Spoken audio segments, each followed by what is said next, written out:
Chapter 1. A Parting of Ways, Never to Cross Paths Again. Mei Jingjin has returned to the country.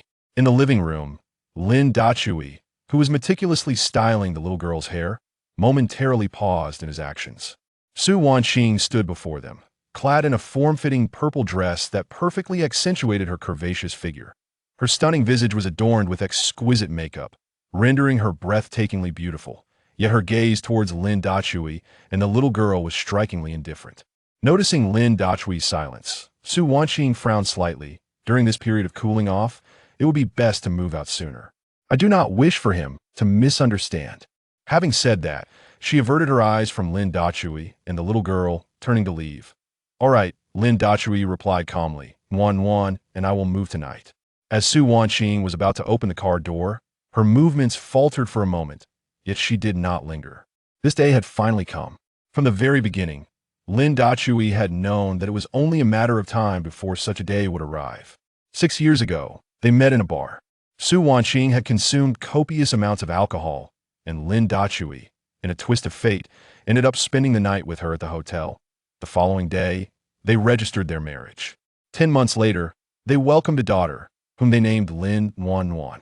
He had hoped that the arrival of their child would bring about a change in Su Wanqing. The IT was only a year ago, when Mei Jingjin announced his divorce on social media, that Lin Dachui realized her heart had never strayed from her first love. A month ago, Mei Jingjin returned to the country. Su Wanqing, under the pretense of a business trip, went to greet him and did not return home for an entire month. Upon her return yesterday, she insisted on filing for divorce with Lin Dachui. She did not wish to retain custody, offering a compensation of 10 million, with a monthly payment of 100,000 thereafter. Lin Dachui, however, asked for nothing but the marital home they had never inhabited. Daddy, does that mean Mommy doesn't want us anymore? Lin Yuan bit her lip tightly, lifting her little head, striving to hold back her tears. Yuan. Lin Dachui bent down, softly comforting her. Would you like to go with Daddy? Wherever Daddy goes, I will follow. The chubby little face of Lin Yuan struggled to break into a smile. But today is my birthday. Can we let Mommy celebrate with me, just this once? Lin Dachui felt a pang of sorrow in his heart, finding it difficult to bear. Throughout her life, Su Wanqing had never once celebrated a birthday with their daughter. He resolved to fulfill this wish. Lin Dachui took out his phone. Is there something you need? Su Wanqing's cold voice came through the line. Today is Yuan's birthday. Lin Dachui nearly pleaded, could you celebrate it with her, just this once? After a moment of silence, she responded, fine, and promptly hung up. Daddy, did Mommy agree? Lin Yuan asked anxiously, gripping her clothing tightly with her small hands, her eyes filled with anticipation. Lin Dachui gently stroked her little head. Yes, she agreed. Really? Lin Yuan covered her mouth in disbelief. After confirming several times, she joyfully leaped into the air. That's wonderful. Mommy finally agreed. At 4 in the afternoon, Lin Dachui arrived at the kindergarten early. Daddy. The moment Lin Yuan exited the school gate, she dashed towards Lin Dachui, exclaiming, I received a small flower today. Yuan, you did wonderfully. Lin Dachui affectionately patted her little head. Mommy. Lin Yuan suddenly shouted, you came to pick me up. I, in the midst of a conversation, abruptly halted. Lin Dachui turned to see Su Wanqing standing behind them, her face adorned with a smile she had not yet managed to conceal. Beside her stood a tall and handsome man, holding the hand of a young boy who appeared to be of similar age to her daughter. Upon seeing Lin Dachui, Su Wanqing displayed a hint of nervousness, hastily releasing the boy's hand. Lin Dachui paid no heed to this, instead directing his gaze toward the man, who he presumed to be Mei Jingjin. Indeed, the sight of them together made it evident that they resembled a family. This is? Mei Jingjin inquired with a gentle smile, directing his question towards Su Wanqing. A colleague, she replied with a smile. He often brings his daughter to the company, and she has grown accustomed to calling him affectionately. For the first time in 6 years, Lin Dachui witnessed a softer side of Su Wanqing. It turned out she was capable of smiling. It was just that her smiles were reserved solely for her beloved. Excuse me, Annie, is this handsome uncle your husband? Lin Yuan tilted her little head, cautiously asking. Since she could remember, Su Wanqing had never permitted her to call her mom. Consequently, Lin Yuan had always referred to her as Annie, only mentioning mom in the presence of Lin Dachui. Su Wanqing stiffened, her mouth opening as if to say something. Before she could utter a word, Mei Jingjing interjected with a smile. Not yet, little one. Then, uncle, do your best. Lin Wanwan beamed, adding, Auntie Su has waited for you for many years. Lin Dachui felt a pang of sorrow at her words. Su Wanqing, even your daughter recognizes your deep affection for another man. You truly do not deserve to be Wanwan's mother. All right, I will do my best, Mei Jingjing replied, a smirk playing on his lips as he regarded Lin Dachui with a mocking glint in his eyes. Su Wanqing pressed her lips together tightly and stepped closer to Lin Dachui. Jingjing has just returned from abroad and is unfamiliar with the kindergarten, so she herself was unsure why she felt the need to explain to Lin Dachui, especially since they had been divorced just yesterday. Lin Dachui remained silent, internally scoffing. Su Wanqing, have you ever picked up our daughter from kindergarten in the past 2 years? Do you truly believe Mei Jingjing is unaware of our history? Over the past month, he has sent me more than a few photos showcasing your affectionate moments together. Don't forget to come back tonight, Lin Dachui remarked, casting a dispassionate glance at Su Wanqing.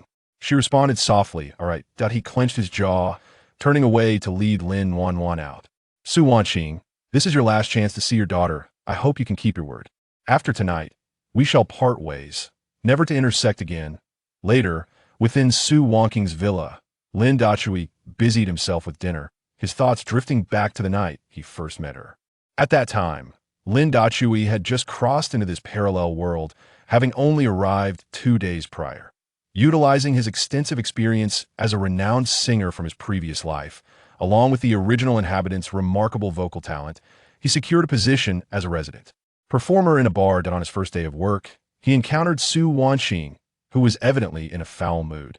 After finishing his performance, Lin Dachui descended the stage to rest, only to be beckoned over by Su Wanqing. Without exchanging a word, he silently accompanied her in drinking. That night, both of them drank excessively and ended up booking a hotel room. It was Su Wanqing who initiated their first intimate encounter, which led to an unusual 6-year marriage. The Su family is affluent, with Su Wanqing serving as the president of the Su Group. Upon learning of his wife's pregnancy, Lin Dachui relinquished his dreams of being a singer to wholeheartedly embrace the role of a devoted homemaker, caring for his wife and child. Although Su Wanqing has never given him a single penny, Lin Dachui finds himself lacking for nothing. This is due to the lamentable quality of the music in this world. He has amassed a considerable fortune by reselling classic songs from his previous life. Even without lifting a finger, the royalties alone are sufficient to sustain him and his daughter for a lifetime. Devoting himself to his daughter's growth is of utmost importance. Nonetheless, he still harbors a desire to fulfill his dream of becoming a singer after all. One cannot traverse this world in vain, Daddy. Lin Wanwan said with a hint of grievance. Can we give Mommy one last chance, please? Lin Dachui smiled and nodded, all right. With that, he began dialing Su Wanqing's number, only to be met with the disheartening message that the phone was turned off. Wanwan, make a wish. Lin Dachui gently wiped away the tears from his daughter's eyes, speaking softly. Okay. Lin Wanwan, ever perceptive, quickly made her wish and blew out the candles, even playfully trying to cheer Lin Dachui up. Yet, the disappointment in her eyes was unmistakable. At 8 in the evening, the father and daughter tidied up swiftly, taking only a single suitcase, and left without a trace of hesitation in their eyes. Chapter 2. From the very beginning, my heart has always belonged to Bai Yueguang, Lu Ruoyan of Kyoto.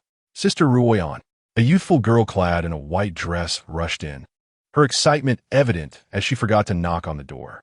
Meng Yao, the woman seated in the president's chair, furrowed her brows, wondering how someone of her age could still be so reckless. This woman was none other than Lu Ruoyan, the president of Tianyu Group. The girl who had just burst in was Qin Meng Yao, the sole daughter of the prominent Qin family in Kyoto. They were not only close friends, but also two of the most stunning beauties in the city, both possessing remarkable looks and figures, particularly Lu Ruoyan, who excelled in the aspect of physique. Speak, what bad news do you bring this time? Lu Ruoyan pressed her alluring red lips together.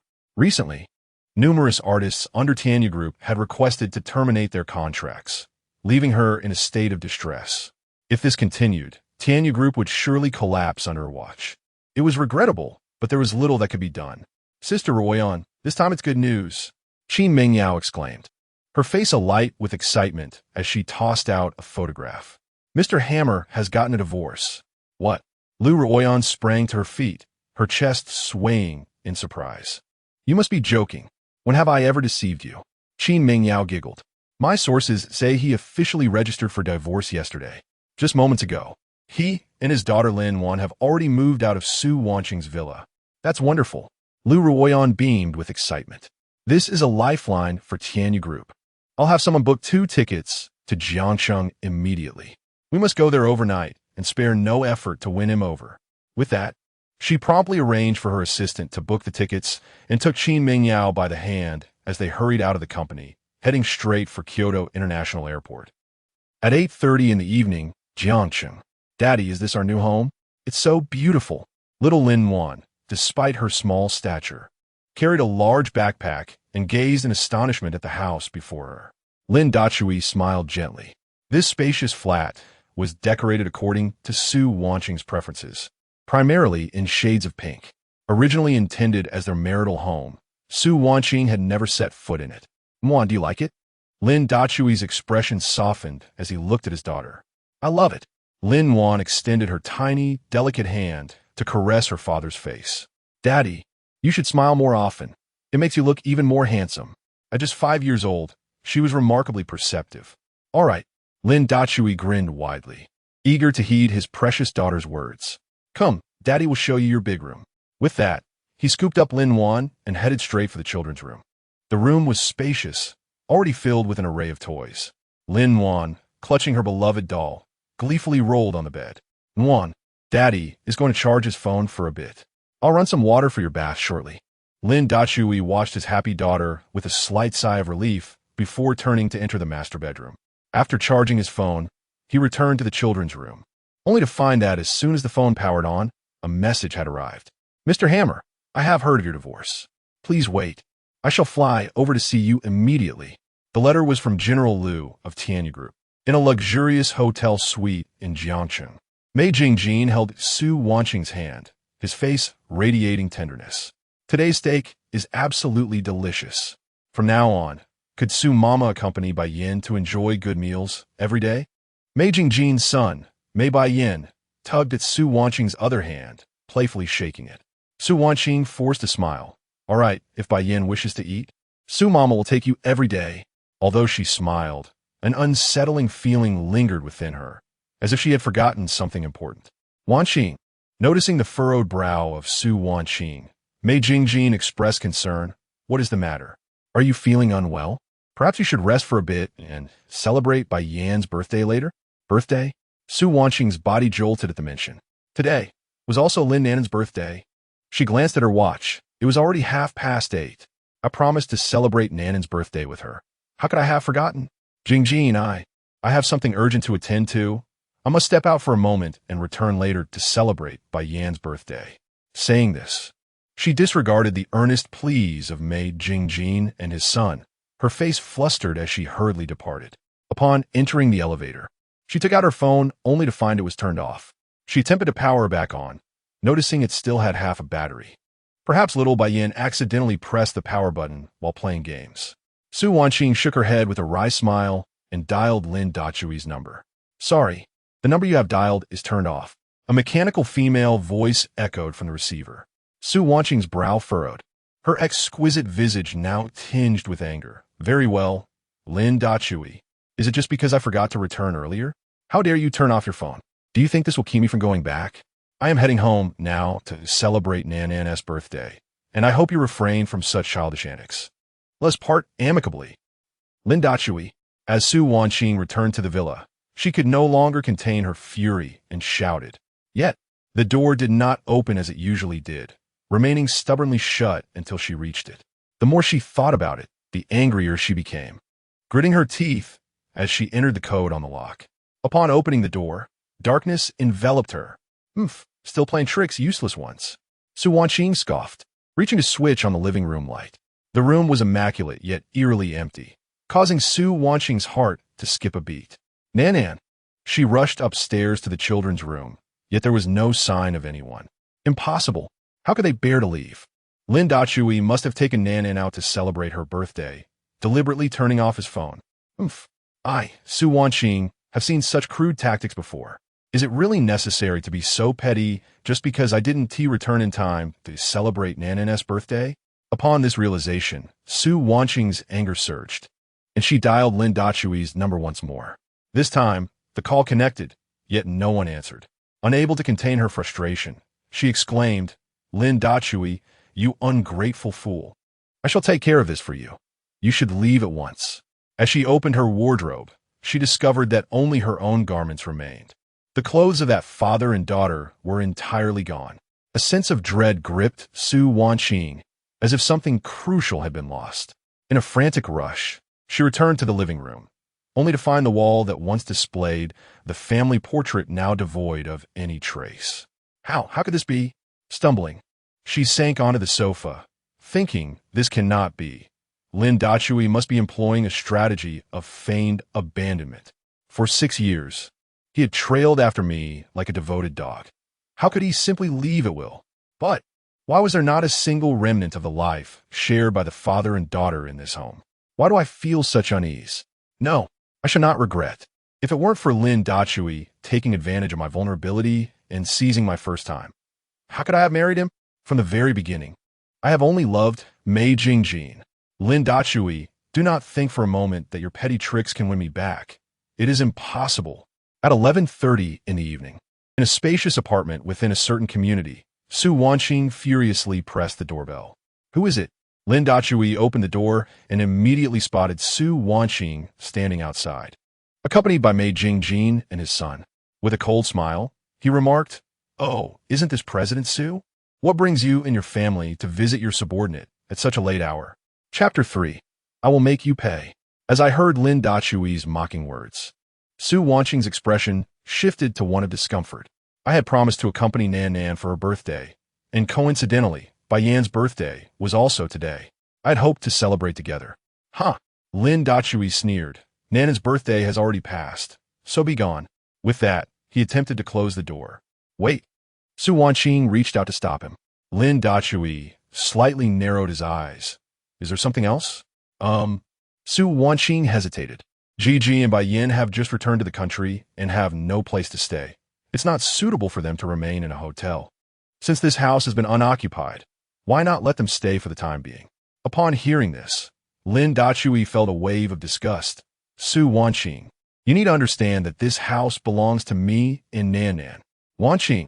Su Wanqing was about to speak when Mei Jingjin pulled her back, suggesting it might be better to let it go. My son and I can manage for a while. No way. Su Wanqing gritted härtigt. The house was purchased with my money, and I can decide who stays here. This. Mei Jingjin looked innocent. Brother Lin, I truly apologize. I had no intention of. Mei Jingjin, put away that pretentious demeanor. Lin Dachui scoffed. And you, Su Wanqing, this house was bought by me. Why do you have to decide who resides here? You. Su Wanqing's face stiffened. I provided the funds, thus I certainly have the right. Su Wanqing. Lin Dachui narrowed his eyes. When have you ever contributed financially over these years? How amusing. Su Wanqing retorted sarcastically.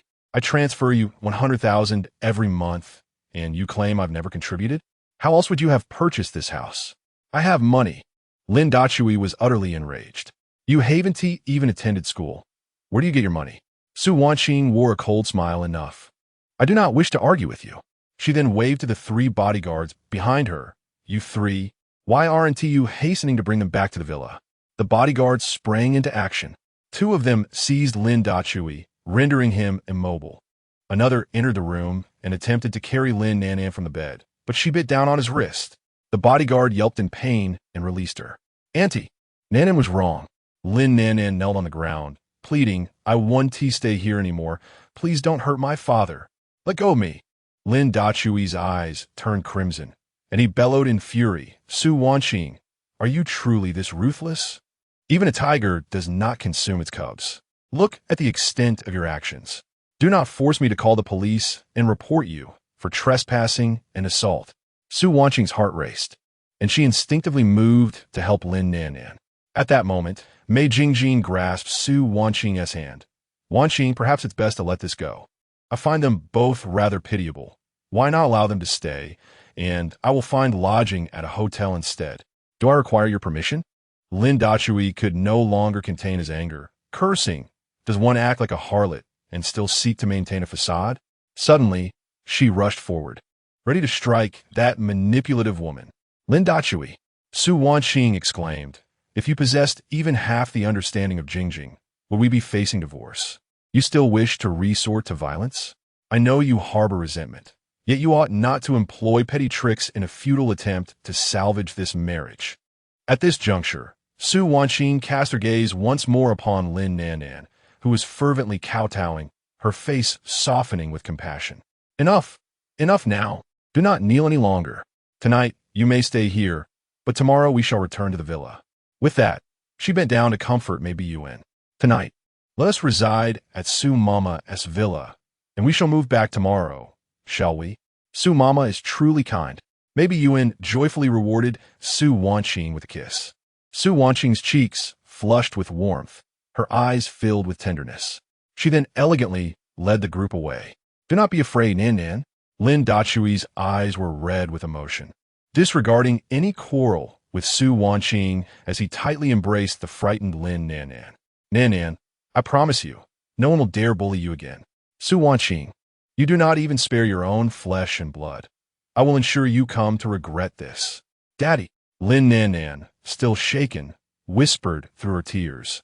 I never want to give Mommy a chance again. Daddy, can you take me away from here? Hearing this, Lin Dachui could not hold back his tears. All right, we shall leave tomorrow. Is that agreeable? Lin Nannan nodded vigorously. Does it hurt? Lin Dachui looked at her with concern, gently wiping her forehead. She had knocked her head too hard, and it had already bruised. Daddy, it doesn't hurt. Lin Nannan, showing her maturity, wiped away her father's tears. Please don't cry, Daddy. I will be good from now on, and will listen. Lin Dachui's heart ached, as though it were being cruelly twisted. While tending to her wounds, he silently vowed, Su Wanqing, Mei Jingjing, I will make you pay dearly for this. If I must lose, then at the very least, I shall not be the only one to suffer. A seed has been sown in my heart. It can grant small wishes with its magical charm. Just then, the phone on the table suddenly rang with the sweet chime of a child's ringtone. Daddy, the phone, Lin Nannan reminded him. This melody was a creation of Lin Dachui himself, the original voice belonging to Lin Nannan. Indeed, like father, like daughter, Lin Nannan's talent for singing was remarkable. Lin Dachui smiled slightly as he glanced at the phone. At such a late hour, what could she possibly want? President Liu? Lin Dachui pressed the answer key, wondering why she was calling him at this hour. Mr. Hammer. A hurried, authoritative voice came through the line. I have arrived in Jiangsheng. May I meet with you now? The caller was none other than Lu Ruyan, who had just rushed to Jiangsheng from Kyoto. Lin Dachui was taken aback. President Liu, it is quite late. It would not be convenient. If there is something to discuss, let us do so tomorrow. Mr. Hammer, Lu Ruyan quickly explained, if it weren't of utmost urgency. I would never disturb you. Rest assured. I would like to pay you a visit, hoping that Mr. Hammer could grant me a single opportunity. Lu Ruoyan felt a wave of anxiety as she awaited Lin Dachui's response. After a moment of hesitation, Lin Dachui finally replied, all right, but you must come quickly. After hanging up the phone, Lin Dachui sent a location message to her, thinking to himself, having known Lu Ruoyan for a year, she has never overstepped her bounds.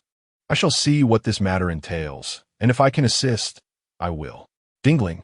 Not long after he had lulled Lin Nannan to sleep, the doorbell rang.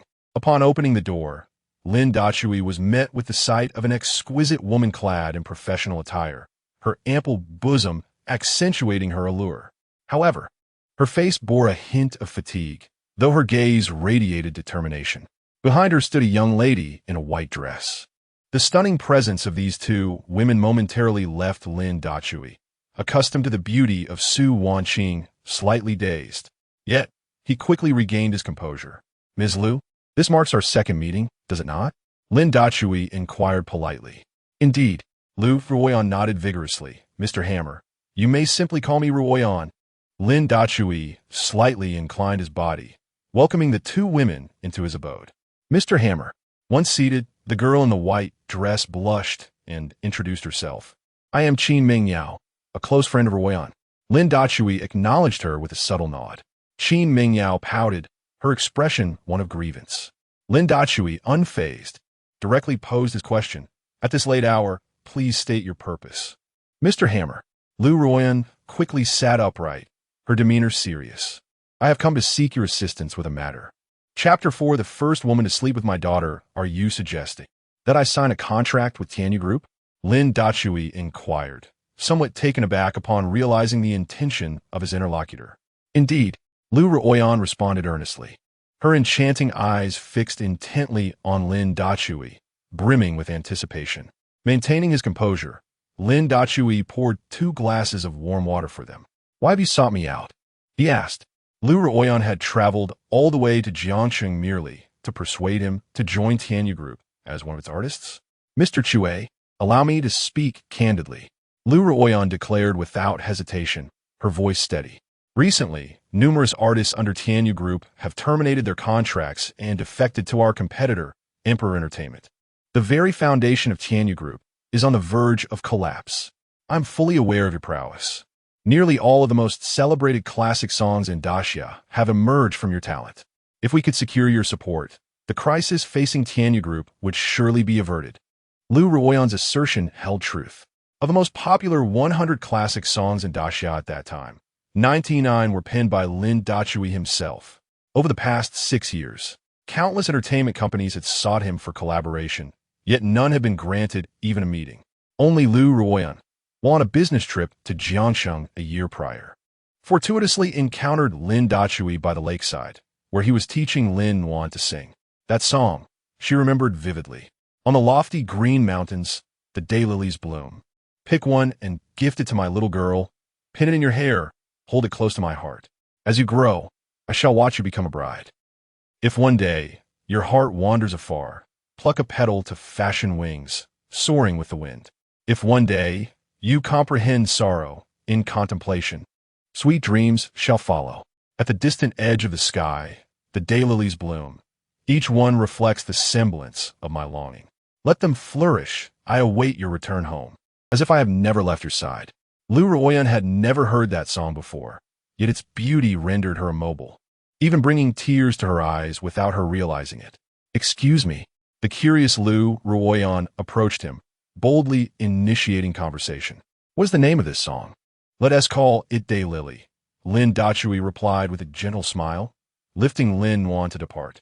Lu Ruoyan hastily wiped her tears and exclaimed, May I have your contact information?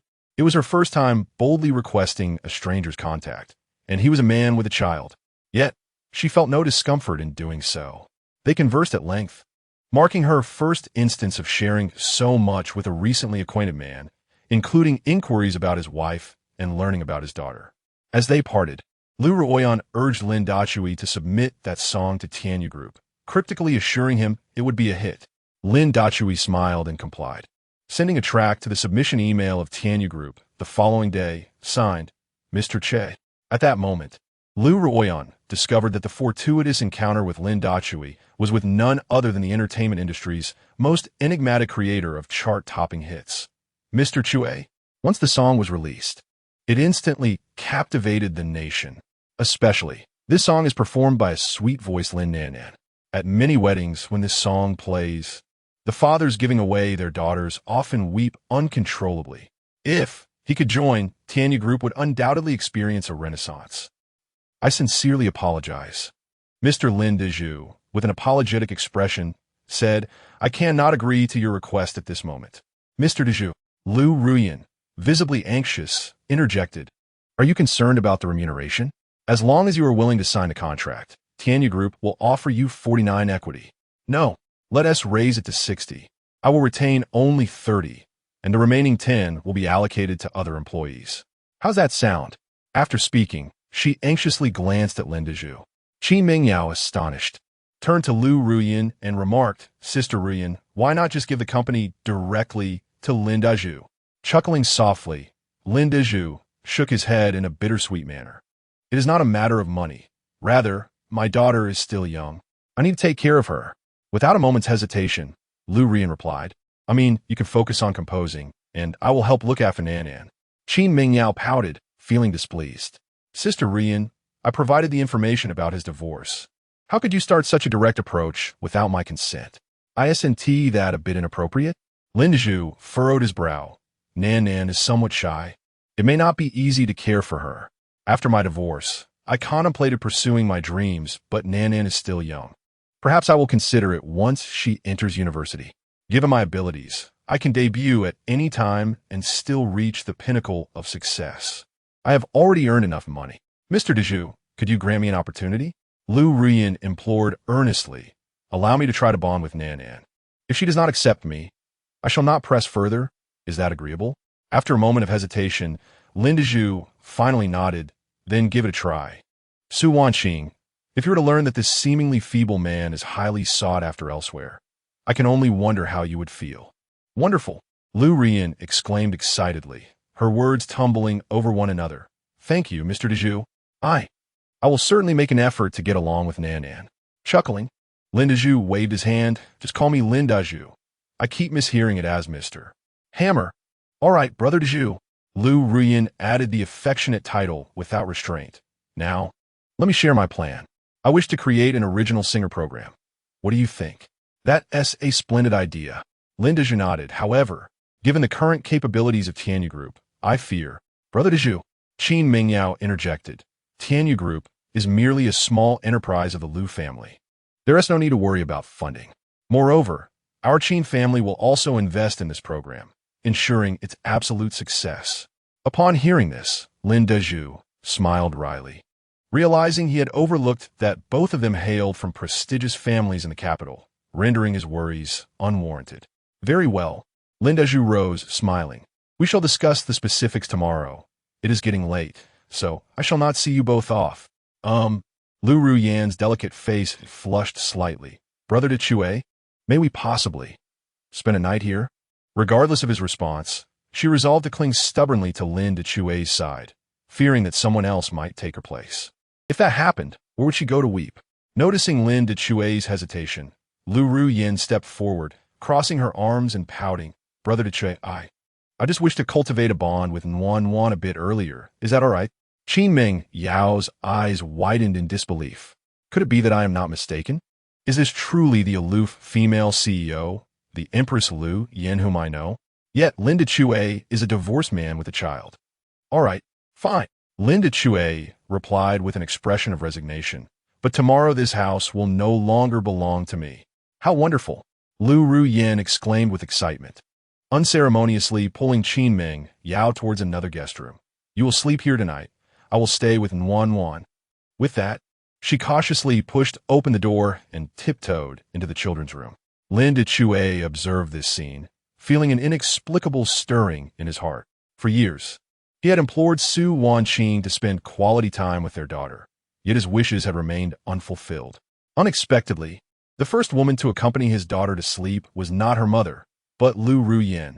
If Yuan could get along with her, he might indeed be able to assist her. A night passed in silence. The next morning, Lin Dechue was roused from his slumber by the ringing of his phone. Is there something urgent? He asked in a frigid tone. Lin Dechue? Came Su Wanqing's weary voice from the other end. I have arrived at the entrance of the community. Chapter 5. Have you abandoned even your own father? Lin Dezhu's voice was icy. Are you so eager to bestow our home upon your lover? Do not forget, the prenuptial agreement is unequivocal, regardless of the wealth acquired post-marriage. It remains entirely separate. Su Wanqing's tone softened suddenly. I merely wished for you and Yuan. Dream on. Lin Dezhu interrupted harshly. This house was purchased with my own earnings. Dare to offer my possessions to curry favor, and do not blame me for my wrath. After a few seconds of silence on the other end, he finally spoke. I have arrived at the door. Let us discuss this properly, shall we? There is nothing to discuss. Lin Dezhu rejected without a moment's thought. What is there talk about? Why should I give my belongings to that scheming woman? Does he truly think I am a fool?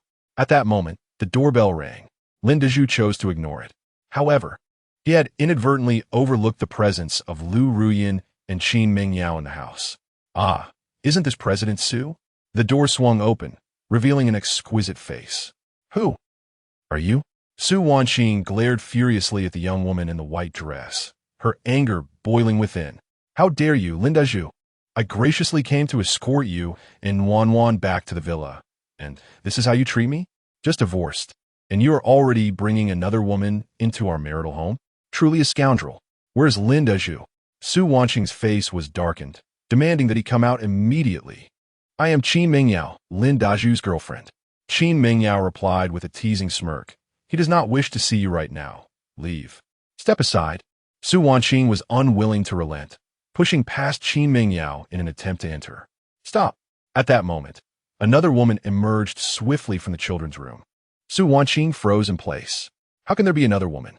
Not only was she stunning, but her figure was even more alluring than the one beside her. Full and voluptuous. Indeed, all his kindness over the past 6 years was merely an act. Just after our divorce, he began frolicking with other women, and 2 of them. Su Wanqing? The newcomer was Lu Ruyan. You are the president of the Su group. Why must you behave so unruly? Su Wanqing ground her teeth in fury. Who are you? I. Lu Ruyan smiled gently. Allow me to introduce myself. I am Lu Ruyan. In 28 days, I shall become Brother Dazhu's wife and Wan's mother. You. Su Wanqing trembled with rage, just about to unleash a torrent of insults when suddenly, the sound of Wan's crying echoed from within the house. Lu Ruyan's expression changed instantly, and without a second thought, she rushed back to the room. Seizing the opportunity, while Qin Mingyao was distracted, Su Wanqing dashed inside as well. Wan, what is the matter? Lin Dazhu had arrived at the bedside first, his face etched with concern. Mommy Lu. Upon seeing Lu Ruyan enter, Wan struggled to push Lin Dazhu away, fearing that Mommy Lu no longer wanted her. As she spoke, she plunged into Lu Ruyan's embrace, her small hands tightly clutching the fabric at Lu Ruyan's waist, weeping uncontrollably. Lu Ruyan gently consoled her, and Lin Nanan's emotions gradually stabilized. Lin Dazhui, taken aback, pondered the situation. What was going on? Wasn't Nanan shy around strangers? How could her bond with Lu Ruyan have blossomed so quickly after just one night together? Had she forsaken her biological father? Nanan, stop calling out like that. Lin Dazhui feigned anger, casting a glance at the nurturing Lu Ruyan. How will Aunt Lu find a husband if you continue this way? Daddy, Nanan said in a sweet, childish voice. Mommy Lu said that as long as Daddy agrees, she will be my mommy. Let me think. There are still 28 days left. Lin Dazhui remarked helplessly, his gaze falling on Lu Ruyan's slightly flushed cheeks. All right, as long as you're happy. Now let us get you changed. No. Nanan pouted, playfully refusing. Nanan wants Mommy Lu to dress her. Lu Ruyan stifled a laugh, then softly replied, All right. Mommy Lu will help Nanan get dressed right away. Standing at the door for quite some time, Su Wanqing felt a pang of bitterness upon witnessing this heartwarming scene. At that moment, she felt like an outsider in her own role as Nanan's biological mother. Still 28 days? Is Nanan counting the cooling-off period for my divorce from Lin Dazhui? Why? Why is this happening? I am Nanan's real mother. Even if Lin Dazhui and I are divorced, that fact remains unchanged. Yet, why does Nanan call Lu Ruyan Mommy Lu? Could it be that Lin Dazhui and she have already intertwined their lives? Su Wanqing was at a loss, her heart aching as if pricked by needles. Nanan, Mommy. Mommy is here. Su Wanqing found herself calling out, despite having never allowed Lin Nanan to refer to her as Mommy before. Now, she was the one initiating it. However, the term Mommy didn't seem to bother her as much as she had anticipated. Yet, Nanan cowered behind Lu Ruyan, gazing at her shyly. Su Wanqing felt a lump in her throat, wanting to speak but finding herself at a loss for words. Su Wanqing, can you have some dignity? Lin Dazhui's cold voice interrupted her thoughts. When did you? His word trailed off, halted by Lu Ruyan. She then gently stroked Lin Nanan's small head, saying, Nanan, you and Daddy go wash up first. Mommy Lu will help you get dressed later, okay? Nanan nodded understandingly and followed Lin Dazhui toward the bathroom, leaving Lu Ruyan and Su Wanqing alone in the room. Ms. Su, Lu Ruyan instantly regained her icy demeanor. Nanan seems so distant from you. It must be because you rarely spend time with her, right? I only arrived in Jiangshang last night and met Nanan for the first time. I merely told her a bedtime story, and she grew so close to me. Don't you think, as her mother, you are quite negligent? Su Aning crumbled slightly. Oh, my apologies. Lu Rian's lips curled into a slight smile. Nanan told me that you are not her mother, but rather an aunt. Su Wanqing's complexion turned ashen in an instant, her lips pressed tightly together. Lu Ruoyan. Su Wanqing struggled to suppress the tears welling in her eyes, asserting that she did not require instruction on how to act. After all, she was the child's biological mother. Was she not? Lu Ruoyan raised an eyebrow slightly. Yet the emotions of the child could not be deceived. She yearned for maternal love that Su Wanqing could not provide. However, Lu Ruoyan can. Su Wanqing found herself momentarily at a loss for words, her hands clutching her chest tightly. Why did she feel such anguish? Could it be that she had truly erred? No, she had done nothing wrong. She merely sought to rectify past regrets. What fault was there in that? If there were to be blame, it would rest with Lin Dachui, who monopolized 6 years of her youth. Now, barely divorced, he was entwined with those two despicable women, only to lead her daughter astray. Lu Ruoyan. With this thought, Su Wanqing clenched her teeth. Wan is my daughter, and I must bring her home. Furthermore, I would rather gift this house to another than allow you 3 vile women to reside in it. How repugnant. At that moment, Lin Dachui and his daughter returned to the room. First, help Wan change her clothes. Lin Dachui handed Lin Wan to Lu Ruoyan and forcibly dragged Su Wanqing to the living room. Su Aning, ishil reiterate. I purchased this house with my own funds. Lin Dachui's words were colder than ever. Su Wanqing let out a derisive laugh. Lin Dachui, how is it that I only now realize your utter shamelessness? I transfer 100,000 to you each month, yet you claim this house is yours? How absurd. With a bitter laugh, Lin Dachui retorted, Su Wanqing, hasn't the bank card always been in your possession? Chapter 6. Get lost. Don't push me to slap you. Su Wanqing was exceedingly infuriated. Lin Dachui, how can you lie so effortlessly now? Over these past 6 years, I have given you no less than 7 million, have I not?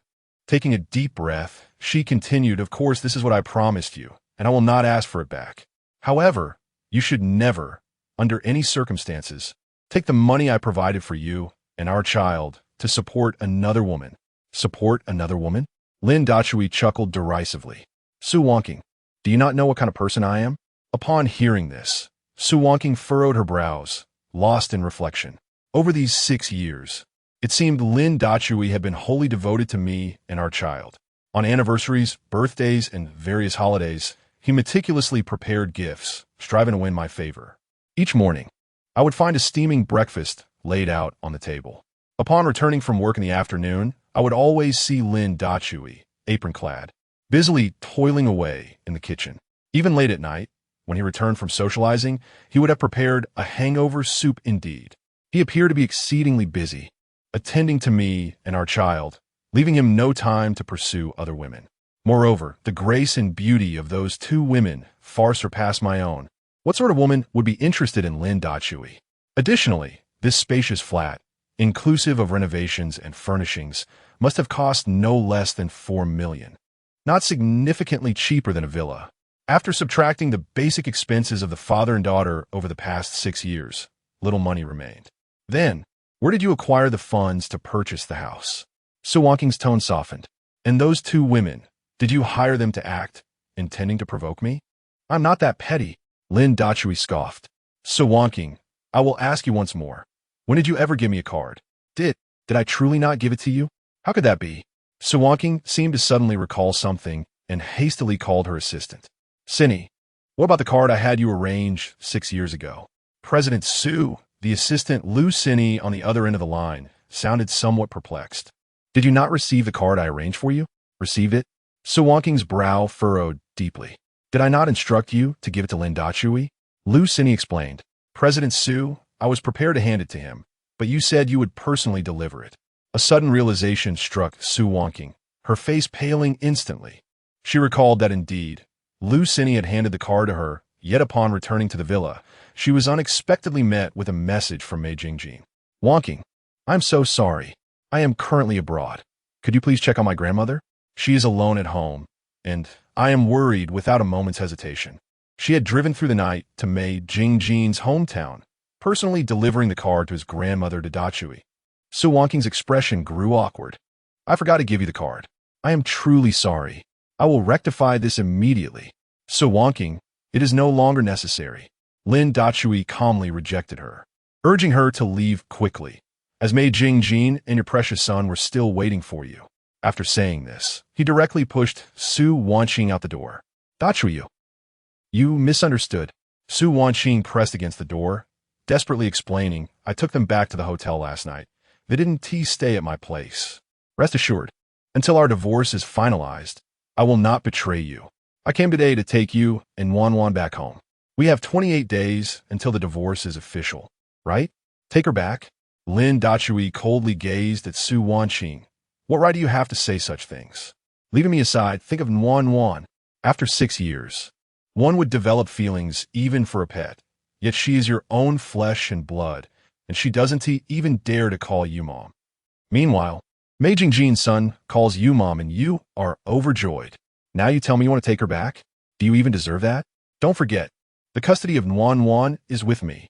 Su Wanqing trembled, instinctively taking a few steps back. You misunderstand, Su Wanqing. Lin Dachui sneered again. Don't even try to tell me you haven't done anything wrong. The moment Mei Jingjin returned to the country, you couldn't wait to greet him at the airport, spending an entire month with him and his son. Even during that half hour of our divorce registration, you were chatting with him, smiling like you were in heaven. Su Wanqing's face turned pale, her heart racing with anxiety. What was wrong with Lin Dachui? For 6 years, he had always been submissive. She had never seen such hatred in his eyes. Could it be? Was he deliberately saying these things out of jealousy to make her feel guilty? Yes, it must be that. Lin Dachui. Su Wanqing, filled with fury, retorted, yes. I was with him, but I absolutely did not cross any boundaries, nor did I cheat. You say these things merely to compel me to remarry you. With that, she threw down a card. Here is 10 million. Take it, and don't even think about remarrying me. Haha, remarry you? Lin Dachui laughed in anger. Su Wanqing, you think too much, but you are right. In this lifetime, we will never remarry. Su Wanqing opened her mouth to say something, but Lin Dachui did not give her the chance. Take your card and get lost. Don't force me to slap you. Grinding her teeth, Su Wanqing picked up the bank card and left, her face ashen, stomping away. At that moment, a pair of delicate hands gently wrapped around Lin Dachui's waist. Don't be angry over such a woman. She is not worth it. Lin Dachui felt the softness against his back, his body stiffening slightly. I apologize for the trouble. Miss Liu, he said, regaining his composure as he gently pried Lu Ruyan's hands away. Has Wan changed her clothes? Yes. She has all changed and is playing with Meng Yao. Lu Ruyan's cheeks flushed. Where are we going now? Lin Dachui scratched his head, looking awkward, Miss Liu. Don't you need to return to Kyoto? No hurry, no hurry. Lu Ruyan waved her hands repeatedly, exclaiming, having come all the way to Jiangcheng. I must stay for at least a month. Perfectly timed. By the time your divorce cooling-off period concludes, we can return to Kyoto together. Lin Dachui was well aware of Lu Ruyan's youthful sentiments. However, having once been bitten by a snake, he now harbored an enduring fear of grass ropes. His sole desire was to expedite the divorce proceedings and embark on a new chapter of life with his daughter. Moreover, Lin Dachui lacked the confidence that a young, beautiful, and affluent CEO could ever fall in love with him. Lu Ruyan merely admired his talents. Once the crisis at Tianyu Group was resolved, she would no longer need to curry favor with him. With this thought in mind, Lin Dachui took a deep breath and spoke slowly, rest assured. I will fulfill my promises to you. The current situation at Tianyu Group is dire. Without your leadership, it may truly collapse. What is there to fear? Lu Ruyan retorted with a smirk. If it collapses, I will simply start anew. Lin Dachui scoffed. Goodness, the wealthy are indeed so audacious. Very well. Lin Dachui shook his head in resignation. Since Lu Ruyan wished to indulge in some merriment, he would allow it to last a few more days.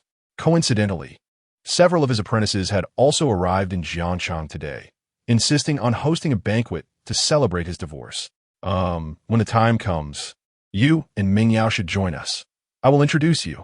Excellent. A hint of shyness appeared on Lu Ruyan's face. Then let us hurry and tidy up. We have guests coming to view the house soon. As soon as she finished speaking, the doorbell rang once more. Chapter 7. Brother Diju, you are truly wicked. Is this ever going to end? Lin Dachui, with an expression of impatience, swung open the door. TSK, TSK. Such fury, so early in the morning? Yet, standing at the threshold was not Su Wanqing, but rather the scornful Mei Jingjin, accompanied by his son Mei Bian. Behind them lay several suitcases. What is this? Lin Dachui narrowed his eyes slightly. Has Su Wanqing left me in the lurch to seek validation here? Mei Jingjin's lips twitched. Wanqing mentioned that there were items of yours at home, and fearing I might become enraged upon seeing them, she insisted I stay at a hotel. Lin Dachui's face broke into a cold smirk. Items of mine? The belongings of me and Wan Wan were moved to the new house the very day after Su Wanqing went to accompany you, you wretched man. Last night was merely for the last of our daily necessities. Yet, I wonder how Su Wanqing could fabricate such an excuse to placate Mei Jingjin. Has she not realized that our possessions have long been absent from her home? Of course, for 6 years, her heart has only harbored a white moonlight, never caring for me and Wan Wan. How could she possibly notice? Oh, so that is how it is. Lin Dachui replied nonchalantly, now that I comprehend this. You may leave. Witnessing Lin Dachui's demeanor, which seemed unfazed, Mei Jingjin clenched his jaw, his anger surging to his head. Lin Dachui, this is all your fault. Had you not allowed that little wretch to feign pity, would I have needed to return to the hotel last night? Su Wanqing declared that this apartment is new and has never been inhabited. It is solely mine, Mei Jiji's. On what grounds do you think you have the right to stay even for a night? With this thought, Mei Jingjin could no longer maintain his pretense. Lin Dachui, Mei Jiji smirked. Wanqing said this apartment was gifted to me, so hurry up and pack your things and leave.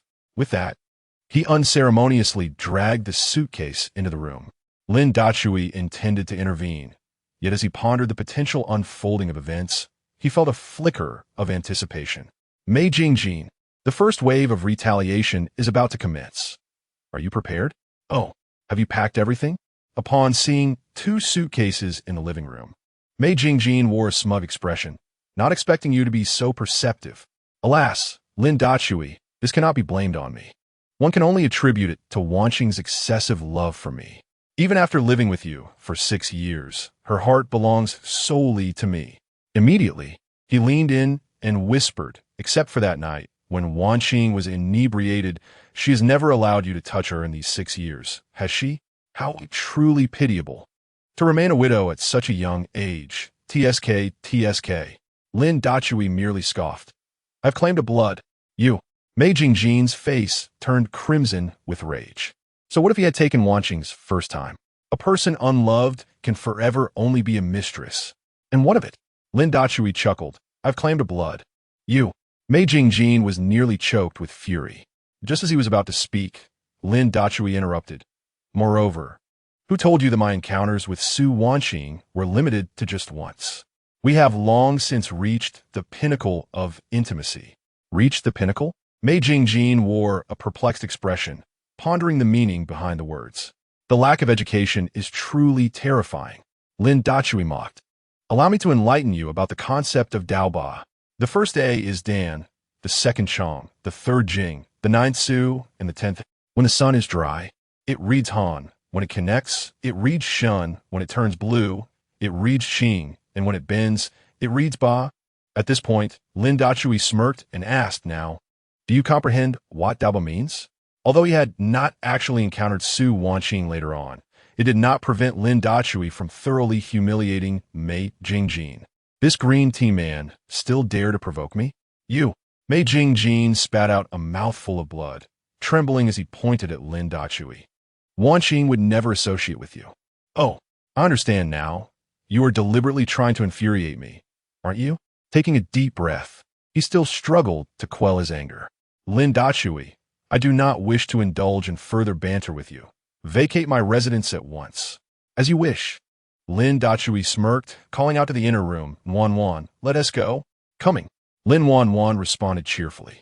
As the words fell, 2 stunning women emerged from the bedroom. each holding Lin Wanwan's hand. Mei Jingjin was taken aback.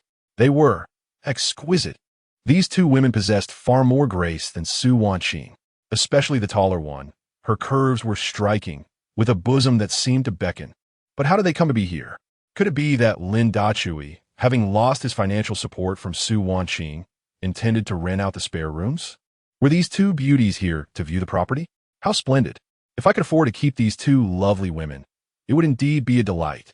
After all, Su Wanqing had just stated she would not return here. I could use her money to indulge in my newfound companions. With this thought, Mei Jingjin hastily set down his suitcase and approached them with an ingratiating demeanor. Ladies, I presume you're interested in renting a room here? The property is now mine, and you may stay as long as you desire, no charge. Lu Ruyan paid him no mind. She led Nuan forward, entwining her arm with Lin Dachui's. Darling, shall we be off? Darling? Mei Jingjin's face turned a shade of deep crimson. How dare you, Lin Dachui, to keep a mistress? Hmph. Qin Mingyao scoffed. Is this the type Su Wanqing has cherished for years? Not even worth the trash. Get out of the way, she snapped, stepping on Mei Jingjin's foot with her high heel. He cried out in pain, unable to utter a word. Let us go. Lin Dachui pulled the suitcase, and with a casual glance at Mei Jingjin, he declared, The house is yours now. I wish you a pleasant stay. With that, he turned and left, unfazed by Mei Jingjin's astonished expression. In the elevator, Lin Dachui casually dialed number. I have moved out. You can occupy it now. The code is 66. Wishing your son a joyous marriage. A cheerful voice responded from the other end. Brother Dachui, I cannot thank you enough. You have truly been a tremendous help. My newly purchased villa is yet to be adorned, and my son hastily declared his intention to marry, leaving me to ponder where to find a matrimonial abode. Fortunately, you have graciously offered to sell me this wedding residence at half price. Such a deal is indeed a boon for you. Rest assured, I, Lei Ho, shall always remember your kindness. Should you require assistance, do not hesitate to call upon me. Lin Dachui chuckled softly. Then I must thank you in advance, Brother Ho. Oh, by the way, in my haste to depart, I seem to have forgotten to lock the door. No worries. Lei Ho interjected swiftly. My wife and I shall arrive shortly. Just a few minutes. Surely, no ill-intentioned souls would dare to intrude. Lin Dachui smiled silently, offering his blessings before terminating the call. Brother Dachui, this Brother Ho. Qin Mingyao observed Lin Dachui's amused demeanor and could not restrain her curiosity. You mean Lei Ho? He's the underground king of Jiangcheng. Lin Dachui replied, tapping his forehead. His son is getting married today, and since my villa is also a wedding residence, I decided to sell it to him at half price as a gesture of goodwill. The two women exchanged glances at this revelation. And you allowed Mei Jingjin to enter? Qin Mingyao tilted her head, her expression one of confusion. Aren't you worried? Lei Ho might be angered? Did I not mention? I was in a rush and forgot to close the door. Lin Dachui chuckled. Ah. Qin Mingyao's mouth dropped open in astonishment. Brother Dachui, you are rather mischievous. Lu Ruyan stifled a laugh, saying, A man must have a touch of mischief for a woman to take interest. Come, I have a villa in Jiangcheng as well, intended for business trips. Let us stay there, or we could go to my home. Lin Dachui replied with a slight smile. Farewell, Su Wanqing. Chapter 8. This villa is quite spacious. In a certain community, Lin Dachui, you scoundrel. Mei Jingjin's face was dark with fury as he cursed. Why did you have to take the female tenant along when leaving? After venting his anger, he excitedly led Mei by Yin to explore the rooms. This house is indeed large. Not only is it luxuriously decorated, but is also furnished with all the necessary appliances, all from prestigious brands. The money spent must be nearing the price of a villa, right? Lin Dachui, oh Lin Dachui. After 6 years of servitude, in the end, it was all for naught. Ha ha ha. Just as Mei Jingjin reveled in his thoughts, his phone suddenly rang. He pulled out his phone, and his expression changed drastically. Lei, Master Lei? Mei Jiji. A harsh voice came from the other end. When will you repay the money you owe me? Master Lei. Mei Jingjin hurriedly replied. Please grant me another month, and I will repay the principal and interest in one go. A month? Lei said with a cold snort. Hmph. Today is my son's wedding, so I won't pursue the matter for now. Repay the 5 million interest today, and the remaining 20 million principal must be settled within a month. If you fail again, do not blame me for my ruthlessness. With that, Lei hung up the phone. Mei Jingjin slumped onto the sofa. He knew all too well that right now, he couldn't even scrape together 500, let alone 5 million. If it weren't for Su Wanqing covering all his expenses during this time, he and his son would have already been homeless. But now, where could he find 5 million from Master Lei? Should he ask Su Wanqing? No way. Although this foolish woman loves me dearly, I absolutely cannot borrow money from her now, lest she become suspicious. You can't catch a wolf without sacrificing a child. It's time for a bold move. What to do? Mei Jingjin anxiously paced back and forth in the living room. That's right. This house has already been given to me by Su Wanqing. I can use it as collateral for the 5 million to Master Lei. That should suffice. At the very least, even 4 million would placate him. With this thought, Mei Jingjin finally breathed a sigh of relief. I'll find an excuse later to move into Su Wanqing's villa. After 28 days, I will marry that wretched woman, and I, Mei Gigi, will obtain half of Su's group's assets. Creak. Just as Mei Jingjin indulged in his fantasies, the front door was suddenly flung open. A middle-aged man with a menacing glare and a bald head entered, accompanied by a dazzlingly adorned young woman. A few fierce-looking bodyguards in black stood at the entrance. The newcomers were none other than Lei Ho and his wife, who had previously spoken with Lin Dachui. They had arrived early to the wedding venue to receive their son and daughter-in-law for tea. Lei, Master Lei. Mei Jingjin's face filled with panic as he hurried forward. You. Why are you here? Mei Yingyan, Lei Ho asked with a puzzled frown. How come you are here? Mei Jingjin had no time to wonder how Lei Ho had found him. He assumed that the underworld emperor of Jiangcheng, with his immense power, could easily track his whereabouts. They must be here to collect the money. Upon contemplating this, Mei Jingjin wore a fawning expression. Master Lei, you just mentioned that today is a momentous occasion for young Master Lei. Allow me to repay 5 million first. He chuckled, hearing that Mei Jingjin had come to repay the debt. Lei Ho's expression softened slightly. At last, you have some sense. Bring forth the 5 million, and in a month, gather the remaining 20 million, and our account shall be settled in one stroke. 5 million. Mei Jingjin's countenance stiffened. Master Lei, I currently do not possess 5 million. Are you jesting with me? Lei Ho's demeanor shifted abruptly. What are you doing here without 5 million? Seeking death? Mei Jingjin hastily clarified. Master Lei, you misunderstand. I do not have cash, but I possess real estate. Behold, this property is mine.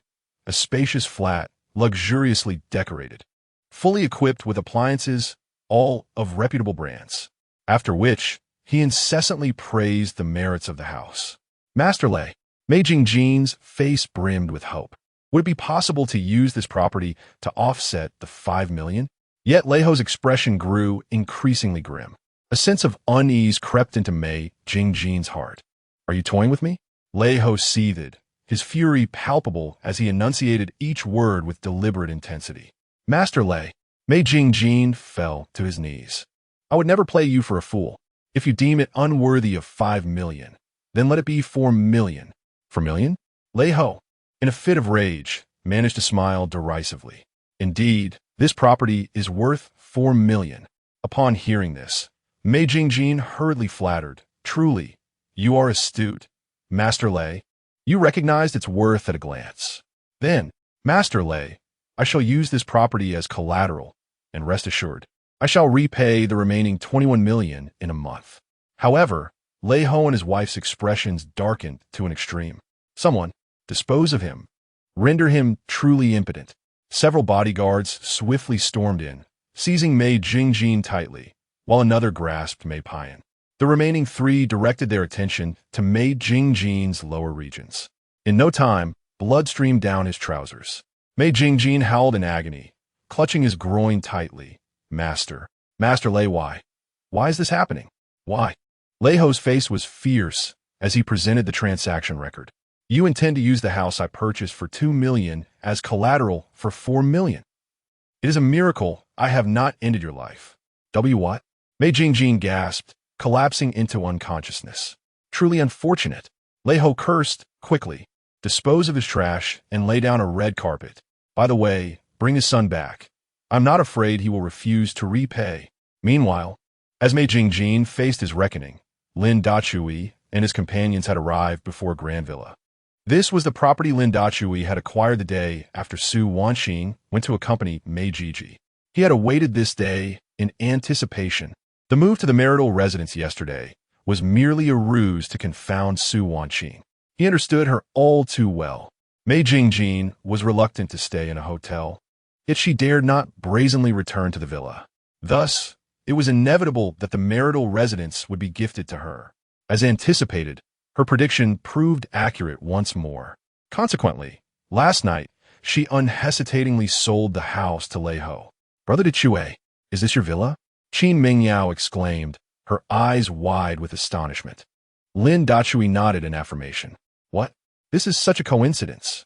Do you realize that your neighbor is—" she began, only to be abruptly silenced by Lu Ruyan, who firmly covered her mouth, allowing only muffled sounds to escape. After casting a stern warning glance at Qin Mingyao, she finally released her grip. Lu Ruyan said, her cheeks flushed. "This villa is quite spacious." "Yes, indeed, it's quite large." Lin Nanan fervently agreed. "Aunt Lu, Aunt Qin, would you stay and live with me?" Lu Ruyan's face brightened with joy as she eagerly responded, "Of course. From now on, Aunt Lu will always stay with you." Lin Nanan leaped in delight, pulling Lu Ruyan to be the first to enter the villa. Witnessing this harmonious scene, Lin Dachui found himself momentarily at a loss for words. "Nanan," Qin Mingyao, not to be outdone, called out while running, "Little ones must not show favoritism. If you call her Aunt Lu, you must also call me Aunt Qin." Lin Dachui's lips twitched in exasperation as he helplessly carried his suitcase inside. Just as he crossed the threshold, the phone rang. Lin Dachui. On the other end, Su Wanqing's voice erupted in fury. "When did you become so malicious?" Chapter 9. Being pampered is a form of happiness malicious? Lin Dachui furrowed his brow at the words. "Su Wanqing, what do you mean by that?" "What do I mean?" Su Wanqing retorted furiously. Jing merely intended to persuade you to move back to the villa, and yet you dealt him a brutal blow. You even left him incapacitated. Lin Dachui was momentarily taken aback. No way. Did Master Lei truly go that far? Has he rendered him impotent? It seemed plausible. Mei Jingjing, with her haughty demeanor, must have thoroughly offended Master Lei. "Did Jingjing tell you it was me?" Lin Dachui found the notion amusing. "Why don't you inquire about the reasons behind his beating? Jingjing has already informed me that you orchestrated the attack." Su Wanqing bellowed. "Aren't you afraid? That has nothing to do with me." Lin Dachui interrupted angrily, abruptly hanging up the phone.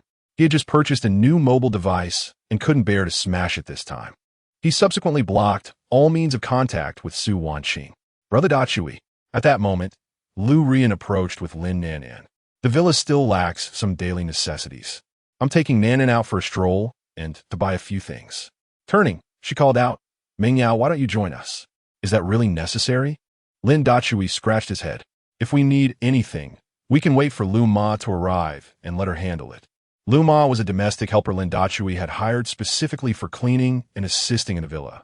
Lin Dachui's thoughts drifted back 6 years. With this incompetent individual around, why waste money? Since he had become the son-in-law of the Su family, he ought to embrace the role of a live-in son-in-law. His former mother-in-law had visited Su Wanqing's villa once and, without hesitation, dismissed all the servants. She argued that hiring help was an expense, and since Lin Dachui, the useless son-in-law, had nothing to do, he might as well put his ineptitude to use. Now that Lin Dachui was divorced, he naturally felt no remorse in spending money, choosing not to squander his time on mundane chores. Of course, he was determined to be present for Lin Nanan's growth and would not miss a moment. "Brother Dachui." Noticing Lin Dachui's dazed expression, Lu Ruyan waved her hand. "What's wrong? Are you all right?" I'm fine." Lin Dachui snapped back to reality. After a moment as contemplation, he spoke, "You may go out shopping, but remember to return early." "You're the best, Daddy," Lin Nanan exclaimed joyfully. "I'll remind Aunt Ruyan to come home for dinner on time." A rare smile of happiness graced Lin Dachui's face. Since this morning, his daughter had become much more lively. Perhaps Lu Ruyan could indeed assist in raising the child. If so, he might be able to revive his aspirations of becoming a singer. What I desire is not to be known merely as a hit song creator under the moniker of Mr. Hammer, but to debut as a singer and fulfill the dream of becoming a musical king that I could not achieve in my previous life. Perhaps it is best to let things unfold naturally. It would be a perfect opportunity to leverage the original singer program orchestrated by Lu Ruyan and Qin Mengyao to officially debut. Meanwhile, at the First People's Hospital of Jiangxing, Su Wanqing's complexion was ashen as she paced anxiously outside the operating room, her palms slick with perspiration. Half an hour prior, she had received a call from the hospital informing her of a victim named Mei Jingjin, who had been rushed in for emergency treatment by a bystander. She had been in the midst of negotiating a project with a client, but abandoned everything upon hearing the news. When she heard Mei Jingjin himself reveal that he had been harmed in a sensitive area at the behest of Lin Dachui, her face blanched in horror. She immediately instructed the hospital to arrange for surgery, regardless of the cost, insisting on every possible effort to save him. Moments ago, she had attempted to call Lin Dachui, but the line was abruptly disconnected before she could finish her sentence. Subsequent attempts to reach him were futile, with her messages met only with a red exclamation mark indicating they had been blocked. This cannot be happening, she murmured to herself. Lin Dachui loves me so dearly. How could he possibly block me? He must be too ashamed to confront me. You found pleasure in your violent act. Yet now I am left to clean up the mess. But you have wounded my cherished dream, the light of my life for 6 years. I, Su Wanqing, will not let this go unpunished. Which family member of the patient is here? Just as Su Wanqing was seething with anger, the operating room door swung open. An masked doctor poked his head out. I am. Su Wanqing rushed forward, her anxiety palpable as she inquired, Doctor, how is he? The doctor replied coolly, his life has been spared, but the root and the egg could not be saved. What? Su Wanqing's face drained of color. Does that mean he will? You must be his wife, the doctor stated, but do not grieve too much. Losing it can lead to a life as a devoted admirer. If you understand my meaning. Su Wanqing stammered, I am not his wife. Not his wife. The doctor regarded her with disdain. So you are the one who strayed? He is the illicit lover caught by your husband? Fuming at the doctor's presumptuousness, Su Wanqing found herself at a loss for words. TSK, your expression confirms it. The doctor continued to mock her. If I were you, I would take a scalpel and slice that part off, feeding it to the dogs. Shut your mouth. Su Wanqing's chest heaved with indignation. If you dare to spout such nonsense again, I will sue you for defamation. Regardless of whether I am involved with him or not, it is not your place to speak of it. The doctor shrugged. I merely came to inform you that being loved, even in such a manner, is a form of happiness. And if all else fails, you still have your hands, right? With that, he disregarded the furious Su Wanqing and retreated back into the operating room. Lin Dachui, this is all you're doing. Su Wanqing said, throwing her phone to the ground in frustration. I must have inherited the most dreadful misfortune to be entangled with you. Lin Dachui, you have vented your anger well. If Jingjin decides to pursue this matter, I wonder how you will respond. Have you considered who would care for Yuan if something were to happen to you? Never mind, as we are married. I will persuade Jingjin to issue a letter of understanding, absolving you of any responsibility. He is kind-hearted and should agree. However, I distinctly recall that after returning from Lin Dachui, I called Jingjing and asked him not to go to the penthouse. How could he have disregarded my request? Could it be that he truly went to persuade Lin Dachui to return to the villa? Yet, Lin Dachui has always been a gentleman, never one to resort to violence. No matter how envious he might feel, he would not act so ruthlessly. It seems that Su Wanqing has suddenly grown more perceptive. Wanqing? Just as Su Wanqing was lost in thought, a melodious voice called out from behind her. Xiaolin? I am quite surprised to see you here at the hospital. Did you not notice my attire? The girl known as Xiaolin giggled. Of course I work here. Upon hearing this, Su Wanqing couldn't help but twitch her lips. This Xiaolin, the daughter of the formidable underground emperor of Jiangcheng, is working at a hospital? What's she doing here? Is she here to learn the trade? So she can tend to the injuries of lay, yes, subordinates? Enough about me. What brings you to the hospital? Lei Lin asked with genuine concern. Is everything all right? Would you like me to call a doctor to check on you? Su Wanqing shook her head. It's merely a small surgical procedure for a friend. All right then. Lei Lin smiled gently. Today, my brother is picking up his fiancée, Yi, and the wedding banquet will be held in 3 days. You received an invitation, didn't you? Su Wanqing nodded. Oh, that reminds me. Lei Lin continued. Tonight, my brother is hosting a party at Nightshade Bar. You simply must attend. This. Su Wanqing's expression turned hesitant. Lei Lin giggled. Don't worry, you can bring +1. Make sure to bring Big Hammer along. Chapter 10. A kind word cannot persuade a dead man, Shaolin. Su Wanqing's face flushed with embarrassment as she stammered. I registered for a divorce with Lin Dachui the day before yesterday. Lei Lin's almond-shaped eyes widened in disbelief, her expression incredulous. Sister Wanqing, are you certain that you and Brother Dachui have divorced? Indeed. Su Wanqing nodded, affirming that her marriage to Lin Dachui had been an unforeseen accident. For her heart had never truly belonged to him. Lei Lin's demeanor shifted abruptly. Brother Dachui is such a wonderful man. You can't just let him go. She continued. Do you have any idea how much he has sacrificed for you over the years? Upon hearing this, Su Wanqing felt a pang of discomfort. Shaolin and she had been close friends for 6 years, and now she was being reproached because of her divorce from Lin Dachui. Was Lin Dachui truly that remarkable? Aside from being able to handle a few household chores and take care of their daughter, what else did he offer? Shaolin, we are good friends, aren't we? Su Wanqing's tone turned somewhat harsh.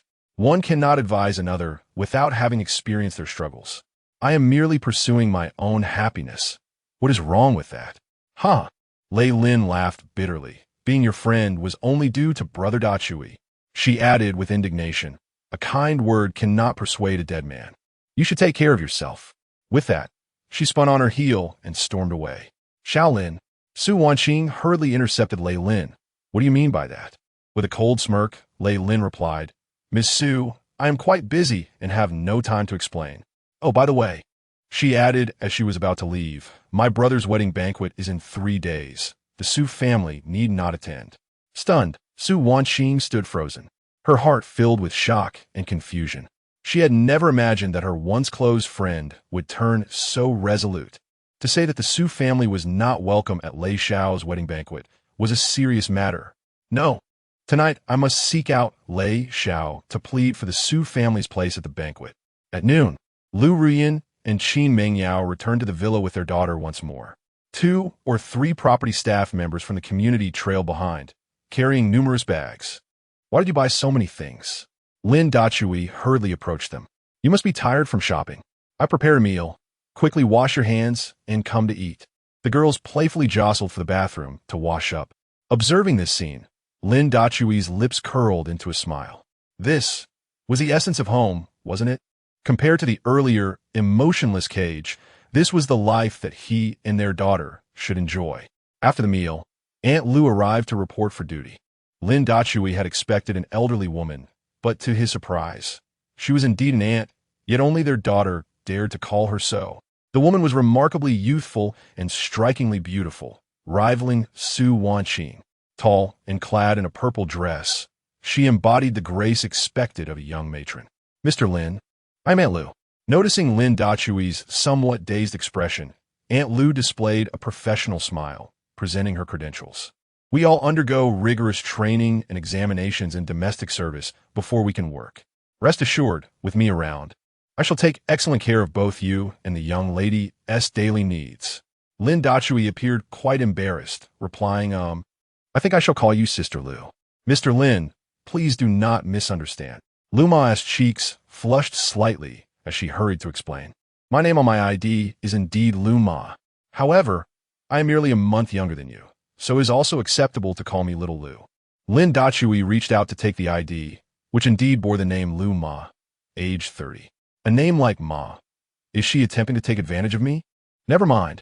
Lin Dachui shrugged. I'll just follow the child's lead and call you Lu Ma then. Lu Ruoyan regarded Lu Ma with a wary gaze, as if facing a formidable adversary. Brother Dachui, she contemplated, how about I help you find someone more professional? Upon hearing this, Lu Ma quickly interjected, Madam Lin, please rest assured, I am the most professional in the company. Moreover, I possess integrity and decorum. I would never do anything to disrupt the harmony of your household. When Lu Ma addressed her as Madam Lin, Lu Ruoyan's expression softened considerably. I didn't mean it that way. Lu Ruoyan's cheeks flushed. Since you are the most professional, there would be no one better to replace you. Lin Dachui understood Lu Ruoyan's concerns, fearing that his close proximity to Lu Ma might blur the lines of their respective roles. Nonetheless, Lu Ma was recommended by his apprentice, who had continuously praised her expertise. Indeed, it was not just ordinary professionalism. On another note, who decrees that a caretaker must always be a mature matron? Who asserts that a beautiful young woman cannot serve as a nanny? Who claims that I, Lin Dachui, would engage in any inappropriate behavior? Ahem. Lin Dachui cleared his throat. Ruoyan, you can rest easy, Lu. Lu Ma is not that kind of person. She excels not only in managing meals and daily life, but also serves as a mentor in various academic fields. Henceforth, there will be no need to hire a tutor for Yuan's studies. Upon hearing this, Lu Ruoyan felt a sweet sensation in her heart. She had not anticipated that Brother Dachui would proactively defend her. It seemed he indeed cared for her. Well, there is potential here. I must keep striving, yet I must remain cautious of Lu Ma. What kind of young and capable woman would willingly take on the role of a nanny? Doesn't she have a husband and children to care for? Mr. Lin, Lu Ma flashed a professional smile. May I officially commence my duties now? Certainly, Lin Dachui nodded. I appreciate your efforts, Lu Ma. Lu Ma smiled and swiftly transitioned into work mode. Truly, she lived up to her reputation for professionalism. The items that had been haphazardly piled on the floor were swiftly categorized and organized by her. She adeptly washed dishes, mopped floors, and did laundry, all with remarkable efficiency. After completing these tasks, she even taught Yuan new knowledge. As evening approached, Lin Dachui exclaimed, "Let us set off quickly." Lin Dachui changed into a casual outfit and addressed the two women behind him, stating that his disciples had called several times and were waiting for them. He only brought the two women along, while Lin Nanan was being taken care of by Lu Ma at home, allowing the two to become acquainted swiftly. All right, Lu Ruoyan responded, producing the car keys and handing them to Qin Mengyao. Mengyao, you drive. In the afternoon, Lu Ruoyan discreetly sent Qin Mengyao away and retrieved a luxurious G-class vehicle from the garage of the neighboring villa, ensuring convenience for the evening's banquet. Qin Mengyao pouted, displaying her displeasure. Fine, I'll drive. Lin Dachui did not inquire further about the car's origin. He quietly took the keys and settled into the driver's seat. Lu Ruoyan hurriedly opened a rear door and ushered Qin Mengyao into the back seat, before swiftly occupying the front passenger seat herself. Qin Mengyao felt a twinge of frustration, wondering why she always seemed to lag behind Lu Ruoyan. Brother Dachui, who is your disciple? She asked with curiosity, leaning forward. You'll find out when we get there. Lin Dachui teased. You should all know them. Soon, the car arrived at the Dajianglong Hotel. After disembarking, they headed straight for box 678, where four young men were already waiting. Master, you finally made it. Upon seeing Lin Dachui enter with the two beautiful women, the four stood up eagerly to welcome them. Lu Ruoyan and Qin Mengyao halted in their tracks, wide-eyed and exclaiming, You're not. Chapter 11. Which of these two is the master's wife? Qin Mengyao covered her mouth, her excitement rendering her speechless. Although all four wore caps and lacked the stage makeup typical of performances, she recognized them instantly. After all, they had collaborated on numerous commercial projects in the past. What truly mattered, however, was that these four young men were exceptionally renowned. Brother Chue. Qin Mengyao trembled as she inquired of Lin Dachui. Are the four little kings all your disciples? The illustrious four little kings she referred to were indeed the pillars of the contemporary music scene in Daxia. Lu Xiaohua, proficient in pop; Zhang Xiaoyu, adept in rock; Gui Xiaocheng, a master of rhythm and blues; and Li Xiaoming, skilled in folk music. Each had ascended to the pinnacle of their respective fields, igniting fervent debates among fans regarding who reigned supreme. Yet, they shared a commonality beyond their undeniable talents. All the chart-topping songs had been penned and composed by Mr. Chue. Those unfamiliar with the industry might believe that the four little kings had propelled Mr. Chue to fame, while those in the know understood that it was Mr. Chue who had forged the four little kings. Consequently, entertainment companies vied desperately to enlist Mr. Chue to write songs for their artists. Some even offered exorbitant contracts in hopes of securing him exclusively, including Tianyu Group. Yet, despite their relentless efforts, Mr. Chue graciously declined all offers. He was, however, adept at navigating social etiquette, ensuring that several entertainment companies benefited equally. One exception remained: Emperor Entertainment. It was said that the company had approached Mr. Chue, offering any price, but he steadfastly refused. Oh, what do the four little kings compare to our esteemed senior brothers and sisters? We still have a long way to go, Liu Shaohua humbly remarked, casting a flattering look at Lin Dachui. Master, which of these two is the masteress wife? How could you speak so? Zhang Xiaoyu interjected with a playful rebuke. Of course, both are our masteress wives. Gui Xiaoqing and Li Xiaoming chimed in agreement. All right. Lin Dachui rolled his eyes. You're all celebrities now. Yet your mouths remain so unrestrained. He then turned to the two blushing women and beckoned. You two, please take a seat and enjoy your meal. Right. Liu Shaohua, ever the lively one, swiftly pulled Gui Xiaoqing away from Lin Dachui to create space, beaming as he invited Lu Ruyan and Qin Mingyao. Ladies, please be seated.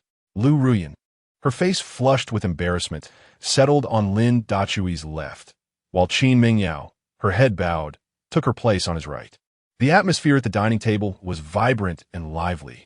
The four little kings incessantly toasted Lin Dachui while sharing amusing anecdotes from the entertainment industry. Just as the conversation reached a peak, the door swung open abruptly. A burly young man, sporting a buzz cut and adorned with vibrant tattoos, stood at the entrance, followed by several followers. The four little kings rose simultaneously, shielding Lin Dachui and the two women behind them. Brother Chue, the robust young man exclaimed excitedly. I knew the person earlier resembled you. It seems I was right. Lin Dachui rose, a faint smile gracing his lips. Young Master Lei, what brings you here? It's none other than Lei Zhen, the son of Lei Ho.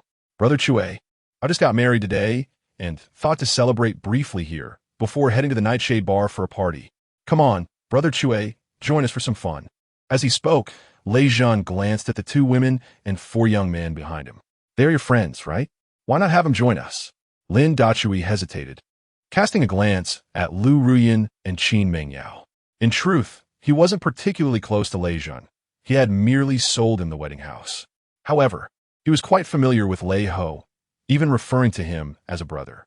Yet, Lei Zhen was undeterred, insisting on calling Lin Dachui Brother Chue, stating that everyone should address one another as they pleased. But what if this fellow took a fancy to the beauty of the two women and caused some trouble? Brother Chue, Lei Zhen seemed to sense Lin Dachui's unease and confidently reassured him. Rest assured, with me around, no one would dare to lay a hand on your sisters-in-law. All right, it's settled then. Let us go. With that, he firmly pulled Lin Dachui along. The four little kings exchanged glances, ultimately shaking their heads in resignation. Master, you go ahead with your wives. Liu Shaohua adjusted his cap, adding, we'll come see you another time. Join us. Lei Zhen protested, stepping forward to pull Liu Shaohua and the others along. Hey, you all look strangely familiar. The four quickly lowered their caps. Liu Shaohua explained, it's probably just a common face, nothing more. Well, we have some matters to attend to, so we'll take our leave. Without waiting for a response, the four hurriedly fled through the door. After all, as public figures, being recognized would undoubtedly bring about unnecessary complications. All right, let us head out. Lin Dachui shook his head helplessly, following Lei Zhen out of the hotel. Isn't that my brother-in-law? What is he doing with those two vixens at a nightclub? A striking figure observed the departing group, murmuring to herself. She promptly took out her phone, snapped a photo, and edited a message to send. Sister, it seems my brother-in-law is flirting with two vixens at the Nightshade Bar. At the Nightshade Bar, the atmosphere was lively, with a DJ energizing the crowd. Come on, enjoy this track. It's called Nightshade. If you love DJ music, step into our world. Let us sway together tonight. Forget your worries. Everybody come on. The dance floor was alive with men and women moving passionately to the rhythm. This bar belonged to Lei Zhen, and tonight was a celebration for the club brothers along with their wives, girlfriends, and lovers. Certainly, There are also some distinguished ladies and gentlemen from Jiangshan. You gentlemen, please change your seats. Lei Zhun ushered a few companions away. Brother Chue and the two sisters-in-law, please take your seats here. It was not long after Lin Dachui settled in when the bar's lights suddenly dimmed. The crowd erupted in a chorus of gasps, and then a spotlight illuminated the center of the stage. A woman clad in a high-slit qipao gracefully ascended the stage. After casting a seductive glance over the audience, she sweetly announced, "Today is a momentous occasion as young Master Lei is marrying. I have prepared a special song and dance performance for this celebration." As the music began, the woman commenced her enchanting dance. "Come, let us revel in the moment, for time is abundant. Come, let love flourish, for folly is in plenty. Come, let us wander, for directions are plentiful. Come, let us play, for there is grandeur in abundance. Ah, how delightful!" Boldly embracing the facade of love, meandering in the whimsical embrace of dreams, the more flustered, the more one desires, the more one itches, the more one scratches. The woman's dance was mesmerizing, and her voice exuded allure. The crowd was filled with cheers and whistles. As the song reached its crescendo, she blew a kiss in Lin Dachui's direction.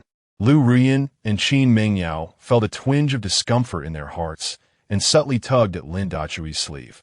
Lin Dachui offered an awkward smile, feeling that the woman on stage was being somewhat contrived. After the performance concluded, the woman descended the stage and walked directly towards Lin Dachui. "You must be Brother Chue, right? I have long admired your name. It is indeed a pleasure to finally meet you." Chapter 12. At last, a familiar melody. Who are you? Lin Dachui slightly shifted to the side. "Me?" The woman in the cheongsam covered her mouth and chuckled. "I am a friend of young Master Lei." As she spoke, Lei Zhun approached, holding a drink and accompanied by a young girl. "Chue Ge." He introduced, "This is my wife, Lu Xiang. Quickly greet Chue Ge and Asa."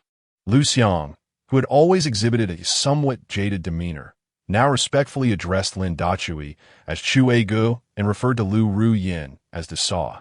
"This is the singer I mentioned earlier, Li Xiaoye." Lei Zhun continued, introducing the woman in the cheongsam. "Xiaoye, this is Chue Ge. You should recognize him now." Lu Ruyan and Qin Meng Yao exchanged astonished glances. "She is Li Xiaoye, the enigmatic masked diva who never revealed her face?" However, it was understandable that they hadn't recognized her, as she had never sung in this style before. "Hee." Li Xiaoye smiled slightly. "I have long heard of Chue Ge's illustrious name. Seeing you today, you are indeed quite handsome. By the way, I heard young Master Lei mention that Chue Ge was once a singer as well. Why not perform a song for us?" Upon hearing this, Lin Dachui hurriedly waved his hand. "I think I'll pass. I fear that once I start singing, you might be too intimidated to sing again. Honey, why don't you sing a song?" Lu Ruyan tightened her embrace around Lin Dachui's arm, playfully asserting her position. "I haven't heard you sing in a year. I want to listen." This tone and demeanor were strikingly incongruous with Lu Ruyan's typically aloof and authoritative persona. "Yes, Chue Ge," Lei Zhun echoed, his face brimming with anticipation. "Just sing a song to bless us. 6 years ago, you sang in this very bar. I believe no one sings better than you do." Lin Dachui was suddenly transported back in time. 6 years ago, he indeed performed in this nightlife bar, and it was here that he first encountered Su Wanqing. How time flies. 6 years have passed. The bar had hardly changed, but people have. Ahem. Lin Dachui smiled gently. "Since everyone wishes to hear it, I shall sing a song for you." With that, he stood and walked towards the stage. "Wonderful!" Lei Zhun exclaimed with excitement. Lu Ruyan wore an expression of eager anticipation. Qin Mengyao tilted her head and asked Lu Ruyan, "Doesn't Brother Chue only know how to write songs? Can he sing too?" "Hee." Lu Ruyan nodded. "You are in for a treat today." Li Xiaoye observed Lin Dachui as he conferred with the band as musicians, a glimmer of curiosity in her eyes. She had long heard Lei Zhun praise Lin Dachui's singing prowess, yet had never experienced it firsthand. However, how remarkable could a bar's resident singer truly be? "Hello everyone, I am Lin Dachui." After finishing his discussion with the band, Lin Dachui took a seat on a high stool, a guitar cradled in his arms. "Today, my brother Lei Zhun is getting married. So I've composed an original song for the lovely couple. May they be eternally united, growing old together. His words brought a hush over the crowd. Yet, it was merely a fleeting moment before murmurs began to ripple through the audience. Who is this person? I don't recognize him. With a wooden guitar in hand. He pretends to be an artist, claiming he will sing original songs. You may not know this, but he likely resorts to singing out of tune and calls it original. Even if he falters, he can always assert that this is how originality sounds. Quite right. The crowd buzzes with chatter, and soon they begin to mock him. Lei Zhan wants to rebuke these oblivious individuals, yet he is halted by Lu Ruyan. Rest assured, my husband will not take offense. Lu Ruyan says with a smile, glancing at the composed Lin Dechue. He will undoubtedly make them eat their words. Meanwhile, a luxury car halts at the entrance of the night bar. After Su Wanqing alights, she strides into the establishment. Spotting the mature and handsome face illuminated by the spotlight, she momentarily loses her focus. This scoundrel, having struck Mei Ji, dares to bring those two vixens to the nightclub? Just wait until Lei Zhan and I obtain the invitation to the wedding banquet in 3 days. I shall deal with you then. As Lin Dechue stands under the spotlight, he cannot discern the faces of the audience below. Yet, that familiar stage presence returns. This song is titled For You All. Lin Dechue smiles gently and begins to strum the guitar. If there is a song most fitting for a newlywed couple, it must be For You All, penned by Shi Yilang and composed and performed by Zhang Yu. The music flows softly as Lin Dechue's magnetic voice resonates. He will be your groom. From now on, he is your lifelong companion. Everything about him will be closely tied to you, sharing both fortune and misfortune. She will be your bride, entrusted to you by another's heart. You must cherish and care for her throughout your life, sharing both joy and sorrow. Goodness, did I misjudge him? He truly can sing. No, does he not resemble the resident singer from 6 years ago who performed at our bar? I thought his voice sounded familiar. Now I recall. Indeed, it is him. Goodness, after 6 long years, to finally hear such a beautiful voice again. Su Wanqing stands frozen in the center of the dance floor, gazing intently at Lin Dechue as he sings. He will be your groom. From now on, he is your lifelong companion. Everything about him will be closely tied to you, sharing both fortune and misfortune. Is he doing this intentionally? Is he using this song to salvage our marriage? Lin Dechue, although you have treated me well, Jing has returned. We are no longer possible. Ru Yanjia, Qi Mengyao exclaims, her eyes wide. He really can sing? No wonder those 4 young kings claimed he was their disciple. I thought he merely wrote songs for them. Lu Ruyan smiles silently, her almond-shaped eyes fixed on Lin Dechue, brimming with sweetness. Brother Dechue, if you were my groom, I would cherish you as my very life. But if I were to become your bride, would you then care for me throughout your life, sharing both joy and sorrow? Li Xiaoyu, with her charming gaze, keenly observes Lin Dechue. This Lin Dechue truly excels at singing love songs. It appears that my love duet can indeed invite him to assist with the recording. The melody continues, and the crowd begins to clap in rhythm, slowly. Surely it is a special fate that has brought us together as a family. The more he loves you, the more you reciprocate, seeking the possibility of happiness. No longer alone, in every moment, we shall think of one another. The more you invest in love, the more complete it becomes. Lin Dechue gazed into the indistinct crowd below, singing blissfully, as if he were singing about himself. Suddenly, a sharp pang pierced Su Wanqing's heart. A family? The more love, the more reciprocation, the pursuit of happiness? The more one gives, the more love is fulfilled. Lin Dechue, are you blaming me for my indifference towards you over these past 6 years? Yes, I admit, my heart has not harbored you in Wan. Yet, I have long grown accustomed to your presence in my life. If it weren't for Jing, I believe, I would have spent my life with you both. I am sorry, Lin Dechue. I am sorry, Wan. I merely wish to make amends for past regrets. I never intended to hurt you. But why does my heart ache so? Dechue. As the song concluded, thunderous applause erupted from the audience. Lu Rian rose, her gaze falling upon the woman in the center of the dance floor who had her back turned. Immediately, She cupped her hands around her mouth and shouted towards the stage. Husband, you are amazing. Sing another one. Qin Mingyao, equally exhilarated, imitated Lu Ruyan's antics, whistling wildly. Husband? Su Wanqing turned her head sharply. Lu Ruyan, how could she call Lin Dachui her husband? Could it be that they're truly together? Chapter 13 Lin Dachui officially bid farewell to the past. Encore! Encore! The crowd chorused, demanding Lin Dachui to perform once more. Though these individuals were not professional music critics, they found Lin Dachui's singing truly enchanting. Moreover, the song For You resonated beautifully with the joyous occasion of the day. Su Wanqing curled her lips slightly, conceding, I must admit, this fellow does have a lovely voice. Lin Dachui hesitated, confessing, it has been years since I last sang, and I'm a bit out of practice. Perhaps we should let it be. But how could the audience possibly agree? Brother Chue, you sing wonderfully, far better than those fleeting pop idols. One exclaimed. Indeed, if you debut, the title of Prince of Love songs would overshadow Lu Xiaohua. Absolutely. You must sing another one. The crowd insisted fervently, unable to resist the enthusiasm of the audience. Lin Dachui conferred with the musicians behind him. Dear musicians, let us settle on the key of C with the chord progression for the verses and the chorus. After discussing the chords, he mentioned the style of the song and some nuances to watch out for.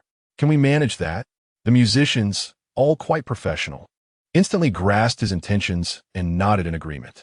Swayed by their fervent encouragement, Lin Dachui smiled into the microphone, declaring, Then let us sing another.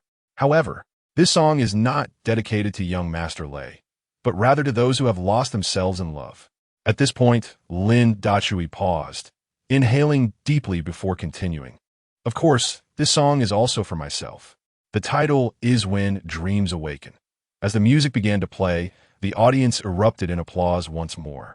When dreams awaken, Su Wanqing murmured to herself, Lin Dachui, I know you love me dearly. Yet, alas, my heart can only harbor Jingjing. It's time for your dreams to awaken. Let us part amicably.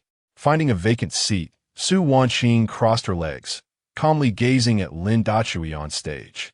As the melody flowed, Lin Dachui began to sing the heartfelt lyrics. You said you loved someone you shouldn't. Your heart is filled with scars. You spoke of mistakes you regret, burdened with remorse. You claimed to have tasted life's bitterness. Unable to find a trustworthy soul, you expressed deep despair, even questioning the meaning of life. Had you known that sorrow is often unavoidable, why immerse yourself so deeply in love? For love is always a bittersweet attachment. Why fret over fleeting warmth? Understand that sorrow is inescapable. During every moment of awakening, some questions need not be asked now, and some people are not worth waiting for. As Lin Dachui continued to sing, the audience was enveloped in his melancholic, solitary, yet defiant melody. Among them, Lu Ruoyan was already in tears. Brother Chue, have you loved someone you shouldn't? Is your heart filled with scars? Have you endured life as hardships, struggling to find someone to trust? When did a piece of you begin to dwell within my heart? Is it Daylily? Or perhaps it is the one sitting next to you, dual sticks? Legend of the Hungry Wolf. Sunflower regardless of the moment. I, Lu Ruyan, am worthy of your trust. I shall not allow you to suffer or endure pain. Indeed, why should one dwell on a mere flicker of tenderness? Moreover, Su Wanqing is not deserving of your affection, nor should you wait for her. Sister Rian Qin Mengyao wept inconsolably, while Brother Dajua appeared profoundly sentimental and pitiable. Lu Rian hurriedly wiped her tear-streaked face. It's all right. His dream has come to an end. Lin Dajua, Su Wanqing's throat tightened. Do you blame me for not having loved you? Perhaps it is for the best. Let us part amicably yet. Despite her words, another voice echoed in her heart. Had you prevented me from reaching Jingjing earlier, had you revealed your feelings sooner, perhaps we would not have arrived at this juncture. As the final note faded, aside from Lei Zhen and Lu Xiang, the couple in attendance, nearly all had shed tears. They were reminded of their own pasts, or perhaps their present, realizing how humble their love truly was. Even couples embroiled in quarrels found themselves calling one another to propose a breakup. A love that is not mutual holds no meaning when dreams awaken. It is time to part ways. Thank you, everyone. Upon concluding his performance, Lin Dajua gracefully bowed, declaring, I, Lin Dajua, bid farewell to my past today. With that, he descended the stage, making his way toward Lu Ruyan's table. Brother Dajua, Lu Ruyan and Qin Mengyao called out in unison, their faces still glistening with unshed tears. What is the matter? Lin Dajua inquired, puzzled. It was merely a song. Surely you two have not been moved to tears? Qin Mengyao pouted. Your heartfelt rendition made us feel as though we were experiencing it ourselves. How could we not be moved, Dajua? Lu Ruyan's face illuminated with a breathtaking smile. Gently grasping Lin Dajua's hand, she spoke earnestly. From now on, you can place your trust in me. Rest assured, I will take good care of you in Wan. Grant me a chance, will you? She concluded, gazing at Lin Dajua with bashful anticipation for his response. Lin Dajua felt overwhelmed. Is it typical for a female CEO from Kyoto to be so assertive? Brother Dajua. Just as Lin Dajua found himself at a loss, Li Xiaoya unexpectedly interjected, I didn't realize you possessed such vocal talent. Those two songs I have never heard before. Are they truly your original compositions? Certainly, Qin Mengyao replied with pride. Brother Dajua is actually cough. Lin Dajua interrupted with a couple of vigorous coughs. I merely wrote them for fun. He glared at Qin Mengyao, who playfully stuck out her tongue in response. You are far too modest. Li Xiaoya smiled gently. I just heard your voice is perfectly suited for love songs. I happen to be recording an original duet. May I request your assistance in recording the male vocal part? Upon hearing this, a flicker of curiosity crossed Lin Dajua's face. In recent years, he has been solely focused on songwriting, paying little attention to the developments in the entertainment industry. However, it appears that Li Xiaoya is also an original singer. Regarding the song Itchy, her vocal prowess, comprehension of the piece, and emotional expression are remarkably adept. Since the original singer program has yet to commence, it might be worthwhile to take the opportunity to collaborate with her. With this thought, Lin Dajua nodded in agreement. All right. Lu Ruyan and Qin Mengyao sighed with relief upon hearing this. Earlier, Li Xiaoya had requested that they conceal her identity to gauge whether Lin Dajua would decline. The outcome was satisfactory for all. Consequently, Lei Jin began to encourage everyone to drink in celebration, expressing particular gratitude for the song gifted by Lin Dajua. Witnessing the joyous scene, Su Wanqing felt a pang of discomfort in her heart. Resolutely, she gritted her teeth and strode towards Lin Dajui's table. Mr. Su? Lei Jin immediately recognized Su Wanqing, narrowing his eyes slightly. What brings you here? Hearing this form of address, Su Wanqing felt a twinge of unease. Just recently, Lei Jin had affectionately referred to her as sister-in-law, yet now he addressed her as Mr. Su. Lei Xiao, ignoring the astonished gazes of others, Su Wanqing candidly stated, I have come today brazenly seeking a wedding invitation from you. Huh? Lei Jin replied with a mocking expression. Mr. Su is the esteemed president of the Su Group. I dare not extend an invitation. Why not? Su Wanqing's delicate brows furrowed. Have we, the Su family, offended you, Lei Xiao? Lei Jin scoffed, Mr. Su. You and Lin Dajua are divorced. What right do you have to attend my wedding? Su Wanqing was taken aback. What did Lei Jin mean by that? My divorce from Lin Dajua has no bearing on the Su family's eligibility to attend the wedding, does it? Chapter 14. This is your home, not mine, and Yin Yin's. Lei Xiao. Su Wanqing gritted her teeth. Although I have registered my divorce from Lin Dajua, we have yet to finalize the paperwork. Legally, I am still his legitimate wife. With that, she provocatively glanced at Lu Ruyan, remarking on the shamelessness of some women who seduce others' husbands while their engagement is still intact. Huh? Lu Ruyan coldly laughed. Su, your audacity is truly remarkable. You were already unfaithful to your dear Lin Dajua before your divorce was finalized, engaging in an affair with your white moonlight. I, on the other hand, sought out Lin Dajua only after your divorce was officially registered. As she spoke, Lu Ruyan gracefully linked her arm with Lin Dajui's, her expression dripping with mockery. What is this? Does Su only permit officials to commit arson while forbidding the common folk from lighting lamps? Witnessing this scene, an inexplicable fury surged within Su Wanqing. Lu Ruyan was truly overstepping. Right before my eyes, she clutched my Su Wanqing's man. even if my feelings for him are lukewarm. Seeing him so intimately engaged with another woman stirs a profound discomfort within me. Perhaps it is because he is the father of my child. Those who hold my heart can taint everything in my sight. Su Wanqing bit her silver teeth, insisting I was merely accompanying Jing Jin to ease his mind. We did nothing inappropriate. Oh, Liu Ruoyan scoffed. Lin Dachui and I merely held hands, and we did nothing either. At this, Su Wanqing fell momentarily speechless, redirecting her fury towards Lin Dachui. Lin Dachui, you allowed someone to harm Jing Jin today. He is still lying in the hospital. I demand that you accompany me to apologize to him tomorrow and seek his forgiveness. Otherwise, I will no longer advocate for you or clean up your mess. Mei Jingjin? At that moment, Lei Zhen, standing aside, interjected with a teasing expression. Su, the person with whom you had an affair wouldn't happen to be him. Would it? You know him? Su Wanqing was taken aback, quickly biting back her words to clarify. Let me reiterate, I did not have an affair. Ha! Lei Zhen laughed heartily. An affair is an affair. Why deny it? However, my father mentioned that this morning he made a certain Mei Jingjin truly powerless. Upon hearing this, Su Wanqing's complexion fluctuated between shades of blue and red. The one who harmed Mei Jingjin was actually Lei Yi? Why? Confusion clouded her thoughts.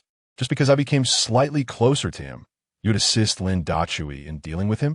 Lei Zhen frowned, glancing at Lin Dachui. Brother Chui, did you not inform her? With a slight smirk, Lin Dachui replied, do you think she will believe me? Lin Dachui, what do you mean by that? Su Wanqing's expression stiffened. She then gritted her teeth, saying, if you have the courage, speak up. Let's see how you spin this.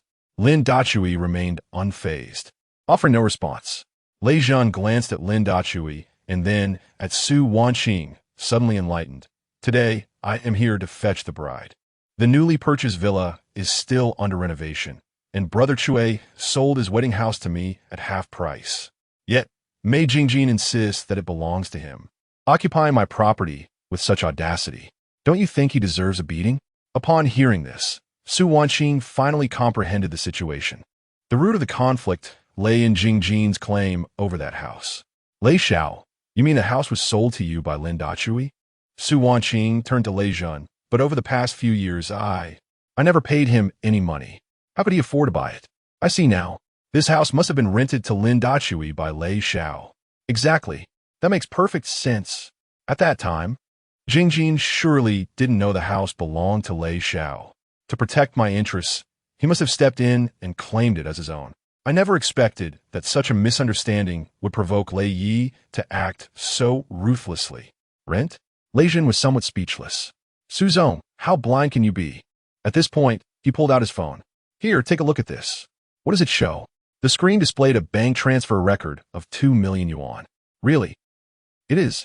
Suaning confirmed repeatedly, ultimately conceding. I didn't know this house belonged to Dachui, and that it was sold to you. But still, even so, one shouldn't resort to violence over a misunderstanding. Lin Dachui could no longer contain himself. Su Wanqing, Lin Dachui spoke coldly. Do you have any idea how much of a scoundrel Mei Jingjin is? He drove me and Wan out of the wedding house and then claimed it as his own. Moreover, he intends to let Ru Yin and Meng Yao move in without charging rent, keeping them as his hidden treasures. Su Wanqing staggered at his words, mumbling, how could that be? Jingjin can't possibly be that kind of person. He merely wanted to persuade Lin Dachui and Wan to return to the villa. There must be some misunderstanding. He is so refined. How could he evict Lin Dachui and Wan? He loves me so much. How could he be interested in other women? Lin Dachui must be trying to win me back, deliberately sowing discord. Yet, I had clearly told him not to approach Lin Dachui, yet he still went. Was he genuinely trying to persuade Lin Dachui to return to the villa? Or was he aiming to seize that house? Tomorrow will reveal the truth. Lin Dachui. Su Wanqing's expression regained its icy composure. There may be some misunderstanding, and I now apologize on his behalf. However, I will get to the bottom of this. I hope what you say is true. Lin Dachui ignored her and turned to Lei Zhen, saying, Lei Xiao, it's getting late. I must return to accompanying Wan. All right, Brother Chui. Lei Zhen replied with a smile. You must come to the wedding banquet in 3 days. Lin Dachui nodded and immediately walked toward the bar's entrance. Lu Rian and Qin Mingyao followed closely behind, with Li Xiaoya also rising to leave. Lin Dachui. Su Wanqing glanced at Lei Zhan, stamped her foot, and chased after him. Wait for me. Mr. Su, do you have something to discuss? Lin Dachui turned back and asked indifferently. Su Wanqing's expression stiffened as she coldly inquired. Where do you intend to go when you have nowhere to stay? Mr. Su. Lu Ruyin stepped forward, positioning herself in front of Lin Dachui. It seems you have forgotten that you are already divorced. Where he goes now is no longer your concern. You. Su Wanqing trembled with anger, yet found herself unable to retort. At that moment, a luxurious car slowly approached and came to a stop by the roadside. The car has arrived. Su Wanqing lowered her head, tugging at Lin Dachui's sleeve. Take me to pick up Yuan. We are going home. Home? Lin Dachui scoffed. That is your home. Not mine, and Yuan's. Su Wanqing's heart trembled, and after a moment of silence, she spoke, our cooling off period. I assent there's still 28 days left. If you do not come home with me, where will you and Yuan stay? Do not forget, Yuan is also my daughter. At her words, Lin Dachui felt a flicker of surprise within him. He had not anticipated that Su Wanqing would begin to acknowledge Yuan as her daughter now. Alas, it is too late. Su Wanqing, Lin Dachui's tone was flat, devoid of any emotion. Do you believe you are worthy of being Yuan's mother? From the moment you went to pick up Mei Jingjin, you ceased to exist in my and Yuan's hearts. Chapter 15. Can you and Nan go home first? Su Wanqing's heart ached to the point of breathlessness. I know I haven't been perfect, but I have not been unfaithful. Mr. Su. Lu Rian's delicate face was tinged with coldness as she spoke sharply. Sometimes, emotional infidelity is far more dreadful than physical betrayal. Moreover, hasn't your body already strayed? As she spoke, she retrieved her phone to display several photographs. There, prominently displayed, were images of Su Wanqing holding hands with Mei Jingjin at the seaside. Additionally, there was a photo of Su Wanqing clad in a sultry silk nightgown, with Mei Jingjin closely beside her in a hotel setting. Su Wanqing's complexion turned a ghastly shade of pale as she clenched her fists. I merely held his hand. Nothing more. Lin Dachui scoffed derisively. The first step is holding hands. The second is an embrace and what follows. A kiss? A night together? Upon hearing this, Su Wanqing's face drained of color. She conceded that Lin Dachui's words held truth. Mei Jingjin often acted coy, nearly leading her to abandon her principles. Yet she steadfastly believed that as long as she did not cross that line, it could not be deemed infidelity. I will maintain my distance from him for the next 28 days, Su Wanqing softly vowed, casting a hopeful glance at Lin Dachui. Could you and Nan return home first? This marked her first concession to Lin Dachui. She was perplexed by her own feelings. Perhaps it was due to the absence of two familiar figures in her home after last night, leaving her somewhat unsettled. There's no need, Lin Dachui firmly declined, stating, Aunt Su, Nan no longer needs to tread lightly, fearing to upset you. Besides, she gets along splendidly with Rian. With that, he disregarded Su Wanqing's flushed face and summoned a designated driver waiting by the roadside, driving away with a flourish. Su Wanqing remained frozen in place, tears streaming down her face uncontrollably. I am Nan's mother. How could she possibly get along with Lu Ruyan? She found herself at a loss. Wasn't her desire for Lin Dachui and Nan to leave? Why did her heart ache so deeply? In a daze, Su Wanqing was assisted into the car by the driver. Mr. Su, noticing her distress, the driver hesitated before finally speaking. Shall we head to Mr. May's place tonight? Su Wanqing remained silent. After a prolonged moment, she wiped her tears and replied somberly, Let us go to the hospital. The driver complied, hastily starting the car. As Su Wanqing gazed out at the neon lights, her thoughts wandered. I met Lin Dachui at a bar one night. He sang beautifully, yet I regret not paying closer attention. He accompanied me in consuming copious amounts of alcohol, and then we went to a hotel. I am uncertain who initiated it, but I became pregnant with his child. Afterward, he resigned from his position as a resident singer to devote himself to caring for me. Following Nan's birth, he became even busier, Besides attending to my needs, he also took care of Nan, changing diapers and feeding her. I believed that providing him with a monthly allowance of 100,000 for the past 6 years to support him and Nan was a fair exchange for their well-being. However, how could I have handed the card to Jing's grandmother and forgotten to apply for a new one for him? How could I be so careless? Xine, could you come out and share a drink with me? On our way, Su Wanqing wiped her tear-streaked face once more and called her assistant, Lu Cini. Without hesitation, the latter found a commercial venue and promptly sent over the details of a private room. Golden Splendor Commercial Venue, room 666. The driver turned the car around, heading away from the hospital. President Su, over here. In room 666, Lu Cini rose to greet Su Wanqing as she entered. What's wrong? You look unwell. Su Wanqing remained silent, grabbing a bottle of liquor and drinking it straight. She choked and coughed violently after a hearty gulp. President Su, please, take it easy, Lu Cini exclaimed with concern, snatching the bottle away. What is troubling you? Xine. Su Wanqing's gaze was unfocused as she looked at Lu Cini. How do you perceive my treatment of others?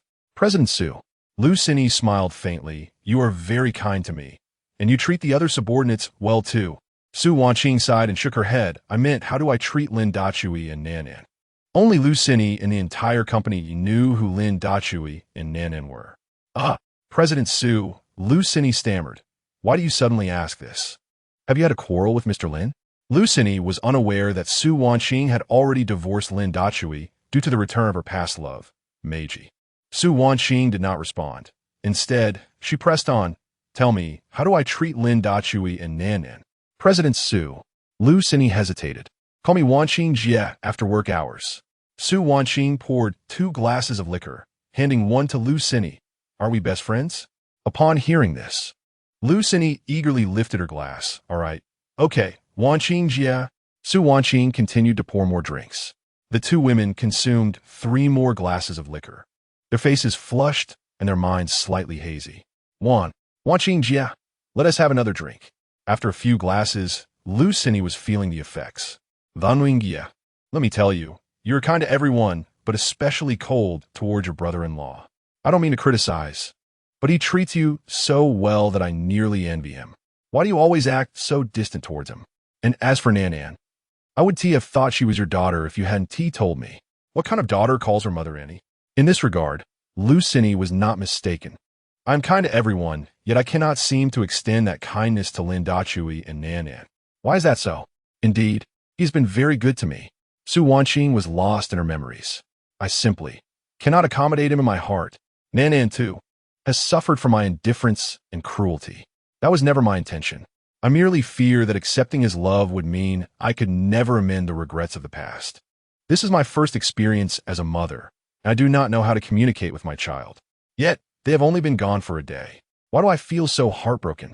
Su Wanqing poured herself a glass of wine, murmuring to herself, I must bring them back.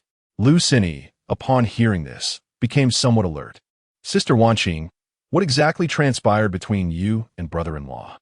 I parted ways with him the day before yesterday, Su Wanqing replied, her gaze tinged with melancholy. What? Lu Cini exclaimed, her face a picture of shock. She hurriedly advised, I'm unaware of what transpired between you two, but surely Brother Lin is still seething. You must grant him some time to cool off. Su Wanqing bit her lip, fully aware that Lu Cini spoke the truth. Yet, she could not bear to wait even a moment longer. She retrieved her phone and dialed a familiar number, only to be met with the cold, automated response. Sorry, the number you have dialed is temporarily unavailable. Blocked? Su Wanqing's face turned pale with anger. I even offered you an olive branch. Why are you still upset? Drinking. With a stoic expression, Su Wanqing filled her glass with liquor once more, downing it in tandem with Lu Cini. The two indulged far too much that evening, but fortunately, a driver escorted them home.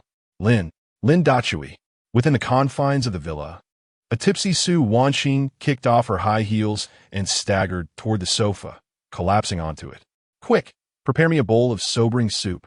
Yet, the house remained eerily silent. No one responded. Lin Dachui, Su Wanqing, her vision blurred from intoxication, struggled to prop herself up. You must listen to me. But midway through her sentence, she abruptly halted. Gazing at the empty living room and the pitch-black kitchen, a wave of grievance surged within her. Husband, do my words no longer hold any significance for you? With that, she dashed out of the villa barefoot, not even bothering to put on her shoes. Chapter 16. The Hammer. The Child. Wait for me. Mr. Su, your husband has awakened. As Su Wanqing stepped in her car, the hospital attendant called. Upon hearing the news, she sobered considerably. Mei Jingjing had regained consciousness. It was the perfect moment to inquire about those photographs of Lu Ruyan. Yet, if I do not seek out Lin Dezhu and the child, will they truly forsake me? Surely not. They love me dearly. It is inconceivable that they would choose to abandon me. After a brief moment of hesitation, she instructed the driver to the hospital. Following this, she closed her eyes to rest, offering herself a quiet reassurance. Once I clarify matters with Jingjing, I shall provide you both with a satisfactory explanation. Dazhu the child. Wait for me. Mr. Su. Half an hour later, Su Wanqing entered the hospital room, where the attendant approached her. You have finally arrived. Your husband has just fallen asleep. Would you like me to? Who told you he's my husband? Su Wanqing interjected with a dark expression. The attendant appeared puzzled. Mr. Mei has been calling you his wife? I assumed. With a cold demeanor, Su Wanqing replied. Is what you see and hear necessarily the truth? She waved her hand dismissively, signaling for the attendant to leave. As she gazed at Mei Jingjing, whose eyes were tightly shut, the initial joy she felt upon their first meeting had vanished. Furrowing her brows, she surveyed the room, sensing that something was amiss. Wanqing, just as the attendant departed, Mei Jingjing awakened, exclaiming, I am in so much pain. A barely perceptible frown crossed Su Wanqing's forehead. She fixed her eyes on Mei Jingjing and gently inquired, How did you sustain such severe injuries? Mei Jingjing hesitated to meet her gaze. This morning, I sought out Lin Dezhu, thinking to persuade him to return to the villa. After all, you're not officially divorced yet.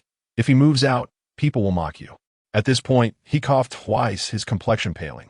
This time, he was not feigning. The pain was genuine. Not everyone could endure such brutal violence without consequence. Su Wanqing hesitated but ultimately patted his chest, helping him to breathe more easily. Cough, cough. Mei Jingjing took some time to recuperate before continuing. However, I discovered that there were 2 women hidden in his home. He feared exposure and had someone brutally attack me, even taking Bai Yin away. Su Wanqing froze, suddenly recalling why she had felt that something was missing. It was Mei Jingjing's son, Mei Bai Yin. Why would Lei Yi take a child away? Are you certain he wanted to persuade him? Su Wanqing narrowed her eyes, considering the possibility that he intended to drive them out instead. Wanqing. Mei Jingjing's emotions flared, causing him to inadvertently pull at his wound, grimacing in pain. How could you think so poorly of me? I understand now. It must have been Lin Dezhu who intentionally misled you. With a look of indignation, he continued. He spends your money, resides in your house, yet keeps 2 beautiful women. Su Wanqing responded with a cold laugh. For the past 6 years, I have given him not a single cent. Mei Jingjing's expression shifted as he stammered that. That must be a rented apartment. Oh, I remember now. I was beaten because Lord Lei had someone do it. That apartment must have been rented to him on your account. I never expected he would actually keep 2 mistresses there. Mei Jingjing, enough. Su Wanqing could no longer endure his words. At this point, will you not speak the truth? That apartment was purchased by Lin Dachui with his own earnings. He sold it to Lord Lei just this morning.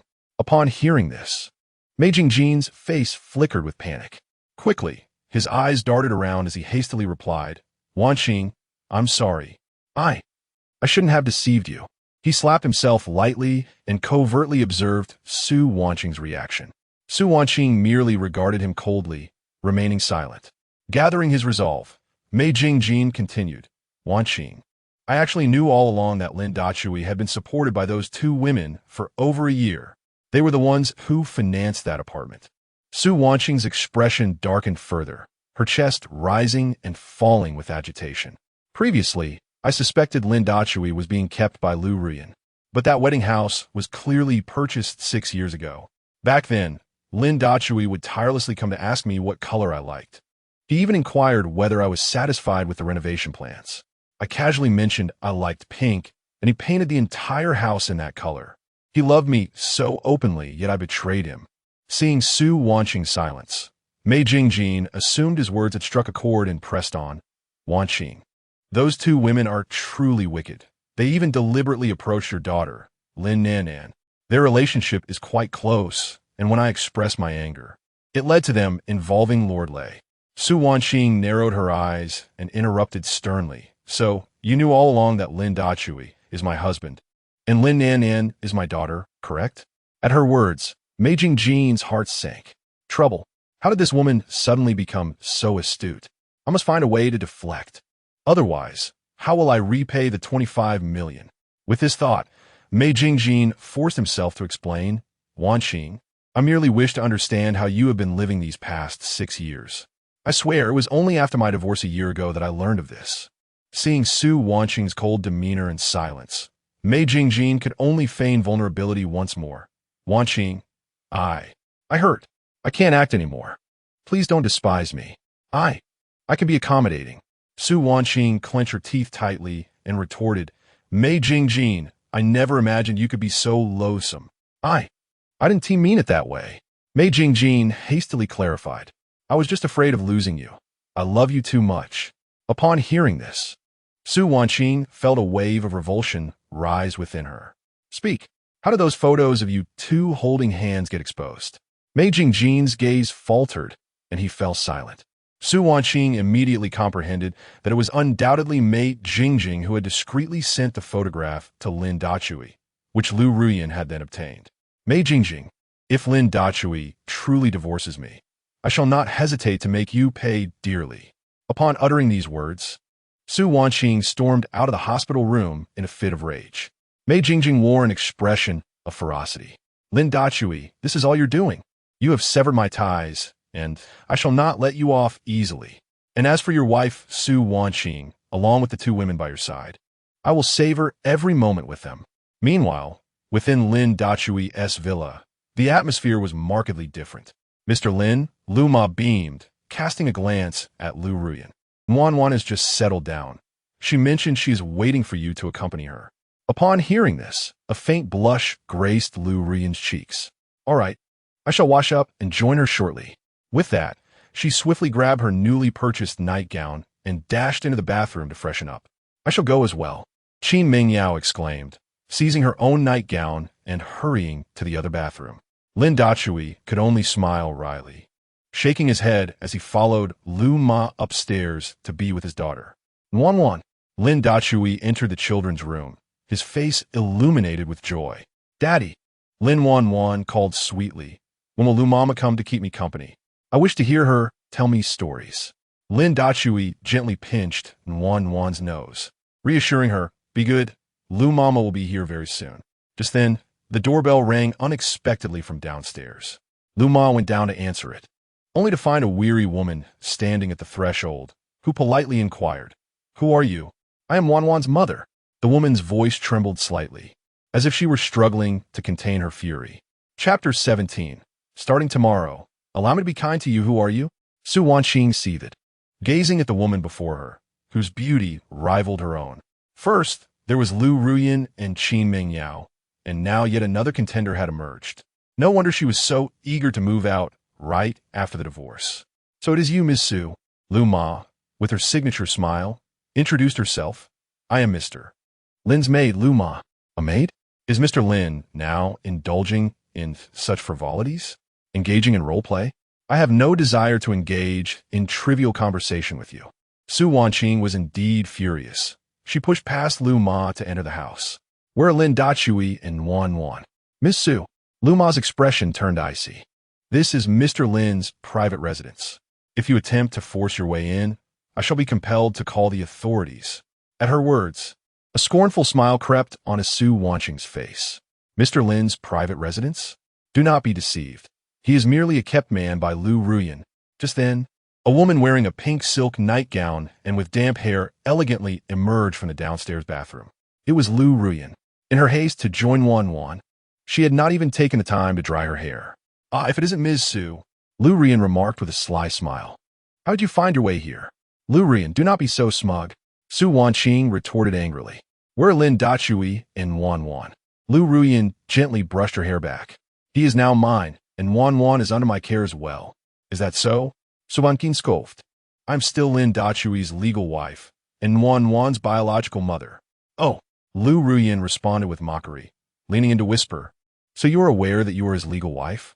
Yet, you shamelessly spent a month with your white moonlight, putting a green hat on your husband? As Su Wanqing heard this, her confidence wavered slightly. I did not cheat. Lu Ruyan rolled her eyes and continued her taunts. You acknowledge that you are Wan's biological mother. Yet since she learned to speak, you have not allowed her to call you mommy. Have you, Aunt Su? Su Wanqing opened her mouth, but found herself at a loss for words. If she had previously believed that spending a month with her white moonlight did not cross the line of infidelity, then being called Aunt Su had shattered her defenses completely. After a prolonged silence, a flicker of regret passed through her eyes. But soon, she lifted her head, declaring, I cannot change the past, but Wan is my daughter, and I will not give up on her. Hmph. Lu Ruyan sneered coldly. Do you still think there is a chance? Lin Dachui and Wan will never forgive you. At that moment, a childish voice called out from behind. Mommy, why haven't you come to play with Wan? Everyone turned to see Lin Dachui carrying Lin Wan, looking helplessly at Lu Ruyan. Go on. Lin Dachui set down his daughter, affectionately ruffling her hair. The petite figure of Nan hurried towards Su Wanqing, Lu Ruyan, and Aunt Lu. Su Wanqing felt a surge of excitement and anxiety. This was the first time she would hear Nan call her mother in front of others. As Nan approached, she quickly crouched down, arms wide open, ready to embrace her biological daughter. Lu Ruyan, though feeling a twinge of disappointment, also crouched down and extended her arms. In that moment, she was acutely aware that she could not compete with Su Wanqing. After all, she had spent merely a day with Lin Nan. Yet, she still knelt down. Lin Dachui observed the two women, his gaze somewhat dazed. Nan had always yearned for maternal love, which Su Wanqing could not provide. However, Lu Ruyan genuinely cared for Nan. Otherwise, she would not have earned Nan's affection. Yet, this time, it seemed she would have to apologize to Lu Ruyan. Nan longed for a mother's love. Nan, Su Wanqing exclaimed, her heart racing. Yet she managed to display a gentle smile. Mommy is here to pick you up. Lu Ruyan remained silent, quietly crouching. Everyone was eager to see whether Nan would forgive her mother, Su Wanqing. As Lin Nan approached the two women, she furrowed her brow and glanced at Su Wanqing. Then, without hesitation, she leaped into Lu Ruyan's embrace. Mommy, Lin Nan sweetly called out, I've waited for so long. Why haven't you come to tell me stories? Lu Ruyan held Nan tightly, tears streaming down her face. She did not understand why Nan called her mother, but that single word signified Nan's complete acceptance of her. Next, all she needed was to win Lin Dachui's heart, and her life would be fulfilled. Nan, Lu Ruyan wiped away the happy tears from her face and lifted Lin Nan. Mommy will take you now and tell you many, many stories.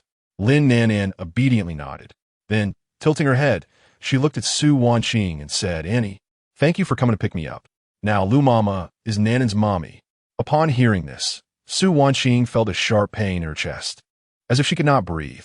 Nan, I was wrong. In the future, I will make it up to you, okay? Nan shook her head. But I gave you a chance last night.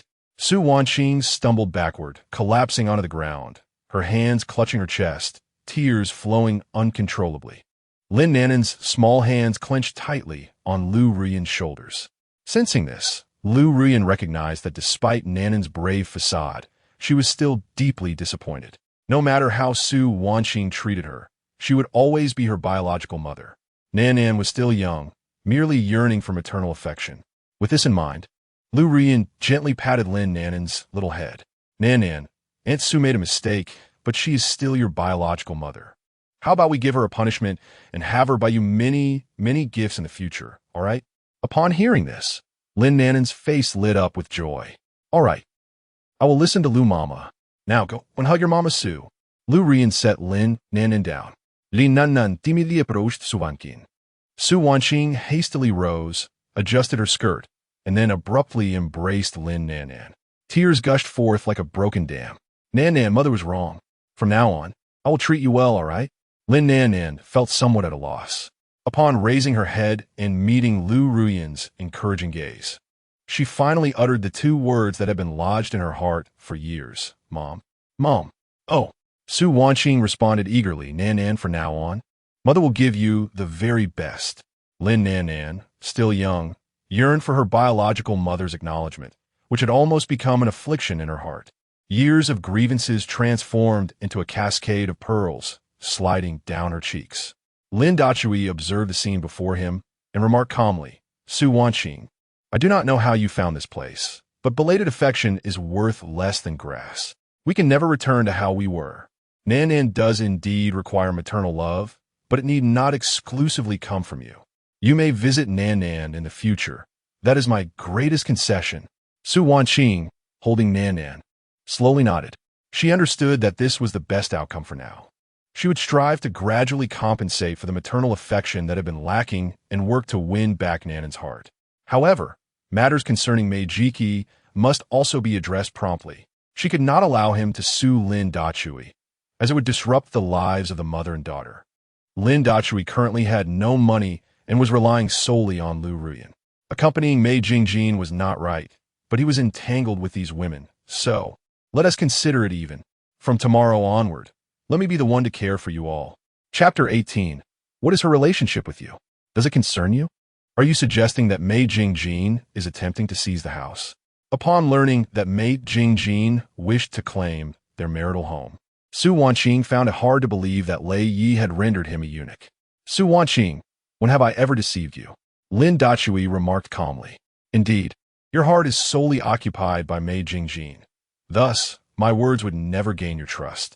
I do not. Su Wanqing softly denied, a hint of guilt coloring her cheeks. Yet she ventured to inquire then, what about Lu Ruyan? Were you supported by her? Lin Dachui found it somewhat amusing. No matter how impoverished he might seem, he was still a creative individual worth billions. The notion of being supported by someone was preposterous. Lu is from Kyoto, he mused, but does our relationship truly concern you? Su Wanqing was momentarily at a loss for words. Yet a small sense of pride bloomed within her. At least he was still willing to explain himself, which indicated that he still harbored feelings for her, albeit while still upset. It's all right, I shall take my time. As long as I humble myself, he and Yuan will return to my side. All right, I shall not inquire further. Su Wanqing said, a little flustered as she clutched her skirt. Is Lu Ma your hired maid? Lin Dachui was somewhat puzzled. This woman seemed to be unusually talkative tonight, more so than in the 6 years combined. Alas, it was too late to concern himself with such matters. Lin Dachui would not tolerate even a speck of sand in his eyes. Betrayal had no place in love. I can generously overlook your past, Su Wanqing, but the rest of our lives must be built on mutual fidelity. Su Wanqing, you have already sullied your hands. Su Wanqing's face fell, and she opened her mouth but refrained from retorting. An hour later, Su Wanqing departed, her mood seemingly much lighter. She had learned that Lu Ruyan and Qin Mingyao were friends from Kyoto, affiliated with an entertainment company that had invited Lin Dachui for collaboration, rather than providing support. Moreover, Lu Ma was indeed a high-priced caretaker hired by Lin Dachui, well-versed in various disciplines. At this moment, Su Wanqing realized that Lin Dachui was still quite extraordinary. He must have earned a considerable sum over the years, at least tens of millions, to afford such a splendid villa. While it paled in comparison to the Su family's vast wealth, it nonetheless qualified him as a suitable son-in-law. She resolved to sever ties with Mei Jingjin upon her return and wholeheartedly reintegrate into her family. Additionally, she wished to proudly bring Lin Dachui and Yuan back to the Su household. Her judgment in men would never falter. Brother Dachui, after lulling Lin and Yuan to sleep, Lu Ruyan returned to the living room. You want to hold it against me, will you? Lin Dachui paused at her words. Lu, what do you mean? Lu Ruyan stepped forward, taking Lin Dachui's hand, and with her head bowed, she softly confessed, I shouldn't have treated Su Wanqing that way earlier. I was simply frustrated. How could she say she didn't want something one moment, and then return the next? As she spoke, she cautiously glanced at Lin Dachui. Brother Dachui, you still love her, don't you? Lin Dachui firmly grasped Lu Ruyan, stating earnestly, I loved her for 6 years.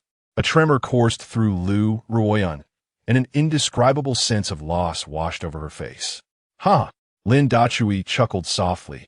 Who has he been reckless in youth? I too have been infatuated. He continued, yet each experience is merely a scenic view along the journey of life.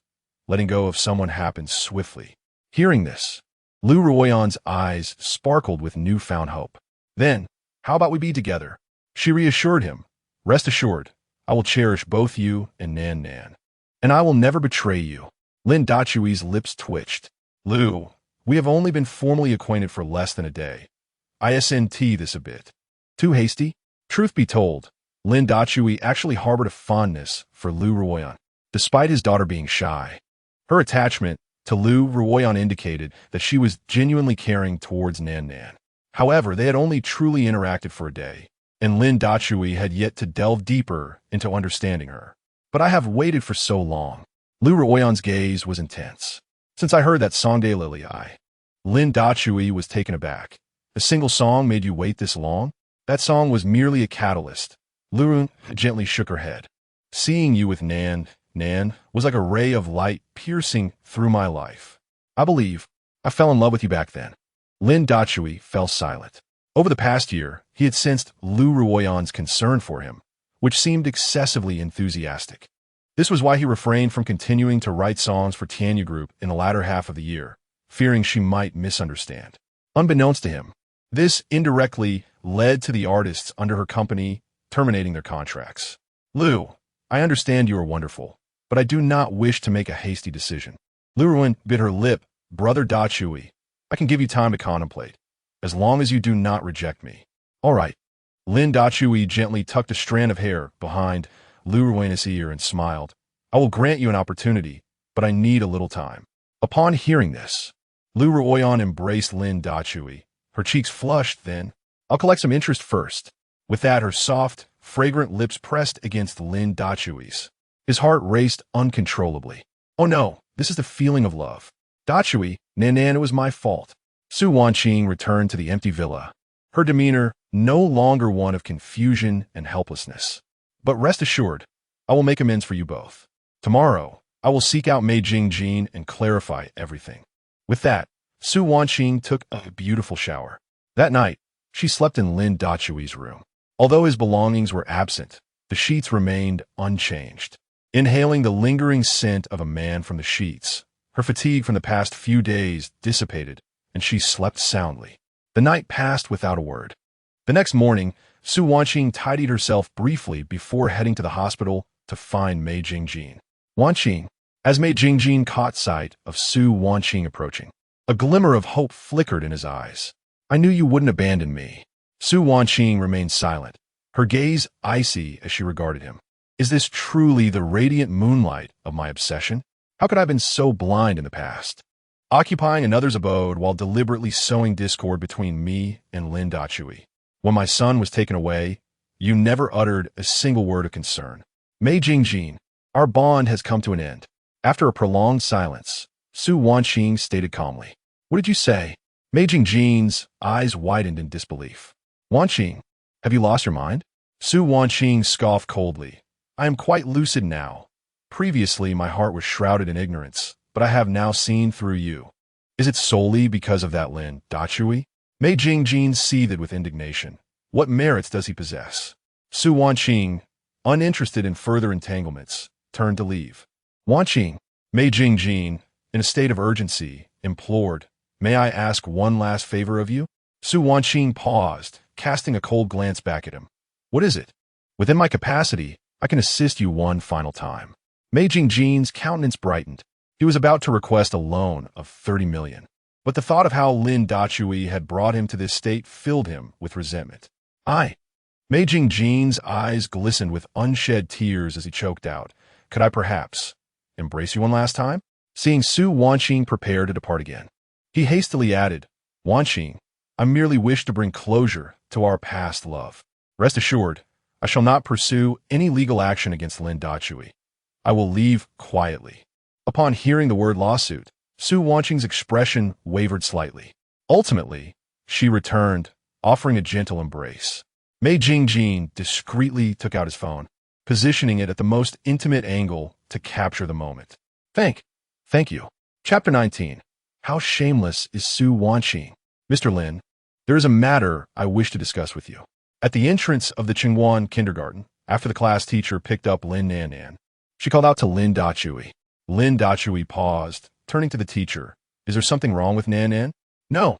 Teacher Zhang hesitated before continuing. Tomorrow is Mother's Day, and we are organizing a parent-child activity. The children will create a gift for their mothers on site. What do you think? Teacher Zhang looked at Lin Dachui, a glimmer of regret in her eyes. After a moment of contemplation, Lin Dachui replied, All right, I will have the child's mother attend tomorrow. That's wonderful.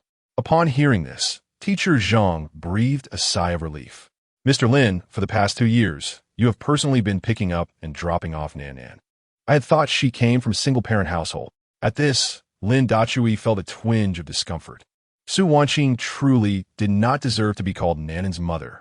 Noticing Lin Dachui's expression, Teacher Zhang quickly apologized. Mr. Lin, I sincerely apologize. There is no need for you to feel remorseful, Teacher Zhang. Lin Dachui smiled gently.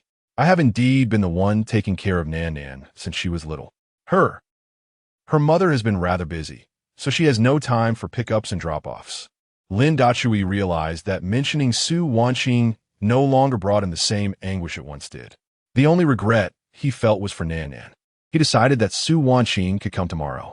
The child had always lacked maternal love, and if Su Wanqing could provide that, he would not mind allowing her to see Nan. However, if she intended to use this opportunity to mend their relationship, that was simply unfeasible. Hey, Brother Chue. Just then, a familiar voice rang out from behind. Lin Dachui turned to see Lei Zhan approaching with a child in tow. Is that Mei Jiqing's son, maybe Yuan?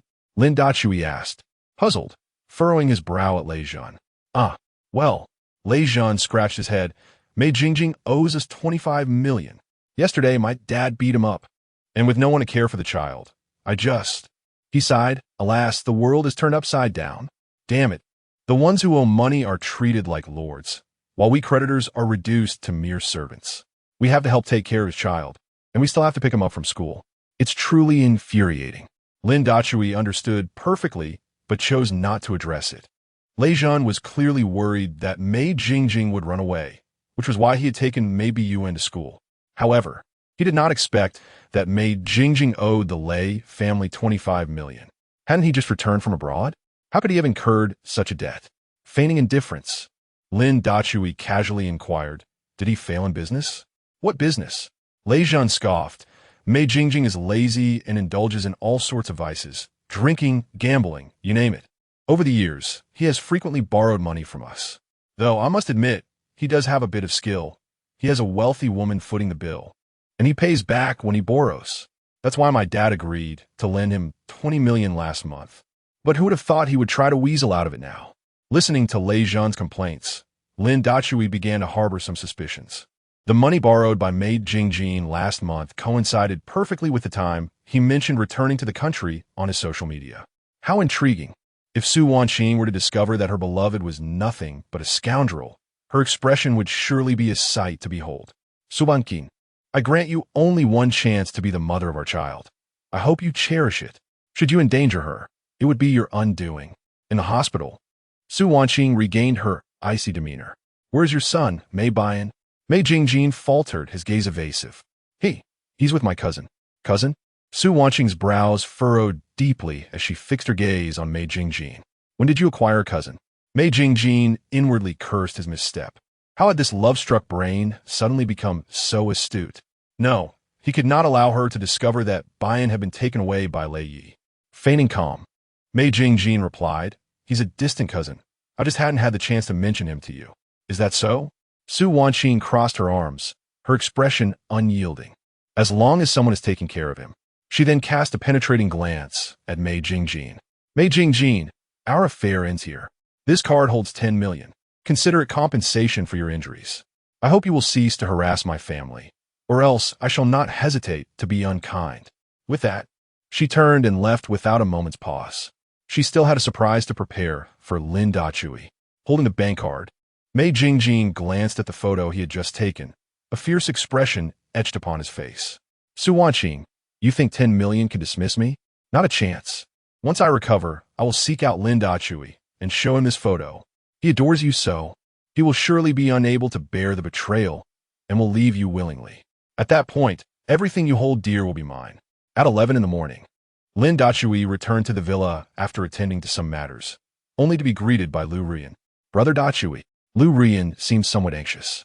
Su Wanqing insisted on coming in. It infuriates me. Qin Mingyao pouted in complaint. Su Wanqing is utterly shameless. You two have clearly registered your divorce. Yet she treats this place as though it were her home.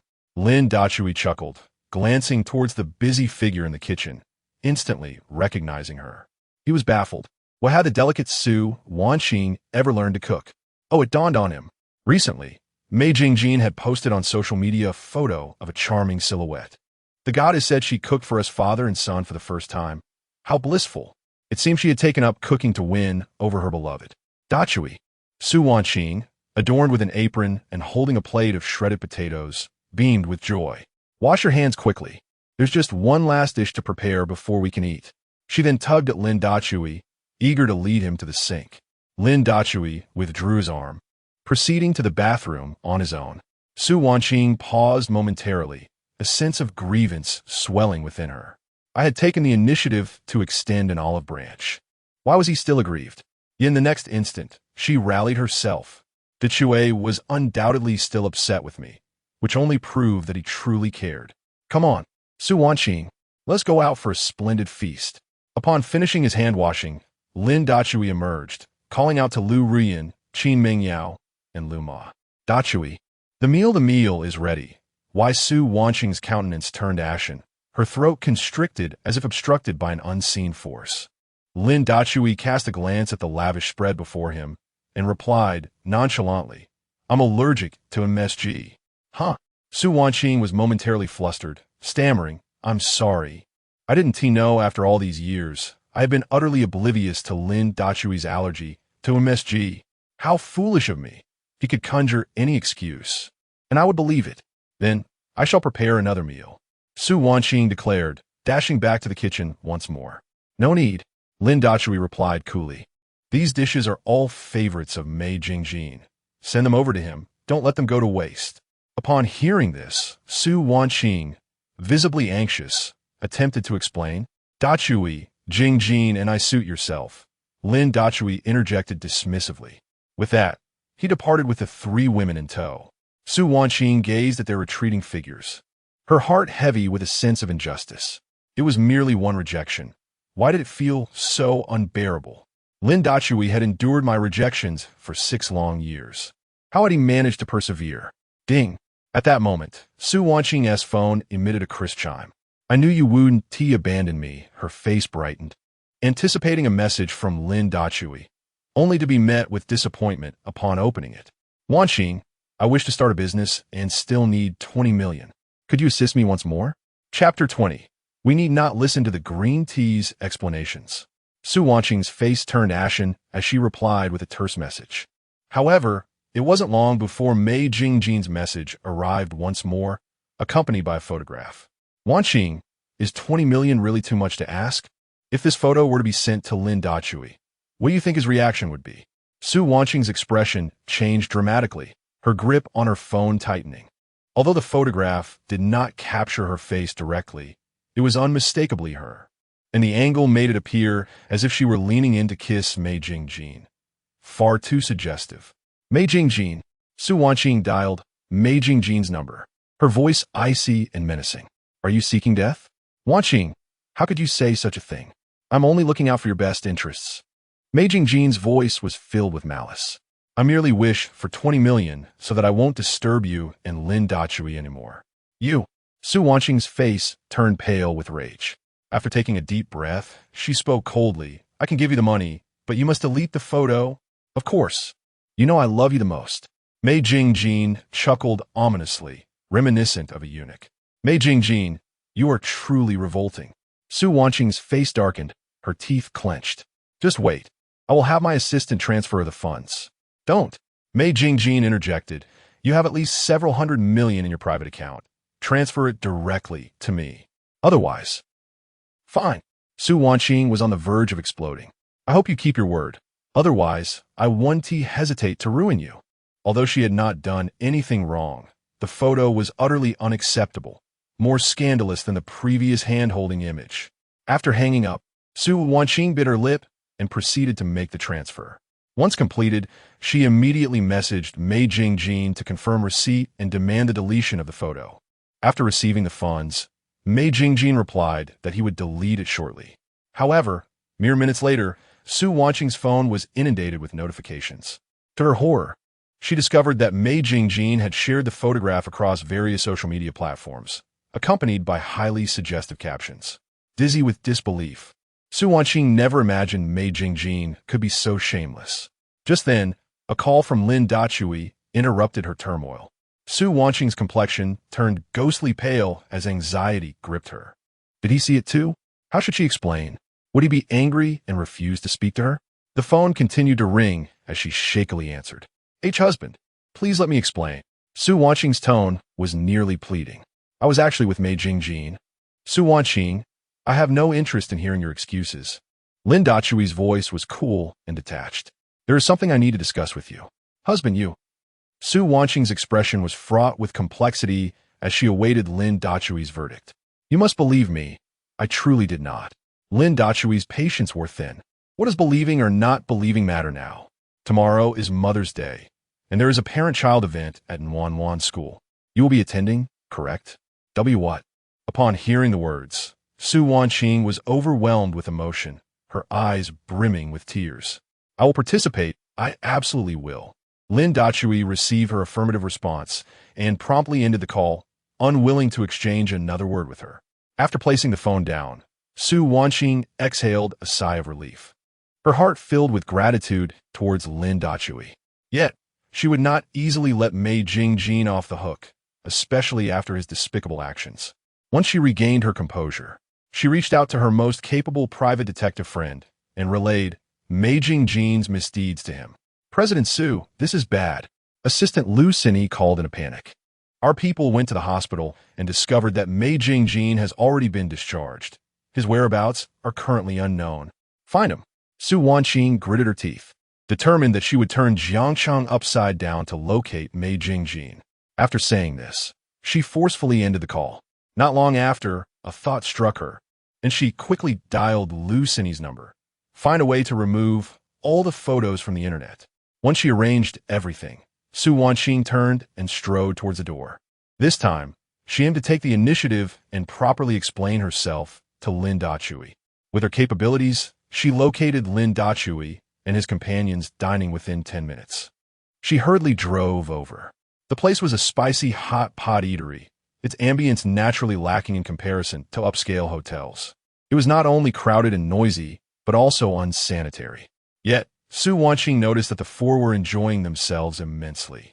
Lin Dachui had brought her here before, but she had disdainfully left upon arrival. It seemed he truly relished the hot pot here. Why hadn't she ever considered his feelings and accompanied him for a meal? Regaining her composure, Su Wanqing adjusted her dress and entered the establishment with a lingering sense of trepidation. Dachui, General Lu, General Qin, Aunt Lu. She greeted each of them, her smile somewhat forced. What brings President Su to such a place? Lin Dachui asked, somewhat surprised, though his tone lacked any hint of joy. Su Wanqing's heart quivered slightly at his words. She realized that every time Lin Dachui referred to her as President Su, coupled with his distant demeanor, left her feeling suffocated. Dachui, since President Su is here, why don't we all dine together?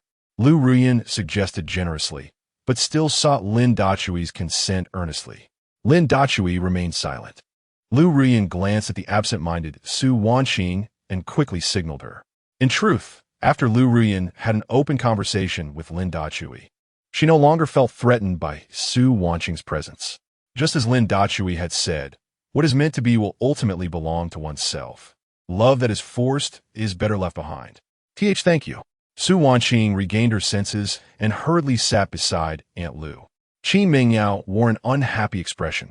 Some people, after just returning from a romantic rendezvous with their lover, dared to come here and disgust us. They truly have no shame.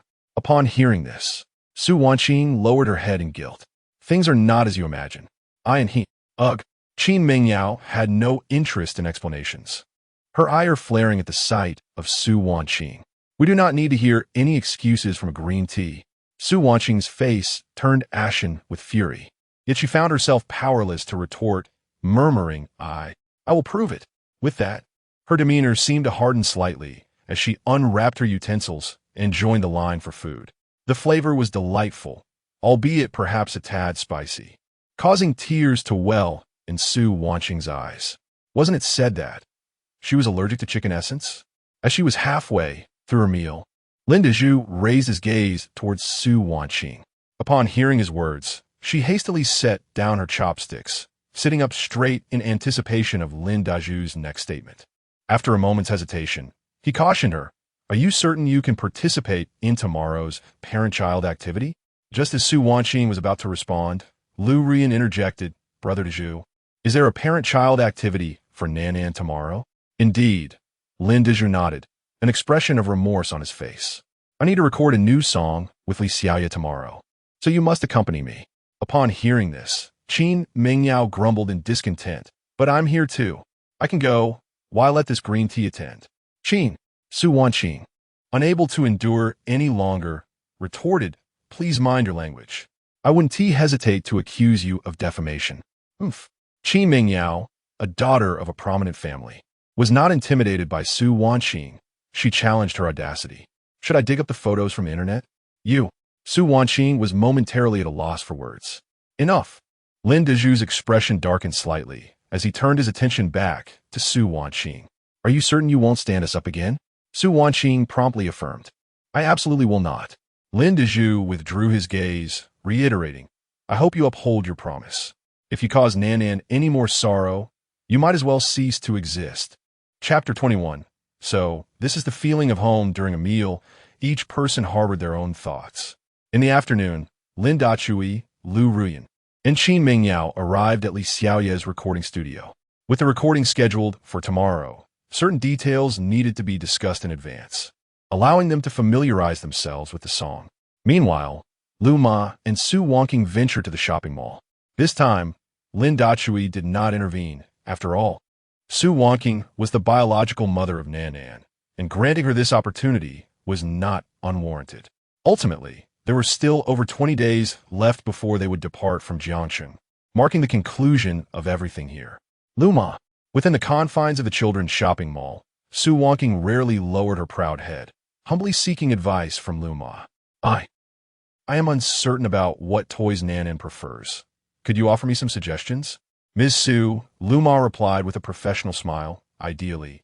I should merely fulfill my duties without overstepping. However, your lack of attention towards the child over the years has indeed been quite pronounced. Upon hearing this, a flicker of guilt crossed Su Wanqing's face. Lu Ma sighed, wisely choosing not to elaborate further. In truth, Nanan is not particular. She cherishes anything gifted by her mother. I understand, Su Wanqing gasped. Thank you, Lu Ma. Her gratitude was sincere. The love she had shown Nanan in the past had been woefully inadequate. After carrying her daughter for 10 months and facing life-threatening risks, how could she neglect her? Su Wanqing, how could you be so thoughtless? She chastised herself. You even shamelessly accompanied that detestable white moonlight, indulging in a month of frivolity. How heartbroken must Lin Dachui and Nanan be? I will not proceed with the divorce. I must earnestly make amends to this father-daughter duo. Finally, Dachui, you have arrived. In a recording studio in Jiangcheng, Li Xiaoya greeted the trio with palpable joy. Cool, let us have some tea first. We should discuss the lyrics and arrangements. Li Xiaoya was exceedingly polite, adding, of course, if you have any valuable suggestions, feel free to voice them. We can make adjustments on the spot. Lin Dachui was equally forthright, attentively listening to the song demo emanating from the speakers. Li Xiaoya had already recorded a sample, encompassing both male and female parts. It must be said that as an original artist, Li Xiaoya possessed considerable talent. However, the duet section felt lacking, and the lyrics were somewhat convoluted, difficult to comprehend, and challenging to sing. Is there a need for revisions? Noticing Lin Dachui's furrowed brow, Li Xiaoya felt somewhat embarrassed. This is my first attempt at writing. As I mentioned earlier, Please feel free to make bold changes where necessary. Lu Rian chuckled. Mr. Li, you have indeed chosen the right person.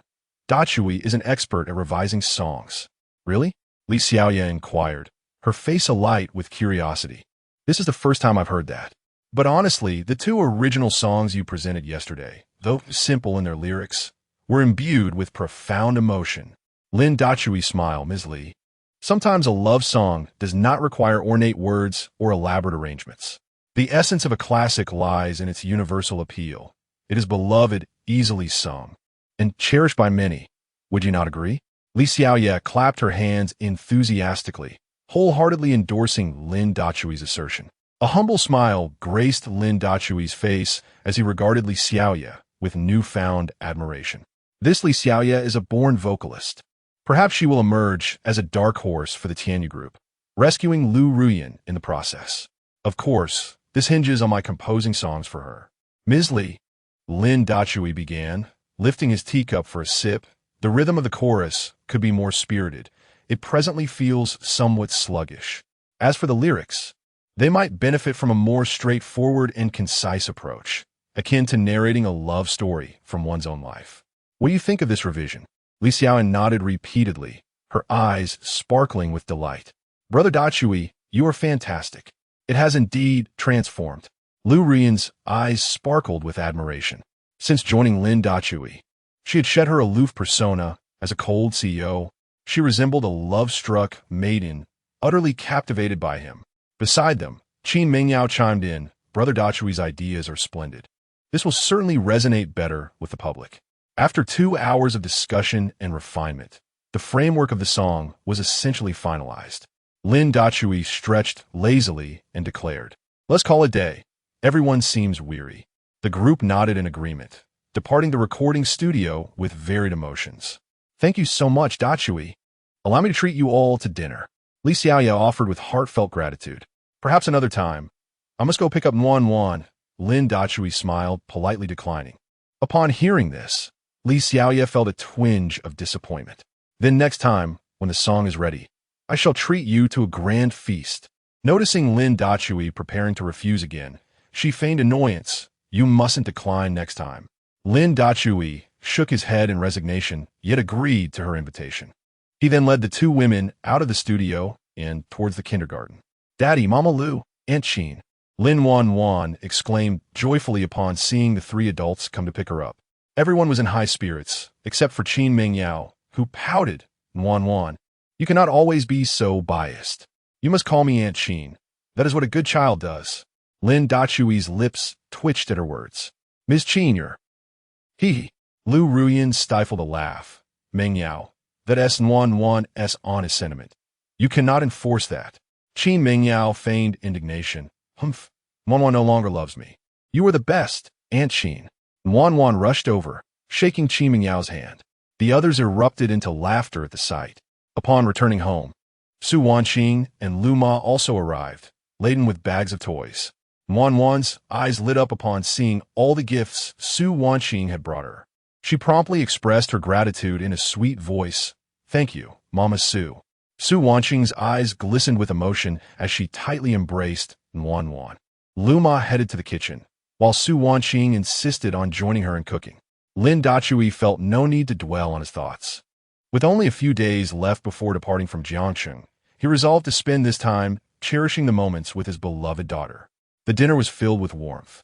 His daughter, Yuan, radiated joy as she served dishes to both Lu Mama and Su Mama, all the while neglecting to offer any to Lin Dachui himself. He feigned irritation, and Yuan, pouting adorably, reluctantly extended a half-eaten chicken leg towards him. Her endearing reluctance elicited peals of laughter from the women present. Su Wanqing, caught in a moment of mirth, turned away discreetly to wipe away a tear from her eye. It dawned on Lin Dachui that this was the essence of family, a feeling he had failed to truly appreciate over the years. After dinner, Lin Dachui found himself alone on the balcony, retrieving a cigarette and lighting it. Years ago, Su Wanqing had expressed her aversion to the smell of smoke, prompting him to quit. Yet now, he found himself drawn back to it, his heart a tumult of emotions. The moment of his departure from Jiangcheng loomed ever closer. He was deeply concerned for Yuan, Su Wanqing's kindness towards her in recent days had brightened her spirit. However, the fleeting nature of their time together was about to conclude, and he wondered if Yuan would harbor resentment when he had to take her away. "Dear, what are you pondering?" At that moment, Su Wanqing's tender voice broke through his reverie. Chapter 22. Is it truly impossible? Mr. Su. Lin Dachui turned around and spoke in a calm tone. "We have already registered our divorce. Addressing you as husband seems inappropriate now." Upon hearing this, Su Wanqing trembled slightly. "Husband, I truly understand my mistakes.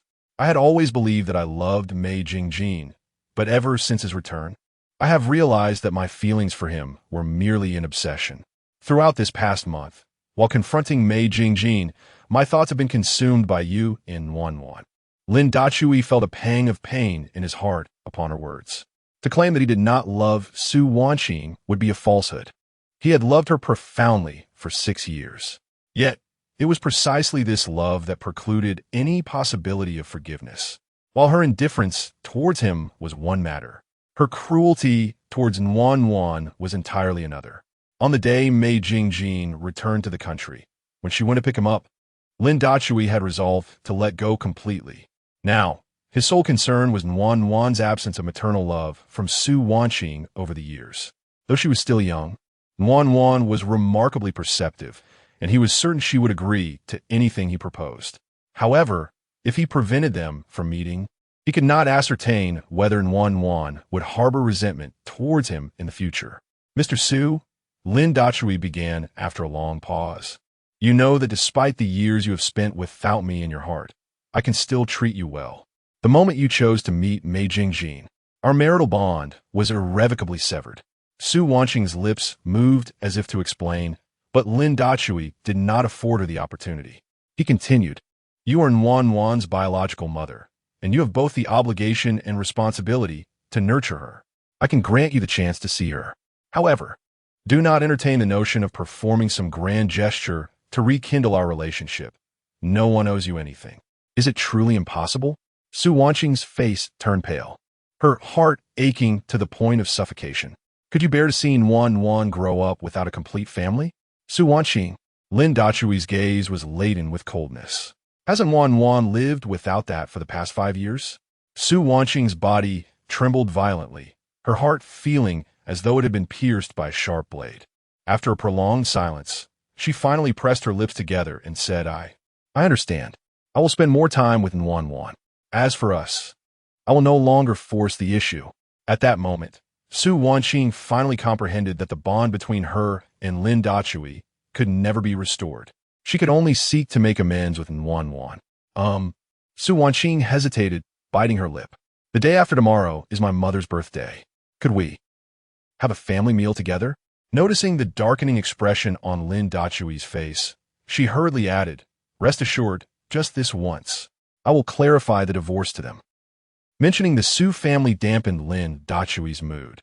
They had always looked down upon him and Yuan, believing that he had coerced Su Wanqing into having a child to bind her to him.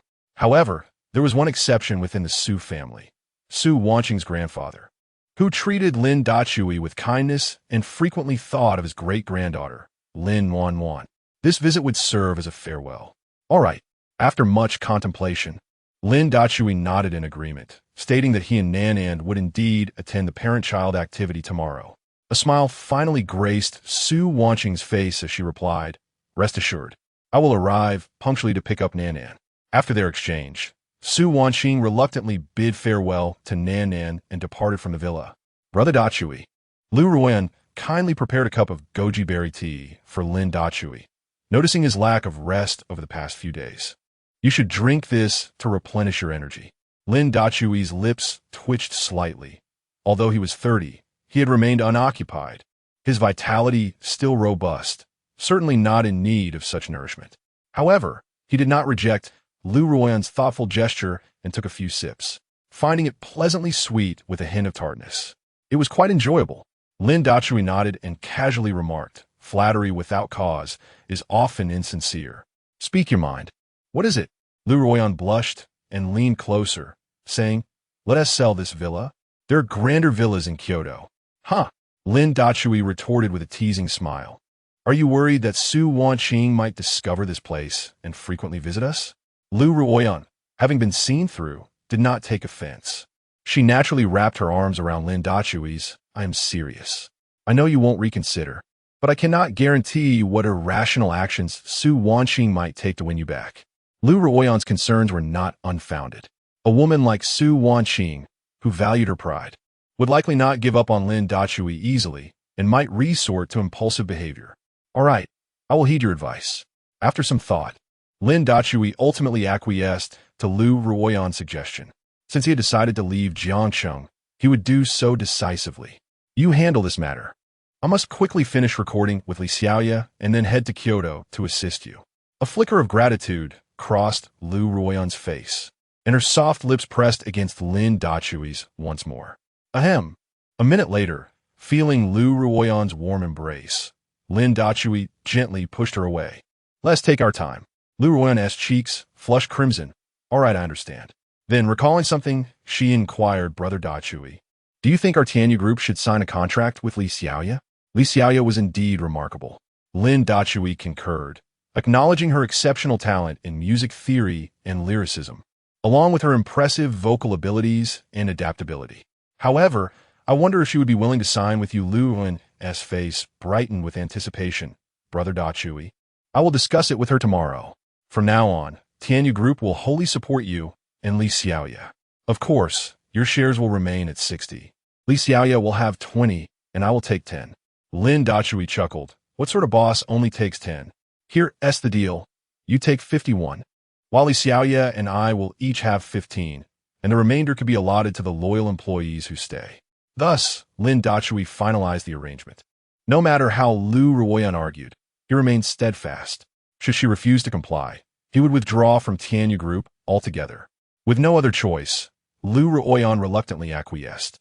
However, the current situation of Tianyu group appears rather bleak, and it remains uncertain whether Li Xiaoya would be willing to sign a contract.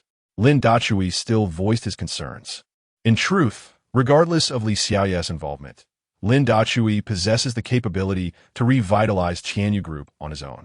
Yet, he harbors a deep appreciation for talent, believing that Li Xiaoya could undoubtedly ascend to a status akin to that of a diva, a versatile and transformative star, no less. Fear not. Lu Ruoyan, with her large, expressive eyes, spoke with an air of mystery, assuring him that as long as you are present, she will certainly sign. Lin Dachui found himself momentarily stunned. He recalled the first time he met Lu Ruoyan. Her aura of coolness had been quite daunting. Yet now, she displayed a bashful demeanor reminiscent of a delicate young woman, which was truly remarkable. Little did he know, Lu Ruoyan had always maintained her icy demeanor, reserving such charms solely for Lin Dachui. A night passed in silence. The following morning, Su Wanqing arrived early at the villa, having taken special care to dress up, casting aside the despondency of the previous days. Mama, Lin Nannan joyfully rushed forward to grasp Su Wanqing's hand. Are you going to play with me today? Of course, Su Wanqing replied, her face radiating warmth and affection. From now on, Mama will spend more time playing with you. Let's go. Lin Nannan beamed with delight and turned back to Lin Dachui and the others, saying, Daddy, Lu Mama, Aunt Qin, and Lu Ma, I'm off to school now. I'll bring you gifts when I return. The child truly exhibited a remarkable understanding, showing consideration for the feelings of others. Su Wanqing personally drove Lin Nannan to kindergarten for a parent-child activity. In the rearview mirror, a man wearing a cap and a mask followed closely on a motorcycle, maintaining a steady distance. Chapter 23, How Can You Take 20 Minutes in the Restroom?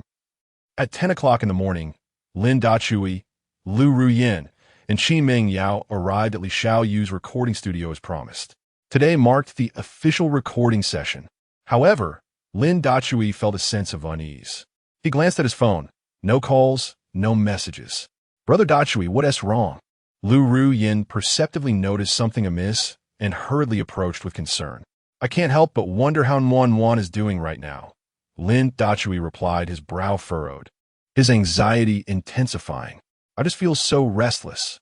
The last time he experienced such unease was when Su Wanqing punished Yuan by making her call her mother and left her alone on the roadside in the dead of winter. Yuan, crying, managed to call him but couldn't articulate where she was. When Lin Dachui finally located her using the GPS on his phone, he found her shivering uncontrollably, huddled beside a trash bin. Yuan had fallen gravely ill. In that moment, Lin Dachui contemplated divorce, but Yuan insisted she bore no blame towards her mother, acknowledging her own faults. For the sake of Yuan, he ultimately restrained his anger. Now, as he felt this familiar sensation of unease again, he feared that Su Wanqing might be up to her old tricks. Unable to contain himself, Lin Dachui swiftly dialed Su Wanqing's number. The call was answered promptly. "Darling, what's the matter?" Lin Dachui chose not to correct her address, but quickly inquired. "Su Wanqing, where's Yuan? Yuan is busy preparing a gift for me." Su Wanqing's voice radiated genuine happiness. Hearing this, Lin Dachui felt a wave of relief wash over him. Yet before he could respond, a sudden panic pierced through the line. "Where's Yuan? Has anyone seen my Yuan? Yuan." A jolt of dread seized Lin Dachui's heart. "Su Wanqing, you had better pray that Yuan is safe, otherwise." His words hung unfinished as he angrily hung up the phone and dashed out of the recording studio, with Lu Ruyin, Qin Mengyao, and Li Xiaoyu trailing closely behind. "Brother Dachui, please try to remain calm," Lu Ruyin reassured him while driving. "Yuan might just be in the restroom. Why not give her a call?" Upon hearing this, Lin Dachui hastily dialed Yuan's children's watch phone. However, it rang for an eternity without an answer. In an instant, Lin Dachui's heart plummeted into despair. In less than 20 minutes, they arrived at the kindergarten, which was already in chaos. Everyone searching for Yuan. Su Wanqing, tears streaming down her face, was frantically asking everyone she encountered, looking utterly deranged. Fury surged through Lin Dachui as he rushed forward, delivering a slap. "Su Wanqing, is this how you look after Yuan?"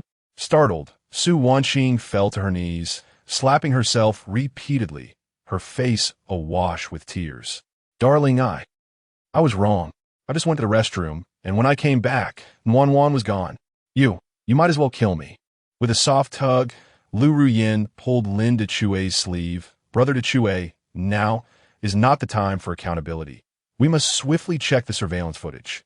Realizing the urgency, Lin Dachui quickly sought out the principal. "Principal, where is the monitoring room?" The principal, suddenly recollecting his thoughts, exclaimed in my haste, "I completely forgot to check the footage. Follow me at once. We have already alerted the police. They will arrive shortly." Su Wanqing hastily rose and accompanied the others to the monitoring room. At that moment, Lin Dachui was preoccupied with gathering details rather than confronting Su Wanqing. According to her account, she had gone to the restroom at 9:40, returning at 10 o'clock. It was not until Lin Dachui called that she realized little Lin Nan was missing. "Did you really take 20 minutes just to use the restroom?" Lin Dachui's anger was palpable, yet he remained patient as they reviewed the surveillance. The footage revealed Su Wanqing leaving at 9:40, glancing back with a radiant smile. At 9:50, Lin Nan appeared to exit on her own, greeted by a little boy waiting at the door. Lin Dachui squinted in recognition. It was Mei Jingjin's son, Mei Baiyin. The two children exchanged a few words, after which Mei Baiyin suddenly collapsed. Lin Nan appeared flustered, anxiously checking on him. After about a minute, Mei Baiyin rose slowly, gripping Lin Nan's hand tightly, suggesting some sort of altercation had ensued. Subsequently, the two children approached the entrance, effortlessly opening the door and leaving. Strangely, no one intervened. Lin Dachui cast a cold gaze at the principal. What were the security guards doing? Why didn't they stop them? The elderly security guard behind him, sweating profusely, stammered, I dozed off for a moment and missed it.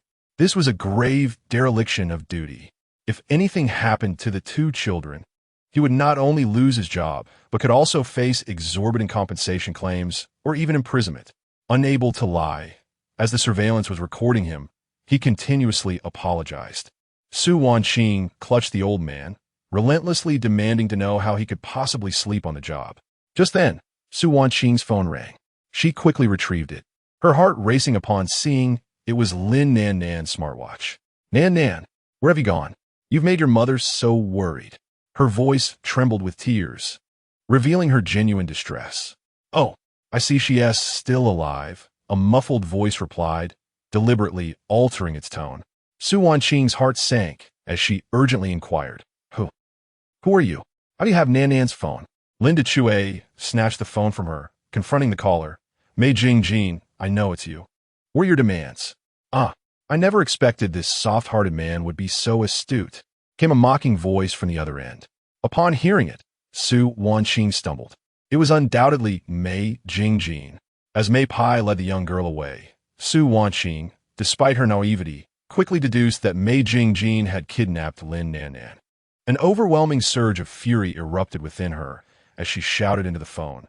Mei Jingjin, our affair has long been over. Why do you resort to such actions? Why? Mei Jingjin's voice turned venomous. Lin Dachui has rendered me a eunuch. I offer my assistance, yet you heartlessly abandoned me. What is this? Do you think 30 million can simply dismiss me? Let me tell you, Su Wanqing, that's not going to happen. Lin Dachui shot a glare at Su Wanqing before exchanging a knowing glance with Lu Ruyan. Gritting his teeth, he demanded, What do you truly want? Silence enveloped the line, leaving everyone on edge. Suddenly, Mei Jingjin's sinister laughter pierced the tension. My demands are quite simple. 500 million in cash, and then Su Wanqing shall serve me. Upon hearing this, Su Wanqing's complexion paled, her large, tear-filled eyes fixed on Lin Dachui, eager to discern what decision he would make. Mei Jingjin, you covet a second-hand item? Lin Dachui scoffed, I can provide you with 500 million, but whether you can have your way with Su Wanqing depends entirely on your own capabilities. Lin Dachui, what do you have to bargain with me? Mei Jingjin erupted in rage. Do you want money or your life? Lin Dachui retorted coldly. Mei Jingjin, I will only offer 100 million now. Miss this opportunity, and you shall find no other. His words were not merely for Su Wanqing's sake, but rather a psychological gambit against Mei Jingjin. He was wagering that Mei Jingjin valued money more than anything else. Chapter 24.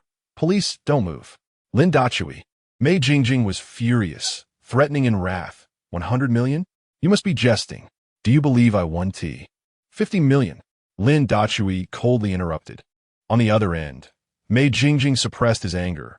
Lin Dachui, you wouldn't want your daughter to have no place to rest, would you? 30 million. Lin Dachui clenched his fists tightly, thinking that if he uttered one more word, he would not yield a single cent. All right, deal. Mei Yingying responded in exasperation. I want cash, and don't try any tricks.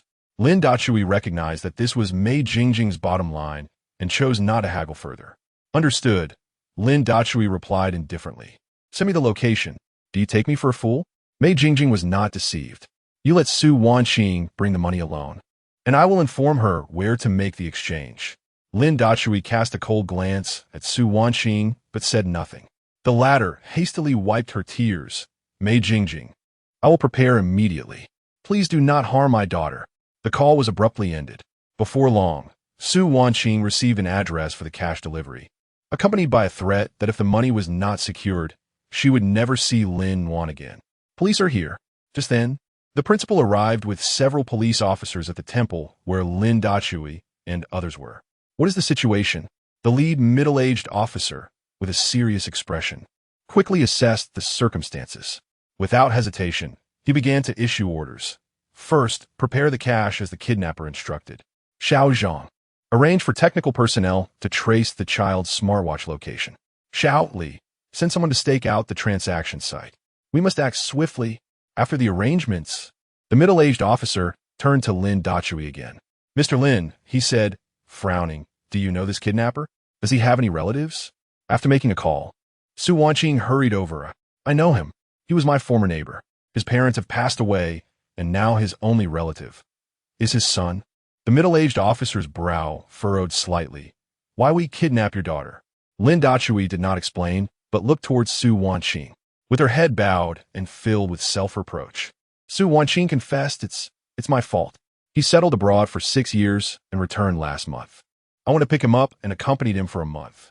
Perhaps he felt he hadn't gained anything from me, so he harbored resentment. The middle-aged officer's face showed a hint of surprise. He then spoke with a frown. As far as I know, Mei Jingjing has been a frequent visitor to our precinct in recent years. He is well-versed in indulgences of all kinds, and he even engages in debauchery. How? How could that be? Su Wanqing's face turned pale at the revelation. This news struck her like a bolt from the blue, leaving her utterly unprepared. Fortunately, she had not engaged in any substantial relationship with him otherwise. Su Wanqing, Lin Dachui's voice was exceedingly cold. Now you understand how formidable your white moonlight is, right? You are satisfied now that Nanan has been kidnapped? Su Wanqing's tears flowed profusely as she incessantly apologized. Darling, I realize my mistakes. However, I assure you, there's truly nothing between him and me. That day when we held hands, it was merely an accident. Lin Dachui raised his hand to halt her, utterly disinterested in Su Wanqing's explanations. On the day they met at the airport, she had already tarnished herself. Whether she had been unfaithful or not was irrelevant now. What mattered most was Nanan's safety. Brother Dachui, Lu Rian, holding her phone, quietly approached Lin Dachui. They had found her. She discreetly handed the phone to Lin Dachui, signaling for him to look at his side. Lin Dachui's heart tightened, and without a second thought, he moved to a corner. This matter must remain concealed from the police. The screen of the phone revealed an ongoing WeChat video chat. A group of individuals surrounded a pale-faced man and two children. It was Mei Jingjin and Mei Bian, along with Lin Nanan. The opposing party consisted of Lei Zhun and his henchmen. This was the result of Lin Dachui instructing Lu Ruyan to discreetly contact Lei Zhun and inform him of Nanan's phone location. In this situation, involving the police might have been more prudent. Yet, Lin Dachui was acutely aware that if the police intervened, Mei Jingjin would likely impose additional demands. Even if he were ultimately apprehended, he would merely face imprisonment. Lin Dachui was no naive saint. He could not simply let Mei Jingjin off the hook. Thus, dealing with a villain required a villain-esque approach. Seeing that Nanan appeared unharmed on the screen, Lin Dachui felt a slight alleviation of his anxiety. Mei Jiji, Lei Zhun bellowed. Do you think hiding here will prevent me from finding you? Return the money at once. Otherwise, I won't hesitate to eliminate all three of you. This was a lesson Lin Dachui had taught him. Only by ensuring that Nanan was not exposed as the target could Mei Jingjin refrain from using this as leverage. Moreover, Lin Dachui was confident that Mei Jingjin was more afraid of Lei Zhun than of the police. Hearing Lei Zhun's words, Mei Jingjin cursed inwardly. Damn it. It would be better if the police came than Lei Zhun. This is utterly unreasonable. Lei. Young Master Lei, I did not intend to hide. Mei Jingjin wore a miserable expression, bowing and scraping. I was merely trying to figure out how to raise the money. As he spoke, he seized Lin Nanan and smiled obsequiously. Look, this is the daughter of the Su Group's president, Su. I have kidnapped her. She promised to give me 30 million. That should be more than enough to settle your 25 million. Though Mei Jingjin spoke these words, he felt profoundly dissatisfied inside. Originally, the plan was to complete this operation, combined with what Su Wanqing had provided earlier, totaling 60 million, allowing him to escape abroad with his son in leisure. Unexpectedly, he had now been found by Lei Zhun. Upon seeing Lin Nanan held captive by Mei Jingjin, Lei Zhun instinctively clenched his hand tighter, yet forced himself to remain calm. Oh? I didn't expect your courage to have grown. You dare to kidnap someone now? Is this not out of desperation? A fierce glint flashed across Mei Jingjing's face. Lei Xiao, my intentions are... Enough. Lei Zhun abruptly interrupted. Am I not aware of your thoughts? Here's the deal.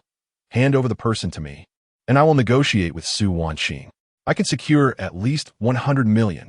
Of course, I only require 30 million. The remaining 70 million will be yours. How does that sound? Upon hearing this, Mei Jingjing's expression revealed a flicker of conflict. He could not comprehend why Lei Zhun would suddenly take such a risk. After all, should the kidnapping be exposed, even a mighty Lei family in Jiangcheng would find it impossible to manage the fallout. What's the matter? Are you unwilling? Lei Zhun's brow furrowed as he gestured to his subordinates behind him. You can forget about the 25 million. Purchasing 3 lives should suffice. A group of henchmen advanced, ready to act with their extendable batons. Lei Xiao, Mei Jingjing finally panicked, gritting his teeth as he said, if you can truly secure 100 million, then I only require 50 million. How considerate of you. Lei Jin chuckled. All right, hand over the person, and I will handle the negotiations. Mei Jing forced a smile that was more sorrowful than tears. I am doing this to repay a debt. With that, he slowly released Lin Nannan. Timidly, Lin Nannan stepped towards Lei Jun. Police, don't move. At that moment, a sharp voice rang out from behind the crowd. Almost immediately, a female officer, who bore a resemblance to Su Wanqing, appeared. Mei Jing was taken aback, swiftly seizing Lin Nannan and pressing a fruit knife against her neck. His face a mask of ferocity. Don't come any closer. If you do, I will kill her.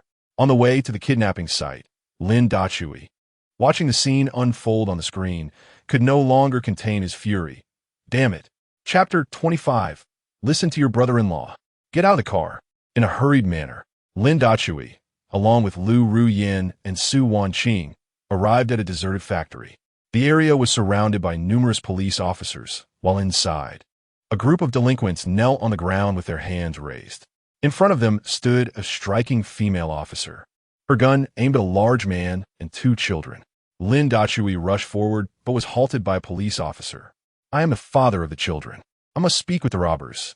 The officer, citing danger, adamantly refused entry. Fortunately, a middle-aged officer from the kindergarten had arrived just in time to grant him access. Lin Dachui, as he approached, Mei Jing grew increasingly agitated. Where's the money I demand? Lin Dachui ignored him and focused on ensuring that Lin Nannan was unharmed. Fortunately, Mei Jing merely held a knife to his daughter's neck, and she had not been injured. Useless and counterproductive. Lin Dachui glared at the female officer and quickly stepped back. You, the officer, filled with fury, exclaimed, I'm trying to save lives, and you want me to step back? Sister, Suwan intervened, tugging at the female officer. Listen to your brother-in-law. On their way, Su Wanqing had learned that Lin Dachui had arranged for a rescue. Just as success seemed imminent, her sister was about to jeopardize it. Sister, have you lost your mind? The female officer, bewildered, questioned. This is a kidnapping case. Why would you let a useless person handle it? This female officer was Su Wanqing's younger sister, Su Qinghe. After graduating from the police academy, she served as a detective at the Jiangxing Police Department. Be quiet. Su Wanqing admonished softly, then moved closer to Lin Dachui. Her expression tense as she gazed at Mei Jing. Mei Jing, do not act impulsively. I can provide you with the money. Just do not harm Nannan. Mei Jing swallowed nervously. Lin Dachui, have the police step aside. Prepare 100 million in cash and arrange for a helicopter. He was abruptly interrupted by Lin Dachui. Mei Yingyan, have you watched too many movies? Do you think you can escape just by boarding a helicopter? Let me tell you, while there is still time to avoid irreparable harm, surrender yourself quietly. You may serve a few years in prison, but you will still get to see your son grow up and establish a family. Upon hearing this, a hint of hesitation flickered across Mei Jing's face, but it was quickly replaced by a fierce resolve. You're talking nonsense. You've left me with nothing, not even my dignity. I will make you taste the same suffering. He raised his chin, gesturing towards Lin Dachui. You do it yourself. Cut it off. Then prepare me 100 million in a helicopter. Whether I can escape is my own concern. Lin Dachui's expression fell. How much hatred must he harbor against me? Taking a deep breath, he slowly spoke. Every grievance has its source. Do not involve the innocent. Why must your conflict with Su Wanqing extend to the children? Lin Dachui was anxious, first appealing to reason and then to emotions, hoping to convey the gravity of the situation. However, it remains uncertain whether Mei Jing would descend into madness, disregarding everything to harm the young girl. Lin Dachui is gambling on it. Wherever Mei Jing goes, he always brings his son, Mei Pian, indicating his profound affection for the child. He is betting that he will consider his son's well-being. Enough of the trivialities. Unexpectedly, Mei Jing remains obstinate, declaring that today, either you will castrate yourself, or your daughter will perish. Mei Jing, at this moment Lei Jun, who had been crouching on the ground, spoke up. Do you even have any shame? You have usurped my home, and my father is the one to blame for my predicament. Can you hold anyone else responsible? With that, disregarding the fierce glare of Su Qinghe, he advanced with a fierce countenance, stating, Mei Jingjin, should you dare to harm this little girl, I will not hesitate to end both you and your son today. This ought to be considered an act of heroism. I shall be a hero once more. Lin Dachui did not intervene to stop Lei Jun. He merely observed Mei Jingjin with a cold stare. He understood that Mei Jingjin was reluctant to die. Otherwise, he would have brought weapons. Indeed, Mei Jingjin wavered once more. Mei Jingjin, Lin Dachui intensified his assault. What I said earlier stands. Once you go in, I will ensure that your son, Mei Pian, is well taken care of. For a man like Mei Jingjin, a slap followed by a piece of candy should sway him. As anticipated, the struggle on Mei Jingjin's face grew more intense. And he pondered inwardly, I cannot escape this. Even if I had 100 million in cash and boarded a helicopter, I could never flee the great Xia. Most critically, there is Lei Jun. Judging by his demeanor, should I make a move, he would undoubtedly kill me. I do not wish to die. Though he harbors a deep-seated hatred for Lin Dachui, he recognizes that it is indeed his own making. He can only blame himself. Yet, he cannot simply let them have the upper hand. Very well, I can release your daughter, but you must ensure that my son does not suffer. Furthermore, the 25 million owed to Lei Yi must be settled by you. Lin Dachui breathed a sigh of relief. This must be Mei Jingjin's bottom line. He cannot refuse any further. With that thought, Lin Dachui calmly remarked, Lei Xiao, do you have the promissory note on you? Here it is. Lei Jun hastily signaled to his subordinate behind him, we carry the promissory note wherever we go. He then took the note from his subordinate's hand and turned to Mei Jingjin, saying, Mei Jingjin, although you have lost your manhood, I respect that you did not harm the girl. You still qualify as a man. Consider this 25 million as a gift to you. With that, in front of Mei Jingjin, he burned the promissory note. Thank you. Mei Jingjin's face was one of despair as he bowed to Lin Dachui. He then released the girl. Lin Dachui was so tense that his palms were slick with sweat. Just as the girl took a step forward, Lin Dachui suddenly lunged and kicked Mei Jingjin down. Su Wanqing rushed over and embraced Lin Wan in her arms. Lei Jun and Su Qing'a also quickly came forward to assist Lin Dachui in subduing Mei Jingjin. Lin Wan was safe. Mei Pian ran over and clutched Lin Dachui's leg, striking him with fists and kicks, exclaiming, Bad man, don't hit my daddy. You're a bad person. Mei Jingjin wore a pained expression, as the wound on his lower body seemed to have reopened, causing blood to flow forth instantly. Bai Yin, he shouted with all his might, you must not harm others. From now on, you will live with Aunt Sue. Please wait for your father to earn a fortune before I come to fetch you. All right? Mei Baiyin wept inconsolably, yet he ceased his actions. Lin Dachui was somewhat taken aback, for he had not anticipated that although Mei Jingjin was lacking, he possessed an obedient son. Mei Jingjin, you're under arrest. Su Qing had declared sharply. From this moment on, you have the right to remain silent, but anything you say may be used as evidence in court. Mei Jingjin offered no resistance. The police outside had arrived, producing handcuffs to secure Mei Jingjin's wrists. As he was led to the police vehicle, Mei Jingjin turned to Lin Dachui and lamented, I never expected that in the end, I would be the one to lose. The photos I sent you were deliberately taken from certain angles, some of which were edited. I realized that after Su Wanqing married you, she had already fallen for you. I was simply unwilling to accept this, so I forced you away in this manner.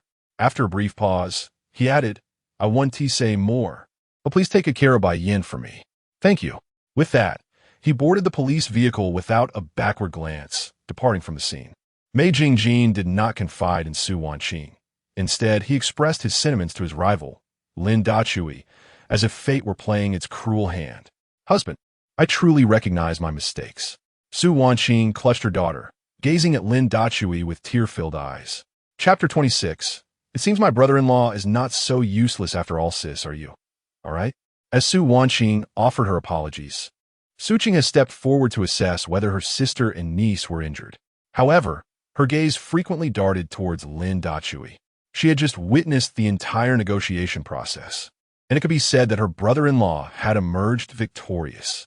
This contradicted her perception of Lin Dachui over the past 6 years. Timid, a mere house husband, and a caregiver, possessing nothing but a handsome face and a good physique. Yet today, Lin Dachui remained composed in the face of danger. He appeared indifferent to Lin Nanan's fate, yet he adeptly exploited Mei Jingjin's character traits to engage in a continuous game of strategy. As a police officer with a background in criminal psychology, Su Qinghe naturally recognized this. This seemingly frivolous brother-in-law did not appear so inept after all. Nanan, it's all right now. Daddy is here. Lin Dachui gently reassured his daughter, handing her over to the ever-patient Lu Ruyin and Qin Mengyao, along with the hurriedly arriving maid Lu. He then turned to the teary-eyed Su Wanqing, suppressing his anger as he stated, "This incident stemmed from your previous mistakes. Should anything happen to Nanan, you cannot escape responsibility." Su Wanqing trembled, filled with profound regret, and opened her mouth to explain, yet found herself at a loss for words. "Lin Dachui, how can you speak like that?" Su Qinghe interjected, unperturbed. "My sister never wished for this to occur. How can you blame her?" "Qinghe," Su Wanqing tugged at her sister's sleeve. "Please stop. This was my fault." "Sis, how could you?" Su Qinghe furrowed her brow, gazing at her sister with disbelief. Su Wanqing was actually taking the initiative to admit fault? This was far from her usual aloof demeanor. Could Nanan's kidnapping truly be related to her? Yet, hadn't she refused to acknowledge her brother-in-law and his daughter? No, wait. Upon entering earlier, she had instructed Mei Jiji not to harm her daughter. Had she accepted it? How could this be? For so many years, I have been acutely aware of Lin Dachui and Lin Nanan's standing within the Su family. My disdain for the Su family's hypocrisy and Lin Dachui's weakness had driven me to avoid home. How could everything have changed in just a month? Qinghe, the truth is, your brother-in-law. Su Wanqing attempted to explain, but was interrupted by Lin Dachui's piercing glare. Su Wanqing, we are no longer connected. Please choose your words carefully. Lin Dachui declared, and without further engagement with the two, he departed with Nanan and Lu Ruyin, driving towards the hospital. Meanwhile, Meibai was left behind. Huh, you. Su Qinghe, bewildered, pointed towards the departing vehicle. Sis, what did brother-in-law mean by that? Moreover, Lin Dachui clearly promised to take care of this little brat. How could he leave you behind? Su Wanqing remained silent, her head throbbing intensely. She had no desire to be associated with Mei Jingjin any longer. Including his son Mei Baiyan, I do not wish to take care of him, lest it lead to misunderstandings between you and your daughter. However, at present, you have left him here. Am I to care for him or not? Qinghe. Su Wanqing contemplated for a moment and ultimately made a decision. You should take care of his son for now. I will go see how Nanan is doing. With that, she swiftly entered the car, driven by Lu Sini, and departed in haste. Huh, sister, I am just a young maiden. Su Qinghe's words were cut short as the vehicle had already vanished from sight, leaving her to stamp her foot in frustration. Let us go. We should return to the station with Annie. Su Qinghe took the silent Mei Baiyan by the hand and boarded her own police car. Lei Zhen and the others, seeing they were being ignored, quickly took their leave. Although they appeared to be part of the underworld, the police did not deliberately create difficulties for them. This time, they were not causing trouble, but rather assisting in solving a case as good citizens. Thus, the case of Mei Jingjin's kidnapping of Lin Nanan was resolved.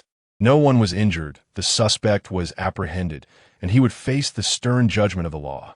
Brother Dezhu, Lu Ruyin entered the examination room with the report. The results were in, and Nanan was fine. Lin Dazhu nodded. Dr. Zhang, Nanan's physical examination showed no issues, but what about her psychological state? You need not worry excessively. The beautiful Dr. Zhang replied with a smile. I tested her earlier, and she is psychologically sound. Typically, children who undergo such experiences may carry some psychological shadows. Yet this little one shows no signs of fear. At this juncture, Dr. Zhang hesitated, adding, however, she seems quite afraid to mention her mother. Upon hearing this, Lin Dezhu clenched his teeth. He knew his daughter well. She was gentle and uncontentious, which tugged at one as heartstrings. Yet, she lacked maternal love and yearned for it deeply. This was precisely why Lin Dezhu wanted Su Wanqing to compensate for Nanan's needs.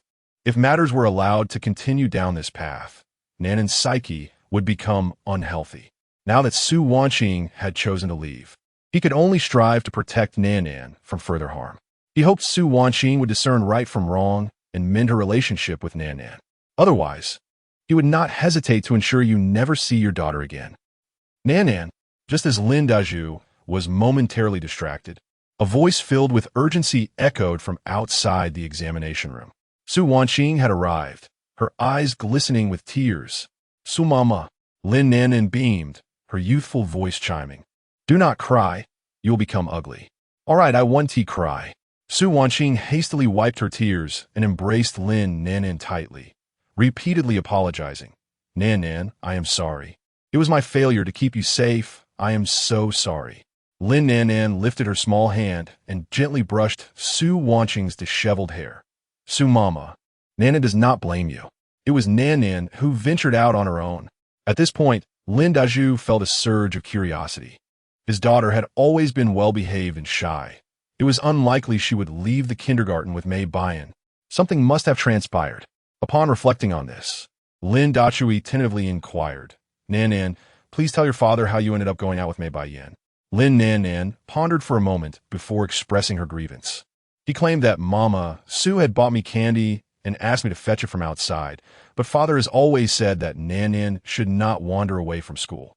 I was unwilling to go, and then he suddenly collapsed on the ground.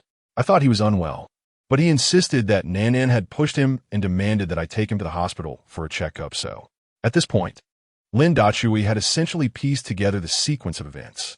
It was undoubtedly Mei Jingjin who had instigated his son to act in such a manner. Such a child, misbehaving at such a young age, what would become of him in the future? Su Wanqing, did Mei Baiyan not accompany you? Lin Dachui furrowed his brow and turned to Su Wanqing, questioning, are you truly willing to abandon the son of your beloved? Su Wanqing stammered. I feared that you would become jealous, so...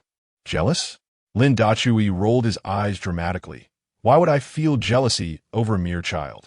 Nevertheless, this boy was just like his father, full of mischief. Perhaps he should be sent to an orphanage. Upon hearing this, Su Wanqing promptly nodded, yes. Mei Baiyan is currently at Hmph place, and in a couple of days, we shall send him to the orphanage. Chapter 27. What malicious thoughts could a child possibly have? Lin Dachui furrowed his brow slightly upon hearing this. After a moment's contemplation, he spoke slowly. If Su Qinghe wishes to take care of the child, then let her do so. My previous promise was merely a temporary measure and holds no weight. As for Mei Baiyan's matter, you may handle it as you see fit. Su Wanqing was taken aback by Lin Dachui's response. She had prepared a retort for when he would inevitably become angry, ready to send the child to the welfare institution. To her astonishment, he agreed to let Su Qinghe take the child. One moment, Lin Dachui paused, adding, after all, he is the son of your first love. If you wish to take him, that is your choice. How could I? Su Wanqing hastily waved her hands. I only want to care for the little one. Lin Dachui did not respond, but instead picked up the child and left the consultation room, with Lu Rian quickly trailing behind him. Su Wanqing felt a sense of loss, but still hurried after them.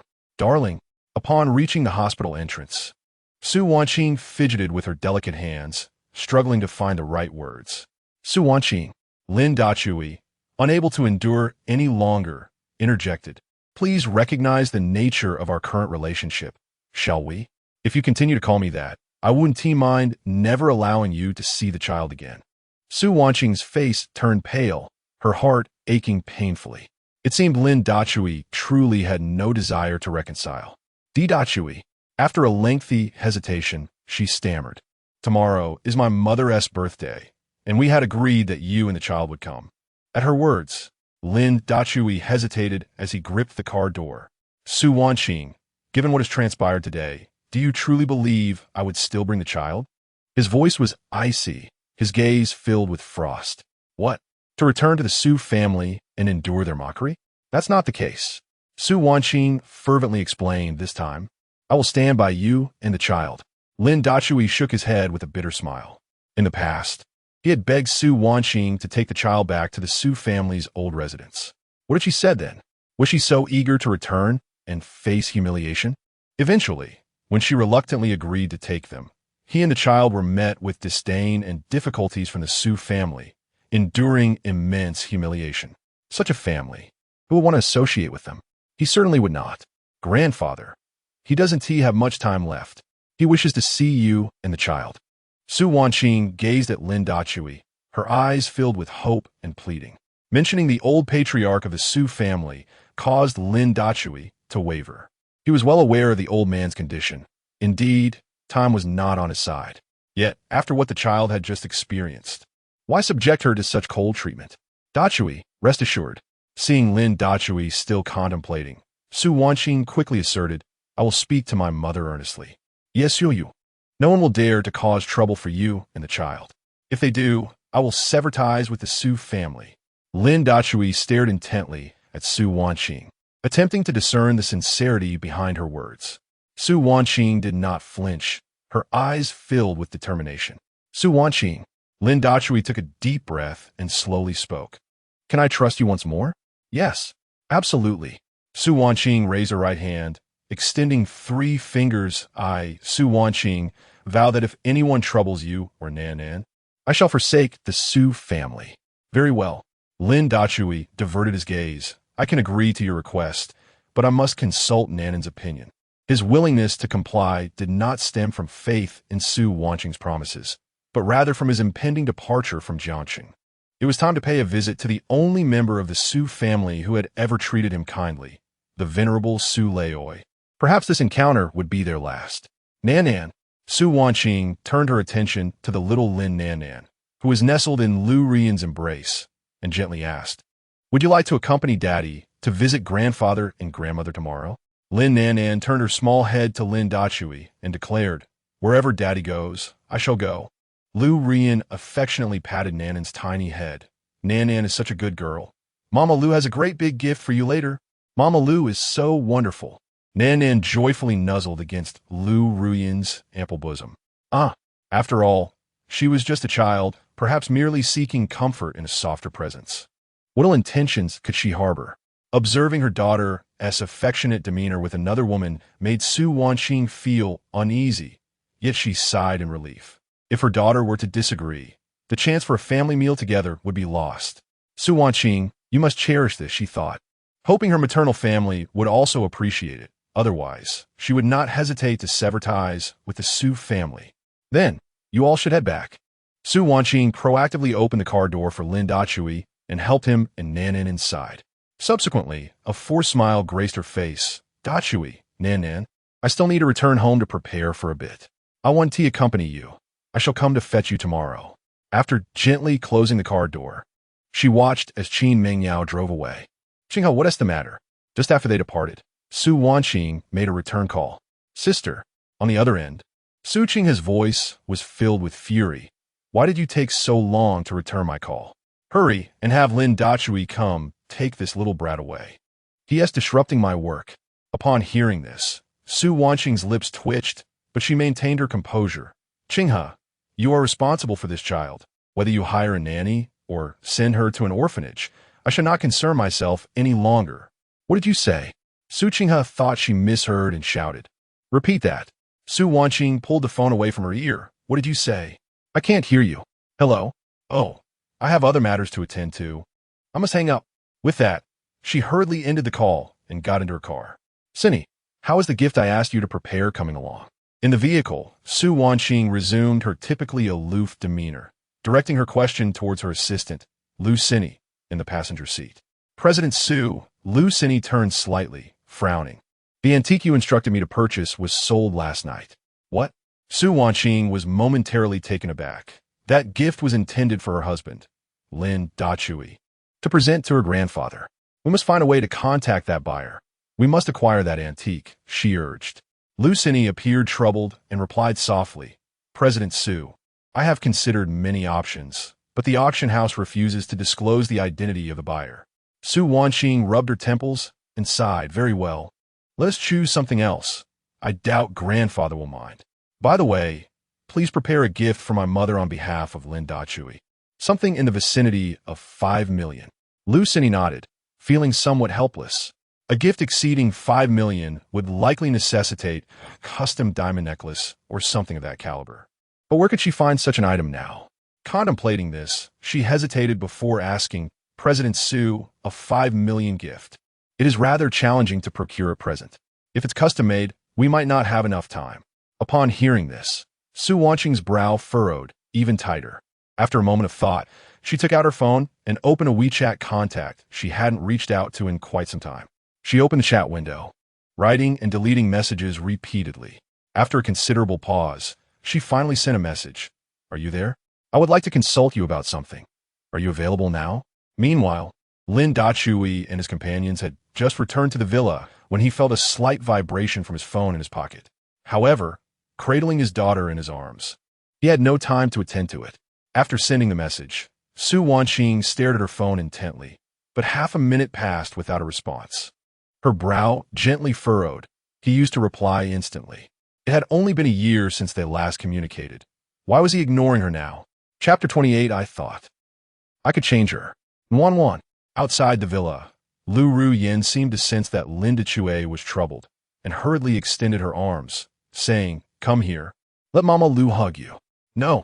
Lin Yuan pouted in refusal. A slight pang of sadness tugged at Lu Ruyin's heart. It appeared that Su Wanqing's return had caused her to be forgotten. Lin Dachui was momentarily taken aback as well, perplexed by Yuan's rejection of Lu Ruyin, whom she had always adored. Could it be that she genuinely wished to remain with Su Wanqing? Mama Lu. After descending, Lin Yuan took the initiative to approach Lu Ruyin, asserting, Yuan has grown up. I can walk on my own, so you can hold my hand. This way, your arms won't ache, and you can help Daddy massage my shoulders and legs tonight. As she spoke, she cast a sweet glance at Lu Ruyin. So understanding, so polite, not at all bothersome. Lu Ruyin covered her mouth, overcome with joy and tears.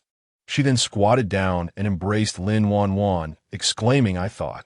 Yuan no longer liked Mama Lu. How could that be? Lin Yuan gently wiped away the tears from the corners of Lu Ruyin's eyes with her chubby little hand, her voice tender. Though Su Mama is my mother, she will always be Aunt Su, while Mama Lu is my true mother. Just like Aunt Qin. Qi Mingyao, standing nearby, gritted her teeth. Yuan, why do you always stab your Mama Qin with a knife? Do you want to be a mother too? Lin Yuan tilted her little head, pointing then. Is Aunt Qin's also this big? Qi Mingyao's lips twitched, rolling her eyes dramatically.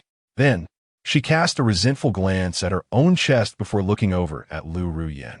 Ultimately, she conceded, her head drooping in defeat. Puffed. Lu Ruyin and Mama Lu burst into laughter, tears of mirth streaming down their faces. Mengyao, Lin Dachui, wearing a serious expression, interjected, Children speak without restraint. Children speak without restraint. Yuan is merely a little child. How could she harbor any ill intentions? With that, he turned and entered the house, as he had many matters to attend to, the first of which was to apologize to Li Xiaoyu. Earlier, Li Xiaoyu had followed to the kindergarten and then to the kidnapping scene. Upon ensuring Yuan's safety, she had left. Mr. Lin. As Lin Dachui dialed the phone, Li Xiaoyu answered promptly, How is it? Yuan is all right? Lin Dachui felt a wave of gratitude. Thank you. She is fine. I'm so sorry for the delay in the song recording due to Yuan's situation. Li Xiaoyu responded nonchalantly. Good food is never afraid of being late. Besides, it's not like it had to be recorded today. I was merely concerned that after you leave Jiangcheng, it might be difficult to find you for the recording. At the mention of this, Lin Dachui suddenly recalled Lu Ruyin's suggestion to recruit her to Tianyu Group. Given his own appreciation for talent, it might be an opportune moment to inquire about her thoughts. With that in mind, Lin Dachui tentatively asked, Miss Li, there is something I would like to hear your opinion on. On the other end of the line, Li Xiaoyu responded with a soft hum, patiently awaiting his words. The ethereal Tianyu Group wishes to extend an invitation for you to sign a contract. Lin Dachui did not articulate this directly, yet it was evident that the other party was clever enough to comprehend. So will you sign? After a moment of silence, Li Xiaoyu finally spoke. But instead of providing a straightforward answer, she posed a question back to Lin Dachui. Me? Lin Dachui was somewhat perplexed, yet he candidly responded that her visit to Jiangcheng was indeed to extend this invitation. Of course, you need not worry about me encroaching on your resources. Rather, midway through his sentence, he was interrupted by Li Xiaoyu. Then it's settled. I shall sign as well. Lin Dachui found himself momentarily bewildered. Was she truly so agreeable? Aren't you going to inquire about the terms? Lin Dachui touched his nose, recalling Ru Yan's offer from Tianyu Group, which was, "That is inconsequential. Li Xiu Shuklad. As long as I can collaborate with you in the future." Lin Dachui awkwardly smiled, replying, "Very well then. I am certain Ru Yan will be quite pleased to hear this news. So, if I sign with Tianyu Group, will that not displease you?" Li Xiaoya suddenly asked, seemingly out of the blue, then quietly awaited Lin Dachui's response. "Well," Lin Dachui's lips twitched. "Naturally, I will be delighted to collaborate with you." The atmosphere abruptly turned awkward. After a brief pause, they resumed discussing the recording of a new song, settling on the details post-contract signing with Tianyu Group before ending the call. It was only then that Lin Dachui found the opportunity to open WeChat. He noticed a message from a user named Wanlin Qingming. What prompted her to message me? Lin Dachui furrowed his brow, pondering what this could be about. He opened the chat window, which displayed, "Are you there? I wish to consult you about a few matters. Are you available now?" After deliberation, Lin Dachui responded, "Is there something you need?" In a luxury goods store within a shopping plaza, Su Wonking was selecting a gift for her mother. Yet her attention wavered as she frequently glanced at her phone. "Su Zong, I believe this would be splendid. My mother would surely appreciate it." Lu Sini joyfully handed a limited-edition designer handbag to Su Wonking. However, Su Wonking merely glanced at it with a lackluster demeanor and replied, "Whatever." Just then, a notification chimed from her phone. In a flurry, Su Wonking opened the message to find a long-awaited reply, her expression brightening. He responded, excitedly. Su Wonking quickly typed back, "I wish to inquire if you know Nanana's preferences. I would like to send her a gift to make amends for all the years I've been absent from her life." Lin Dachui considered the screen for a moment before replying. "Nan adores teddy bears and sweet treats." Su Wonking replied with a joyful emoji. "Thank you. I understand now." Meanwhile, in the living room, Qin Mingyao noticed Lin Dachui typing and curiously leaned in closer. Upon seeing the chat interface with Wanlin Qingming, she could not help but smirk. "It must be Su Wonking, right?" With a mocking expression, Qin Mingyao remarked, "You've already left, and now you suddenly care? How disingenuous." Lin Dachui replied coolly, "She doesn't realize this is my WeChat." What? Qin Mingyao exclaimed in disbelief. "She doesn't know it's your WeChat? How could she inquire about Nanan's preferences then?" This matter was indeed quite peculiar. 6 years ago, on that fateful night, they had exchanged WeChat contacts, yet had never once engaged in conversation. However, she had forgotten that this account belonged to Lin Dachui. On one occasion, Su Wanqing, having indulged in too much drink, astonishingly sent a message. "Stranger, I am married but do not love him. What should I do?" In an instant, Lin Dachui comprehended that Su Wanqing was unaware this account was his, perceiving him merely as a stranger to confide in. Although he felt a twinge of discomfort, he also empathized with her plight. After all, their relationship had commenced in a haze of confusion, leading to a marriage devoid of affection, which was hardly surprising. They continued to converse as unfamiliar online acquaintances. Nevertheless, Su Wanqing never ventured beyond platonic bounds, and their exchanges were infrequent, yet imbued with an unmistakable sorrow. Lin Dachui, in his desire to understand her better, almost always responded instantly. Last year, Su Wanqing surprisingly invited him to befriend Lin Dachui, expressing a wish to observe his daily life. Elated, Lin Dachui believed that Su Wanqing had finally acknowledged his efforts. Unfortunately, after Meijiki announced her divorce on social media, their communication ceased. "I thought I could change her," Lin Dachui sighed, shaking his head in resignation. Just as he was about to speak, Lu Ria blushed and leaned closer, saying, "Brother Dachui, Nanan just mentioned that she wants you to sleep with me tonight." Chapter 29. Dachui, you are indeed quite fortunate. Ah, Lin Dachui's lips twitched. How can Wan let me and Lu Ruyan sleep with her? The pace of their relationship is progressing far too swiftly. What if things go awry? Contemplating this, Lin Dachui's expression turned awkward. How can one take a child's words seriously? "Well, Luma, allow me to assist you with the cooking." Saying this, he clumsily fled the living room and dashed into the kitchen. Qin Mingyao smiled mischievously at Lu Ruyan. "Sister Ruyan, your excuse is rather shameless. Isn't it? We had previously agreed that pursuing Dachui would be based on one's own merits. You, the aloof flower, untouched by the mundane. How had you transformed into this? What does this little girl know? Lu Ruyin rolled her eyes dramatically. In the face of love, who cares about dignity? In my heart and mind, he is all I see. Of course, that includes Yuan. Qin Mingyao huffed, then declared, let us wait and see. Lu Mama. At that moment, Yuan ran over and tugged at Lu Ruyin's hand, saying, we shall ignore Aunt Qin. Lu Ruyin picked up Yuan and playfully pinched her nose. Very well, Yuan is the most obedient. Meanwhile, in the kitchen, Linda Chue was lost in thought while chopping vegetables. He understood Lu Ruyin's feelings, yet he was not prepared for such commitment. As for that little girl, it was best to regard her as a sister. Sir, I believe Miss Lu has quite the fondness for you. Lu Ma jested while assisting, suggesting that perhaps you should seize the moment. Cough. Linda Chue's hand trembled, nearly cutting his finger. Lu Ma, how could I possibly be worthy of her? Sir, Lu Ma's tone suddenly turned serious. If I were unfamiliar with you, I too would think you unworthy. However, you are Mr. Chue. 6 years ago, you emerged and created numerous musical legends. At this point, Lu Ma's face turned slightly red as she quietly added, I admire you for that. Lu Ma's sentence remained unfinished, yet Linda Chue comprehended her meaning. When that young man introduced Lu Ma, he had mentioned she was quite extraordinary. It was said that she had recently graduated from the prestigious Harvard finance program and was a postdoctoral fellow. Nearing 30, she had never been in a relationship. Initially, Linda Chue had declined, thinking it a waste for a finance PhD to be a nanny. Moreover, how could someone who had never experienced love care for others?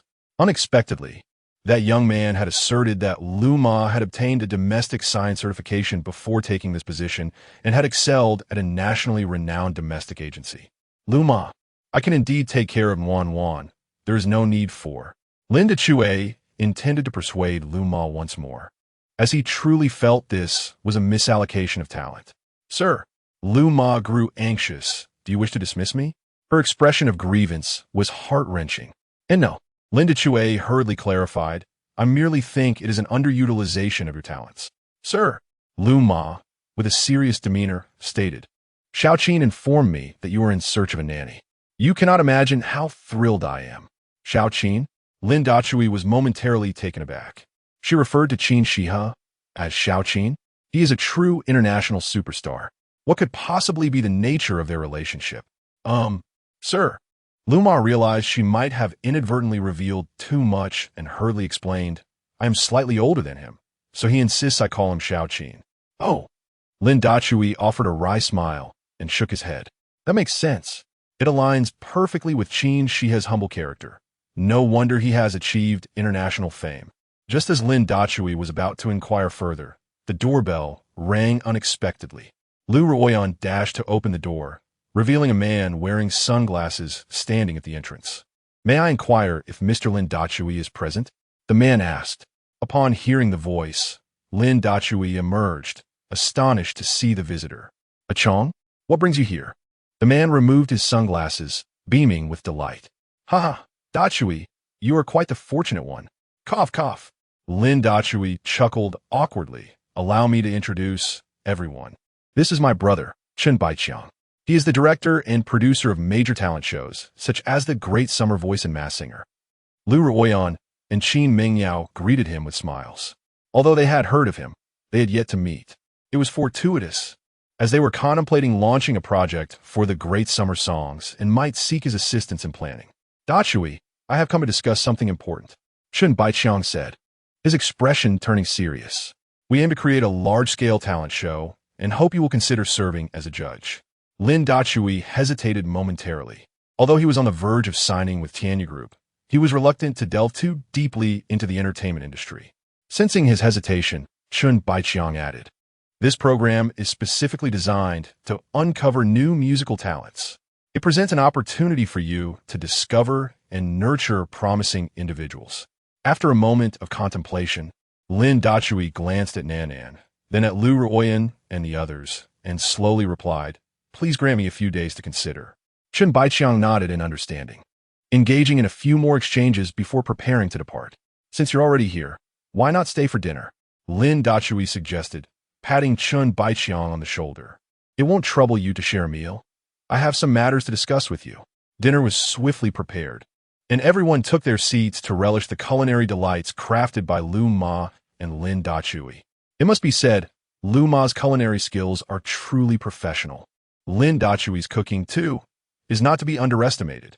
During the meal, the conversation naturally gravitated toward the talent show. How do you plan to conduct this talent show? Lin Dachui inquired. The music culture in Daxia is currently at a low ebb, Chen Baiqiang remarked with a furrowed brow. Of course, I do not mean to imply anything about you. Without your contributions over the past few years, Daxia's music would not be flourishing as it is today. At this point, Chen Baiqiang shifted his tone and remarked, however, there is only one of you in Daxia, and that is insufficient. We should have a flourishing diversity. He then elaborated on the format and positioning of an original song competition. Wonderful. Qin Mingyao's eyes sparkled. Focusing on original music would undoubtedly attract many genuine music enthusiasts among the youth. Indeed, Lu Ruyan nodded in agreement, affirming that the music scene currently lacks such purity. Upon hearing this, Chen Baiqiang excitedly slapped the table. You are absolutely right. This aligns perfectly with the vision of our production team. After a moment of contemplation, Lin Dachui remarked, I mentioned needing a few days to consider, but it seems that isn't necessary now. Chen Baiqiang, hearing this, looked at Lin Dachui with a mix of excitement and curiosity. Dachui, are you agreeing to be a judge? Ahem. Lin Dachui chuckled awkwardly. Not so fast. Let me first introduce you. This is Lu Ruyan, the CEO of Tianyu Group. Upon hearing this, Chen Baiqiang was momentarily taken aback. Tianyu Group? Didn't I hear that their artists were all terminating contracts?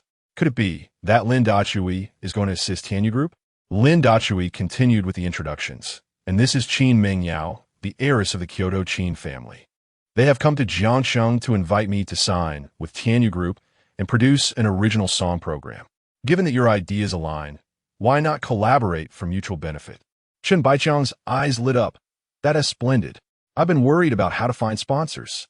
Lin Dachui smiled gently and turned to Lu Ruyan and Qin Mingyao, slowly inquiring, what about you? Any thoughts? Chapter 30, Mr. Hammer, is amazing. Of course, we are willing. Lu Ruyan exclaimed, setting down her chopsticks, her face alight with excitement.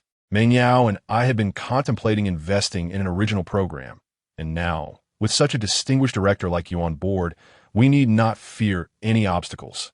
Chen Baiqiang, with a slight smile gracing his lips, raised his glass to the assembly. Then, let's toast to our promising start.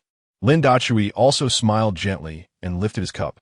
Lu Ruyan, Qin Mingyao, and even Lu Ma all raised their glasses, while Lin Nanan clamored for a toast with her drink. The entire room was filled with warmth and camaraderie. The ensuing discussions revolved around the selection of mentors.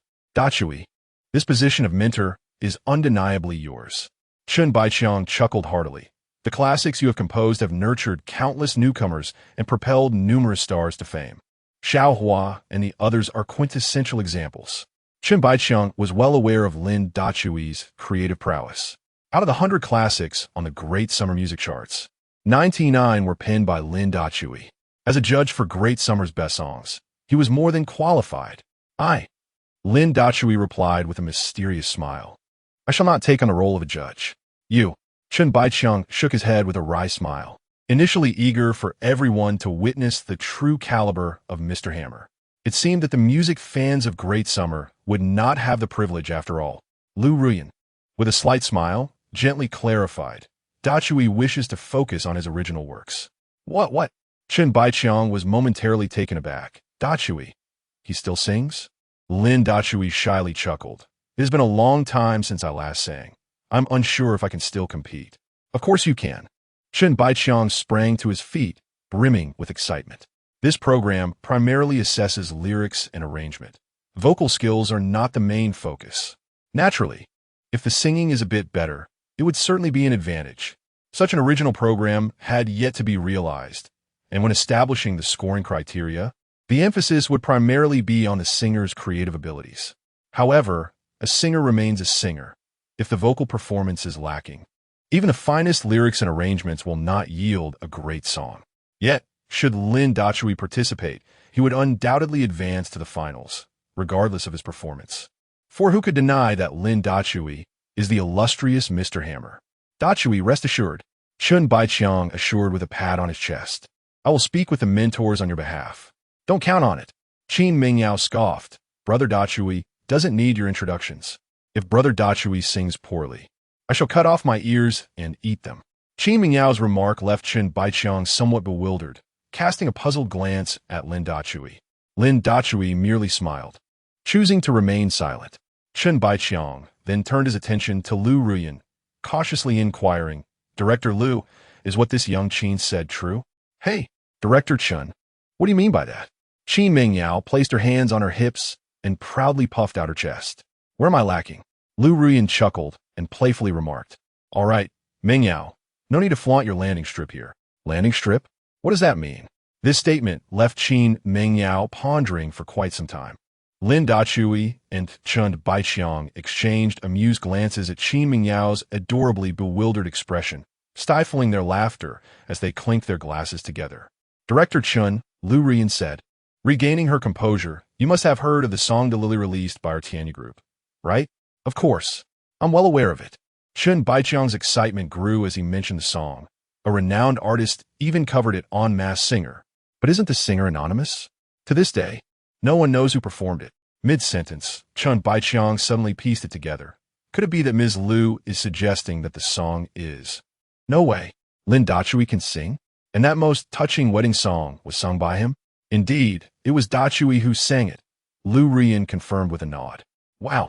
Chun Baiqiang leaped up, exclaiming in jest, Mr. Dachui, you are impressive. Had I known you were this talented, we should have invited you to participate in the Voice or Mass Singer. What a waste. Lin Dachui shook his head with a wry smile. All right, enough of the jokes.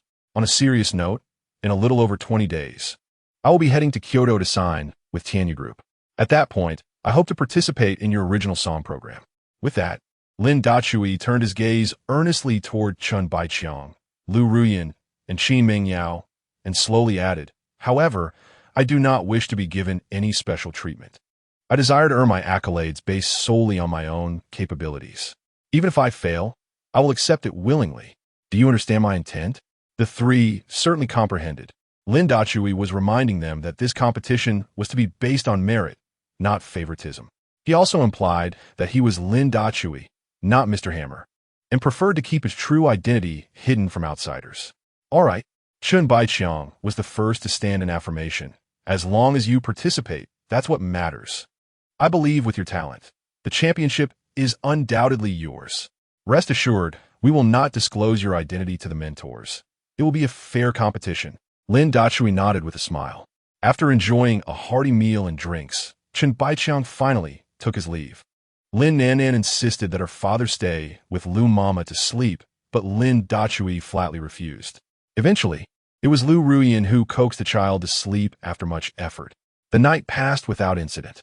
The following morning, as soon as Lin Dachui awoke, he received a call from his former sister-in-law, Hmph. Brother-in-law. His tone was clearly laced with anger. What do you mean by leaving Mei Jingjin's son with me? Hurry to the police station and pick him up. You're delaying my work. Lin Dachui rubbed his nose, initially intending for his former sister-in-law to experience the challenges of childcare, to spare her from incessantly mocking his incompetence. In less than a day, impatience had already set in. I had promised to take care of Mei Bayan, yet I never stated that I would do so personally. Why should I exhibit magnanimity toward the child of a third party? Contemplating this, Lin Dachui remarked with a hint of indifference. He is the son of your sister's boyfriend. Let your sister handle it. Brother-in-law, has your mind wandered off? Hmph seemed perplexed, questioning what she meant by the son of her sister's boyfriend. Regardless of whose child he was, she resolved to deliver him, leaving it to whoever desired to take charge.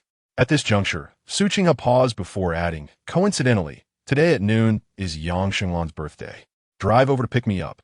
I will be waiting for you at the police station. Oh, and by the way, I have already selected a gift for you, so you needn't prepare anything else. With that, she swiftly ended the call. Lin Dachui shook his head with a wry smile. Hmph had always been somewhat scatterbrained. not only rebellious, but also dismissive of him as her brother-in-law, perceiving him as excessively timid. No, rather, he was her former brother-in-law. Yet, it was curious that she now referred to him as brother-in-law and even took the initiative to prepare a gift for him.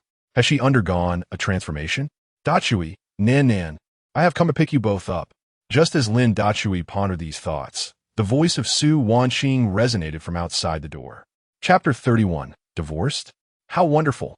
Mother, how does this pink princess dress selected by Lu Mama look on me?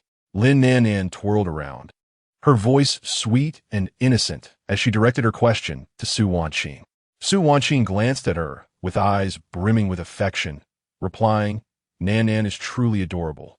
You look beautiful in anything. As time progressed, Su Wanqing increasingly felt that she had been foolish in the past few years. With such a wonderful husband and a dutiful daughter by her side, she had fixated on the flawed Mei Jingjin instead of cherishing them. Sigh, how splendid it would be if life could be lived anew. Alas, there are no what-ifs. Thus, she resolved to face the future with courage. Despite the impossibility of rekindling her relationship with Dachui, she remained Nanan's mother, capable of showering her with love. Su Wanqing's transformation occurred within just a few days. This change was largely attributed to her visit to accompany Mei Jingjin a month prior, attempting to mend her heart's regrets, only to realize that love can indeed evolve. It was not that she was oblivious to Lin Dachui's affection. Rather, she had stubbornly convinced herself of her love for Mei Jingjin. However, upon reuniting with her former love, the initial thrill was conspicuously absent. She discerned that her love for Mei Jingjin was not as profound as she had believed, merely an obsession that faded with experience. Regrettably, it was this very obsession that led to the disintegration of her family. Her husband was resolute in seeking a divorce, and their daughter was unwilling to accompany her. She deserved this fate. Wiping away the dampness from her eyes, Su Wanqing embraced Nan tightly. Turning to Lu Ruyan, she smiled and said, I'll temporarily borrow these two from you today, and I promise to return them to you in full by evening.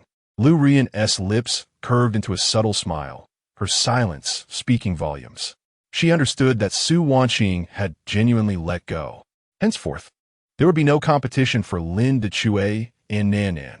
Let's hurry along. Lin Dachui carried a small bag filled with items Lu Ruyan had prepared for Nan, water bottles, tissues, and the like. However, it was now a different person who held that responsibility. It could be said that Lu Ruyan was indeed more suited to care for Lin Dachui and Nan. The family quickly boarded the car. Lin Dachui soon realized that Su Wanqing was personally driving today without chauffeur. If it's convenient. Would you like to drive? Su Wanqing, cradling Lin Nan in the back seat, gazed at Lin Dachui with a cheerful smile. All right, Lin Dachui nodded, starting the car and driving away. As they traveled part way, Su Wanqing sensed something amiss and inquired, Dachui, this? I ascend the route to the old residence. Is it? Without turning his head, Lin Dachui softly explained. Suqing asked me to pick her up. Upon hearing this, Su Wanqing's eyes flickered, her thoughts drifting into uncertainty. The car soon arrived at the police station's entrance. Suqing and Mei Biyun were already waiting there. Brother-in-law, why are you taking so long? My feet are numb from standing. Suqing began to complain before even entering the vehicle. Upon opening the back door and seeing Su Wanqing and Lin Nan seated inside, her expression turned somewhat peculiar. What is going on with my sister lately? Hadn't you always been reluctant to return to the ancestral home with your brother-in-law? What has changed this time? Let me ponder. Yesterday, during the rescue of Nan, my sister seemed quite anxious. But that doesn't add up. She had previously forbidden Nan from calling her mom. Has she truly undergone a transformation? What am I rambling about? While Suqing was lost in her thoughts, Su Wanqing suddenly spoke up. The back seat is too cramped. Mei Biyun will sit with us. You should take the front seat. Upon hearing this, Suqing glanced at Su Wanqing and then at Lin Dachui. Ultimately, she squeezed Mei Biyun into the back seat, while she herself took a beautifully wrapped gift box and sat in the passenger seat. Sister, brother-in-law. Along the way, Suqing has struggled to find the right words, but eventually couldn't contain herself. Are you two truly together now? The moment those words escaped her lips, both Lin Dachui and Su Wanqing fell into an awkward silence. Indeed, For 6 years, it seemed they had never genuinely been together. Now that they are divorced, they appear to be more harmonious. Is it human nature to only learn to cherish what one has lost? No, Lin Dachui replied calmly. Your sister and I have already registered our divorce. What? Sukinga exclaimed. Divorce? That's wonderful. As soon as the words left her mouth, she realized her reaction might have been overly enthusiastic, and she awkwardly added, such a significant matter. Do Mom and Dad know? Does Grandpa know? Why didn't you tell me sooner? By the end of her query, her voice had dwindled to a mere whisper. Su Wanqing's complexion paled slightly as she unconsciously tightened her grip on Nanan's hand. Little sister, this is my fault. Su Wanqing lowered her head, seemingly unwilling to elaborate further. Su Qinghe opened her mouth to inquire more, but decided against it. The atmosphere in the car grew heavy. From time to time, Su Qinghe stole glances at Lin Dachui, her eyes reflecting curiosity and a hint of secret delight. As the car came to a steady halt in front of an old manor, 2 servants approached. Lin Dachui handed the car keys to one of them, turned, and opened the car door, patiently waiting for them to disembark. Lin Dachui, why are you giving me the car keys? The servant replied with an air of annoyance. Truly useless. Why don't you hurry and park the car in the garage? Lin Dachui was left speechless. This was precisely why he had no desire to visit the Su family's ancestral home. Even a mere servant dared to point a finger at him, calling him useless and ordering him around. Su Qinghe furrowed her brow, anger evident on her face. Just as she was about to step out to reprimand them, Su Wanqing preemptively erupted. You 2 are fired.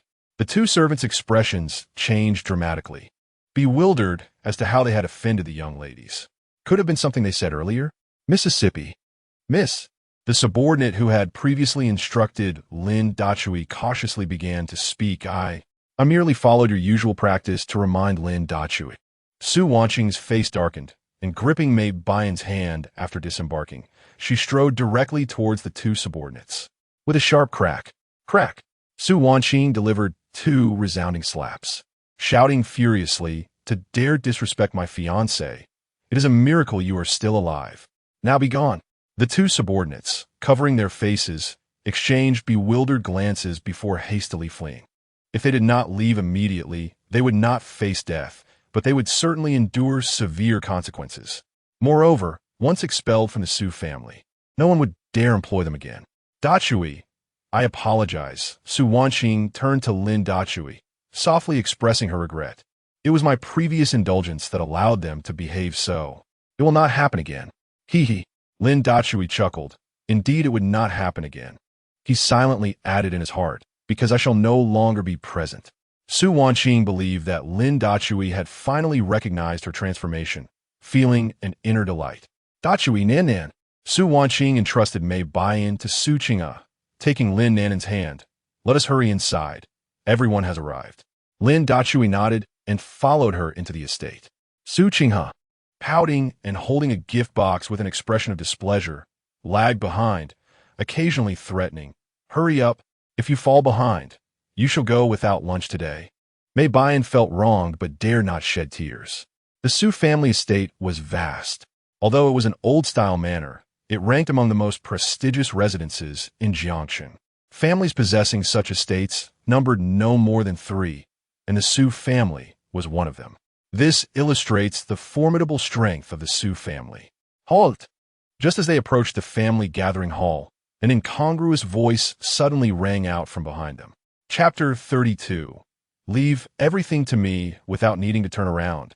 Lin Dachui could easily discern the identity of the approaching figure, Su Jingguang, the son of Su Wanqing's uncle. What do you want, Su Jingguang? Lin Dachui had yet to speak when Su Qinghe, with a cold demeanor, interjected. Su Jingguang chuckled derisively. Su Qinghe, I am conversing with this useless person. Why are you so agitated? Ignoring the dark expressions on Su Wanqing and Su Qinghe's faces, he sauntered over to Lin Dachui, wearing a mocking grin. Oh, look at you. Dressed to impress. Try to make a good impression in front of your aunt and uncle. Lin Dachui chose to ignore him and instead turned his gaze towards Su Wanqing. His agreement to visit the Su family this time stemmed from her assurance that she would not allow anyone to make things difficult for him and Wan. Su Jingguang. Su Wanqing narrowed her eyes at him. This is your brother-in-law. Mind your language.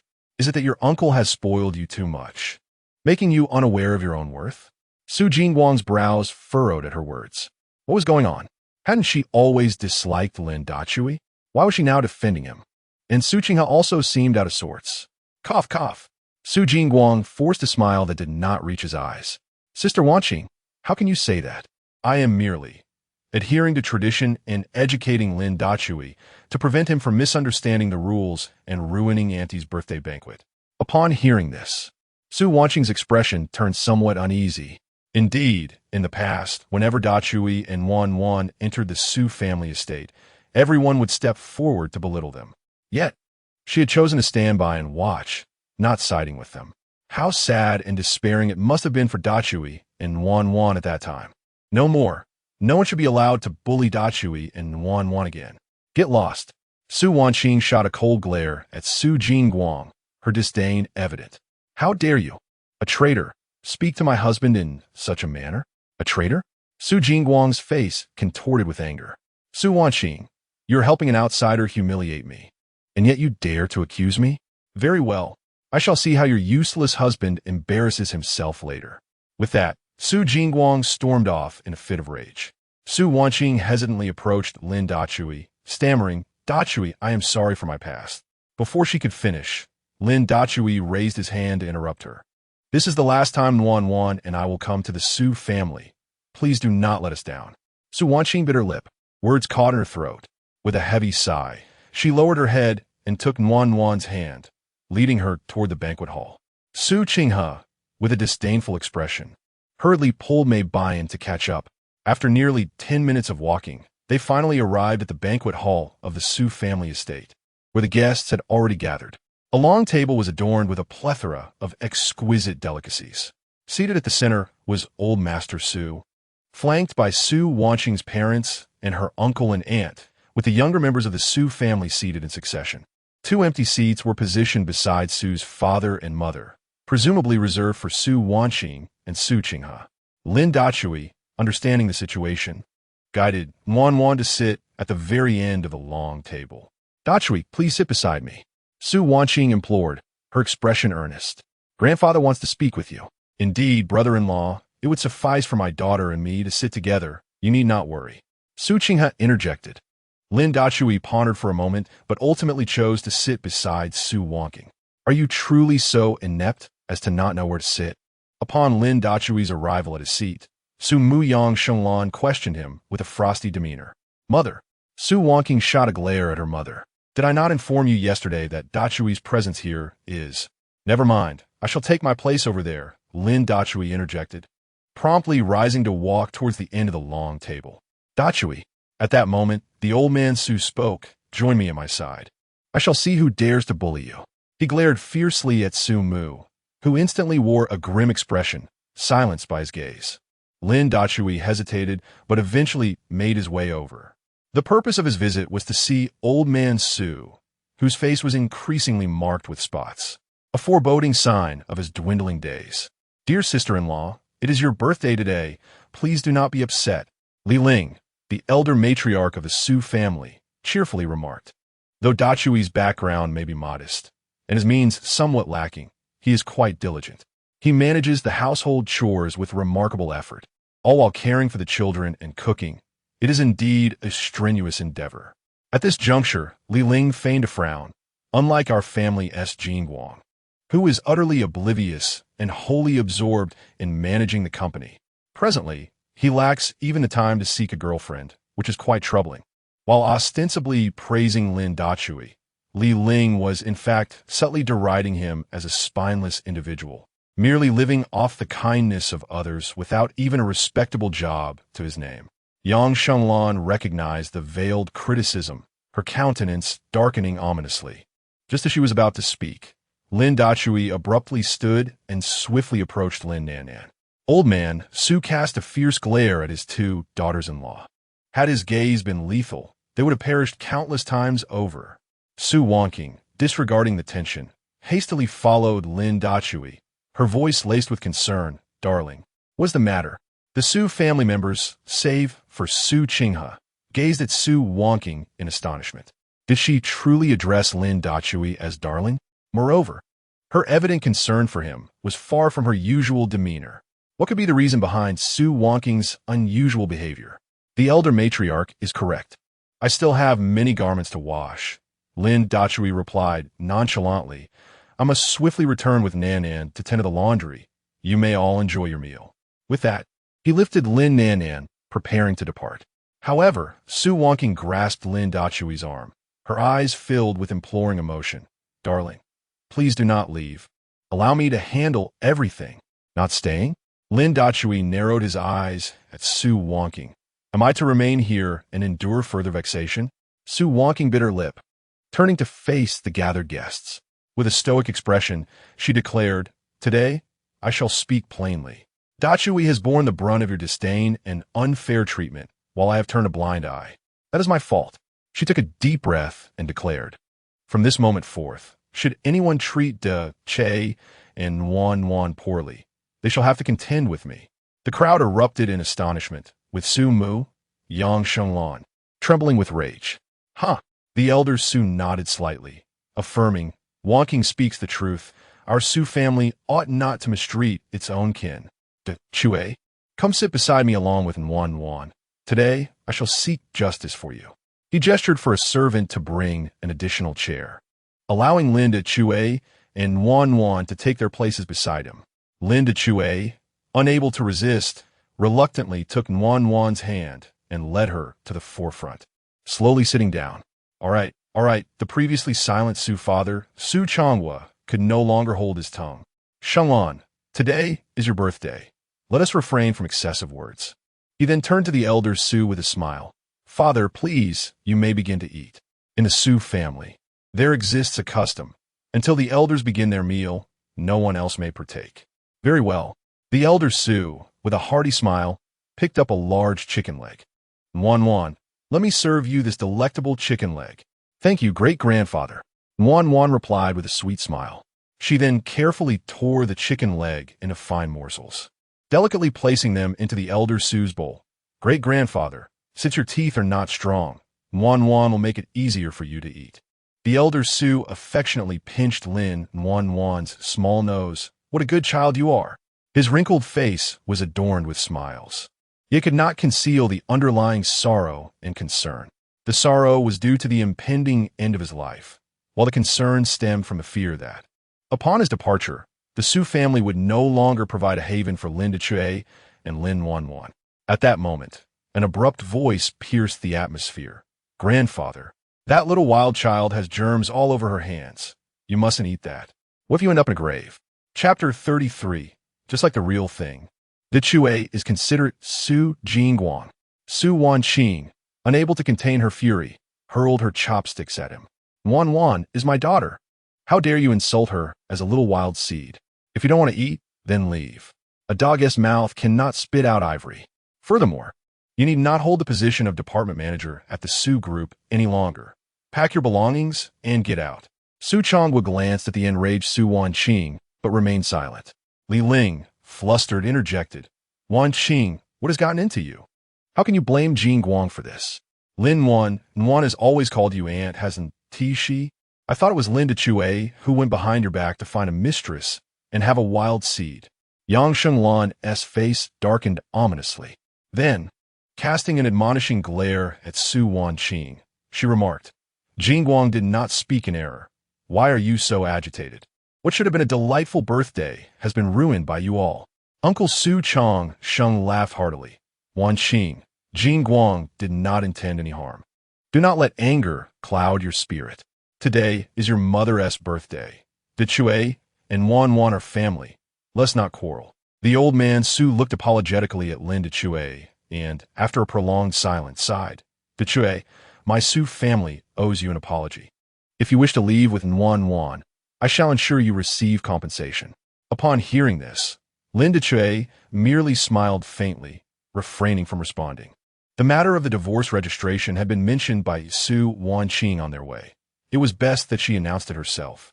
Should Lin Dachui bring it up, it would surely invite ridicule. Grandfather Su Wanqing's countenance paled as she looked at the old man Su. her eyes pleading for help. All right. The old man Su straightened in his seat, declaring, I, in my old age, do not have many days left. While I still draw breath, I shall speak my mind. At this point, the old man paused before continuing. The Su family has always valued competence over connections. In managing the Su group, the focus is on ability, and here, only Wan Qing is most suitable. Upon hearing this, Su Changsheng, Li Ling, and Su Jingguang's family displayed unease and discontent, while Yang Xinglan wore a proud expression. Su Changwa bowed his head in silence, seemingly lacking any standing within the family. Do not bristle in discontent. The old man Su addressed his eldest son's family. If you possess the ability, how could you have incurred such losses previously? Wan Qing has managed the Su group for 6 years, and under her stewardship, the company's performance has flourished, allowing you to reap substantial benefits. In this regard, the old man's words rang true. Though Su Changsheng's family coveted the power within the Su group, they were acutely aware of their limitations. Hence, they entrusted their shares to Su Wan Qing for management. Why toil when one can profit without effort? Father, we meant no offense. Su Changsheng hastily clarified to the old man Su, asserting that it was merely Jin Guang's thoughtless words that offended Wan Qing. Jin Guang, do you not hurry to apologize to Wan Qing and to Chue? With that, he forcibly dragged Su Jingguang, compelling him to offer his apologies. I apologize. Sister Wan Qing, brother-in-law, I was wrong. I should not have spoken to Nan Nan that way. Although Su Jingguang was reluctant, he did not possess the audacity to defy his grandfather and father in their presence. Dachui, Nan Nan, let us not stoop to the level of such arrogant waste. Su Wanqing interjected gently, positioning herself between Lin Dachui and Nan Nan, offering a comforting smile. The Su family members watched this scene in astonishment, their eyes nearly popping out of their heads, especially Yang Xinglan. She could not fathom how, in just a few days, her daughter had grown so fond of this good-for-nothing pair, affectionately calling him husband and fiercely defending them, even at the expense of offending the Su Changsheng family. Indeed, it was unwise to engage with trash. Lin Dachui offered a faint smile and retrieved a small box from his pocket, presenting it to the old patriarch. Grandfather, I came today primarily to give you this. The old patriarch, intrigued, inquired, Oh, what is it? As he prepared to open it, Su Jingguang snatched it away, grinning, Grandfather, let me assist you in unveiling what your granddaughter's husband has gifted. He emphasized the term granddaughter's husband with noticeable weight. Then, he carelessly opened it. The gift was unadorned, merely a simple wooden box. Inside, it appeared to contain nothing of great value. Oh, a walnut? Su Jingguang exclaimed, revealing a glossy walnut. Upon seeing this gift, the old patriarch's eyes lit up, his entire body trembling with excitement. Father, this isn't what you've been searching for all along. Su Changwa's eyes widened as he fixated on the walnut. Dachui, wherever did you acquire this? Lin Dachui chuckled softly. A friend gifted it to me.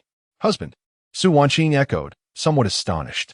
Cindy mentioned that this item was initially intended for auction, but was purchased by a mysterious individual. Could it be that the person who bought that collectible is you? Sister Wanqing, are you suggesting that this ordinary item is the 8 immortals crossing the sea walnut that was slated for auction? Su Jingguang paused, examining it closely. The walnut bore engravings of the 8 immortals crossing the sea, albeit with some wear. It couldn't be. When did this good-for-nothing become so wealthy? Su Changsheng casually took the walnut, inspecting it meticulously. Father has expended so much effort over the years seeking this 8 immortals piece, yet has always eluded us. Just last week, there was news that this walnut was to be auctioned, and I even made inquiries. Yesterday, I heard that the seller had reclaimed it. This item couldn't possibly be a replica, could it? Nevertheless, it is quite well crafted, and Dachui has certainly shown thoughtfulness. Upon hearing this, the crowd regarded Lin Dachui with disdain. Su Wanqing furrowed her brow, deep in contemplation. Yesterday, Cindy had informed me that the 8 immortals walnut had been snatched up by someone else. However, the elder asserted that the seller had taken it back. Regardless, it seemingly had no relation to the walnut belonging to Lin Dachui, yet he claimed it was a gift from another. This implies that the object might be a counterfeit, unbeknownst to Lin Dachui. Never mind. Should grandfather discern the truth later, I shall speak in his defense. Su Wanqing mused, while others might not share her sentiments. What a disgraceful fool. Yang Xinglan's face was filled with indignation. What pretense could one maintain without wealth? The old man cherished this item above all, and yet one dared to present a mere imitation worth only a few hundred to deceive him. You all. Cough, cough.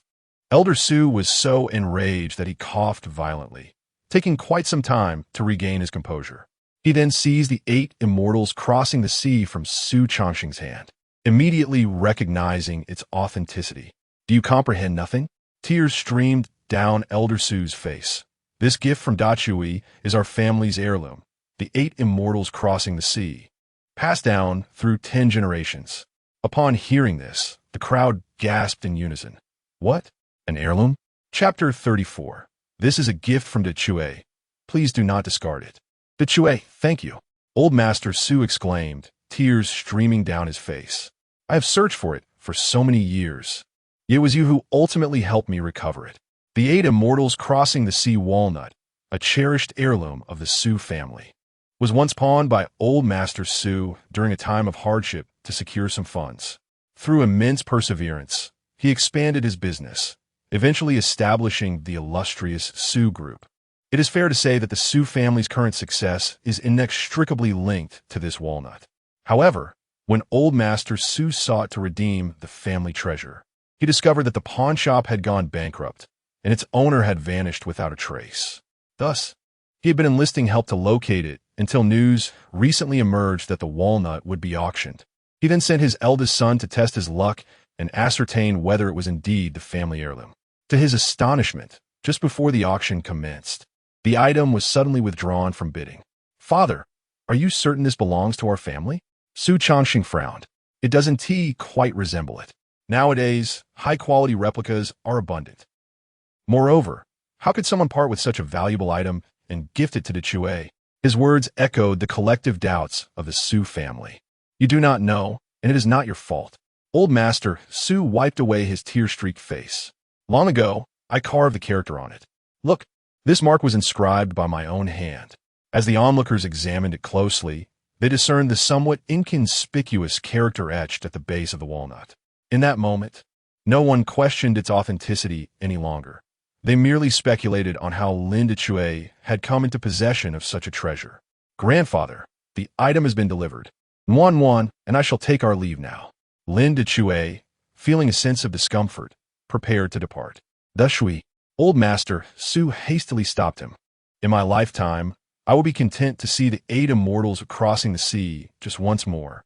This item is far too precious. Please keep it, he insisted, returning the walnut to Lin Dachui.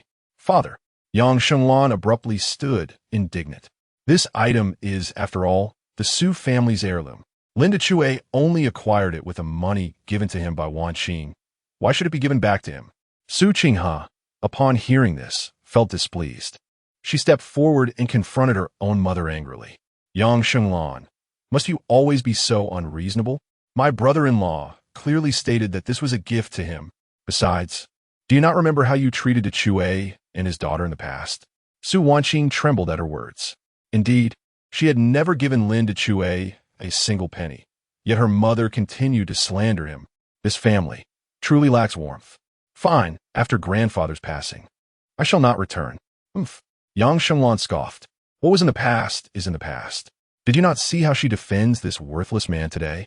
In this tale of the 8 immortals crossing the sea, the bidding commenced at a staggering 5 million, with the final price expected to soar into the tens of millions. How could Lin Dachui, who spends his days idle at home and has not even attended work, possibly amass such wealth? This single remark rendered Su Qinghe speechless. While she harbored a dislike for her mother's disparaging view of Lin Dachui as a failure, it was undeniable that her brother-in-law had been preoccupied with raising children these past few years and was indeed financially constrained. Although Lin Dachui had claimed that the funds were gifted, no one was deceived.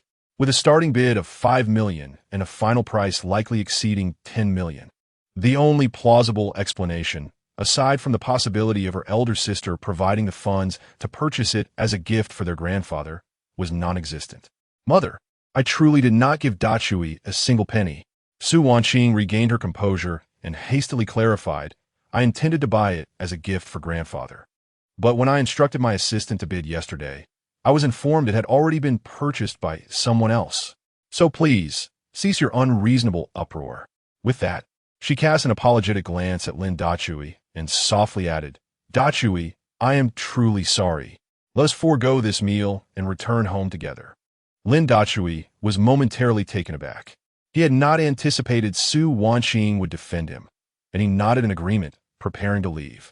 Su Wanqing, Yang Shenglan erupted in fury. What on earth is wrong with you today? Even if you did not provide the funds, must you incessantly defend this good-for-nothing? She paused and regarded Su Wanqing with a look of suspicion. You do not truly harbor feelings for him, do you? I warn you, he and his daughter are utterly unworthy of you. You must hasten to dissolve this marriage. Mother, Su Wanqing retorted, incensed. If you dare to label Dachui as a failure again, you will no longer be my mother. Su Qinghe's eyes brightened, a smile gracing her face as she silently praised her elder sister. I must say, sister, you have executed this splendidly. Had you acted this way years ago, perhaps you and brother-in-law would not have divorced. Yet, if you do not divorce, where might I find my opportunity? He. Brother-in-law, dear, while my sister fails to cherish you, I shall. I do not regard your shortcomings with disdain. Simply remain at home to support and nurture the family. Yuan filial daughter, Yang Xinglun Guspet, clutching her chest in agitation. I warned you against marrying him, yet you insisted. Look how Lin Dachui has corrupted you. You now dare to deny me as your mother. Mark my words, you must end this marriage, or I shall no longer acknowledge you as my daughter. Yang Xinglan, Lin Dachui interjected, taking the child's hand, and calmly addressed Su's mother. As you wished, I registered my divorce with her just a few days ago. Dachui, Su Wanqing wore an expression of regret, her words faltering. What did you say? Yang Shenglan's face brightened. You have truly divorced? She then fixed her gaze intently on Su Wanqing, seemingly seeking confirmation. Upon seeing Su Wanqing's tight-lipped silence, she quickly grasped the situation. The two had indeed parted ways. This was splendid news. Mei Jiji had just returned from abroad, bringing with her a wealth of delightful treasures. A sensible, humble, affluent, and handsome son-in-law must not be overlooked. Cough, cough. Yang Shenglan suddenly wore a smile, wonking. Such a significant matter. Why did you not inform your mother sooner? I was merely speaking in haste earlier. Do not genuinely wish for you to divorce Daju. As she uttered these words, Yang Shenglan's expression appeared particularly feigned, eliciting a sense of revulsion. She swiftly shifted her tone. However, if you two are indeed contemplating divorce, it must be after considerable deliberation, correct? In that case, it is for the best. If you're incompatible, do not force it. Letting go of one another is the wisest choice. Su Wanqing lowered her head further, her expression growing increasingly resolute. Lin Daju chuckled softly. Yang Shenglan, in the 6 years we've known each other, you have spoken one truth. Indeed, if it is not suitable, do not compel it. Releasing each other is the best course of action. You should encourage your daughter to learn the art of letting go. With that, he lifted their child and prepared to leave. Daju. At that moment, old Master Su, trembling, rose to his feet. Allow me to see you off. Lin Daju did not decline, and Su Wanqing hurriedly followed suit. As they departed, he tossed the gift he had brought earlier to Yang Shenglan. This is a present from Daju. If you do not want it, simply discard it. Su Qinghe pursed her lips, stepping before Yang Shenglan, and stammered, This is Mei Jingjin's son, Mei Bian. Could you please look after him for a while? Oh. Yang Shenglan's eyes brightened. I was just about to ask. Why didn't Jingjin come today? I cannot reach him by phone. He has matters to attend to. Su Qinghe replied, casting an impatient glance toward the door. By the way, did you not wish for Mei Jingjin to become my brother-in-law? Why not help him with the child? All right, this is a gift from Daju. If you do not want it, just throw it away. With that, she dashed out in a flurry. Chapter 35. Uncle, you should leave too. It's all a mess. Yang Shenglan was furious, utterly exasperated by the actions of the two women. What do they mean by this? Lin Dachui was incapable of purchasing gifts, and while it would have sufficed for them to buy them, not even sending a token was infuriating. Li Ling chuckled. Oh, Shenglan, dear sister, Lin Dachui and Wan Qing are divorced, so it's quite natural they would present gifts. Who would have thought that Wan Qing and Hmph would still be willing to assist Lin Dachui in delivering gifts? I must say, you should feel proud. After all, both of your daughters seem to have an affinity for this useless man, with old Master Su absent.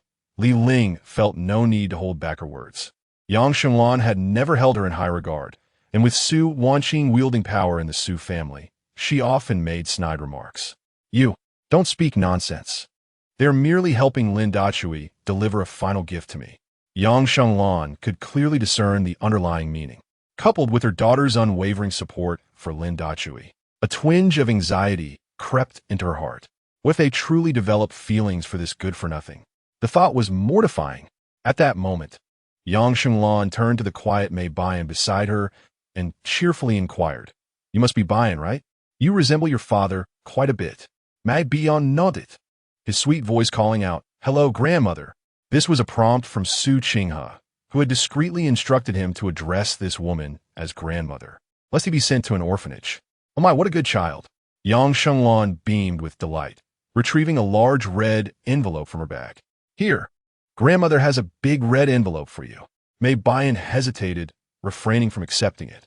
Little Bayan, why won't you take it? Yang Shenglan gently cradled him in her arms, softly asking if his father forbade him from accepting gifts from strangers. Alas, although we have yet to meet, I am your grandmother, not a stranger. She continued to coax him. Look, Lin Nan hasn't received a red envelope. Grandmother only wishes to be kind to you. Upon hearing this, a smile finally graced Mei Bayan's lips as he sweetly said, Thank you, grandmother. Yang Shenglan hugged him and kissed him, utterly enamored. Grandmother, Mei Bayan cautiously ventured, My father is on a business trip abroad, and I don't know when he will return. He refrained from voicing his true desires and instead told a fib. Such a little one had already learned to lie and read people's expressions, which was rather concerning. Lin Dachui had also faltered in his commitment, primarily due to this very trait. Of course, he would provide financially, but he had no intention of keeping Mei Bayan close, fearing he might lead the boy astray. However, Yang Shenglan was preoccupied with thoughts of uniting Mei Jingjin with her daughter, Su Wanqing, and thus did not dwell on it, merely assuming the child missed his father. Bayan, Yang Shenglan consoled, Since your father isn't here, you can stay at grandmother's house. Grandmother will take you to school and buy you lots and lots of toys. All right? Su Changwa merely scoffed, internally scoffing at the situation. Your own granddaughter, whom you have never shown a shred of concern for. You have the audacity to berate as a lowly wretch. Yet, the child of an outsider with no blood ties to us, you cherish as if they were a precious gem. Yang Shenglan, I have truly had enough of your antics over the years. With this thought, Su Changwa rose and made his way to the entrance of the manor. He intended to see his son-in-law and granddaughter. Su Changwa, where do you think you're going? Yang Shenglan blowed, Her aner palpable. It's supposed to be a joyous birthday celebration, and you're causing chaos. Come back immediately. Unfortunately, Su Changwa paid her no heed. The Su Changxing family, upon witnessing the unfolding drama, found it utterly tiresome and decided to take their leave. Yang Shenglan's face darkened with fury. After a moment's contemplation, she took Mei Bayan's hand and followed after him. At the entrance of the manor, Big Hammer, Nan, old Master Su, with a heavy heart, gazed with murky eyes that shimmered with tears. Grandfather, great-grandfather, Lin Dachui and Lin Nan spoke in unison. Su Wanqing and Su Qinghe, burdened with sorrow, lowered their heads, unable to bear the sight. They were acutely aware that the old man did not have much time left. Yet they had just heard the news of Lin Dachui's divorce from Su Wanqing. Grandfather, Lin Dachui's throat felt constricted, as if choked by an unseen force. Thank you for your care over the years. Please take good care of yourself. Nan and I will visit you often. Never mind. Old Master Su replied with a resigned smile. I had intended to offer some advice, but now I see it is unnecessary. Matters concerning you young ones should be resolved by yourselves. As long as you and Nan hold this old man in your hearts, that is enough. Lin Dachui nodded in tacit agreement. Su Wanqing opened her mouth, wishing to say something, but no words escaped her lips. Dachui at that moment. Su Changhua's voice abruptly emerged from behind them. I appreciate all your efforts over the years. Lin Dachui's heart fluttered slightly. This was perhaps the first time his former father-in-law had spoken such words to him. Indeed, human nature is often regretful. Only upon loss do we learn to cherish. Perhaps it was not cherishing at all, but merely a desire to hasten his departure. Dachui Su Changhua continued, a bitter smile gracing his lips. I feel ashamed of my actions over these past 6 years.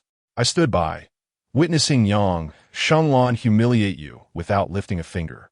At that moment, I thought I had finally found companionship, that I would no longer face criticism alone. Yet, I never anticipated that Yang Shenglan's attitude towards you would be so atrocious. Indeed, it bordered on the pathological. I cannot fathom how she transformed into this. Lin Dachui waved his hand and spoke softly. Uncle, that is all in the past now. Is it not? The term uncle caused both Su Changhua and Su Wanqing to shift uncomfortably. It was clear that any chance of reconciliation between Lin Dachui and Su Wanqing was utterly extinguished. In the past, no matter how humiliated Lin Dachui had been, he would never have dared to resist. Today, Lin Dachui exhibited his defiance, rebelling multiple times. Alas, Su Changhua Said, expressing remorse. It is Shenglan who has wronged you. It is I who have failed you. Regardless of what the future holds, I shall support you, and should you encounter difficulties, do not hesitate to return. After all, Yuan is my granddaughter, and Wanqing is her biological mother. As he spoke, he crouched beside Lin Yuan, his expression laden with regret. Yuan, could you call me grandfather just once for me to hear? Lin Yuan glanced at Lin Dachui, who nodded in affirmation. Only then did she sweetly utter, hello, grandfather. Alas, Su Changhua responded with a soft acknowledgement, wiping away the tears from the corners of his eyes. Yuan, you are truly well behaved. Will you visit your grandfather often in the future? Upon hearing this, Su Wanqing's eyes reflected a complex array of emotions. Just as she was about to speak, a voice filled with agitation suddenly erupted from behind. Su Changhua, are you deaf? Did you not hear me calling you? The group turned to see Yang Shenglan, her face twisted with anger, dragging Mei Bayan along. Lin Dachui furrowed his brow, uncertain of Su's intentions. You, Su Changhua, abandon your obedient granddaughter to engage in emotional theatrics with outsiders? Yang Shenglan swiftly approached, seizing Su Changhua by the ear. Her actions were domineering, unreasonable, and utterly vexatious. Su Changhua grimaced in pain, howling in distress. Lin Dachui smirked, his lips twitching in amusement. Uncle, perhaps it is time for you to part ways as well. Chapter 36. Are you satisfied now? You worthless fool, what are you saying? Yang Shenglan quivered with rage, urging the little bastard to leave the Su family immediately, lest she. Before she could finish her words, Su Changhua suddenly struck her across the face. Slap! Yang Shenglan clasped her cheek, staring in disbelief at Su Changhua. You actually dare to hit me? In front of Dad, in front of our 2 daughters, and even that useless one? Su Changhua, after all these years of hard work by my side, you would strike me for a worthless person? I can't go on living, Yang Shenglan wailed, throwing herself to the ground in a fit of despair. Yet, to her dismay, no one paid her any heed. Even Mei Bai, the recently acknowledged grandson, remained motionless, quietly observing Lin Nanan with a glimmer of envy and jealousy in his eyes. Well then, how bold of you, Su Changhua. As Yang Shenglan noticed the indifference surrounding her, fury surged within her. Do you think I, Yang Shenglan, am easy to bully? If you have the guts, let us divorce. You dare to hit me? You gone too far. Isn't it just saying that Lin Dachui is worthless? What did I say wrong? I must teach you a lesson. I've spoiled you for too long. The moment I mention divorce, you'll kneel down and apologize, one to you, and I assure you, I won't let you off so easily this time. She was determined to sever all ties with Lin Dachui and ensure Jingjin successfully wedded Wanqing. Su Changhua, can't you hear me saying we should divorce? Yet, despite her lengthy outburst, Su Changhua remained silent, prompting her to repeat herself loudly. Dad, is it shameful if I divorce now? Su Changhua didn't even glance at Yang Shenglan, instead taking hold of Old Master Su's hand and smiling as he asked, "What's shameful about it?" Old Master Su grinned widely. Having a shrew for a daughter-in-law is what truly brings shame. You've had a hard time all these years. Now that Wanqing and Hmph have grown up, it's time for you to pursue your own happiness. At this moment, Old Master Su suddenly brightened and exclaimed, "Changhua, I believe that widow from the Li family would be a fine match. Young, beautiful, and wealthy. While I'm still around, shall I help you make an introduction?" His words left Su Changhua feeling somewhat bashful. "Dad, the last time I dined with her, she seemed to have a good impression of me." Su Wanqing and Su Hmph exchanged glances, both surprised by the strange expressions in each other's eyes. Could it be? Is Dad truly going to divorce Mom? And Grandpa not only agrees, but is even playing matchmaker? The situation feels rather off. You all. Young Shimlan gusped, struggling to catch her breath, pointing at Su Changhua with a trembling hand. "Su Changhua, I risked my life to bear you 2 daughters, raising them with great effort. I never expected you to be so shameless, sneaking around for a mistress at your age. Su Changhua, I must divorce you. It's I who no longer want you. Wanqing, Hmph, I'm getting a divorce from your father." Su Wanqing and Su Hmph exchanged another glance, their faces reflecting helplessness. Yet, Su Hmph remained motionless, unwilling to speak further. Su Wanqing, feeling helpless, stepped forward to offer comfort. "Mom, please cease your unreasonable antics. Father acted out of anger after you insulted De Chue. Moreover, how can one refer to their son-in-law and granddaughter as waste and bastard? You deserve the consequences. If I were Dad, I would have left you long ago. Stop this folly and take Mei Bian back home. How dare you? You ungrateful wretches, after all the care I've bestowed upon you." Yang Xinglan got upset again, wailing dramatically. "Oh heavens, why must I endure such a wretched fate?" Su Wanqing's lips twitched as she withdrew her outstretched hand. The theatrics of crying, arguing, and threatening self-harm only underscored her desire for survival. At times, she found it incomprehensible how she could have such a bitter and acerbic mother. Were it not for her constant instigation between herself and De Chue, and her incessant mentions of Mei Jingjin, perhaps she could have returned to the family fold. That way, she would not have reached the point of divorce with De Chue. Alas, one misstep leads to another. She hoped her sister would take her as a cautionary tale and avoid making the same mistakes. The most detrimental advice she had ever received was Yang Shenglan's hollow claim of "I do this for your own good," which had plagued her life. "Yang Shenglan, Mei Bian is watching. Are you not concerned he will emulate you? What will Mei Jingjin say when he returns and finds you incapable of guiding your child?" Su Hmph, unable to contain her frustration, addressed her directly. This tactic proved effective.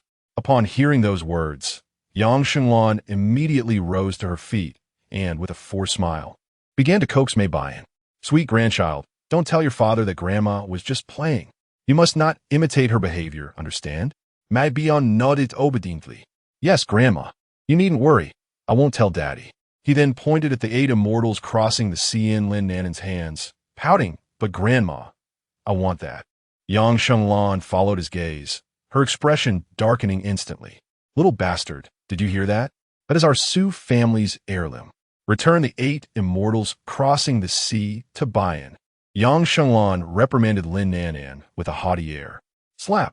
A resounding slap echoed in the air. Everyone turned in shock towards Lin Dachui, unable to believe that the typically submissive Lin Dachui would dare to strike his mother-in-law. No, his ex-mother-in-law. Yang Shenglan's inflamed face was a mask of fury and hatred, her eyes burning with a desire to consume Lin Dachui whole. "You worthless fool! How dare you!" Slap! Lin Dachui retaliated with another blow. "Su Changhua, will you allow this imbecile?" Slap! Another strike landed. In just 3 blows, Yang Shenglan's face was left resembling that of a pig's head. A flicker of pity crossed Su Changhua's face, but he ultimately turned away, refusing to cast another glance at Yang Shenglan. This shrew still did not comprehend her faults. It was no wonder De Chue had struck her. He was not alone in wanting to teach her a lesson. Su Wanqing and Su Hmph exchanged complicated glances, yet they did not intervene. "You!"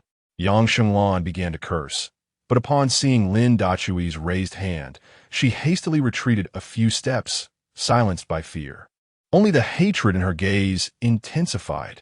If it were not for her inability to contend with Lin Dachui, she would undoubtedly fight to the bitter end. Are you satisfied now? Lin Dachui rubbed his palm and sneered. Yang Shenglan, you bear the lion's share of the blame for my divorce from Su Wanqing. If you were so eager to unite Su Wanqing with Mei Jingjin, why did you not allow her to marry him 6 years ago? Yang Shenglan's eyes flickered as she stammered a feeble defense. Wasn't Jingjin abroad back then? If he hadn't gone overseas, where would you be now? It was you who coerced Wanqing into bearing your child. Hmph. Employing unsavory tactics and living off the Su family for so many years. Do you still dare to resort to violence? Yang Shenglan's accusations fell on deaf ears. Su Wanqing's eyes brimmed with tears as she glared at Yang Shenglan, her voice cold and unwavering. Mother, this shall be the last time I address you as such. Wan is my daughter, your granddaughter, yet you refer to her as a bastard. Are you still my mother? I have witnessed and cherished the kindness Lin Dachui has shown me over the years. It was you who brainwashed me, insisting I marry Mei Jiji. Do you know? It was I who actively pursued Lin Dachui, willingly obtained the marriage certificate with him, and eagerly bore his child. At this point, Su Wanqing could no longer contain her emotions. It was my folly to believe your deceptive words. Since you were so fond of Mei Jingjin, await his release to provide for you in your old age.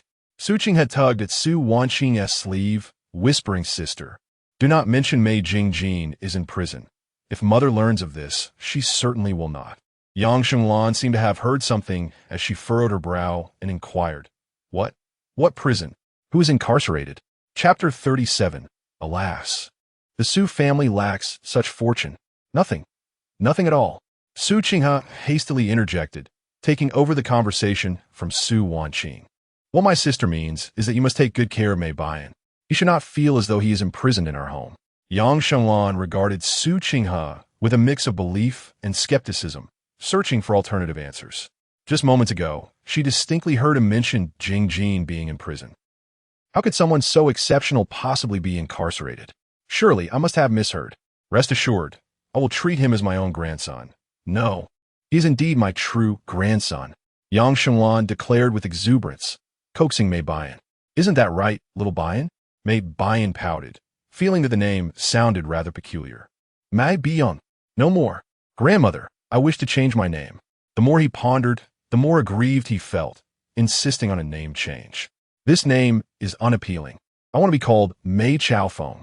Lin Dachui twitched at the corners of his mouth. At such a young age, you already have such thoughts? What about your father's name? Mei Yingyan. All right. Later your grandmother will take you to change your name. Is that agreeable? Yang Xinglan, unable to withstand Mei Bian's persistence, reluctantly conceded. Grandmother is the best. Mei Bian adeptly flattered her. But grandmother, did you forget? I want that 8 immortals crossing the sea. Bringing up old matters irked Lin Dachui immensely. Old Master Su snorted dismissively. That item rightfully belongs to Dachui. It is merely returning to its rightful owner. Do not overreach. What do you mean it belongs to Lin Dachui? Yang Shenglan was unconcerned with the facts, for that is clearly a treasured heirloom of the Su family. As the former son-in-law, he ought to return it to the Su family. Yang Shenglan, do you truly possess such a lack of shame? Su Wanqing could no longer play the obedient daughter, addressing her directly. Are you trying to seize what Dachui has rightfully obtained? Yang Shenglan, aware of her own shortcomings, continued to argue, but that was originally a gift from Lin Dachui to your grandfather. Why must it be reclaimed? Su Wanqing, infuriated, huffed and refused to engage further. Yang Xinglan, do not force me, at my age, to consider divorce from you. Su Changwitu had reached his limit. Su Qinghe interjected sharply. You should simply focus on caring for your grandson. You create troubles daily. As voices clashed, Yang Shenglan's face flushed with anger, her frustration palpable. All right, she exclaimed, pointing at each of them. Your Su family truly is a den of ingrates. Bian, Gome, we shall not linger here. With that, she took Mei Bian by the hand and turned to leave for their residence in the manor. No one dared to intervene or offer comfort. The atmosphere was undeniably awkward. Finally, the world fell silent. Su Changhua, elated, shook his head with delight while turning to Lin Nanan. Nanan, do make time to visit your great-grandfather and grandfather often. Lin Nanan nodded obediently, her understanding demeanor endearing her to all present. Su Wanqing felt a surge of emotion. How had she not realized before that her daughter Lin Nanan was so perceptive and charming? Alas, it is not too late to make amends. As for Lin Dachui, let us take one step at a time. He now harbors no trust in me and has completely lost his affection. Perhaps a woman like Lu Ruyin is more suited for him. Dachui. Old Master Su still grasped Lin Dachui's hand tightly, his murky eyes filled with remorse. The Su family has wronged you. This Ba Xianguohai, you must keep it well. Should any unforeseen circumstances arise in the future, this will serve as a token. You may command the Su group, utilizing all the resources of the Su family. Upon hearing this, Su Changhua, Su Wanqing, and Su Qinghe were all taken aback. Father, is this truly a symbol of the heir of the Su group? Su Changhua asked, trembling. Old Master Su nodded affirmatively. Indeed, whoever can bring back this heirloom shall be the next heir of the Su family. Did I not make this clear in the will? Do you have any objections? None. Su Changhua hurriedly denied. I certainly respect Father S' decision. It's just that Dachui and Wanqing. Old Master Su was acutely aware of Su Changhua's concerns. After all, Lin Dachui and Su Wanqing had already registered their divorce, making it seemingly inappropriate for him to assume the role of heir. However, precisely because of this, Old Master Su insisted on bestowing Ba Xianguohai to Lin Dachui. This could be regarded as his final contribution to the Su family. He had already inquired earlier, and indeed, someone had gifted this Ba Xianguohai to Lin Dachui. The individual who possessed Ba Xianguohai must surely be of greater wealth than the Su family. Although he did not ascertain the identity of this benefactor, there was no need to ponder too deeply. Furthermore, only by entrusting the Su family heirloom to Lin Dachui could Su Wanqing have a chance to retain him. After all, I am acutely aware of Lin Dachui's true character. All those labels, loser, caregiver, living off a woman, pretty boy, are entirely misguided. This young man possesses a cultural foundation that far surpasses all the remaining masters in the Great Xia. Moreover, Lin Dachui is the enigmatic Mr. Hammer, and he is also connected to the Song family. Such a talent must not be squandered. Grandfather, this is too precious. Lin Dachui, understanding the intent behind the elder's words, politely declined. I appreciate your goodwill, but this item was originally meant for you. As for its disposition, I leave that to your discretion. As he spoke, Lin Dachui cast a complex glance at Su Wanqing and candidly stated, Grandfather, although Wanqing and I could not reach a lasting conclusion, we must assist the deserving over the familiar. Currently, no one is more suited to lead the Su group than Wanqing. Old Master Su gazed intently at Lin Dachui, suddenly letting out a relieved smile. He then patted Lin Dachui's shoulder. Indeed, your character has always been commendable. Unfortunately, the Su family lacks the fortune to appreciate it. At this juncture, Old Master Su earnestly implored, Dachui, if the Su family encounters difficulties in the future, I hope you might lend a hand for the sake of Nanan. The words of the venerable Mr. Su seemed akin to a final testament, rendering the three members of the Su family momentarily speechless, as if their throats were constricted with a sense of discomfort. After a brief hesitation, Lin Dachui nodded and assured, Grandfather, rest assured that when that day comes, I shall offer my utmost assistance. Satisfied with Lin Dachui's pledge, Mr. Su smiled contentedly. He then turned to Su Wanqing and commanded, Su Wanqing, kneel. Confused yet obedient, Su Wanqing knelt upon the ground, awaiting her grandfather's words. Do you recognize your transgressions? Mr. Su's gaze suddenly sharpened. I should not have mistreated Dachui and Nanan. Su Wanqing reflected before replying earnestly. I should not have been indecisive, clinging to the obsessions of the past, thus jeopardizing our family. Mr. Su nodded in acknowledgement and elaborated. From a young age, I taught you that as a wife, one must honor their husband with respect and manage the household with grace, embodying the virtues that uphold the family.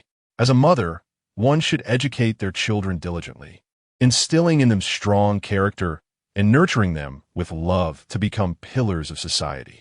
As a wife, one ought to possess both talent and virtue, standing shoulder to shoulder with her husband, sharing burdens and preserving the tranquility of life.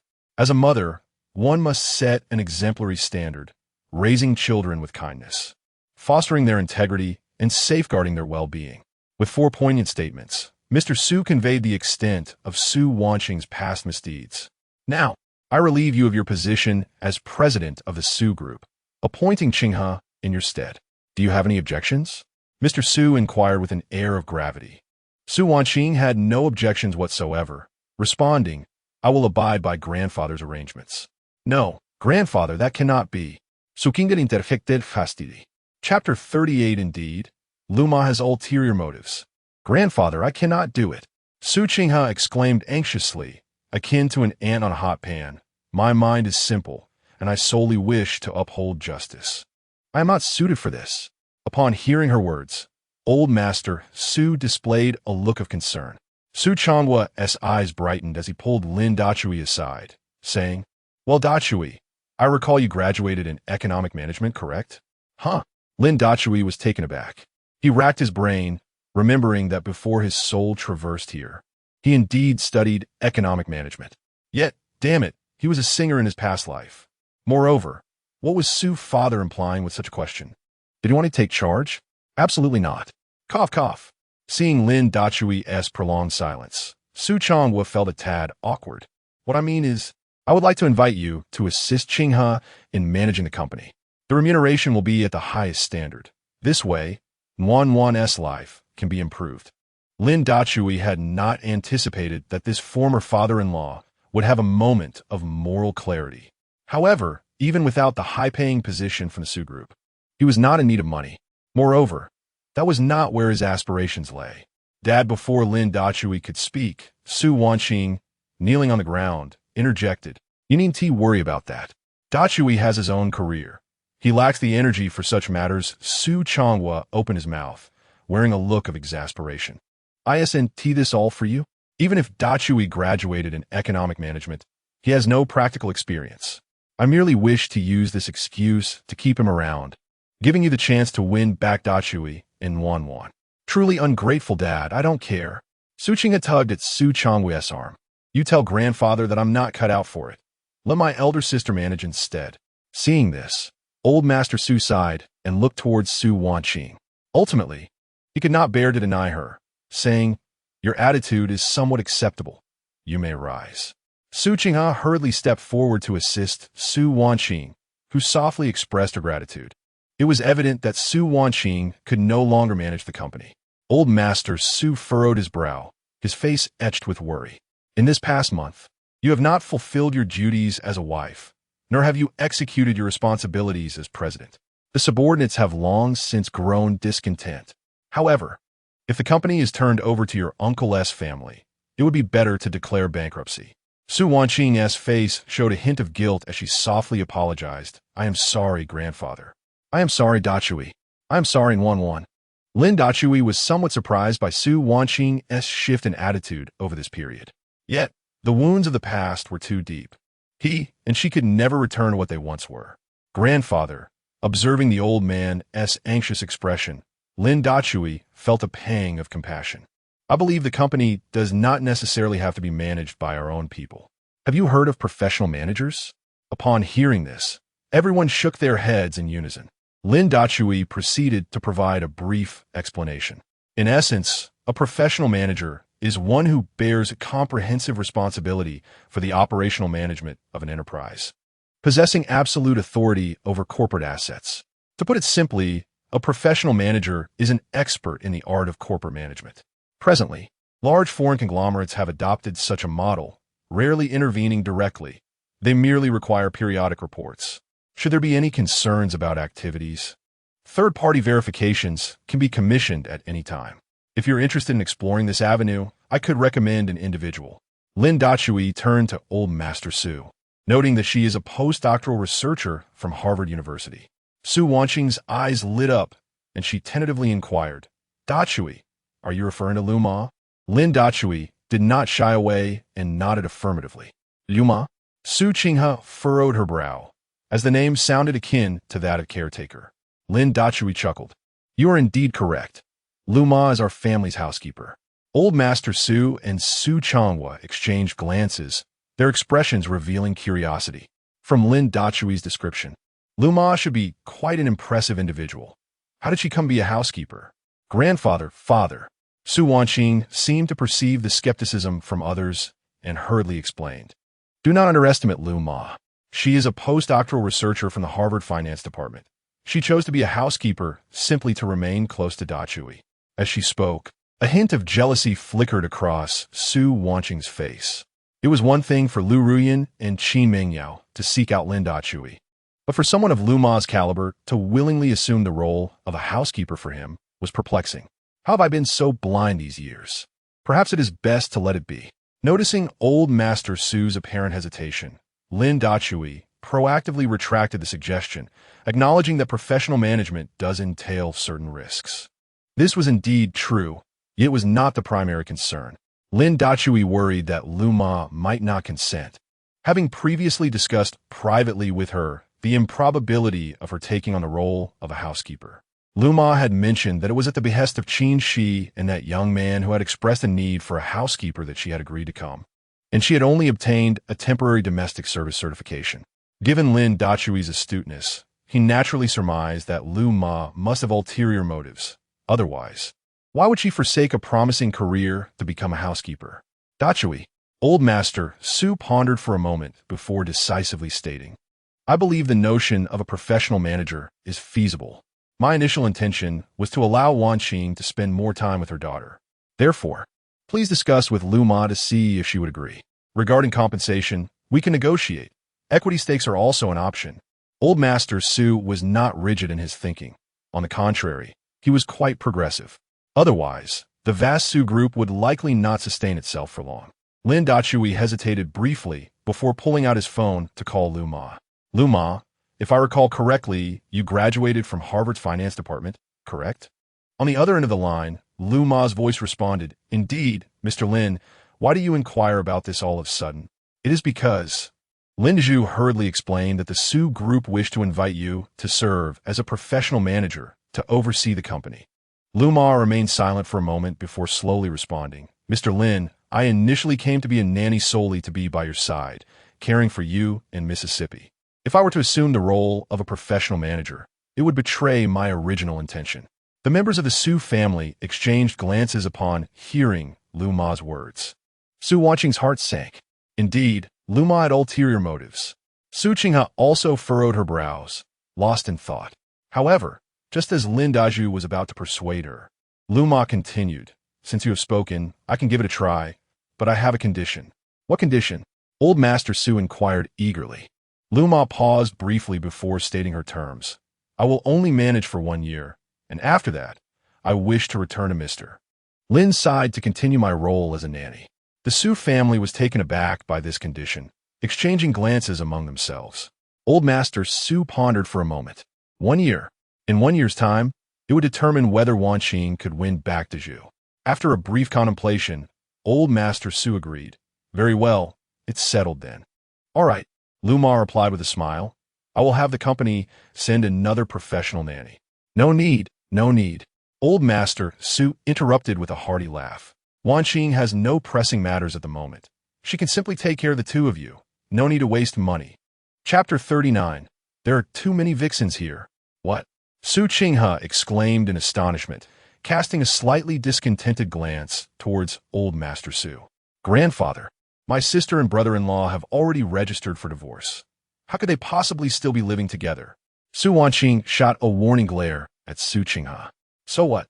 They haven't finalized the divorce yet, have they? Besides, as Yuan's biological mother, isn't it my duty to take care of her? This little girl?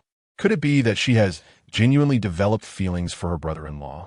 Upon visiting the Su family's ancestral home today, upon hearing Lin Dachui announce their divorce, she appeared quite elated. Furthermore, she even took the initiative to buy a birthday gift for Lin Dachui's mother. The intentions of Sima Zhao are evident to all. No, I must keep a close watch and prevent her from falling for Lin Dachui. What kind of situation is it for sisters to vie for the same partner? At least Wan has someone to look after her. Just as Su Wanqing was silently vigilant in her thoughts, Lin Dachui spoke up, relieving everyone of their concerns. His words struck a painful chord within Su Wanqing. Su Qinghe's demeanor brightened as she rushed to embrace Lin Wan. Yes, I will take care of Wan, she remarked, pinching the chubby cheeks of Lin Wan. Wan, your aunt used to be a police officer. I can protect you. Great. Lin Wan clapped her hands excitedly. But Daddy will protect me. Moreover, Mama Lu said she will take good care of Wan from now on. Su Wanqing trembled involuntarily, feeling a pang of discomfort in her heart. Su Qinghe's expression darkened. Wan, who is this Mama Lu? All right, Wan, it's getting late. We should head back. Lin Dachui noticed the curious and questioning gazes directed at him from the Su family and was too weary to explain. Lin Wan obediently nodded. Well then, you all should return early. Old Master Su waved his hand, a reluctant look on his face. Dachui, don't forget to come back and visit this old man often. Rest assured, grandfather, Lin Dachui replied with a gentle smile. I will come to see you frequently. Yet, despite his reassurances, he understood that the elderly gentleman had little time left. Yes, I believe you, Old Master Su said, wiping away the moisture from his eyes. He reiterated. Wanqing was momentarily confused. Please be more understanding. In order to set Old Master Su's mind at ease, Lin Dachui could only nod in agreement. Dachui, allow me to accompany you and Wan back, Su Wanqing said, her eyes filled with hope. She wished to provide some comfort to her grandfather in these final moments. Lin Dachui did not refuse. However, to his surprise, Su Qinghe audaciously approached, hoping to hitch a ride. Wan, your aunt is coming over for a meal. You don't mind, do you? Su Qinghe used Lin Wan as a means to smoothly seat herself beside the child, discreetly observing Lin Dachui's reaction. Seeing that he did not object, she felt a secret thrill of joy. Great. Daddy's cooking is delicious. Lin Wan clapped her hands with glee. Having long wished to invite her aunt over for a meal, but alas, her mother had previously forbidden it. Su Wanqing gripped the steering wheel tightly, a reflexive action born from her past misdeeds. How could I have been such a scoundrel? In my efforts to conceal the identity of my husband, Lin Dachui, I forbade my daughter from calling me mother. I seldom returned home for meals, let alone invited anyone over. My own sister, Su Qinghe, often disapproved of my treatment towards Dachui and my daughter, frequently opposing me. Naturally, I wished to avoid her witnessing my misfortunes. Little did I expect that my daughter once hoped to invite Qinghe over for a visit. Throughout the journey, Lin Wan and Su Qinghe filled the air with laughter, their bond blossoming swiftly. To my surprise, beneath her seemingly fierce exterior, Qinghe possessed a heart of kindness. The phrase sharp-tongued yet soft-hearted aptly describes her. Lin Dachui chuckled softly to himself, reflecting on his 6 years of effort yielding no results, only to find that upon letting go, everything fell into place. Where had that resolve been all along? The car soon arrived at the Lin residence. Dachui Wan, you're back. Upon entering, a gentle and graceful woman approached, momentarily taken aback upon seeing Su Qinghe. Mama Ling, Lin Wan exclaimed joyfully as she rushed to embrace her. Did you miss me? Su Qinghe's face lit up with curiosity. So this was Mama Lu. How stunning. Such elegance. Far more refined than my sister. While I am not lacking in beauty, I lack that commanding presence. This Lu Ruyan is indeed a formidable rival. Brother Dachui, you're back? Another woman peered in. Su Qinghe felt her composure falter. Why were there so many women in this villa? And all of them exuding such grace. Of course, they paled slightly in comparison to Lu Ruyan and myself, particularly in terms of bosom. What man does not appreciate a woman with ample curves? Ah, never mind. This girl can be dismissed. Hee, cough. Lin Dachui, scratching his nose, introduced them earnestly. Ruyan, Mengyao, this is Su Qinghe, Wanqing's sister. Qinghe, this is Lu Ruyan, and this is Qin Mengyao. Lin Dachui refrained from elaborating on their relationships. Friends, girlfriends, lovers? He sought to avoid unnecessary complications. Sir, you have returned? At that moment, Mama Lu entered the villa carrying a tray of dishes, her signature smile gracing her face. Su Qinghe felt her mind racing. Could this be the aforementioned housekeeper, Mama Lu? No way. How could this villa be filled with such stunning women? Mama Lu appeared to rival even my sister in beauty. Even when compared to Lu Ruyan, she held her own.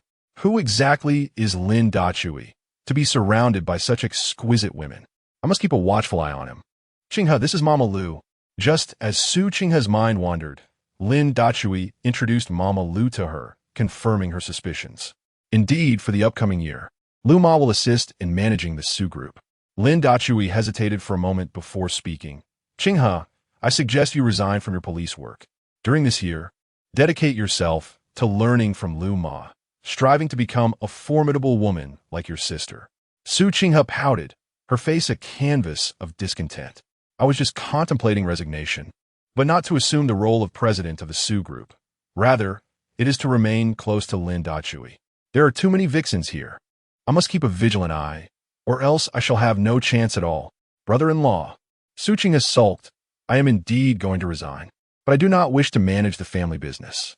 Then with a hint of shyness, she added, may I stay with you? You could support me, perhaps. Su Wanqing sighed internally.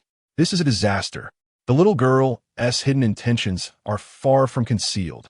The gaze she casts towards Lin Dachui hardly resembles that of a younger sister-in-law towards her brother-in-law. It is unmistakably that of a young girl in love. Gazing at her boyfriend, what was once mere speculation about Su Qinghe harboring feelings for Lin Dachui is now confirmed.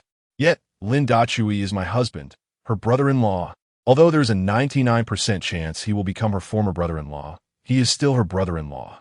Moreover, even if there exists only a 1% possibility, I shall strive with all my might to secure my place. How can she be so audacious, unafraid of ridicule? Su Qinghe.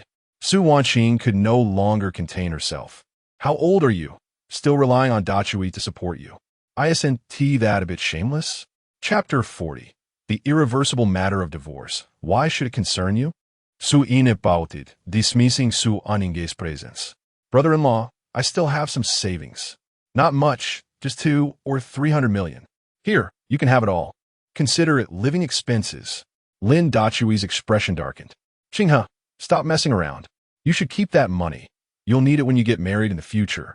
Although Lin Dachui was not yet wealthy, he was certainly not in need. What could one possibly do with such a sum? The management of the household is paramount, and the upbringing of children is of utmost importance. As for money, it suffices to have enough when the time comes. Su Qinghe, come here, we need to talk. Su Wanqing's face was stern as she disregarded the astonished gazes of others and dragged Su Qinghe to the balcony. Sister, what is it? Su Qinghe asked, clearly displeased and lacking in civility, as she was in the midst of conversing with her brother-in-law. You do realize he is your brother-in-law, right? Su Wanqing's frustration peaked. Wait, he is my ex-brother-in-law. Su Qinghe interjected abruptly. Su Wanqing was momentarily rendered speechless. This little girl was truly exasperating. Was this a matter of brother-in-law or ex-brother-in-law? It was a question of ethics. With this in mind, Su Wanqing patiently explained, Qinghe, whether Lin Dachui is your brother-in-law or your ex-brother-in-law, he will always be your brother-in-law. You're not a child anymore. You should understand the nuances of familial ethics. Do not give others a reason to laugh at us. Her words were earnest and heartfelt, spoken with great care. And so what?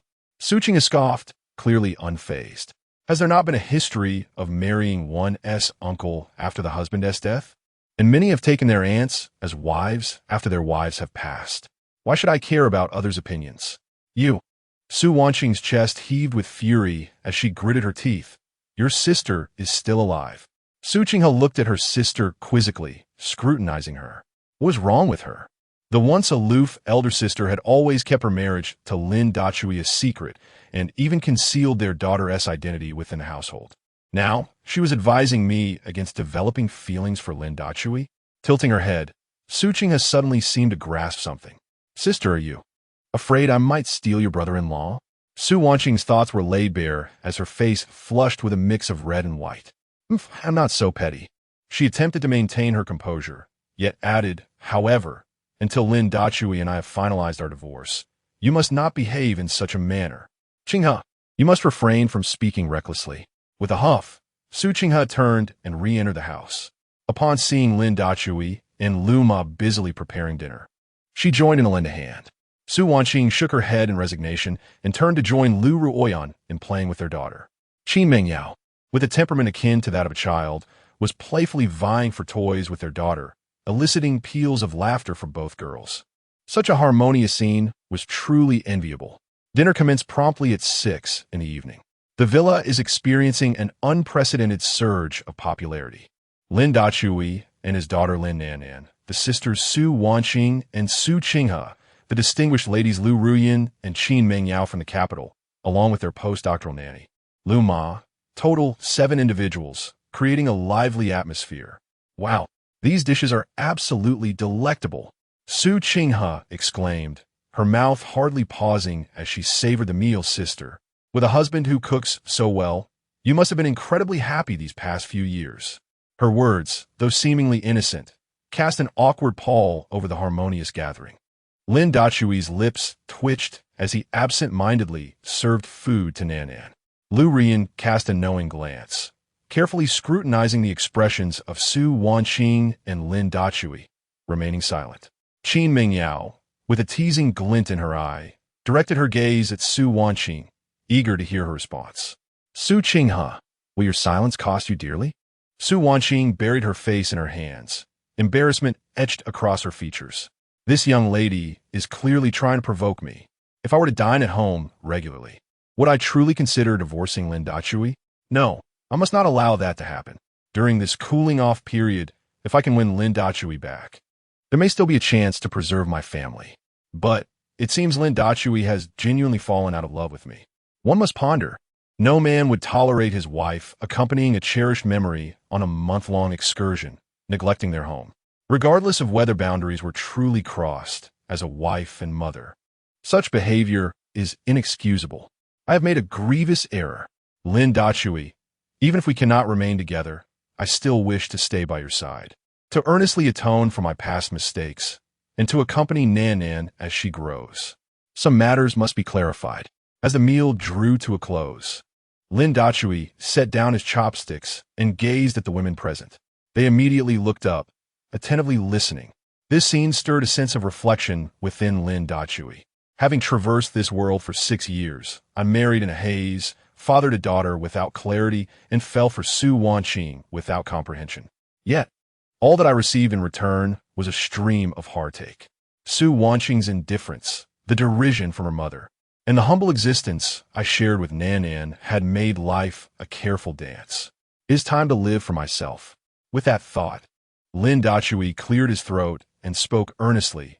Initially, I intended to leave Jiangxing only after obtaining the divorce certificate, but now I have changed my mind. Su Wanqing's eyes lit up with a flicker of hope. Could it be that Lin Dachui has decided against divorce? That would indeed be splendid. Lu Rian's expression shifted to one of disappointment. Brother Dachui, do you still harbor feelings for Su Wanqing? Qin Mingyao's countenance fell, ready to confront Lin Dachui, only be halted by Lu Ruyan. Lu Ma continued to observe Lin Dachui with unwavering seriousness, choosing to remain silent. Su Qinghe furrowed her brow, lost in her thoughts. Lin Dachui noted all of this, aware that he would indeed seek a divorce. Turning to Su Wanqing, he stated, "Do not feel wronged. When one errs, one must bravely confront the consequences. Before 2 individuals unite, it matters not how many romantic partners one has had or the number of intimate encounters experienced. I remain indifferent. However, once we are together, I cannot tolerate even the slightest betrayal." With that, Lin Dachui inhaled deeply and continued, "I have endeavored to love you for 6 years. Yet I have been unable to warm your heart that yearns for your white moonlight. Dachui, Su Wanqing opened her mouth, wishing to explain, but Lin Dachui raised his hand to interrupt her. "I understand what you wish to convey. You merely seek to rectify your regrets. And my Gigi is but an obsession of yours. You intend to assert that only upon losing did you realize you had loved me all along. No, Su Wanqing. What you cherish is merely your accustomed life, accustomed to having me and Wan at home." Lin Dachui's words brought a wave of shame upon Su Wanqing, prompting her to lower her gaze. I'm sorry. Well, I accept your apology, Lin Dachui replied with a faint smile. This smile, a gesture that dissolves grievances, signified that Lin Dachui had finally relinquished the pent-up affection of the past 6 years. The matter of divorce is irreversible. Lin Dachui clarified his stance. As the biological mother, you possess both the right and the obligation to accompany Yuan as she grows. Consider your choices carefully before making a decision. I understand.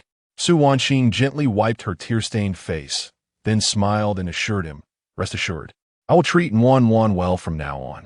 Lin Yuan held Su Wanqing's hand with one and grasped Lu Ruyan's hand with the other, her face radiant with joy. At that moment, an angry voice erupted from outside the door. How dare you, Su Wanqing, misappropriate funds from the Su Group to purchase such a splendid villa for your ex-husband? Chapter 41. Who dares to touch Lin Dachui in Jiangchen? The malevolent spirits linger. Lin Dachui wore a grim expression. Dachui, allow me. Su Wanqing hastily rose, positioning herself before Lin Dachui, eager to witness what further mischief she would conjure. The intruders were none other than Mother Su, Yang Shenglan, and her cousin, Su Jingguang. It was perplexing how these two had arrived together, pinpointing this location with such precision. However, from Yang Shenglan's earlier remarks, it seemed that this villa had been purchased for Lin Dachui using misappropriated funds from Su Wanqing, amounting to 2 million. Yang Shenglan, what brings you here? Su Wanqing coldly glared at the two members of the Su family standing at the entrance, her anger surging. Sister Wanqing. Su Jingguang grinned shamelessly. If one wishes to keep a secret, one must first refrain from wrongdoing. You misappropriated 20 million from Su Group to purchase this villa for Lin Dachui and inscribed the property deeds solely in his name. Now, feigning a divorce, what are your true intentions? Su Wanqing was taken aback. This villa had originally been purchased by Lin Dachui with his own funds. When did it transform into a transaction involving my misappropriation of 20 million? Misappropriation of 20 million? Su Wanqing scoffed coldly. Su Jingguang, during my month-long absence, have you not been the one to cry thief? Just wait, I shall call and inquire. With that, Su Wanqing retrieved her phone and dialed the finance manager to verify any financial outlay of 20 million. Su Wanqing, interjected Yang Shenglan, if you Hmph misappropriated funds, then how could Lin Dachui afford such a splended villa? Feeling guilty after Jingguang's remarks? Let me make this clear. Either you surrender this villa to me and Bai Yin, or compel Lin Dachui to return the 20 million. Su Jingguang gave a thumbs up to Yang Shenglan, exclaiming, Aunt Splendid, this is all for Sister Wanqing's benefit. Yang Shenglan, Su Wanqing's face turned ashen with fury, her voice icy cold. Is this how a mother behaves? Without any understanding of the situation, you come here to hurl baseless accusations and covet my property. Do you truly believe this villa, valued at 50 million, could be acquired for a mere 20 million? Upon hearing this, Su Jingguang's eyes brightened, and he hastily replied, You actually misappropriated 50 million? Su Wanqing, how could you do such a thing? Su Wanqing disdainfully snorted. At that moment, her call connected. Please check if there have been any accounts reflecting an expenditure of 50 million in recent times. The finance manager promptly verified, President Su. There's been no expenditure of 50 million. Su Wanqing placed her phone on speaker, ensuring everyone could hear. Su Jingguang's expression instantly darkened. Yet Yang Shenglan remained undeterred, pointing at Lin Dachui, asserting, even if it isn't a misappropriation of 50 million, it still came from you, Su Wanqing. Otherwise, how could this pauper possibly amass such wealth? Her words left Su Wanqing momentarily speechless. In truth, she was equally unaware of how Lin Dachui had acquired such substantial funds. Enough, let me take over. Lin Dachui pulled Su Wanqing back and stood in front of Su Jingguang.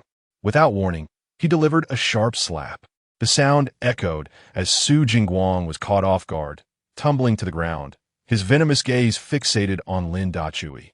How dare you strike me? Su Jingguang said. Yang Shenglan, intending to step forward, hesitated upon meeting Lin Dachui's glare, suddenly recalling the slap she received earlier that afternoon, which made her uneasy.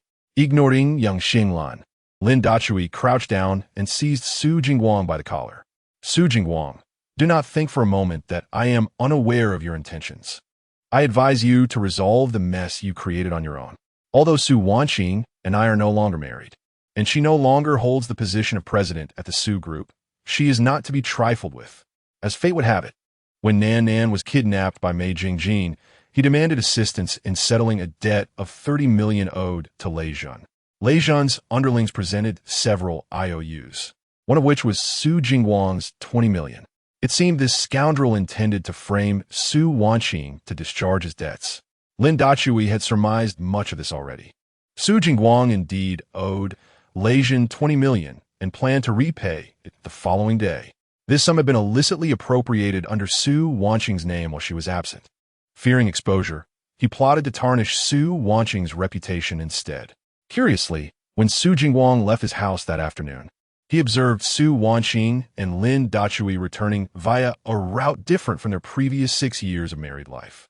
Intrigued, he followed them and ultimately uncovered a significant secret. It turned out that Su Wanqing had purchased a new, lavish villa for Lin Dachui. He finally discovered the means to implicate Su Wanqing in the embezzlement of 20 million. Eager to solidify Su Wanqing's guilt, he dragged the wronged Su mother along to establish the accusation. Simultaneously, he intended to let Su mother, the oblivious former mother-in-law, seize the house and vex Lin Dachui. You, Su Jingwang exclaimed, his face a mask of astonishment, but he quickly regained his composure. What nonsense are you spouting? How could I possibly be at fault? Even if Su Wanqing did not misappropriate 50 million, she is still liable for at least 20 million. Furthermore, I will not let you off for striking me. I am calling for someone to teach you a lesson. Su Wanqing appeared anxious and was about to interject when Lin Dachui raised his hand to stop her. Let them come. Lin Dachui retorted with a cold smile.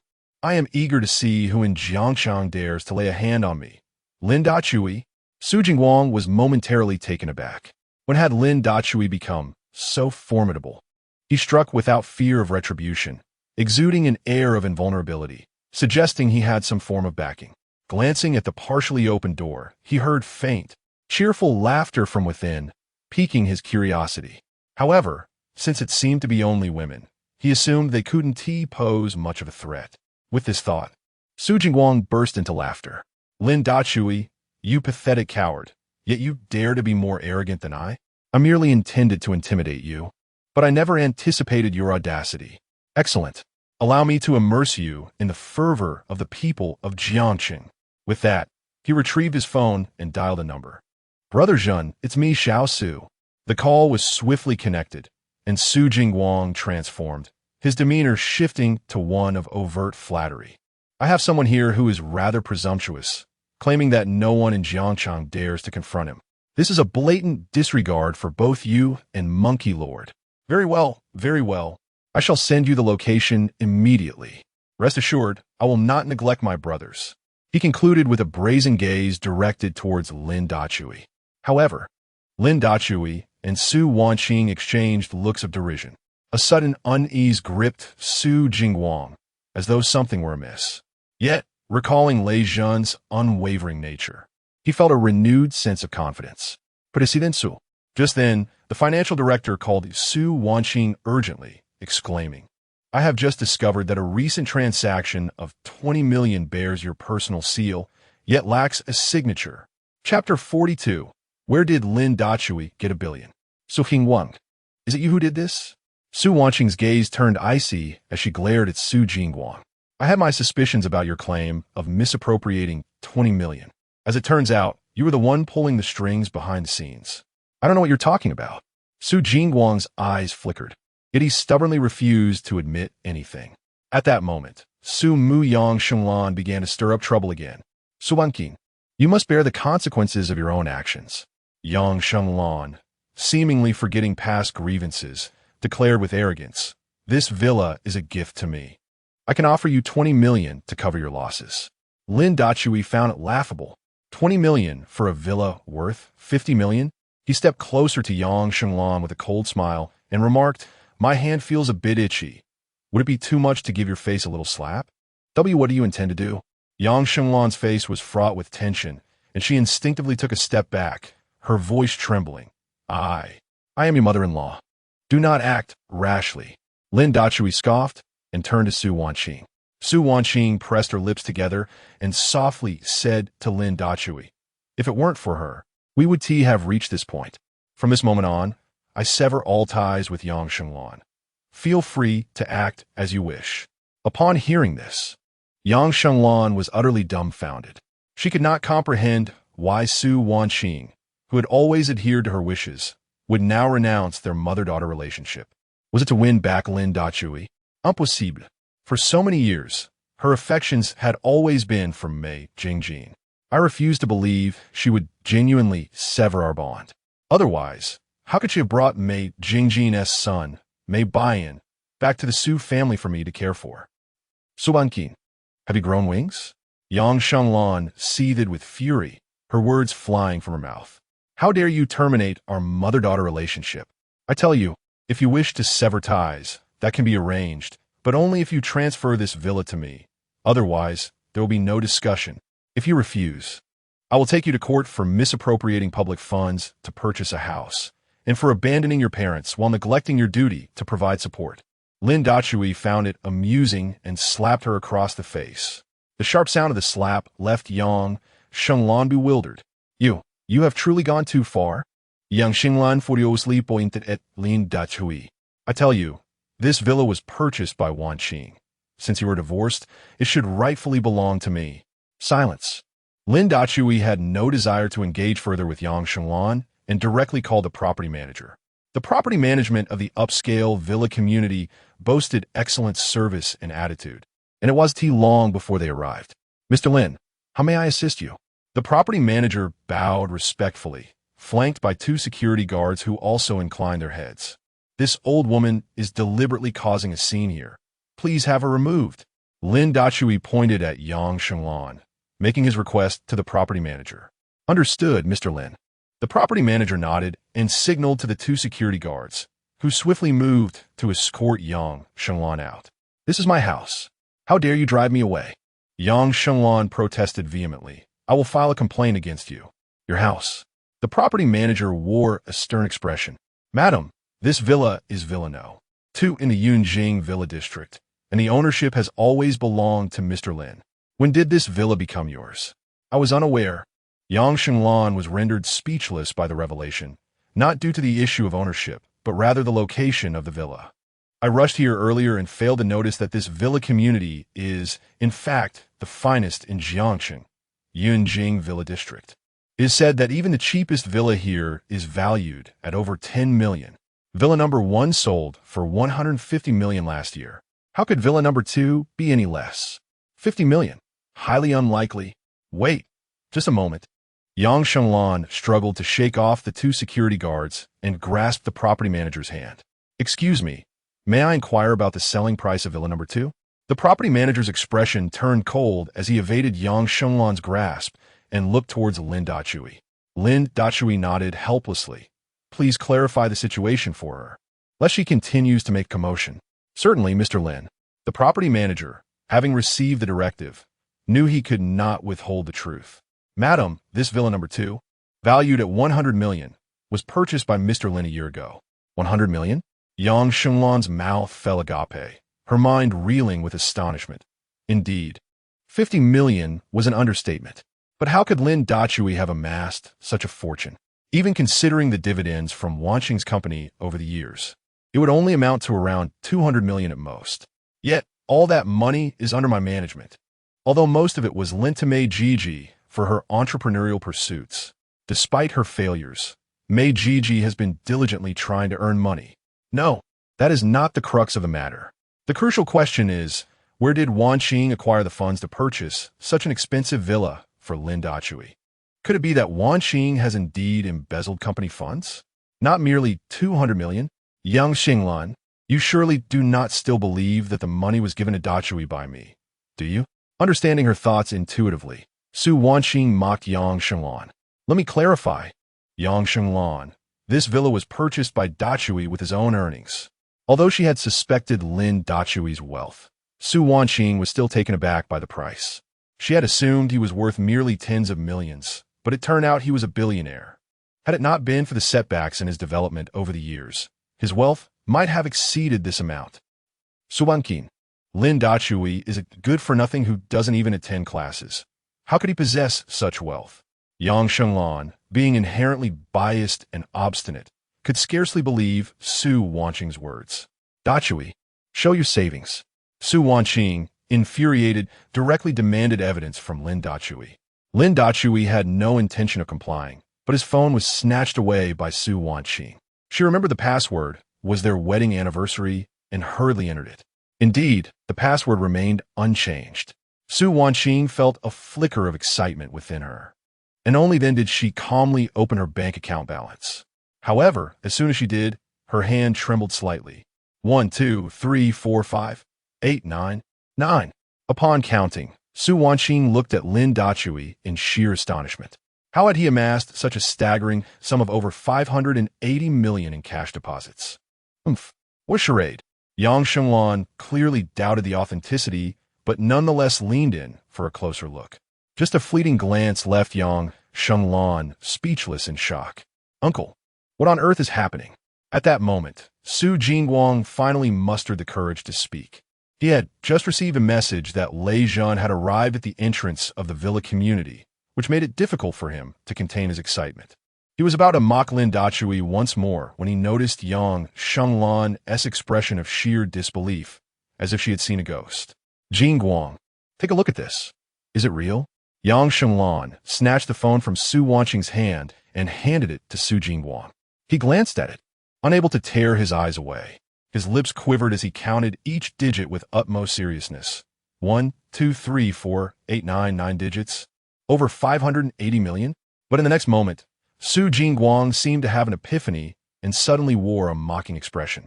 I said, Lin Dachui, if you're broke, just admit it. Is it amusing to Photoshop the image like this to deceive Auntie?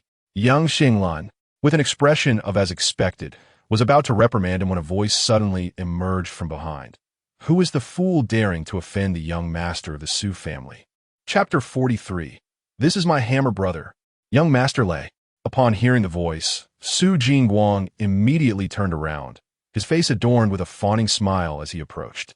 Young Master Lei, I intended to greet you at the entrance, but this brat had the security stop me, preventing my departure. He just claimed that no one in Jiangchang dares to lay a finger on him. You must teach him a lesson. The newcomer was none other than Lei Zhan, flanked by a dozen or so followers, their demeanor suggesting they were not to be trifled with. Oh, so audacious? Lei Zhan cast a disdainful glance at Su Jingguang, a flicker of annoyance crossing his features. Damn it, those who own money are now the lords. Were it not for that 20 million, I wouldn't have bothered to come here at all. I must be more discerning in the future. Lending money to others carelessly could lead to significant losses. Just like with Meiji Ji. However, Su Jingguang cannot escape. Even if he tries, the Su family remains. Let me see who dares to claim that no one in Jiangcheng. Lei Zhan pushed past Su Jingguang, his gaze fixed ahead. However, mid-sentence, he abruptly halted. Hammer brother. Lei Zhan's expression shifted from arrogance to one of deep respect. I wasn't referring to you, Su Jingguang. Please do not take offense. Hammer brother? The mere utterance of those two words sent a chill down Su Jingguang and Yang Shenglan's spines. Lei Zhan actually knew Lin Dachui and addressed him with such reverence? Furthermore, observing Lin Dachui's composed demeanor only deepened their unease. Lin Dachui, could he possibly be a figure of the underworld, collecting protection fees, running a casino? Otherwise, how could he possess such wealth? Young Master Lei, before Lin Dachui could speak, Su Jingguang edged closer again. This fellow is merely a leech. There is no need for you to call him brother. Slap. A resounding slap echoed through the air. Su Jingguang, dazed, lost 2 teeth in the process. Young Master Lei, why did you hit me? Su Jingguang's face was a mask of confusion, tears welling in his eyes. It was this brat who was arrogant, not me. You blind fool. Lei Zhan glared at Su Jingguang, his voice laced with fury. This is my hammer brother. Upon hearing this, Su Jingguang's understanding shifted. The relationship between Lin Dachui and Lei Zhan was far from ordinary. Realizing this, Su Jingguang wasted no time dropping to his knees, crawling over to grasp Lin Dachui's leg. Weeping profusely, brother-in-law, I was wrong. I didn't know you were young Master Lei's elder brother. Had I known, I would never have treated you this way. Please, forgive my transgressions this once. Lin Dachui observed the scene coldly, remaining silent. Su Jingguang continued to plead for mercy. Su Wanqing's beautiful eyes darted between Lin Dachui and Lei Zhan. The last encounter at the Nightshade Bar had already hinted at the extraordinary connection between the two. But now, it seemed their bond was forged in iron, unbreakable and absolute. The origins of the relationship between Lin Dachui and young Master Lei remain a mystery to Yang Shenglan, who cannot help but wonder. How could Lin Dachui possibly be acquainted with the sons of the Lei family, notorious for their unsavory reputation? Could it be that he has truly involved himself in the underworld? Indeed, a good-for-nothing will invariably engage in disgraceful endeavors. In comparison to my Gigi, it is rather lackluster. Yet, one must ponder whether my relentless bullying over the past few years might incite his revenge. The thought causes Yang Shenglan to instinctively take a step back. Brother Chue, how shall we deal with this fellow? Lei Zhan disdainfully kicked Su Jingguang and turned to Lin Dachui. Are you familiar with him? Lin Dachui replied with a mocking expression. If he is an acquaintance, you may handle it as you see fit. Lei Zhan's lips twitched. I am not familiar with him at all. Were it not for the 20 million he owes me, I would not have bothered to show up.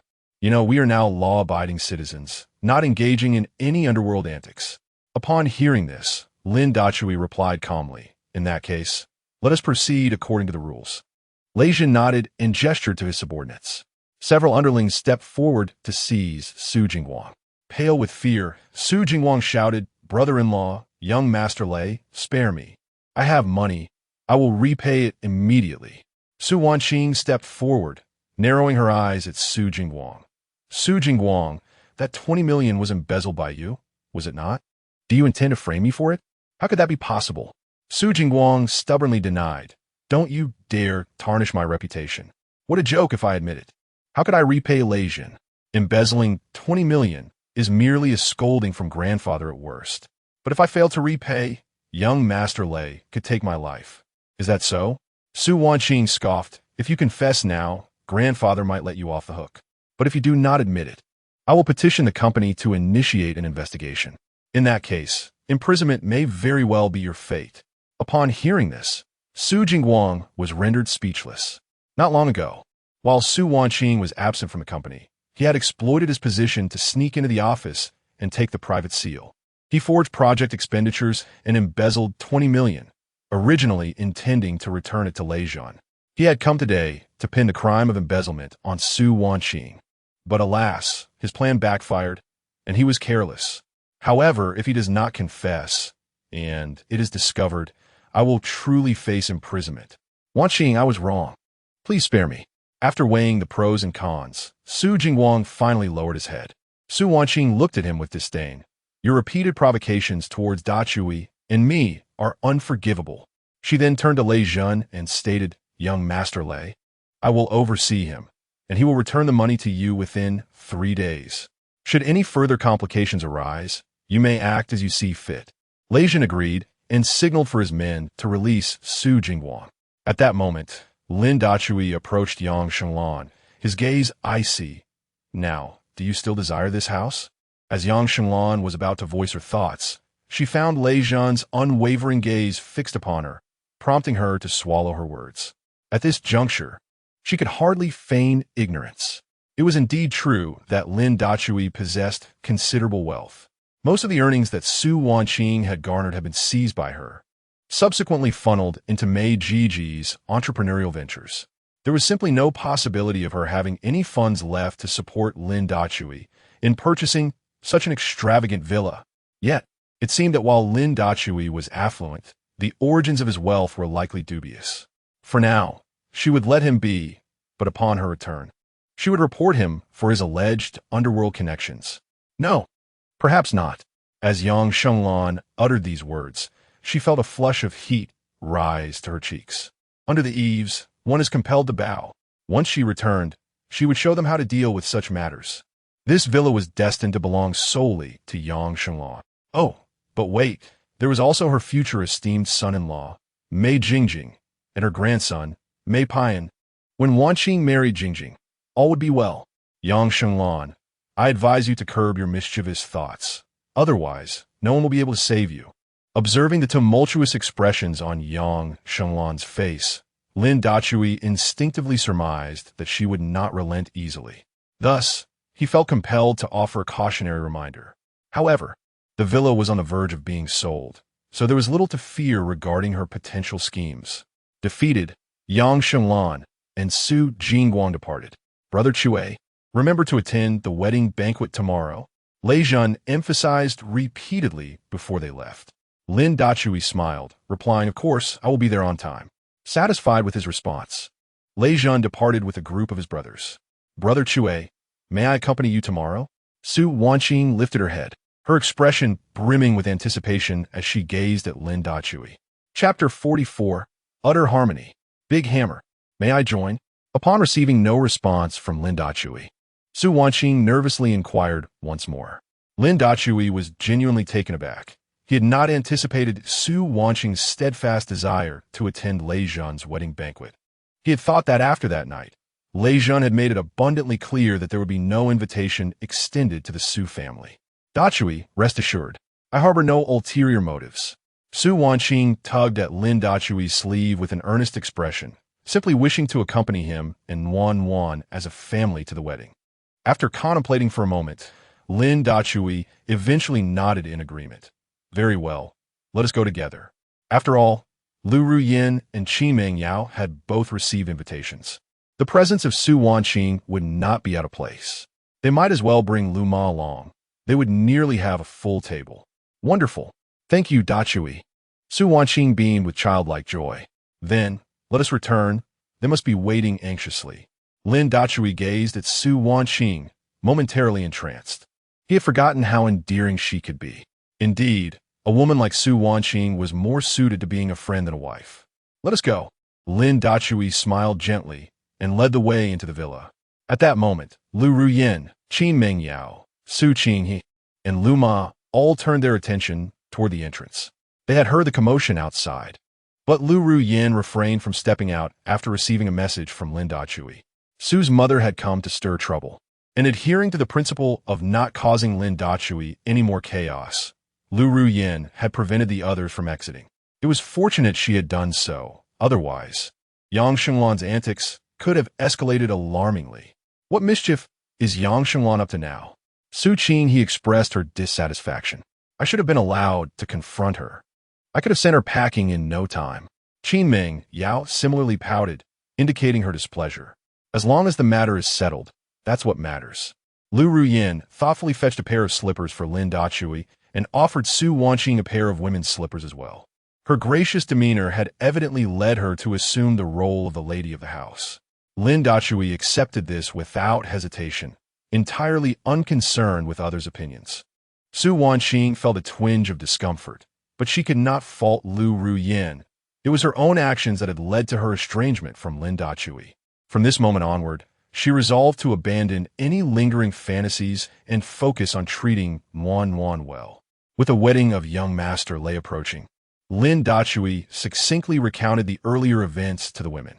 Tomorrow is young Master Lei's wedding banquet. Everyone should attend.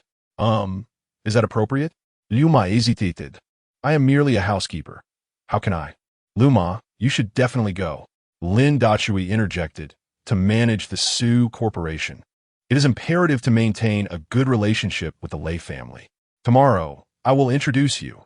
It will facilitate your endeavors. Upon hearing this, Liu Ma refrained from further objections. Sister, brother-in-law, Su Qinghe chimed in with a cheerful grin. Does this everyone include me as well? Lin Dachui was momentarily taken aback, having completely forgotten about this young lady. He then, with an expression of embarrassment, remarked, having one more person simply means an extra pair of chopsticks. I doubt the Lei family is so stingy. That's wonderful. Thank you, brother-in-law. Su Qinghe expressed her gratitude, showing no qualms about the situation as long as she could attend. After all, her previous encounters with the Lei family were in the capacity of a police officer. Now, she was to visit as Lin Dachui's sister-in-law. Oh no, soon, she would no longer be just a sister-in-law. Cough, cough.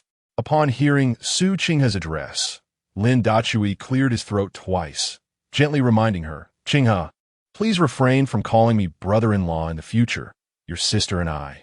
Indeed, Qin Mingyao chimed in, "Dachui and your sister have already decided to divorce, so there's no need for that title anymore." Su Wanqing felt a bit awkward, but chose not to comment further. Su Qinghe, however, was not one to back down, retorting, "Why can't I call him brother-in-law? Isn't Ruyan also my sister? What is wrong with me calling him brother-in-law?" With a strategic retreat, Su Qinghe cleverly brought Lu Ruyan into the conversation. She was not mistaken. Lu Ruyan gracefully acknowledged, "I am a bit older than both you and Qinghe, so it is only fitting that I call Dachui brother-in-law." Lu Ruyan had long sensed that Su Qinghe harbored special feelings for Lin Dachui, which posed a significant risk. Compared to Qin Mingyao's naive romantic notions, Su Qinghe was a far more formidable rival. As for Su Wanqing, Lin Dachui had already made it clear that reconciliation was impossible. This meant that Su Wanqing had held Lin Dachui's attention for 6 years. That was ample time. Now, their fates had run their course, and it was time for her to exit. Not to mention Lu Ma, who also expressed a keen interest in Lin Dachui. The mere thought of Lu Ma made Lu Ruyan feel overwhelmed. She was already exceptionally accomplished and possessed an alluring charm. Moreover, her background remained shrouded in mystery. Despite utilizing the connections of the Lu family, she had been unable to uncover any details. Danger level 666. Let us all wash up and rest. It has been a tiring day. Lin Dachui, wishing to avoid this convoluted issue, stood up to head upstairs. Just as he stepped onto the staircase, he turned back to inquire, "Who will accompany Nanan today?" I. Both Lu Ruyan and Su Wanqing exclaimed simultaneously. "Ruyan, Nanan had an incident yesterday, and I haven't had the chance to properly spend time with her." Su Wanqing pleaded, "Could I accompany her?" Lu Ruyan did not respond, but instead looked to Lin Dachui. After a moment of contemplation, Lin Dachui ultimately consented to Su Wanqing accompanying Nanan. But he issued a reminder, "Su Wanqing, I hope this marks a positive beginning and not an end." Su Wanqing trembled slightly, hastily assuring him that she would indeed take good care of Nanan. Fortunately, the villa was spacious, with plenty of rooms. Otherwise, sleeping arrangements that night would have posed a significant challenge. The night passed without incident. The following morning, upon rising, Lin Dachui discovered that Su Wanqing and Nanan had already completed their morning routines. The bond between the mother and daughter appeared to have deepened, radiating a sense of intimacy. Meanwhile, Lu Ruyan patiently styled Nanan's hair. Harmony. Utterly harmonious. The corners of Lin Dachui's mouth lifted slightly, and he felt a profound sense of satisfaction. Though possessing a certain fastidiousness regarding emotions, Su Wanqing's affection for Lin Nanan remains unimpeded. The psychological well-being of children is indeed paramount. Thus, Lin Dachui tacitly accepted Su Wanqing's overtures, prioritizing Nanan's happiness above all. Nanan, in turn, did not disappoint. Her emotional intelligence was remarkable. Even with Su Wanqing's love, she remained considerate of Lu Ruyan's feelings, addressing her as Mother Lu and Su Wanqing as Mother Su, demonstrating no favoritism. And so they set forth, with everything in order. Lin Dachui lifted Lin Nanan and stepped outside. The entire family, in 2 luxurious vehicles, made their way to the Dajianglong Hotel in grand procession. Brother Chui brother. Lei Ho and his son Lei Zhen awaited their arrival, accompanied by Lei Mu and daughter-in-law Lu Xiang, who greeted them with cheerful smiles. "Congratulations." Lin Dachui beamed at Lei Zhen, then turned to Lei Ho, exclaiming, "Brother Ho, congratulations. It seems your wish to hold your grandson is coming to fruition." Lei Ho grinned widely, revealing a set of large, yellowing teeth. "Brother Chui, it's all thanks to you. Otherwise, I would have been in quite the predicament." "It was merely a small effort. No need for formality," Lin Dachui replied with a faint smile. "Excellent, excellent." Lei Ho laughed heartily. "Today is a day for joy. Let us refrain from such discussions." Subankinan su kinge likschanit peculiarlansis. Sister Su Qinghe whispered, biting Su Wanqing's ear. "I can understand why Lei Zhen calls Lin Dachui Brother Che, but why does Lei Ho also refer to him as Brother Dachui?" Isn't that a bit confusing in terms of hierarchy? Sister, do you know what is going on? Chapter 45. Who is he, really? I do not know. Su Wanqing stared blankly at the group of jovial individuals before her. A profound sense of guilt etched across her face.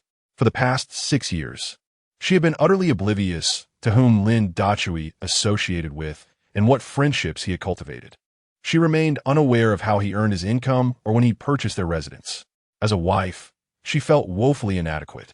Allowing him to go free was, indeed, the most prudent course of action she could undertake at this moment. Brother Hammer. Leiho clapped Lin Dachui on the shoulder, grinning broadly. Your family's place is at table 2. Table 2? Lin Dachui was taken aback. Isn't that rather inappropriate? We could simply find a corner to sit in. Typically, table 1 was reserved for parents, elders, and immediate family, while table 2 was occupied by prominent figures. It seemed ill-suited for Lin Dachui's entire family to take a seat there. Leiho waved his hand dismissively. How could that be? If it weren't for your guidance back then, I would have been behind bars long ago, with no hope of today. Thus, table 2 is rightfully yours. At this juncture, Leiho paused momentarily before continuing. By the way, Xiao Lin will be arriving soon. Is it all right if she squeezes in with you? Xiao Lin referred to Lei Zhen's sister, Lei Lin. The gratitude that Lei Ho expressed stemmed from a pivotal event, the successful transformation of the Lei family's business. In earlier days, the Lei family amassed wealth through underground casinos and entertainment establishments, ventures fraught with risk yet yielding substantial rewards. However, during that time, the great Xia was rigorously combating vice, and being caught would have led to severe consequences. One fateful night, Lei Zhen, drowning his sorrows in a bar, inadvertently revealed to Lin Dachui that their father wished for him to escape abroad for a time. Yet, Lei Zhen had no desire to leave the country. Understanding the Lei family situation, Lin Dachui, recognizing that they were not involved in drugs, could not resist offering a suggestion. They should apply for legal status for their casino, thereby paying taxes to the government. Though this meant a significant reduction in income, it was far better than incarceration. To their astonishment, the Lei family became the first legal casino, and their business flourished beyond measure. It could be said that Lin Dachui was the savior of the entire Lei family. Brother Hammer, let us proceed to our seats. Reflecting on the past, Leiho felt a surge of gratitude and courteously ushered Lin Dachui into the hotel banquet hall. By this time, most guests had already arrived, and Lin Dachui's family was among the last to appear. Leiho led Lin Dachui along with Lin Nan, Lu Ruan, Su Wanqing, Su Qinghe, and Lu Ma directly to table 2. The guests attending the wedding feast were all prominent families. Upon witnessing Lei Ho personally greet the young man, curiosity filled their eyes. Who is this young man? Why is Lord Monkey personally welcoming him? Not only is he being welcomed, but they are seated at table 2. I do not know who he is, but among those exquisite women accompanying him, I recognize two. Goodness, isn't that Su Wanqing and Su Qinghe from a Su family? Why are they following this young man? Who exactly is he? The beauties behind him are truly exceptional. The guests murmured quietly. These women are the epitome of beauty. As soon as they appeared, they captivated the attention of the entire gathering. Luma is slightly younger than Lin Dachui. Although she is nearing 30 and has never been married, she possesses an alluring charm. Su Wanqing, at 28, is a refined and mature woman, exuding an irresistible grace. Lu Ruoyan and Su Qinghe are nearly the same age, both 26. Lu Ruoyan's beauty and figure are the most striking among all the women present. Particularly, her cold yet sensual demeanor creates an enthralling contradiction that is hard to resist. Su Qinghe, without any need for elaboration, is the renowned police flower of Jiang City, often celebrated alongside her sister Su Wanqing as the city's sisterly duo. Qi Mingyao is a bit younger, at 25. Despite a smaller bust, she resembles a celestial being. As everyone took their seats, awaiting the official commencement of a wedding. "Oh dear, I'm late." Lei Lin rushed in, full of energy, without needing any guidance.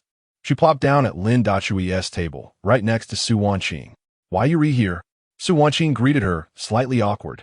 Lei Lin appeared somewhat displeased. "Why did you come? Didn't I tell you that the Su family shouldn't attend?" Little Lin, Su Wanqing, took Lei Lin's hand. Expressing genuine remorse, I'm not here representing the Su family, but rather as a member of Lin Dachui's family. Lei Lin was momentarily taken aback. Didn't you divorce? Have you not consistently denied that Dachui is your husband? I no longer have a future with him. Su Wanqing confessed openly. I know it's entirely my fault, but can I still be your close friend? Lei Lin chose not to say much, remembering their past camaraderie. Moreover, since Lin Dachui remained silent, she felt it unnecessary to voice her opinions. Yet, she was surprised that Su Wanqing acknowledged her mistakes. It was quite ironic. Little Lin, I will strive to improve and wholeheartedly cherish Yuan. Seemingly sensing Lei Lin's doubts, Su Wanqing offered further clarification. The wedding proceeded. Who would have thought that the infamous underground prince of Jiang City, Lei Zhen, and the little sister Lu Xiang would be so moved to tears? Brother Zhen, I've finally married you. Lu Xiang and Lei Zhen held hands, their gazes locked on one another. Bow to heaven and earth. The officiant's voice rang out. As a former underground king, the Lei family places great emphasis on traditional rituals, thus hosting a Chinese-style wedding. Watching the couple exchange vows, Su Wanqing's eyes brimmed with tears, filled with envy and deep regret. How could I have been so selfish back then, denying Lin Dachui a proper wedding? Looking back, I truly do not deserve to be his wife. With that thought, Su Wanqing's beautiful eyes shifted from the stage to Lin Dachui, only to catch sight of Lu Ruoyan gently comforting him, her hand clasped in his. From the contours of their lips, one could vaguely infer, we are also hosting a traditional Chinese wedding. Su Wanqing sighed internally once more. I have cast it aside as if it were worthless, yet others regard it as a treasure. Lin Dachui, I truly regret this. The wedding that I owe you is one that perhaps I shall never be able to atone for in this lifetime. Subsequently, I would like to invite a particularly esteemed guest to officiate the marriage between Xiang and myself. After the ceremonial bow concluded, Lei Zhen took the microphone from the host, addressing all the guests with fervor. He then turned to Lin Dachui at table 2, his voice trembling. Brother Che, would you be willing to officiate our union? Lin Dachui was equally taken aback by this unexpected segment of Lei Zhen's wedding. However, upon witnessing Lei Zhen's hopeful gaze, he could only rise with resignation. Goodness, to officiate for Lei Xiao is no trivial matter. Could be, despite his seemingly unremarkable appearance, what significance could he possibly hold? With so many exquisite beauties in attendance, including Miss Lei and the 2 daughters of the Su family, his status could hardly be ordinary. Anyone deemed a special guest by Lei Xiao must possess considerable standing. Let's observe. The guests murmured amongst themselves. Lin Dachui disregarded the curious stares and stepped onto the stage, taking the microphone from Lei Zhen. Greetings, everyone.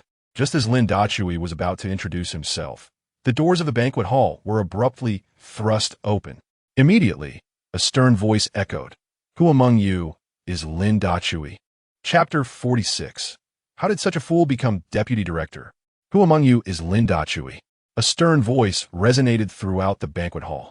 The crowd turned to see a middle-aged, portly police officer accompanied by 2 younger officers striding into the room. With piercing eyes, he surveyed the surroundings before fixing his gaze on the newlyweds on stage, promptly advancing towards them. Director Zhang, Lei Ho, sensing the gravity of the situation, rushed forward to intervene. Today is my son Lei Zhen's wedding. You are here to offer your congratulations, aren't you? Congratulations? The middle-aged officer, surnamed Zhang, scoffed coldly. Lei Ho, do you think that just because you have established a legitimate casino, you can rest easy? Let me make myself clear. It would be wise for you to behave, lest I uncover evidence of your crimes. Lei Ho narrowed his eyes, his anger palpable. Zhang Jian, emboldened by his recent promotion to deputy director, was brazenly threatening the Lei family. Was it merely because they had not offered him tributes over the years that he sought to provoke them? Do not forget, I possess evidence of your bribery as well. If you refuse to show me respect, then I shall reciprocate in kind. We can all suffer together. Deputy Director Zhang. One must speak with evidence. Lei Ho emphasized the title with disdain. While my family may not have been perfect, we have certainly not engaged in any criminal activities. If you are here to partake in a celebratory toast, I would welcome you with open arms. However, should you intend to cause a disturbance, I must regrettably decline to afford you any courtesy. Zhang Jian chuckled coldly. Lei Ho, let our personal matters be set aside for now. I am here today due to public reports alleging that Lin Dachui is involved in organized crime. Kindly hand him over. At this proclamation, the banquet hall erupted in an uproar. Lin Dachui involved in organized crime? Who is he? Who knows? In this day and age, who would dare to engage in such underworld antics? It's akin to courting death. It appeared that this Lin Dachui was in for a rough time. Many guests unfamiliar with Lin Dachui began to murmur amongst themselves. Lei Ho furrowed his brow, glancing at Lin Dachui on stage. Is my brother Dachui actually involved in such affairs? What darkness could he possibly be entangled in? The money my family has earned over the years. He wouldn't even accept a gift. Besides, if anyone were to be suspected of such activities, it would surely be my family. How can my brother, who seldom leaves his home, be involved in crime?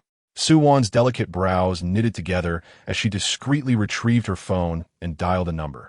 Lu Ruyan, Qin Mingyao, and Lu Ma abruptly rose, ready to intervene, but Su Qinghe stopped them. It's fine, I will handle this. If anyone had the greatest understanding of Lin Dachui's character and dealings over the years, it would undoubtedly be her, the police officer's sister-in-law. Su Wan, the elder sister, had never harbored any affection for Lin Dachui. How could she possibly be concerned about his activities? While she might not know how he earned his living, to claim he was involved in organized crime was utterly impossible. Just as Su Qinghe prepared to speak, Lin Dachui on stage spoke first. Deputy Director Zhang, is it? Lin Dachui's lips curled into a slight smile. I am indeed the Lin Dachui you speak of. Are you certain I am involved in organized crime? Zhang Jian gazed at the refined Lin Dachui, momentarily taken aback. This hardly seems like a villain. However, it is well known that wrongdoers are adept at disguise. After all, no villain would boldly brandish the label of evildoer on their visage, would they? Deputy Director Zhang, I am addressing you. Noticing Zhang Jian's prolonged silence, Lin Dachui coldly inquired again, are you truly convinced that I am involved in criminal activities? Zhang Jian, upon hearing the accusatory tone in Lin Dachui's voice, felt an unwelcome surge of irritation but refrained from unleashing his anger. Lin Dachui, I do not possess definitive evidence. However, since there has been a report, you should fully cooperate with the investigation. Very well, Lin Dachui replied without further ado, I shall cooperate. However, it must wait until the conclusion of young Master Lei's wedding banquet. Zhang Jian, clearly unwilling to wait, rushed onto the stage, intent on apprehending Lin Dachui. Lei Zhen and Lu Xiang stood in his way. Deputy Director Zhang, is this truly the way to treat the Lei family? And what is the worth of the Lei family's reputation? Zhang Jian scoffed, step aside and do not obstruct my path, or I shall take you in for questioning as well. Furious, Lei Zhen gritted his teeth, ready to explode, but was restrained by Lin Dachui. Deputy Director Zhang, has the accuser submitted any evidence? Lin Dachui inquired coolly. At this, Zhang Jian hesitated, his expression fluctuating between uncertainty and frustration. The accuser, indeed, had not provided evidence, yet had offered a substantial bribe. Their intention was to compel me to uncover Lin Dachui's illicit sources of income, all aimed at fabricating evidence. In that case, I could earn a 10% cut. 580 million. A 10% cut would yield 58 million. I could finally ascend to the role of deputy director. Yet presently, Lin Dachui demands that I produce evidence of his alleged criminality. Where am I to procure that? To obtain it, I would need to take you in and devise a plan to gather evidence, wouldn't I? Ultimately, whatever evidence you require, I could surely provide. According to the relevant provisions of the criminal law, one cannot be detained without evidence. Lin Dachui smiled faintly, unflinchingly meeting Zhang Jian's gaze. Even if you wish to take me, do you possess a warrant for my arrest? Zhang Jian's complexion shifted between shades of green and white. Observing this, the crowd swiftly grasped the situation. Someone had reported Lin Dachui for organized crime, yet the accuser had failed to furnish evidence. Zhang Jian sought to take Lin Dachui for questioning, yet lacked a warrant. What does this situation amount to? It is a case of making trouble for no reason. Could it be? Such a grand spectacle, and they thought Lin Dachui was genuinely involved in crime? Huh. This Deputy Director Zhang is quite the jester, personally coming to make an arrest, only to lack a warrant. Who could argue otherwise? It appears that the intent was to disrupt young Master Lei's wedding and bring disgrace upon the Lei family. The murmurs among the guests deepened the scowl on Lei Ho's face. Zhang Jian. Lei Ho's tone had lost all politeness. Your presence here today to stir up trouble demands an explanation from you. Zhang Jian wore a grim expression, gritting his teeth as he declared, Lei Ho, I am not here to cause trouble today. Someone has reported Lin Dachui for being involved in organized crime. Although no evidence has been provided, for the sake of public safety, we responded immediately. Mid-sentence, he was interrupted by Lin Dachui's scornful retort. Nonsense. Officers, I am now reporting Zhang Jian for abuse of power and corruption. I demand that you take him in for an investigation immediately. Upon hearing this, Zhang Jian's face turned ashen with rage. Lin Dachui, who gave you the audacity? Not only do you refuse arrest, but you also dare to slander me. What are you two still standing there for? Take him away. The two young officers exchanged glances, their expressions betraying their discomfort. Zhang Jian, how did such an incompetent fool like you become the deputy chief? Lin Dachui mocked, a smirk playing on his lips. Could it be that I've hit the nail on the head? Corruption indeed? Pausing momentarily, Lin Dachui's tone shifted to one of icy resolve. As the deputy chief of police, to accuse me of being involved in organized crime without evidence is slander. Attempting to take me back to the station for an investigation without a warrant is an abuse of power. I will reserve the right to sue you. Lei Ho stepped forward, his demeanor serious as he warned, Zhang Jian, your deliberate provocation today has severely impacted my family. I will report this accurately to the mayor. Zhang Jian's countenance darkened further. Just as he pondered how to defuse the situation, a voice from the audience rang out, Deputy Chief Zhang. The campaign against organized crime was completed 2 years ago. Your claim that Lin Dachui is involved in crime indicates your failure to perform your duties adequately. I will report this to higher authorities. Chapter 47 Greetings, I am Su Qinghe, the ex-wife of Lin Dachui. Zhang Jian's expression darkened as he squinted at the sudden interjection from Su Qinghe, questioning her audacity in disregarding his authority. The one who had spoken was indeed Su Qinghe from Table 2. Deputy Director Zhang. Su Qinghe displayed no trepidation, fixing her gaze firmly on Zhang Jian. Have you followed the proper protocols? I have tolerated your behavior for far too long. If you do not provide a satisfactory explanation, I shall certainly file a formal complaint. Zhang Jian's countenance shifted dramatically upon hearing her words. Su Qinghe, the second daughter of the Su family, maintained a close relationship with Director Li Jun. Inciting her wrath could lead to dire consequences. Su Qinghe, I acknowledge my oversight regarding this matter. Zhang Jian finally relented. Let us consider this incident settled for today. Once the wedding concludes, I will ensure Lin Dachui comes to the office for an investigation. What audacity! Lei Ho seethed, unable to contain his fury. Zhang Jian, you have humiliated the Lei family today, and you think this can simply be brushed aside? I warn you, if you do not apologize to Brother Dachui and my son, this matter will not rest. Zhang Jian felt a pang of despair at Lei Ho's words. On one side stood the bold Su Qinghe, unafraid to confront authority, while on the other loomed the Lei family. Should they escalate their grievances to the mayor, his career would be irrevocably jeopardized. Realizing the gravity of the situation, Zhang Jian mustered the courage to respond, Lei Ho, on this joyous occasion, must we resort to such disgrace? Disgrace? Lei Ho scoffed. Your actions, rife with favoritism and corruption, are what truly bring disgrace.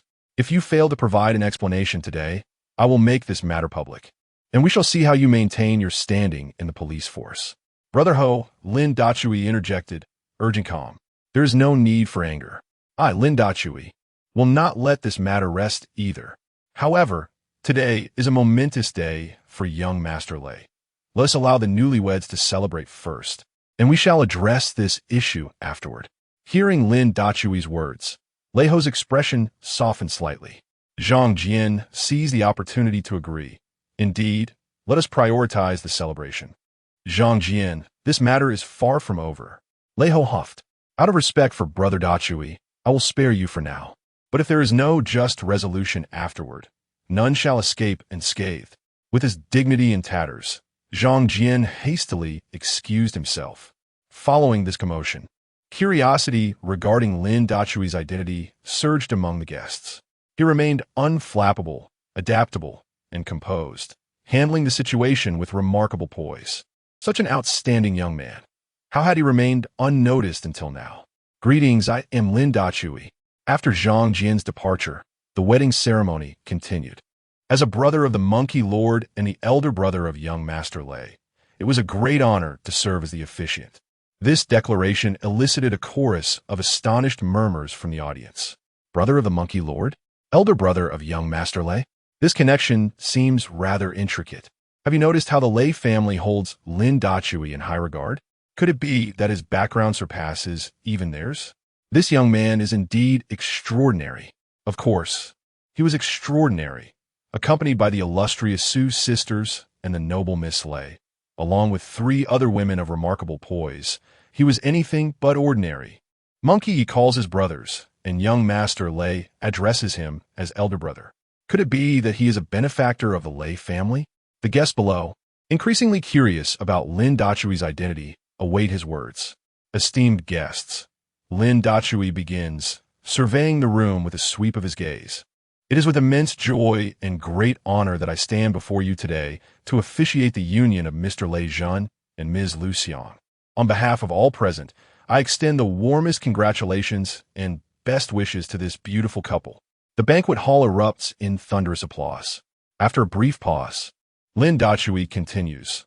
The groom, Lei Zhen, is a charming and ambitious young man, while the bride, Lu Xiang, is both graceful and kind-hearted.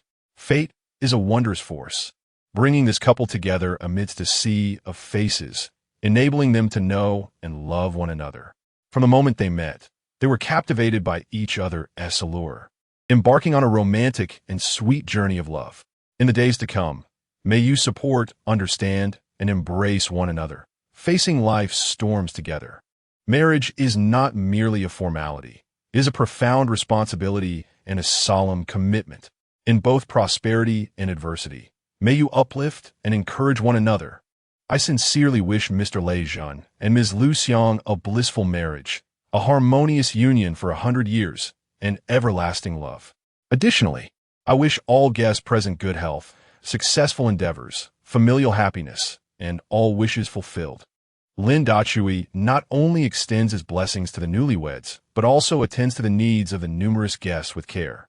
Marriage is not merely a formality. It is a profound responsibility and a solemn commitment.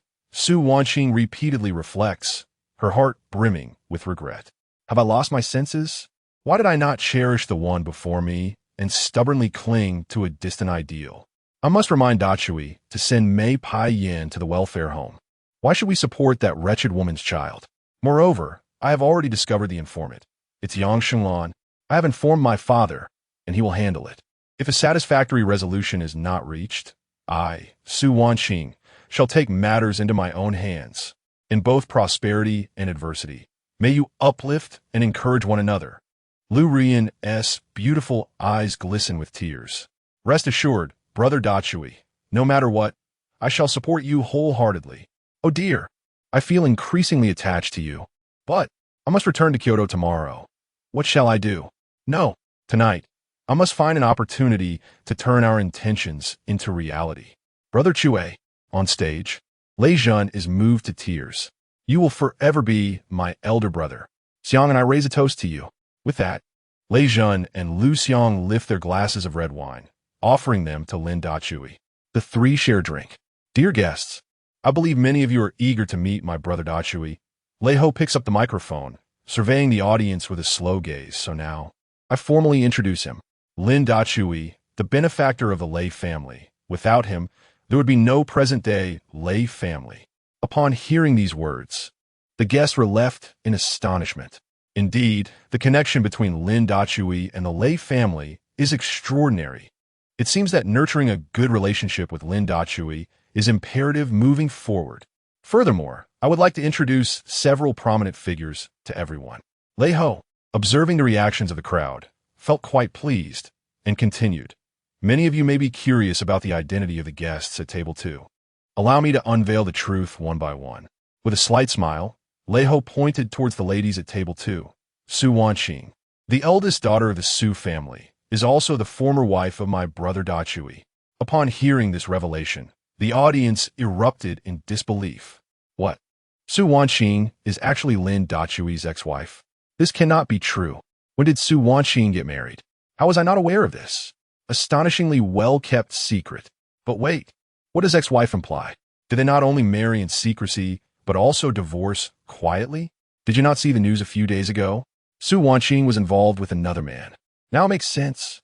Su Wanqing disregarded the disdainful glances from the crowd, turned around to embrace Lin Nannan, and then confidently waved at the guests, smiling. Hello, everyone. I am Lin Dachui's ex-wife, and this is our daughter, Lin Nannan. The crowd was left in a state of utter confusion. What on earth was happening with Su Wanqing? Chapter 48. Astonishing. Su Wanqing. Mr. Su, when did you marry Lin Dachui? This is quite unexpected. A voice rang out, unable to contain its curiosity. Indeed, others chimed in, and now you have a daughter.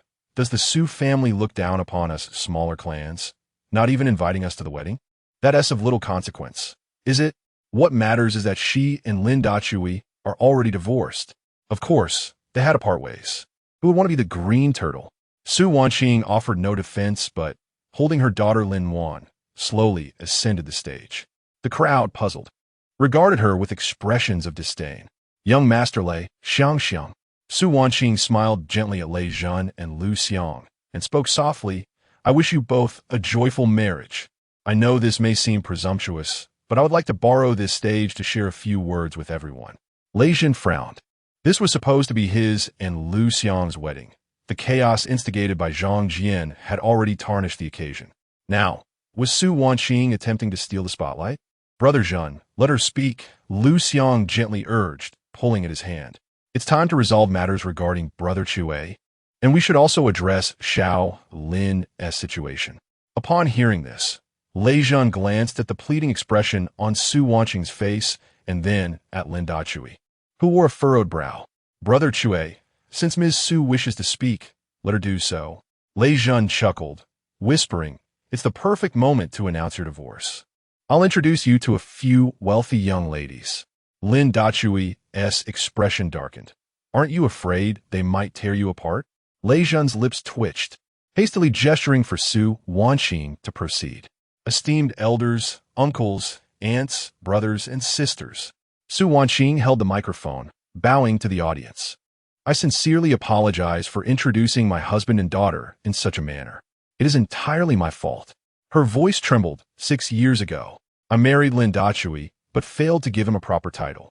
After giving birth to our daughter in Wan, I did not fulfill my responsibilities as a mother. The audience looked on, astonished at Su Wanqing's revelation. Taking a deep breath, she continued, furthermore, last month I sought out the person I once believed I loved, my white moonlight, and spent a month in their company. Though my body remained faithful, my thoughts strayed, which could also be deemed a form of infidelity. A wave of murmurs swept through the crowd. No one expected the typically aloof Su Wanqing to have such a tumultuous romantic history. With a husband and daughter, she still chose to accompany her white moonlight for a month. This would surely tarnish the Su family's reputation. Thus I declare. Su Wanqing grasped Lin Wan's small hand tightly, meeting the crowd's scornful gazes with resolve. Lin Dachui and I have officially registered our divorce and are currently in the cooling-off period. I urge everyone to cherish those around you. After delivering her message, Su Wanqing bowed deeply once more to the audience. Suddenly, she turned to face Lin Dachui and knelt on the ground, exclaiming, Dachui, all of this is my fault. Please forgive me and allow me to make amends to you and Nannan, will you? This unexpected admission caught Lin Dachui off guard. To his astonishment, Su Wanqing dared to confess her infidelity before the prominent families of Jiangcheng, even pleading for his forgiveness and seeking to rectify her wrongs towards both him and his daughter. What a shock! Su Wanqing, the illustrious flower of Jiangcheng, was on her knees. It was utterly unbelievable. The domineering Su Wanqing, the eldest daughter of the Su family, was begging for forgiveness, recognizing one's faults and seeking to amend them, is indeed a noble act. Alas, once a misstep is taken, it is exceedingly difficult to turn back, my dear friend. However, that is not necessarily the case. After all, Su Wanqing is the president of the Su Group. What does it matter if she dabbles with a few men outside? Moreover, she did state that her body had not strayed. Only her thoughts had faltered. Do you truly believe that? I might not trust others, but when it comes to Su Wanqing, I do. One wonders whether Lin Dachui will choose to forgive her. The crowd murmured quietly, eagerly anticipating Lin Dachui's response. Lu Rian's face turned pale, her heart racing with anxiety. I never expected Su Wanqing to employ such a tactic. What if Lin Dachui's heart softens and he decides against divorce? What shall I do? I must ensure that dinner is served perfectly tonight to seize the initiative. Su Qinghe furrowed her brows, biting her lip in contemplation, her thoughts enigmatic. Qin Mingyao pouted, muttering softly, Lin Dachui, please do not give me and Rian a reason to look down upon you. Liu Ma maintained a calme demeanor. Though her heart was anything but tranquil, young master, whatever choice you make, I shall support you and remain by your side. For we are destined to be together, albeit perhaps in different ways. Regardless of the outcome, as long as I can be by your side, I will fulfill my obligations. However, a storm is brewing, and you must grow swiftly. Meanwhile, Lei Lin's beautiful eyes were fixed intently on Lin Dachui, silently resolving, Lin Dachui, if you refuse her, I will undoubtedly pursue you. Unbeknownst to Lin Dachui, the thoughts of the women swirled around him. After a lengthy silence, he finally spoke. Between us, it has come to an end. I shall not forgive you for the mistakes you have made. His words sent ripples through the crowd. The women at table 2 visibly exhaled in relief, their expressions easing. Lin Dachui did not disappoint them after all. Su Wanqing lowered her head, desperately suppressing the agony and sorrow within her. Indeed, no matter how hard I strive, Lin Dachui will never forgive me. I once fantasized about reclaiming him in a month, and my grandfather dreamed of a year to bring him back to me. Yet, here I am, in this state, and he remains unmoved. It seems I have truly wounded him deeply over these past 6 years. Very well, matters of the heart cannot be forced. From now on, treat Nanan well. As for my relationship with Lin Dachui, let fate take its course. Goodness, what a true man. Hmph, only a fool would think that way. President Su is both beautiful and wealthy. If I were in his position, as long as there was no divorce, I wouldn't care whether she was faithful or not. President Su has even knelt publicly, yet Lin Dachui remains ungrateful. Indeed, what is the big deal about infidelity? We can each go our separate ways without affecting one another, as long as there is wealth to be had. Lin Dachui, disregarding the vile remarks, turned to Lin Nanan with a serious expression and asked, Nanan, will you forgive her? Nanan glanced at Su Wanqing, who was still kneeling beside her, and shook her little head. Daddy, I'm just like you. Nanan, you won't forgive Mommy either?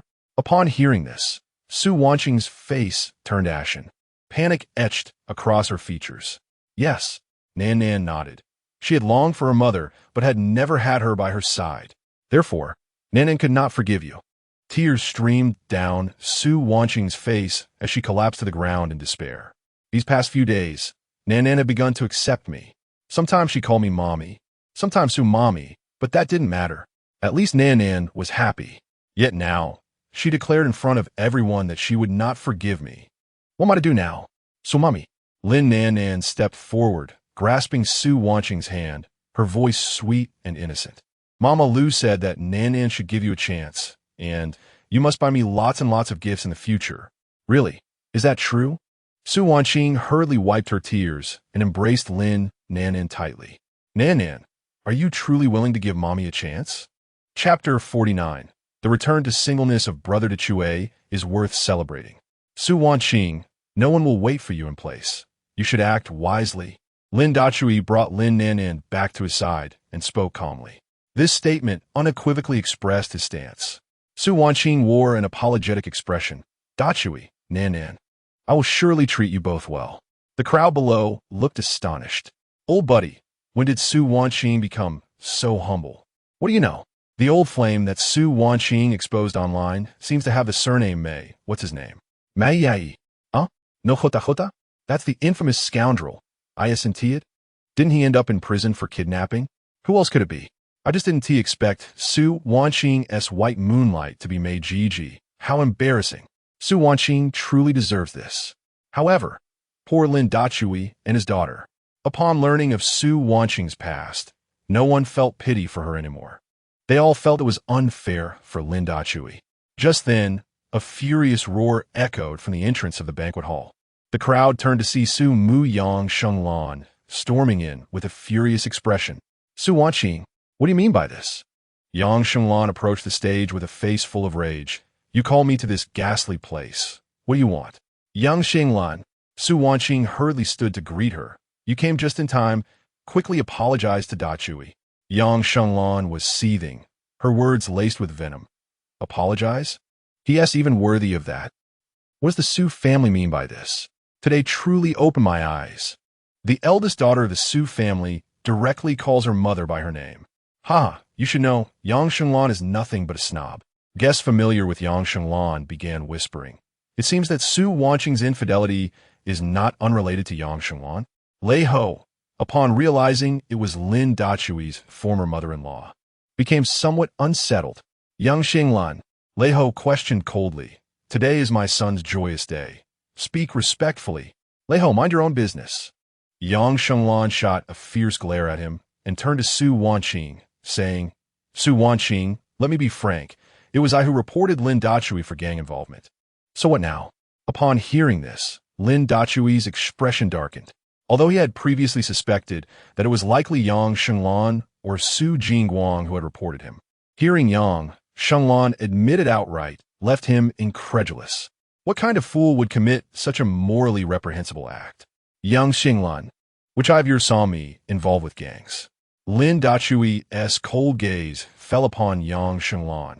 Are you not afraid of retribution for your indiscriminate actions? Retribution? Yang Shenglan scoffed. I see you will be facing retribution soon. Once Director Zhang verifies it, just wait to enter prison. Su Wanqing's face turned ashen. Yang Shenglan, if you do not apologize to Dachui now, there will be no chance for redemption. Redemption? Yang Shenglan laughed, as if she had heard the greatest joke. Why should I seek redemption? Su Wanqing, whom am I truly doing this for? Is it not for your happiness? You and Jing Jin were always meant to be together, and now that you're separated, is it not a blessing? This way, won't you two finally unite as lovers? Upon hearing this, Su Wanqing's chest heaved with anger, leaving her utterly speechless. Oh dear, the Su family is so complicated. It's no wonder that Su Changhua's well-meaning intentions were ultimately crushed by Yang Shenglan. Alas, I wonder how the Su family has managed to remain afloat all these years, with someone as extravagant as Yang Shenglan. It's astonishing that the Su family is still thriving. The murmurs among the crowd grew louder, yet Yang Shenglan held her head high, reveling in the scornful glances directed at her. A resounding slap echoed throughout the banquet hall. Lin Dachui, you hit me again? Yang Shenglan exclaimed in disbelief. Her eyes filled with hatred as they locked onto Lin Dachui. You are finished. I assure you, once Jing Jin returns from his business trip, I will see to it that he marries Wanqing. Do not think you can reconcile with my daughter. Lin Dachui retorted with a cold smirk. Yang Shenglan, your shamelessness knows no bounds. If you wish for Mei Jingjin to be your son-in-law, I shall not stand in your way. But you will pay for your slander against me. Yang Shenglan was seething with rage, yet dared not provoke Lin Dachui further for fear of another slap. Among the audience, no one felt that Lin Dachui had acted wrongly. They regarded Yang Shenglan with a mixture of disdain and disbelief. This shrew must not realize that Mei Jingjin is already in prison. Otherwise, with her materialistic nature, how could she speak of him so incessantly? Brother Chue, shall we strike? Lei Zhun quietly leaned towards Lin Dachui, whispering the question. Lin Dachui nodded yes. Let us make her find her teeth all over the floor. With that, Lei Zhun waved his hand, and a dozen lackeys hurriedly stepped forward. Young Master Lei, the leader greeted respectfully. Strike, Lei Zhun commanded. Make her find her teeth all over the floor. As soon as the words left his mouth, the lackeys surged forward, mercilessly attacking Yang Shenglan's mouth. In just a minute, the battle was over. How dare you be so crude? Yang Shenglan cried, blood spilling from her mouth and a multitude of teeth falling out, causing her speech to be garbled. Take her out. Lei Jin bellowed. If anyone dares to disrupt the banquet hall again, they shall face dire consequences. Ultimately, Yang Shenglan was dragged out like a lifeless dog by Lei Jin's men. Throughout the dragging, she continued to threaten, claiming that even if Su Changhua ignored the matter, the Yang family in the capital would not spare Lin Dachui. She also proclaimed that upon Mei Jingjin's return, he would be compelled to marry Su Wanqing.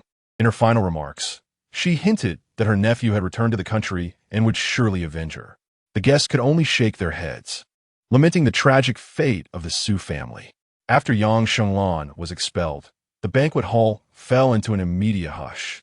Yet, it was evident that Yang Shenglan would not let the matter rest easily. Rumor has it that her family, the Yang clan of the capital, possesses substantial influence. If they were to target someone specifically, neither Lin Dachui nor even the Su family would be able to escape unscathed. Lin Dachui straightened his attire and bowed deeply to the audience, stating, "The events of today are entirely my fault, and I sincerely apologize to Lord Ho and young Master Lei, as well as to all present." Observing this, Lei Ho stepped forward and patted Lin Dachui on the shoulder, saying, "Brother Dachui, regardless of the circumstances, my family shall always stand by your side." "Brother Dachui," Su Wanqing hurriedly declared upon our return, "I will ensure that my father divorces Yang Shenglan. We shall show no leniency." Lei Ho regarded Su Wanqing thoughtfully before seizing the microphone and proclaiming loudly, "What transpired today may have amused many. However, there are two reasons to celebrate. First, it is the joyful day of my son, and I urge everyone to partake in good food and drink. The second reason, of course, is that Brother Dachui has regained his single status, which is indeed worthy of celebration. I hereby promise that, regardless of the challenges that may arise, the Lei family will wholeheartedly support Brother Dachui." Lei Ho's declaration left many guests in a state of bewilderment. What merit did Lin Dachui possess to garner such favor from the underground king of Jiangcheng, Lei Ho? At table 2, Luma smirked to herself, The Lei family certainly knows how to climb the social ladder. However, this might not be a bad thing. Young Master Dachui, we must prepare ourselves. Chapter 50. Young Master, the war without gunpowder has commenced. Meanwhile, across the ocean, in the depths of night within a prestigious estate, an elderly steward respectfully reported to a scarred old man with a face marked by the horrors of fire, "Sir, the young master has publicly announced his divorce." "Excellent, excellent," the old man responded, repeating the word thrice. 6 years have transformed the temperament of this young lad considerably. Indeed, the aged steward reflected somberly since the young lady's passing. The young master has endured much hardship. The elders snorted coldly, a commanding presence surging forth. "Have we determined the cause of his mother's demise?" "Not yet," Sir the steward replied cautiously. However, according to the assistant physician from that time, the young lady's condition was rather peculiar at this. The elder slammed his hand on the table in fury. "It must be that detestable Lin Qingfeng. He is responsible for my daughter's death and has seized a significant portion of the Song family's assets. I even suspect that the inferno at the villa was orchestrated by that wretched Lin Qingfeng." With a piercing gaze, the elder continued, "Sir, Lin Qingfeng's illegitimate son has returned to the country, likely preparing to take over the Lin family enterprise." The steward looked grave and then cautiously inquired, "Sir, should we bring the young master back?" "No need." The elder waved his hand. "Fortunately, I had the foresight to secure our interests. Otherwise, the Song family's assets would have vanished without a trace. Contact Yimeng immediately from this moment onward. Fully support my grandson Lin Dachui in reclaiming the Song family's legacy. I intend to demonstrate just how exceptional my grandson Song Yun truly is. Let Dachui seek vengeance personally. I shall not hesitate to expend the entirety of the Song family's fortune if necessary." The steward nodded in acknowledgement and stepped outside to make the call. In Jiangcheng, within the banquet hall, after receiving a phone call, Luma's face lit up with anticipation and excitement. She murmured softly, "Young master, the war without gunpowder has begun." With that, she discreetly produced an old identity card. gazing at the name Song Yimeng inscribed upon it, revealing a stunning smile. Thank you, Grandfather Song, for raising me. You and Miss Seeing wish for me to marry Dachui. But the opportunity was missed. However, now it has arisen. Though I fear this wish may again slip away, rest assured. I shall diligently assist the young master in toppling the Lin family and tearing apart the scoundrel. As the farce concluded, Lin Dachui and Su Wanqing stepped down from the stage. With their grievances aired, Su Wanqing cast aside her burdens and treated Lin Nan with utmost kindness. Some looked down upon Su Wanqing's actions, yet none dared to voice their discontent, for the Su family held considerable influence in Jiangqing. Fortunately, this spectacle did not dampen the enthusiasm of the guests. The ambience of the wedding remained vibrant and lively, particularly at table 2. Representatives from various families approached to toast Lin Dachui, subtly inquiring about the backgrounds of Lu Ma and the other women, including Lu Ma herself. Lin Dachui simply introduced them as friends, declining to elaborate further. Yet, none dared to challenge his silence. After all, Lin Dachui is a favored protégé of the Lei family, so it is indeed essential to make his acquaintance. Dachui, Li Xinyue approached with a beaming smile, wine glass in hand, to raise a toast. President Liu, young President Qin, President Su, Mama Liu, Officer Su, and our most adorable Yuan. Cheers to you all. With that, she clinked glasses with everyone and downed her drink in one gulp. Lin Dachui was hardly surprised. He had spotted Li Xinyue earlier at table 3. Though separated by a catwalk, the distance was not too far. Thank you, Lin Dachui replied sincerely, grinning like smoke. Could you please bring me a pair of chopsticks? Let us sit down and chat. Sit here with me. I'll hold Yuan. Su Wanqing stood up, cradling Lin Yuan in her arms, and vacated her seat for Li Xinyue. Lin Dachui cast a glance at Su Wanqing, but said nothing, allowing her to proceed. President Liu, Li Xinyue beamed at Liu Ruyan. Last time, you mentioned having me collaborate with Dachui. That arrangement still stands, right? Of course, Liu Ruyan replied joyfully. It's truly wonderful that you can help me. At the moment, all my artists have left. I hope that doesn't bother you? Li Xinyue appeared utterly unconcerned. She merely glanced at Lin Dachui, her expression filled with anticipation. Dachui, why don't you write a few songs for fun? I believe your talent surpasses that of Mr. Chue. Lin Dachui smiled noncommittally. Ahem. Qin Mingyao cleared her throat, interjecting, how could one compare oneself to oneself? Li Xinyue was momentarily taken aback. Young President Qin, what do you mean by that? Su Wanqing and Su Qinghe turned to Qin Mingyao in disbelief. Well, Qin Mingyao stammered. What I meant to say is that Brother Dachui has the most enchanting singing voice. Moreover, he excels in whatever he undertakes. If he were to seriously write songs, I'm certain he would outshine Mr. Chue.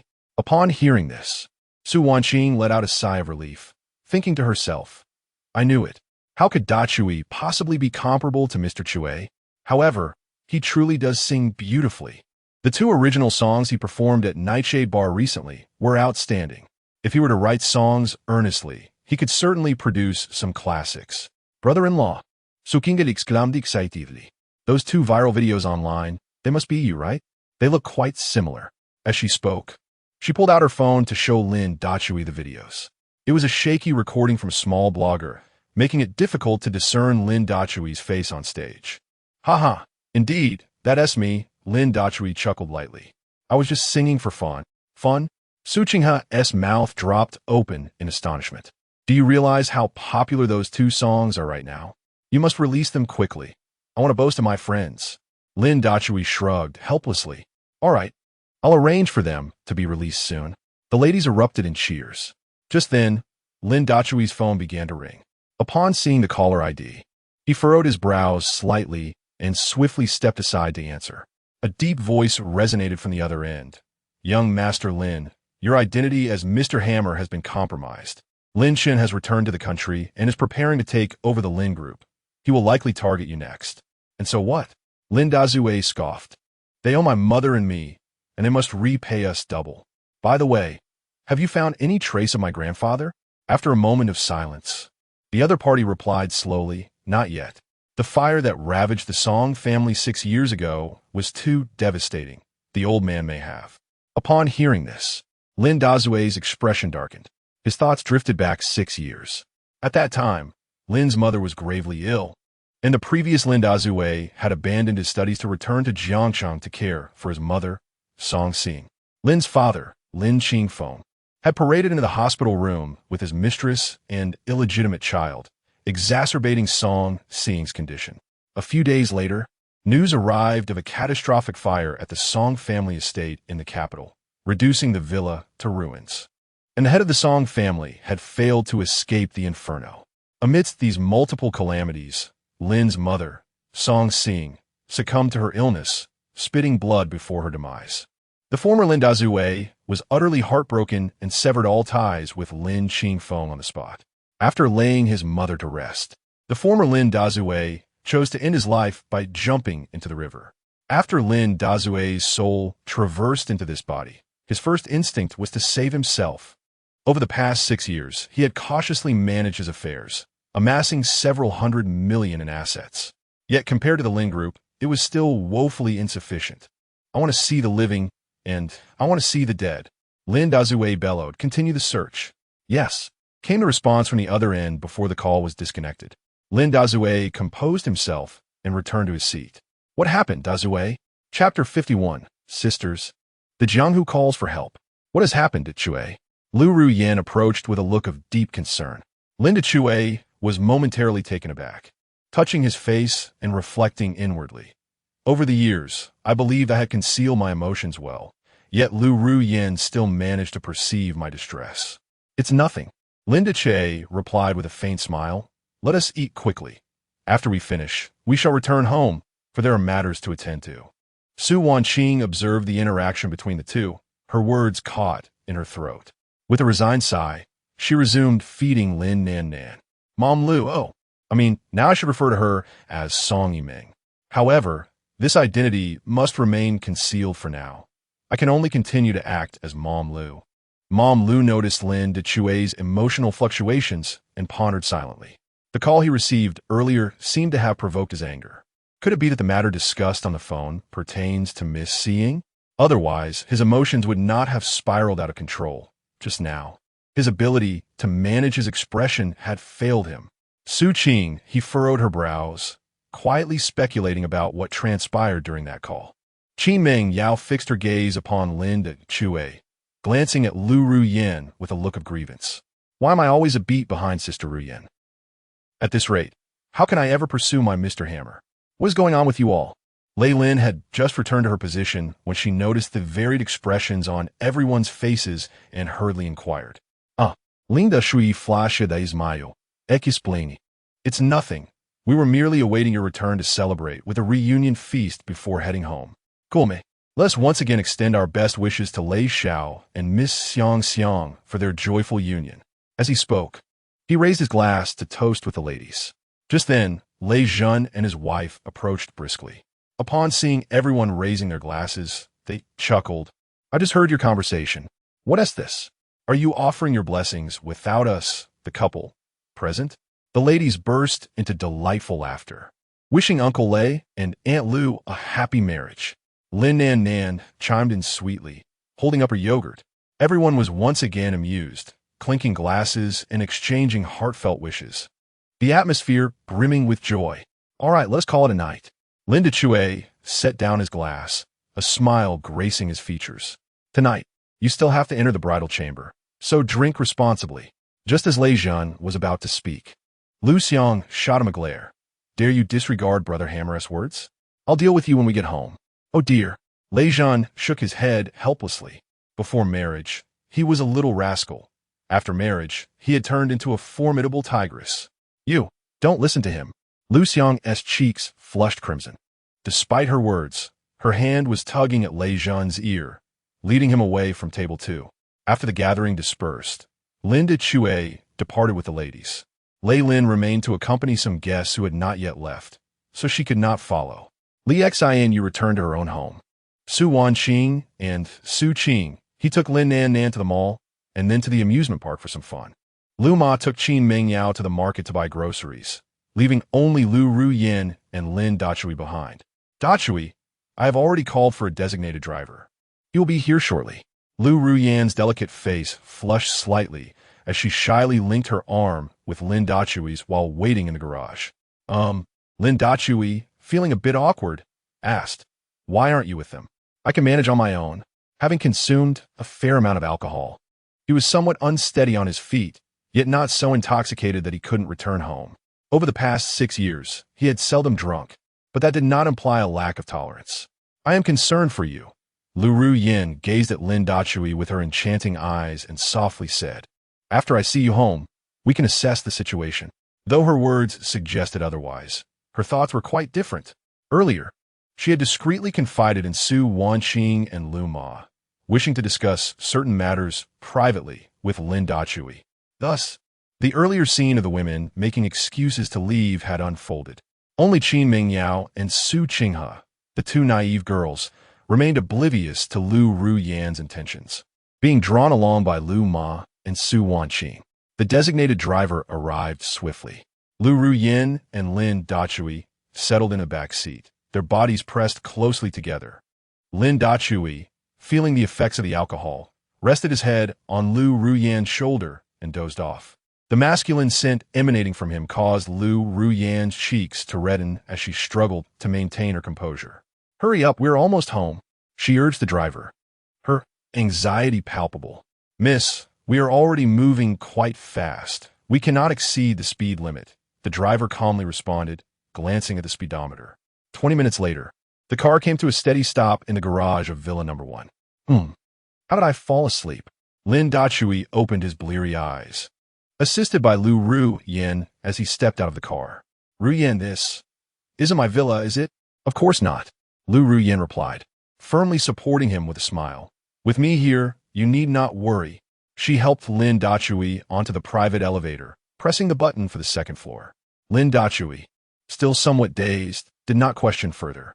Upon the elevator's arrival, Lu Ruyan guided the inebriated Lin Dachui into the master bedroom, gently laying him on the bed. She then wiped the sweat beading on her face, glancing at Lin Dachui, who appeared to have drifted into slumber. A triumphant smile spread across her face. Quickly shedding her dress, she dashed into the bathroom, the sound of running water echoing. Moments later, dressed in alluring sleepwear, Lu Ruyan returned with a basin of water. Stealthily, she began to remove Lin Dachui's clothing, tenderly cleansing his face and body. After completing this task, her cheeks flushed, she lay down beside him. After a prolonged internal struggle, she took a deep breath and buried her head beneath the covers, her body pressed against Lin Dachui's, uncertain of her actions. 10 minutes later, Lu Ruyan peeked out, her forehead glistening with perspiration, her expression one of discontent.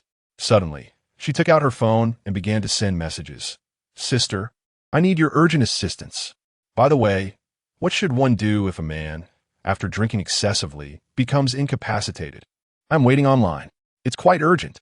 The recipient replied with a surprised emoji. Moments later, another message followed. "Sister, have you truly made up your mind? Are you certain you want to regret it? If you are indeed resolute, then I shall share my advice." Lu Ruyan, without a moment's hesitation, responded, "The arrow is knocked. It must be released." The other person replied with a roll of the eyes, followed by, "Well, I shall reluctantly inform you that if you proceed this way, rest assured, if you follow my guidance, it will surely yield results. I believe in you." Lu Ruyan felt her cheeks flush crimson, took a deep breath, and resolutely reaffirmed her decision. Lin Dachui couldn't help but utter a sound. It seemed that something was amiss. Chapter 52. What is the significance of the big hammer at 100 and the small hammer at 80? Lu Ruyan. "Sister, it's effective." "Sister, aha, how about that? I didn't deceive you, did I?" Lu Ruyan. Good. "Sister, keep it up." With a surge of determination, Lu Ruyan's face flushed a rosy hue, her brows furrowing slightly. It worked. I, the Empress Ruyan, have finally captured Lin Dazue's heart. After longing for you for so long, yearning for you so deeply. Since you're not proactive, I shall take the initiative. After all, the outcome remains the same. Little did she know, Lin Dazue had awakened the moment she approached. However, in order to avoid any awkwardness, he chose to feign sleep. An hour later. "Why must you go through this?" Lin Daze lit a cigarette that had long been untouched, inhaling deeply, feeling invigorated. The frustrations that had built up over time dissipated with the exhalation of that murky smoke. Yet, the Lin Daze who had traversed into this world had witnessed countless tales of the Empress Ruoyan from his previous life. Scandalous, treacherous, unfaithful, domineering. She embodied every type of wicked trope imaginable.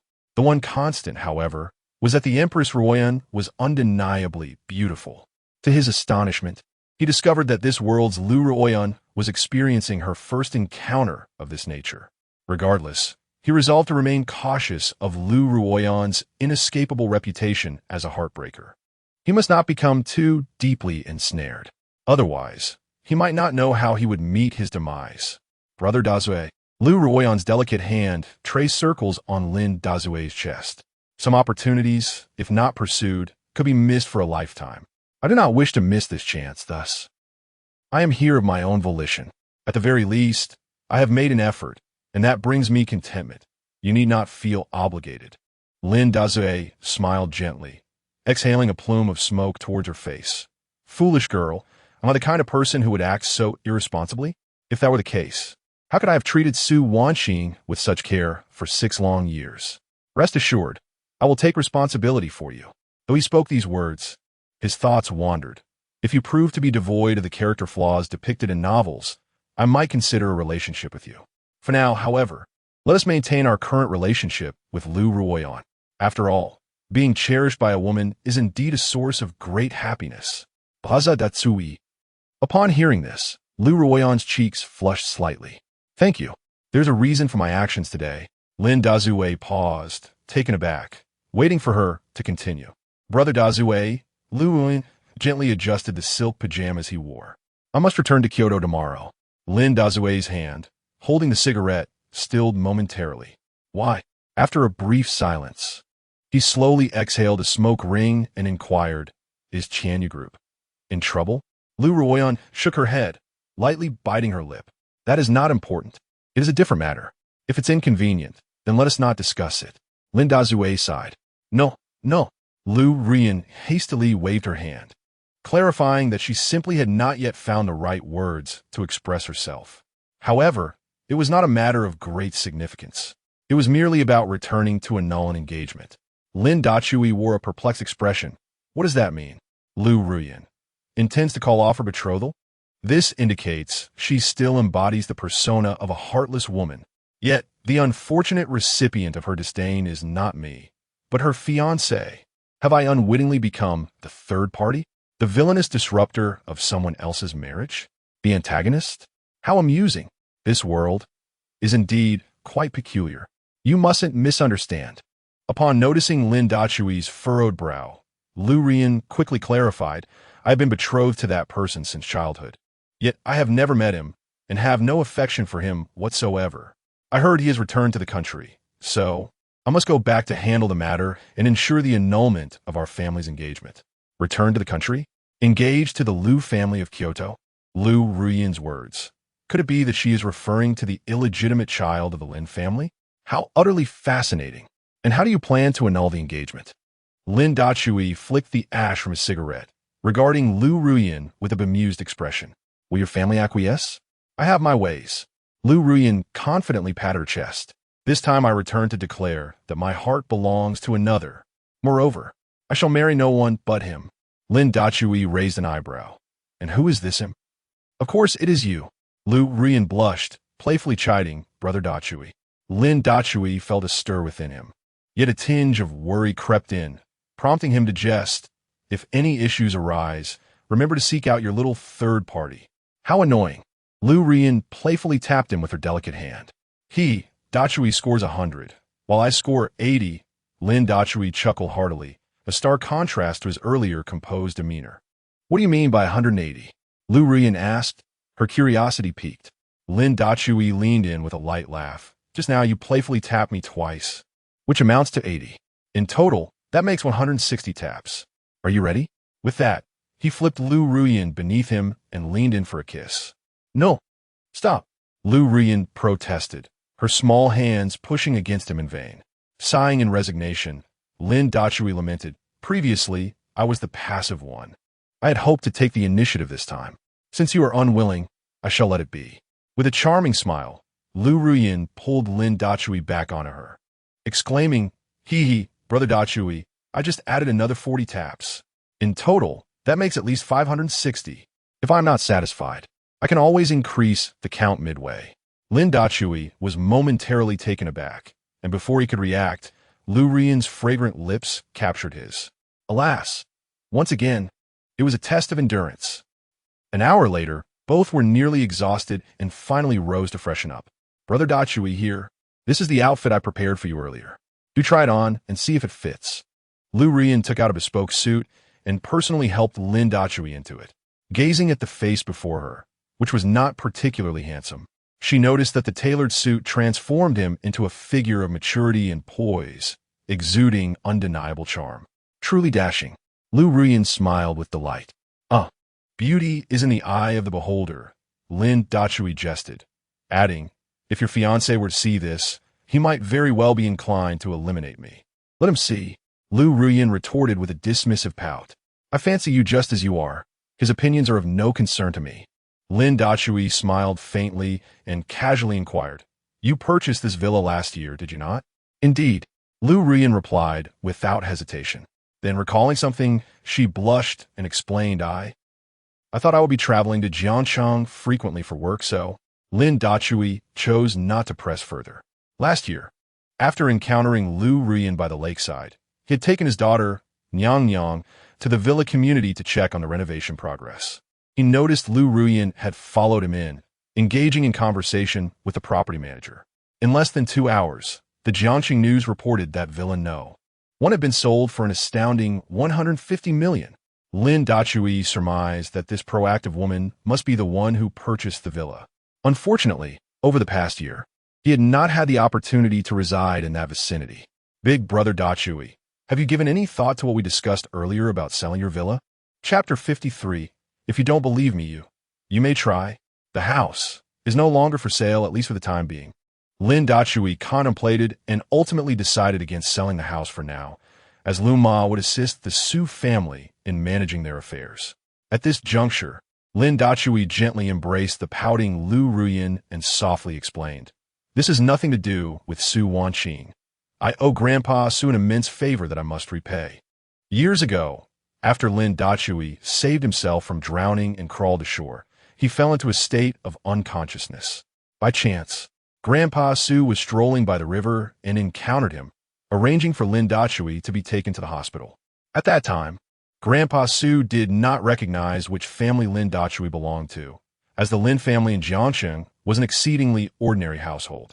It was only when Lin Qingfeng brought home his mistress and illegitimate child that Lin's ailing mother was driven nearly to madness. It was then that she revealed her identity to Lin Dachui, just as news of a devastating fire at the Song family reached them. As Lin's mother, Song Xing, lay on her deathbed, she disclosed her true lineage. Lin Dachui initially wished to reconnect with the Song family, but alas, after the fire, his maternal grandfather, Song Yun, vanished without a trace, leaving no sign of life or death. The other members of the Song family refused to acknowledge him as their grandson. This rejection stemmed from the vehement opposition Song Yun had expressed when Lin's mother married Lin Qingfeng, even threatening to sever ties with her. Nevertheless, Lin's mother, resolute in her desires, chose to marry Lin Qingfeng, ultimately severing her connection with Song Yun, believing she would find everlasting happiness, only to discover it was a grave mistake.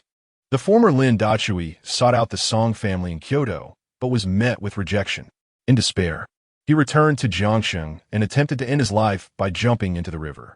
In a single statement, the former Lin Dachui had long since perished. The current Lin Dachui was a reincarnation of that former self. With this second chance at life, Lin Dachui vowed to avenge the wrongs of his predecessor whenever the opportunity arose. His thoughts drifted back to 5 years prior. Your name is Lin Che? In the hospital room, Grandpa Su gazed intently at Lin Dachui with piercing eyes. Lin Dachui remained silent. The true name of his predecessor was indeed Lin Che. I had someone look into your background. Grandpa Su handed Lin Dachui a document and casually remarked, Lin Qingfeng is your father, who betrayed your mother, Song Seeing. Your mother is the eldest daughter of the Song family in Kyoto, who severed ties with them 24 years ago to marry Lin Qingfeng. Am I mistaken? Lin Dachui clenched his teeth, still silent. From now on, you shall be known as Lin Dachui. Is there any objection? Grandpa Su narrowed his eyes at Lin Dachui. The latter felt a profound shock within. How did this old man know that my name before my reincarnation was Lin Dachui? Surely it must be mere coincidence. Huh. Do not overthink it. That name was merely a spontaneous creation of mine. Sensing Lin Dachui's confusion, Grandpa Su continued to elucidate, of course. I have given you this name with the intention of enlisting your assistance in a particular endeavor. At this juncture, Old Master Su paused momentarily before continuing. My granddaughter has been listless ever since her beloved left for abroad. I hope you can assist her in overcoming this predicament. Lin Dachui was taken aback. Why me? Of course, I'm not insisting that you do this. Old Master Su chuckled lightly. I simply observe that you possess nothing at present. If you manage to win over my granddaughter, you shall have a reliable support, would you not? Our Su family is not doing poorly in Jiangxing. After some contemplation, Lin Dachui ultimately nodded in agreement to give it a try.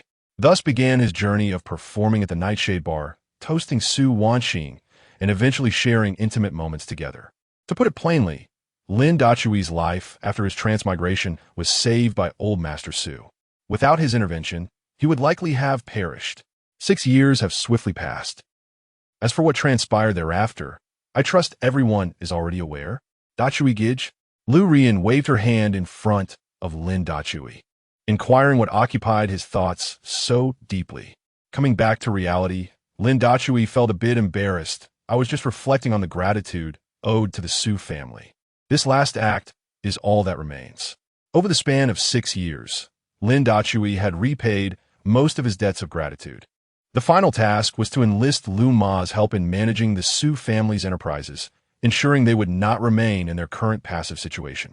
He sensed that Lu Ma possessed an effortless aptitude for corporate management, whether this was merely a figment of his imagination or not.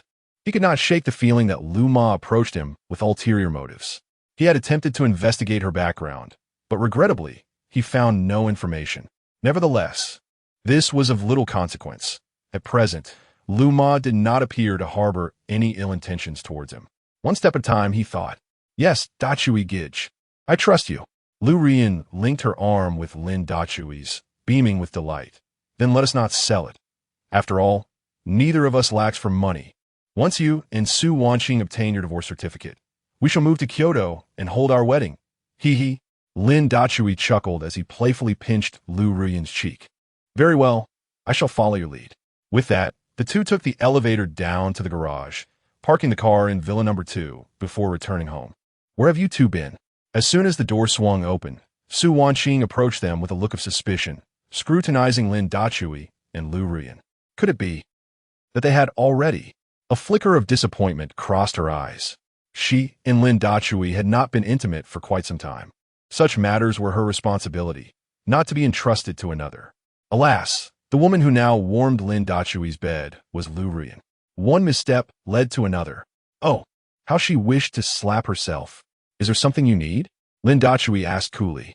And no, Subankin Forstais might.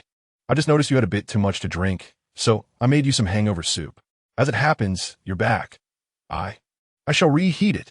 Just as Lin Dachui was about to decline, Lu Rian tugged at his sleeve gently, shaking her head. Dachui Gij, Daddy, Liu Mama. At that moment, Qin Mingyao descended the stairs with Lin Nannan. Lin Nannan, with her little legs flailing, dashed towards Lu Rian, leaping into her embrace. Qin Mingyao glanced at Lin Dachui, then at Lu Rian, pouting and softly murmuring, You two are truly outrageous. You had me send Su Wanxing away, and now you're up to mischief. Lu Rian's face flushed as she hurriedly took Lin Nannan to the kitchen to check on Su Wanxing's soup. Lin Dachui chuckled. What is the matter? Do you, a little brat, enjoy meddling in others' affairs so much? Who has small? Qin Mingyao retorted defiantly, puffing out her chest. I just haven't been developed yet. If I were developed, I would surely undergo a second growth spurt, surpassing even Sister Ruyan. Puffed. Lin Dachui rolled his eyes. Don't believe me? Qin Mingyao protested. If you don't believe me, you can try. Lin Dachui's lips twitched. My mom doesn't allow me to play with kids. Saying this, he turned to ascend the stairs. Qin Mingyao panicked. Oh, Dachui Gidge, just give it a try. If you do, I won't be a child anymore. She cooed as she chased after Lin Dachui. Try? What are you two planning to try? Just then, the door swung open, and a puzzled voice emerged. Chapter 54. He is not my boyfriend, but my husband brother-in-law. What are you all trying out? Su Qinghe pushed open the door and entered, her hands laden with an array of vegetables, accompanied by Lu Ma. It's nothing. Lin Dachui replied with a teasing grin. Meng Yao expressed a desire to experiment with a method to grow up quickly. Qin Mingyao's cheeks flushed crimson as she turned on her heels and dashed upstairs, hurriedly flinging open her door. With a loud bang, the door slammed shut. Qin Mingyao leapt onto her bed, clutching a pillow over her head. Ugh, how embarrassing. She rolled around on the bed, lifting her collar to sneak a glance. Not so small after all. Aren't these buds supposed to bloom? Once developed, they will surely grow larger, right? Hmph. No, I must devise a way to try. Suddenly inspired, Qin Mingyao quickly grabbed her phone and typed furiously. Strategist, are you busy? I have a question. The response came swiftly, urging her to speak her mind. Qin Mingyao, how do I capture the heart of a man I like? Strategist, do not fret, my lord. I have a plan. Qin Mingyao, speak. Strategist, entice him, seduce him, seize his body. If he delights, he will acquiesce. If he is displeased, he must be punished. If he delights, you may enjoy his company for a lifetime. If he is displeased, you must cultivate yourself with a tranquil heart, like a clear mirror, for 3 years, which will pass in an instant. Engage him, then withdraw. Repeat this cycle, and great matters shall be accomplished. Qin Mingyao. Though the strategist's advice seemed questionable, it nonetheless illuminated a path for Qin Mingyao. Drunkenness. Just like Sister Rian today, first, one must claim the heart. Brother-in-law. After placing her items in the kitchen, Su Qinghe stealthily ascended to the second floor and unexpectedly barged into the master bedroom. At that moment, Lin Dachui was changing clothes, his upper body bare, revealing beautifully chiseled muscles. Wow! Su Qinghe's eyes widened, her gaze sparkling with admiration. Brother-in-law, how do you maintain such a physique? It's impeccable. Why didn't you knock? Lin Dachui's face flushed as he rolled his eyes. How impudent. Also, I'm no longer your brother-in-law. So why continue calling me that? Su Qinghe pouted. I like calling you that. What's wrong? It's more thrilling to call you brother-in-law if you're no longer one. Lin Dachui's lips twitched at her words. By the way, brother-in-law, I have a gathering tonight. Could you accompany me? Su Qinghe asked, her cheeks flushed with anticipation. Really? Lin Dachui, putting on a sweatshirt, tease you a police officer, are afraid of a mere drinking session? Su Qinghe stepped forward, adjusting the hood of his sweatshirt. She stammered, no. It's just at this gathering. It wouldn't be the same without you. Lin Dachui was puzzled. He hardly knew anyone in Jiang City, so how could it be incomplete without him? Ah, never mind that. Su Qinghe tugged at Lin Dachui's arm, playfully saying, after all, I was once your little sister-in-law. Just tell me if you will accompany me or not. Lin Dachui, feeling helpless, could only respond, then I shall ask Rian later. Lu Rian? Su Qinghe's brow furrowed in suspicion as she looked at Lin Dachui. Why do you need to ask her about going out with me? Lin Dachui's face flushed, his gaze flickering as he stammered, well, her opinion is quite significant. Upon seeing Lin Dachui's demeanor, a sense of unease gripped Su Qinghe's heart. Could it be that Lu Ruyan had gotten ahead of her? Rian, dear sister, Su Qinghe exclaimed, leading Lin Dachui downstairs, making a beeline for the kitchen. Su Wanqing and Lu Ma were busy cooking, while Lu Ruyan was beside Lin Wan, guiding her in a kitchen tour. The affectionate address of sister rang out warmly. Su Wanqing glanced back discreetly, feeling a twinge of discomfort. This girl had never referred to me in such a manner. Yet with Lu Ruyan, she was all about sister. What has changed? Lu Ruyan appeared increasingly confident, beautiful, and mature, her smile enchanting. Are you all preparing to go out? She inquired. Lin Dachui smiled faintly, nodding in affirmation. Su Qinghe, clinging to Lu Ruyan, said sweetly, Sister Ruyan, I have an event tonight and would like Big Hammer to accompany me. Do you agree? This remark vividly showcased Lu Ruyan's position. Su Wanqing's hand, gripping the spatula, trembled involuntarily. Indeed, Lin Dachui and Lu Ruyan must have confirmed their romantic relationship. Otherwise, such trivial matters would not require Lu Ruyan's approval. Regrettably, the opinion that should have been sought from me had now shifted. Alas, Su Wanqing, one misstep leads to another. All that has transpired is a consequence of your own actions. Lin Dachui is blameless. He truly deserves to seek his own happiness. I should not confine him. Yet, why does my heart ache so? That's fine. You may go. Lu Ruyan smiled graciously, her gaze towards Lin Dachui filled with affection. At this moment, Lin Dachui belonged to her. However, he was not entirely hers yet. She could not be overly controlling. Otherwise, it might provoke his resentment, and she certainly did not wish to let him slip away. With this thought, Lu Ruyan added, just don't drink too much. I wouldn't want you to lose your way home. Ahem, how could that be? Su Qinghe replied, her lips curling into an awkward smile. Although I have submitted my resignation, it hasn't been approved yet. I am still a police officer. Rest assured, I will ensure my brother-in-law returns home safely. With that, she took Lin Dachui's hand and stepped out the door. Lu Ruyan shook her head helplessly, turning to the two women still cooking. Sister Wanqing, Lu Ma, please prepare a couple fewer dishes. We are short 2 people. Lu Ma responded with a professional smile, nodding understood. Su Wanqing regained her composure and responded. At this moment, her relationship with Lu Ruyan was quite harmonious. As women, she admired Lu Ruyan's ability to navigate the complexities of their lives. She acknowledged that she was neither a good wife nor a good mother. Now, stripped of her identity as the president of the Su Corporation, her sole desire was to tenderly accompany Lin Yuan. All she wished for was to remain by Dachui's side, content merely to gaze upon him.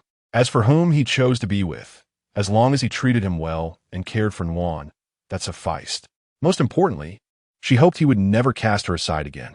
On the other hand, Lin Dachui was ushered into the private room of Dajingglong 666 by Su Qinghe. Inside, more than 10 young individuals were already gathered, predominantly in pairs. Upon closer inspection, it was evident that most were coupled. Wow, Qinghe, you stunning campus belle. You finally graced us with your presence at the reunion. Upon entering, a flamboyantly dressed woman approached eagerly. Turning to Lin Dachui, she inquired, so, you must be Qinghe's boyfriend? When did you two start dating? Boyfriend? Lin Dachui furrowed his brow in confusion. I am not. However, before he could finish, Su Qinghe interjected suddenly. Allow me to introduce him to everyone. He is not my boyfriend, but my husband. Lin Dachui? Chapter 55. The Qi family in Kyoto. Qi Morong, what transpired? Lin Dachui turned his head, biting down on Su Qinghe's ear, and whispered his inquiry. Checking the messages. Su Qinghe endeavored to maintain her smile, responding in kind. She then naturally linked her arm with Lin Dachui's and strolled toward an unoccupied seat. Lin Dachui discreetly retrieved his phone, opening the message Su Qinghe had sent earlier. He had overlooked it before, but now it caught his attention. The message read, Today is a class reunion, and they wish to match me with a senior. But I do not have feelings for him. Could you act as a decoy, dear brother-in-law, and pretend to be my husband for a while? The corners of Lin Dachui's mouth twitched as he shook his head in resignation. Fortunately, not many in Jiangshang recognized Lin Dachui as Su Wanqing's husband, thanks to her maintaining a low profile regarding her identity. Of course, during the wedding banquet of Lei Jun at noon, he was indeed recognized. However, the faces around him were unfamiliar, likely not qualified to attend the Lei family's banquet. Qinghe, just as Lin Dachui was lost in thought, a refined voice called out, Come sit here, I've saved a spot for you. Lin Dachui raised his gaze to see a handsome man smiling warmly at him. On either side of the man were 2 empty seats, indicating that regardless of where Su Qinghe chose to sit, she would be separated from Lin Dachui. The seat in the middle was clearly reserved for this gentleman. Qinghe, look how considerate Senior Morong is, always remembering to save you a spot, a female classmate chimed in, her smile bright as she approached. Come, sit next to me, she said, guiding Su Qinghe toward the vacant seat on the man's right. Yang Qianqian, didn't you notice that I came with my husband? Su Qinghe subtly disentangled herself from Yang Qianqian, squinting slightly. What? in such a spacious private room? Are these the only two empty seats? Or is it that Senior Morong's posterior is so ample it can occupy 3 chairs? Su Qinghe was unreserved, directly confronting the handsome man. Morong? Lin Dachui frowned slightly, internally speculating. That name sounded remarkably familiar, but he suspected the individual was not from Jiangcheng, as the accent was distinctly not local. Rather, it bore the inflection of Kyoto. Qinghe, how can you speak of Senior Morong in such a manner? Yankian quickly intervened, attempting to smooth things over. This gathering was organized by Senior Morong himself. He traveled all the way from Kyoto to Jiangcheng for business, specifically inviting everyone for a meal and to catch up on life. As she said this, she discreetly glanced at Qi Morong and continued, Qinghe, it's been a while since you last saw Senior Morong, hasn't it? Qi Morong smiled gently. Indeed, I'm a year ahead of you all. After graduating from high school, I went abroad for my studies, and Qinghe later enrolled in the police academy, causing us to lose contact. It has been 6 years in the blink of an eye. Another 6 years? The familiar sensation that Lin Dachui felt towards Qi Muron grew increasingly intense. Where had he encountered him before? Muron, you have a remarkable memory. Indeed, back in the day, Muron was not only the campus heartthrob, but also an academic prodigy, adored by countless young girls. Unfortunately, in Muron's eyes, there was only our esteemed campus flower, classmate Qinghe. He seemed oblivious to everyone else. It's truly regrettable that you two did not end up together back then. Alas, it is not too late now as long as... What nonsense are you spouting? Haven't you seen that Qinghe is already married? What do you mean married? They didn't even invite us to the wedding. Could it be that they brought someone along as a decoy? The other attendees chimed in, creating a lively atmosphere. Have you finished? Su Qinghe's voice was cold as she cast a frosty glance at the crowd. If you are done, my husband and I will take our leave. With that, she took Lin Dachui's arm, signaling to depart. Classmate Qinghe, don't listen to their nonsense, Qi Muron remarked with a wry smile, rising to face Su Qinghe. It's rare for everyone to gather like this. Please don't be upset. He then turned towards those who had been speaking, saying, let us not dwell on the past to avoid any awkwardness. With a knowing glance at Lin Dachui, he continued, how about this? I'll sit here. You take that seat, and your husband can sit next to you. After saying this, he shifted in his seat to make room for 2 adjacent chairs. You are quite considerate, Senior, Lin Dachui replied with a subtle smile, taking the seat beside Qi Muron. Qi Muron's brow furrowed slightly, but quickly returned to a smile. Su Qinghe had intended to say something, but upon seeing Lin Dachui's indifferent demeanor, she ultimately remained silent and sat down next to him. Ahem! Yang Qianqian stood up to ease the tension. Well, this gathering was not easy to arrange, and we are all acquaintances here, so let us not be too picky. Then, with a flattering look at Qi Muron, she added, Senior Muron, now that everyone is here, shall we begin? All right, Qi Muron replied, raising his glass and standing up with a gentle smile. I'm very pleased to meet everyone again today. Let us toast to the enduring friendship among us. His warm and gracious words enveloped the gathering like a gentle spring breeze. Yet, Lin Dachui could not shake the feeling that Qi Muron was not as benign as he appeared. Perhaps it was just his imagination, or maybe Qi Muron was simply adept at concealing his true self. As the group indulged in food and drink, the atmosphere remained vibrant. Senior Muron, what brings you to Jiangcheng on business this time? Someone inquired, emboldened by the wine. The crowd turned their curious gazes toward Qi Muron. He smiled faintly, casually glancing aside. Su Qinghe's attention was entirely on Lin Dachui, as she peeled shrimp for him and lovingly fed him. The smile on Chiron's face was somewhat tenuous, yet he managed to maintain it with effort. Quite a coincidence, he remarked. After returning to my homeland, my family tasked me with overseeing the business. And the very first potential partner is right here in Jiang City. As he spoke, he cast a glance at the amorous duo beside him, Su Qinghe and Lin Dachui, with an air of indifference. His eyelid twitched. Damn it, hadn't Yang Qianqian claimed that Su Qinghe had no experience in romantic relationships? Was this not indicative of a relationship? It was evident that they were a couple. What sort of woman would treat a mere shield with such affection? In Su Qinghe's eyes, it was unmistakably that insufferable Lin Dachui.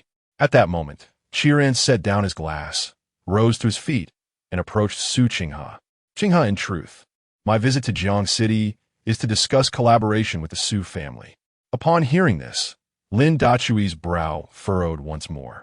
The impression Qiran left on him grew increasingly familiar. Lin Dachui strained to recollect. Someone from Kyoto. Who could it be?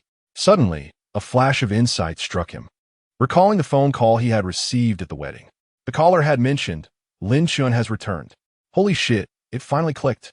This Qiran, his senior, was none other than the illegitimate son of the Lin family, a close friend of the Qiran family from Kyoto. Chapter 56. This red wine is utterly dreadful. Collaborating with the Su family? Yang Qianqian inquired with a perplexed expression. Are you referring to the Su group in Jiangxing? Qi Muran remained silent, merely nodding with a gentlemanly grace. However, his gaze discreetly darted towards Lin Dachui and Su Qinghe, his eyes betraying an imperceptible blend of jealousy and anger. At that moment, Lin Dachui and Su Qinghe, having just finished feeding one another, poured 2 more glasses of red wine and were savoring them. Qinghe, Yang Qianqian tugged at Su Qinghe's sleeve, whispering, Qi Muran is watching you. Be cautious if you ruin the act. You shall have no regrets afterwards. Su Qinghe, undeterred, beamed and raised her glass, clinking it with Lin Dachui's, gazing at him with unrestrained delight as he took the first sip. Ugh!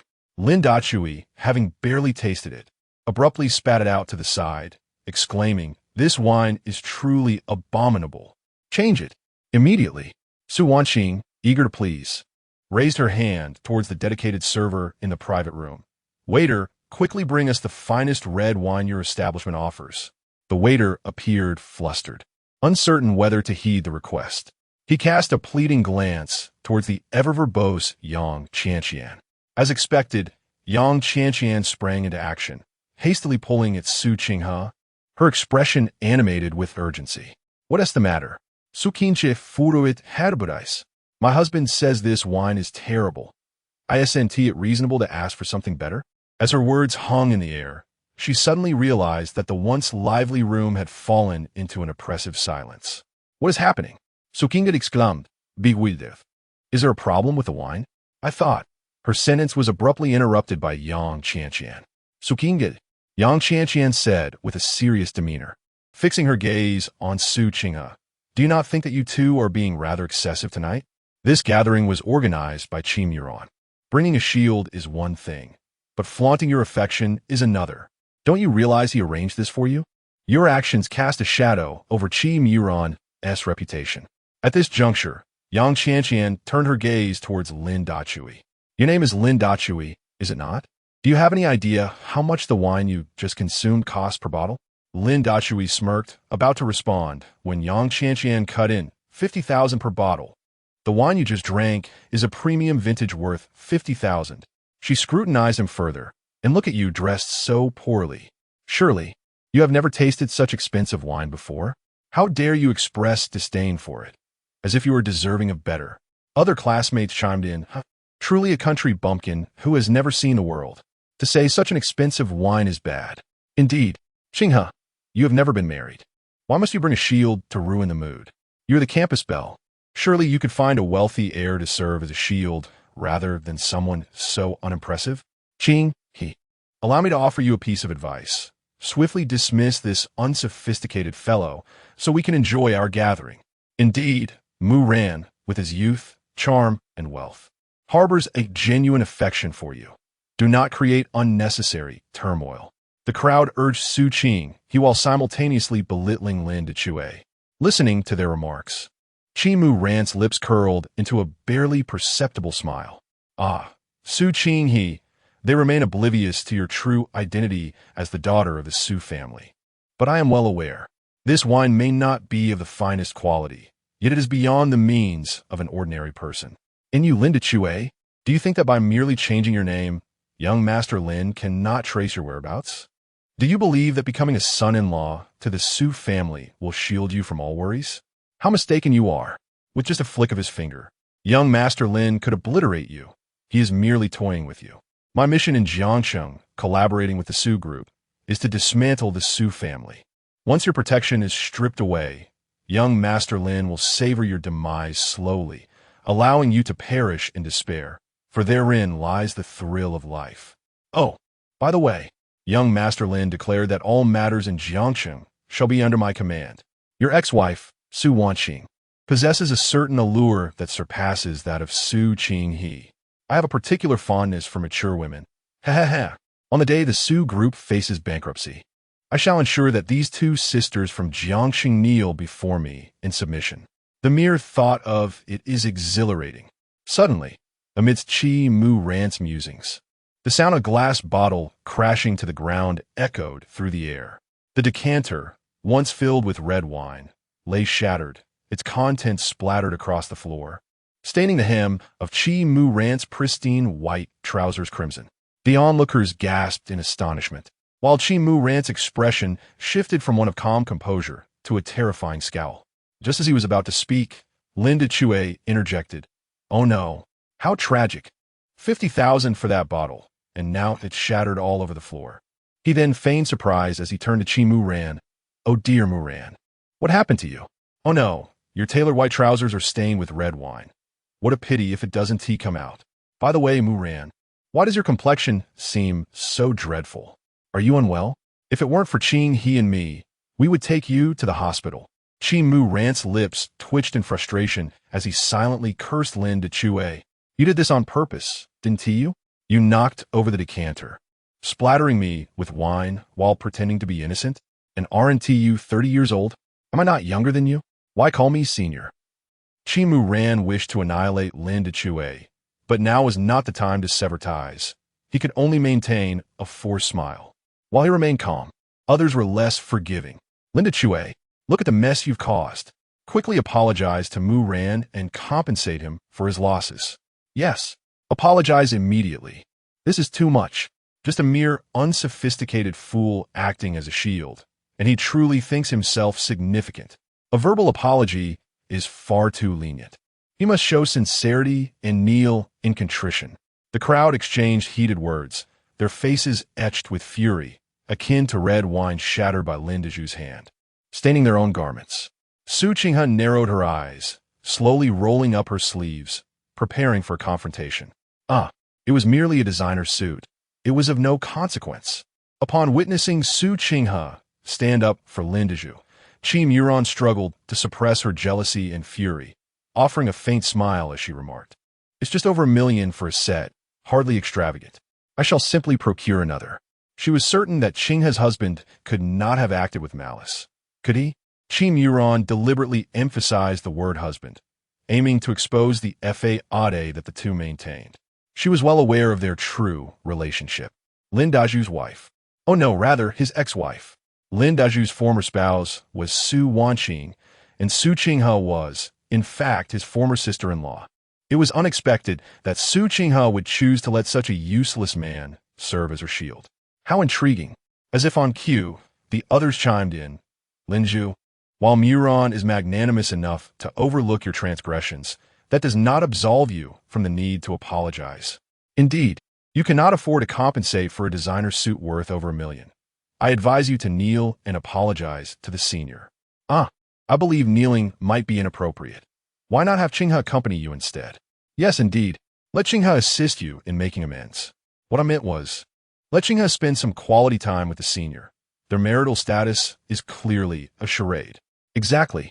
Isn't Muran's gathering intended for the purpose of confessing to the campus belle? Qinghe? Chapter 57. May I be your girlfriend? The kind you can marry. Qi Muran, are you about to confess your feelings to me? Sukinga desquinted slightly. Gazing at the smiling Qi Muran, are you certain that you wish to profess your love to a married woman? Initially, Qi Muran intended to be more tactful, but to his surprise, Su Qinghe bluntly posed the question, leaving him momentarily speechless. "Qinghe." Yang Qianqian stepped in to ease the tension, stating, "Tonight, this gathering is intended for Senior Muran to express his feelings for you. Let us cheer him on. We all know you don't even have a boyfriend. So how could you possibly be a married woman? You shouldn't say such things. It might hurt the senior's feelings."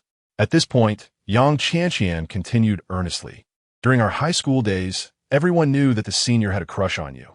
His collaboration in Jiangcheng is, in essence, for you. You ought to be considerate and not toy with his emotions. All right? Upon hearing this, the others joined in with kind words to encourage Su Qinghe. Qi Muran remained silent, patiently awaiting Su Qinghe's response. Ah, it seems nothing can be hidden from you all. Su Qinghe sighed, shaking her head with a wry smile. I indeed have not married. Hearing this, Yang Chanqian beamed with delight. Ha! I knew it. How could you possibly be interested in someone like Lin Dachui, a complete bumpkin? Then, with enthusiasm, she turned her attention back to Qi Muran. Senior Muran, what are you waiting for? Hurry and confess. Qi Muran smiled slightly, performing a magical flourish as he produced a large bouquet of roses from behind his back, kneeling on one knee with deep affection. Qinghe, I have liked you for a long time. After 6 years, my love for you still surges within me. Would you do me the honor of being my girlfriend? The crowd erupted in cheers. Agree to him. Agree to him. Su Qinghe's cheeks flushed, her gaze flickering, as if she were somewhat moved. Everyone urged her on enthusiastically. Qi Muran's expression was one of eager anticipation, though inwardly, he felt an overwhelming sense of triumph. How could you possibly prefer Lin Dachui, a useless fellow? Moreover, he is your former brother-in-law. Darling, just as everyone believed a happy outcome was imminent, Su Qinghe unexpectedly seated herself on Lin Dachui's lap. Giggling, someone is teasing your wife. Lin Dachui's mouth twitched. Here I am, enjoying the show, and this girl is not following the script. If you don't like him, just reject him outright. Why lean towards me? What if Qi Muran recognizes me? No, he must have recognized me long ago. After all, he is merely a dog at the side of that scoundrel. This visit to Jiangcheng is certainly not just about pursuing Su Qinghe. The collaboration with the Su family is far more complex. Qinghe, that's enough. Qi Muran's smile gradually stiffened, his expression darkening ominously. If this continues, it will lose its charm. I know about you and Lin Dachui. But before he could finish, he abruptly halted, staring in shock at the sight of Lin Dachui and Su Qinghe. What the hell? Su Qinghe is serious? Oh my goodness. These two are actually kissing. Lin Dachui is truly her husband? Alas, Hmph Ran has arrived too late. Su Qinghe has already been claimed by this unrefined fellow. While the senior was confessing his feelings, she shamelessly kissed this rustic man right in front of him. Is this not a grave affront to his dignity? The crowd buzzed with indignation, rallying in defense of Hmph Ran. His countenance was so dark it seemed capable of dripping with water. Su Qinghe. Yang Chanqian could no longer bear the sight. She forcefully pulled Su Qinghe aside, exclaiming, How could you treat the senior this way? Even if you were unprepared to accept his confession, there was no need to demean yourself by kissing such a simpleton. Slap! A resounding smack echoed through the air. Yang Chanqian, clutching her reddened cheek, turned in disbelief towards the one who struck her. Immediately following, a heart-wrenching roar erupted. Su Qinghe, I did this for your own good, and you dare to hit me? For my own good? Su Qinghe scoffed. You call him your husband while you disparage him as a simpleton. How can your tongue be so vile? Yang Chanqian's face twisted with fury, ready to retaliate, but saw Su Qinghe raise her hand once more, abruptly stifling her words. She cast a pleading glance at Hmph Ran, hoping he would intercede. Su Qinghe, you have gone too far. Hmph Ran, who had been silent until now, finally spoke. Lin Dachui is your brother-in-law. What you're doing disregards all ethical standards. Su Qinghe's actions had finally stripped Hmph Ran of his composure, his anger evident. Yet, this very statement sent shockwaves through the room. Brother-in-law? Lin Dachui is Su Qinghe's brother-in-law? How is that even possible? How could a brother-in-law engage in such intimacy with his sister-in-law? Is this not a violation of moral principles? When did Su Qinghe gain such audacity? And Lin Dachui, appearing utterly indifferent, truly deserves a reprimand. Let us see how Hmph Ran will deal with you. Hmph Ran, cease your moral high ground. Su Qinghe retorted nonchalantly. Indeed, Lin Dachui is my brother-in-law, and I brought him here as a shield. However, he is now divorced from my sister, so he can only be considered my former brother-in-law. Nonetheless, I still prefer to call him brother-in-law. It does not change anything. To be honest, I am quite grateful to Chimu Ran for orchestrating this situation, as it has granted me the opportunity to savor my brother-in-law's charm. The crowd's expressions were nothing short of spectacular. Even though he was divorced and no longer her brother-in-law, such behavior was still unacceptable. However, the topic of a brother-in-law and sister-in-law engaging in such affairs seemed to be rather prevalent. Brother-in-law, Su Qinghe, disregarding the astonished gazes of the crowd, seized the bouquet still held by Chimu Ran and turned to gaze affectionately at Lin Dachu. I like you. May I be your girlfriend? The kind that can marry you. Lin Dachui's lips twitched once more. Goodness, is this young lady serious? That kiss was one thing, but now she dares to confess her feelings? Surely she is too deeply immersed in this act, wanting to play the entire role. So, should I agree or not? Forget it. I shall accompany her in this charade, just to vex that despicable. He wishes to instigate trouble in my Jiangcheng, but he is still too green. With this thought, Lin Dachui crossed his legs and fixed his gaze on the half-kneeling Su Qinghe, his expression stern as he proclaimed, "Provide me with a compelling reason, and I shall acquiesce." At this, the crowd erupted in astonishment once more. Goodness, Lin Dachui and Su Qinghe are utterly shameless. Their actions have thoroughly trampled upon the dignity of Senior Murang. I cannot fathom why Lin Dachui, a mere rustic, would capture Su Qinghe's attention. A humble police officer, she eschews the dashing and affluent Senior Murang. Her vision must be clouded. Who could argue otherwise? She cast aside a fine prospect like Senior Murang for a divorced rustic, her very own brother-in-law. Alas, it is a pity to squander such a golden opportunity for marriage. No sooner had the murmurs faded than Chimu Ran slowly rose, narrowing his eyes at Su Qinghe, and spoke in a deep voice. Su Qinghe, are you certain you wish to decline my declaration of affection? Chapter 58. What an exhilarating day. Shall we indulge in some barbecue? Who are you? Su Qinghe lifted her chin, casting a glance at Qi Murang, her expression mischievous. Lin Dachui burst into laughter, utterly surprised by Su Qinghe's audacious personality. How daring to kiss her former brother-in-law in public and to confront a young heir from a prestigious family in Kyoto. Although this family may not be of the highest caliber, it certainly surpassed the local elite in Jiangxing. At the very least, their assets were double that of the Su family. Are you certain? Qi Murang's teeth clenched audibly, his chest heaving with suppressed rage, clearly incensed. Ah well, I'm not entirely certain, but I am now.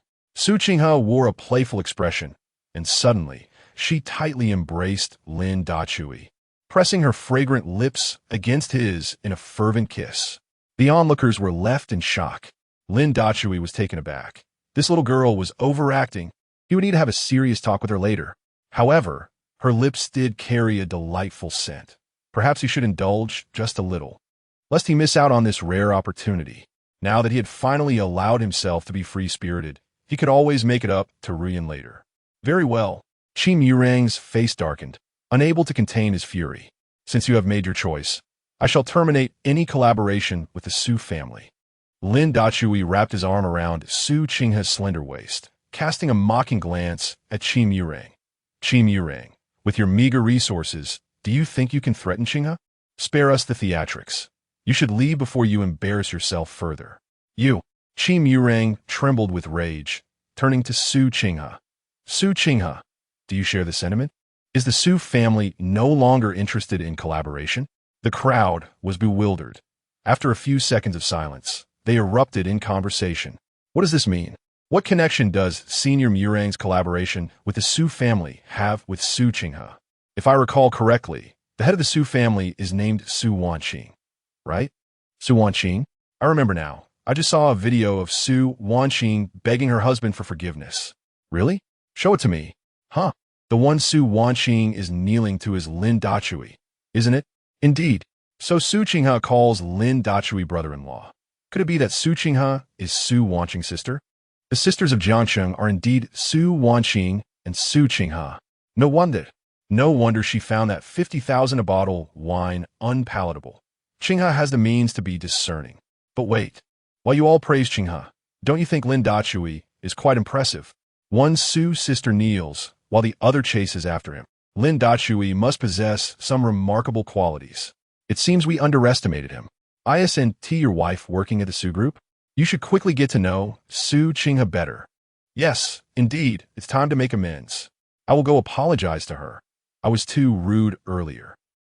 That's the spirit. Qinghe has always been gentle. She likely won hold it against you.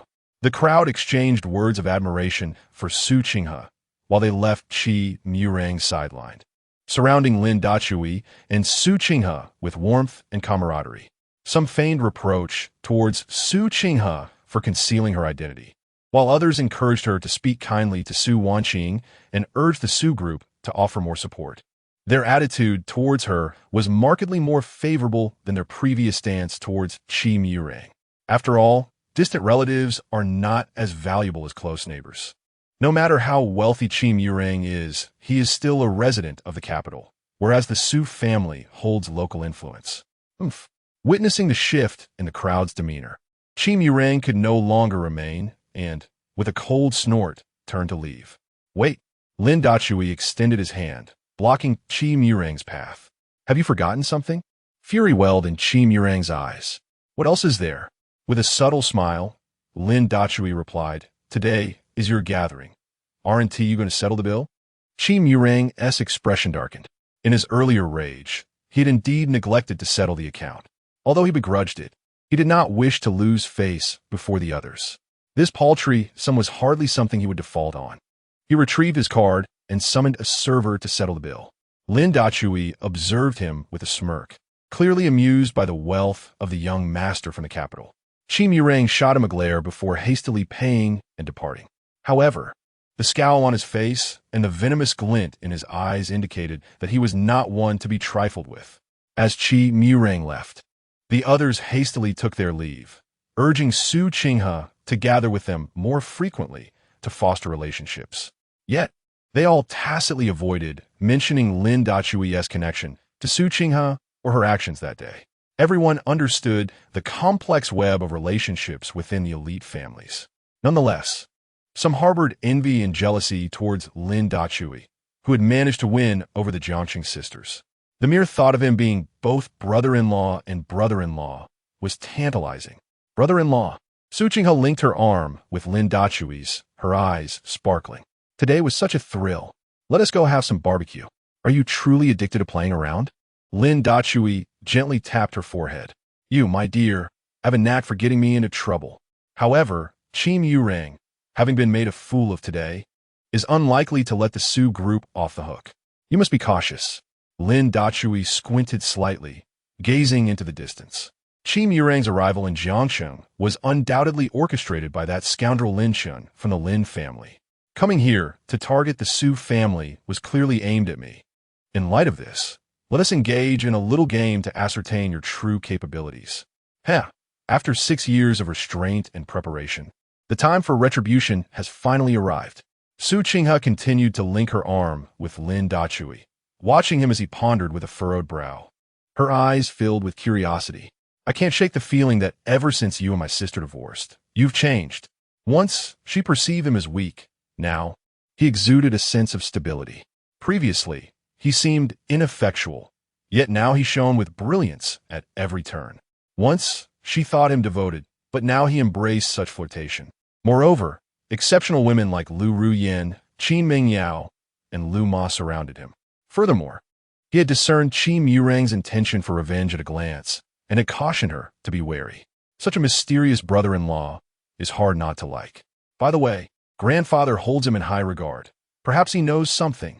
When I find a time to visit grandfather, I must inquire thoroughly. Brother-in-law, what are you pondering? After lingering for a few minutes, Su Qinghe could not help but ask. Nothing. Lin Dachui replied with a slight smile. Let us return. With that, he walked to the roadside, preparing to hail a cab home. Su Qinghe appeared visibly upset, hesitating to speak. What is it? Lin Dachui noticed her unusual demeanor and furrowed his brow in inquiry. Su Qinghe gently shook Lin Dachui's arm and playfully pleaded, Brother-in-law, shall we go for some barbecue? Please? You little rascal. Lin Dachui shook his head in resignation. All right then, let us have some. Hearing this, Suching face brightened. Great. I'll take you to the best street vendor. She hailed a taxi, and the two set off towards their destination. Indeed, it was a street vendor, but the flavors were undeniably exquisite. The two enjoyed barbecue accompanied by beer, and before they knew it, they had finished an entire bottle.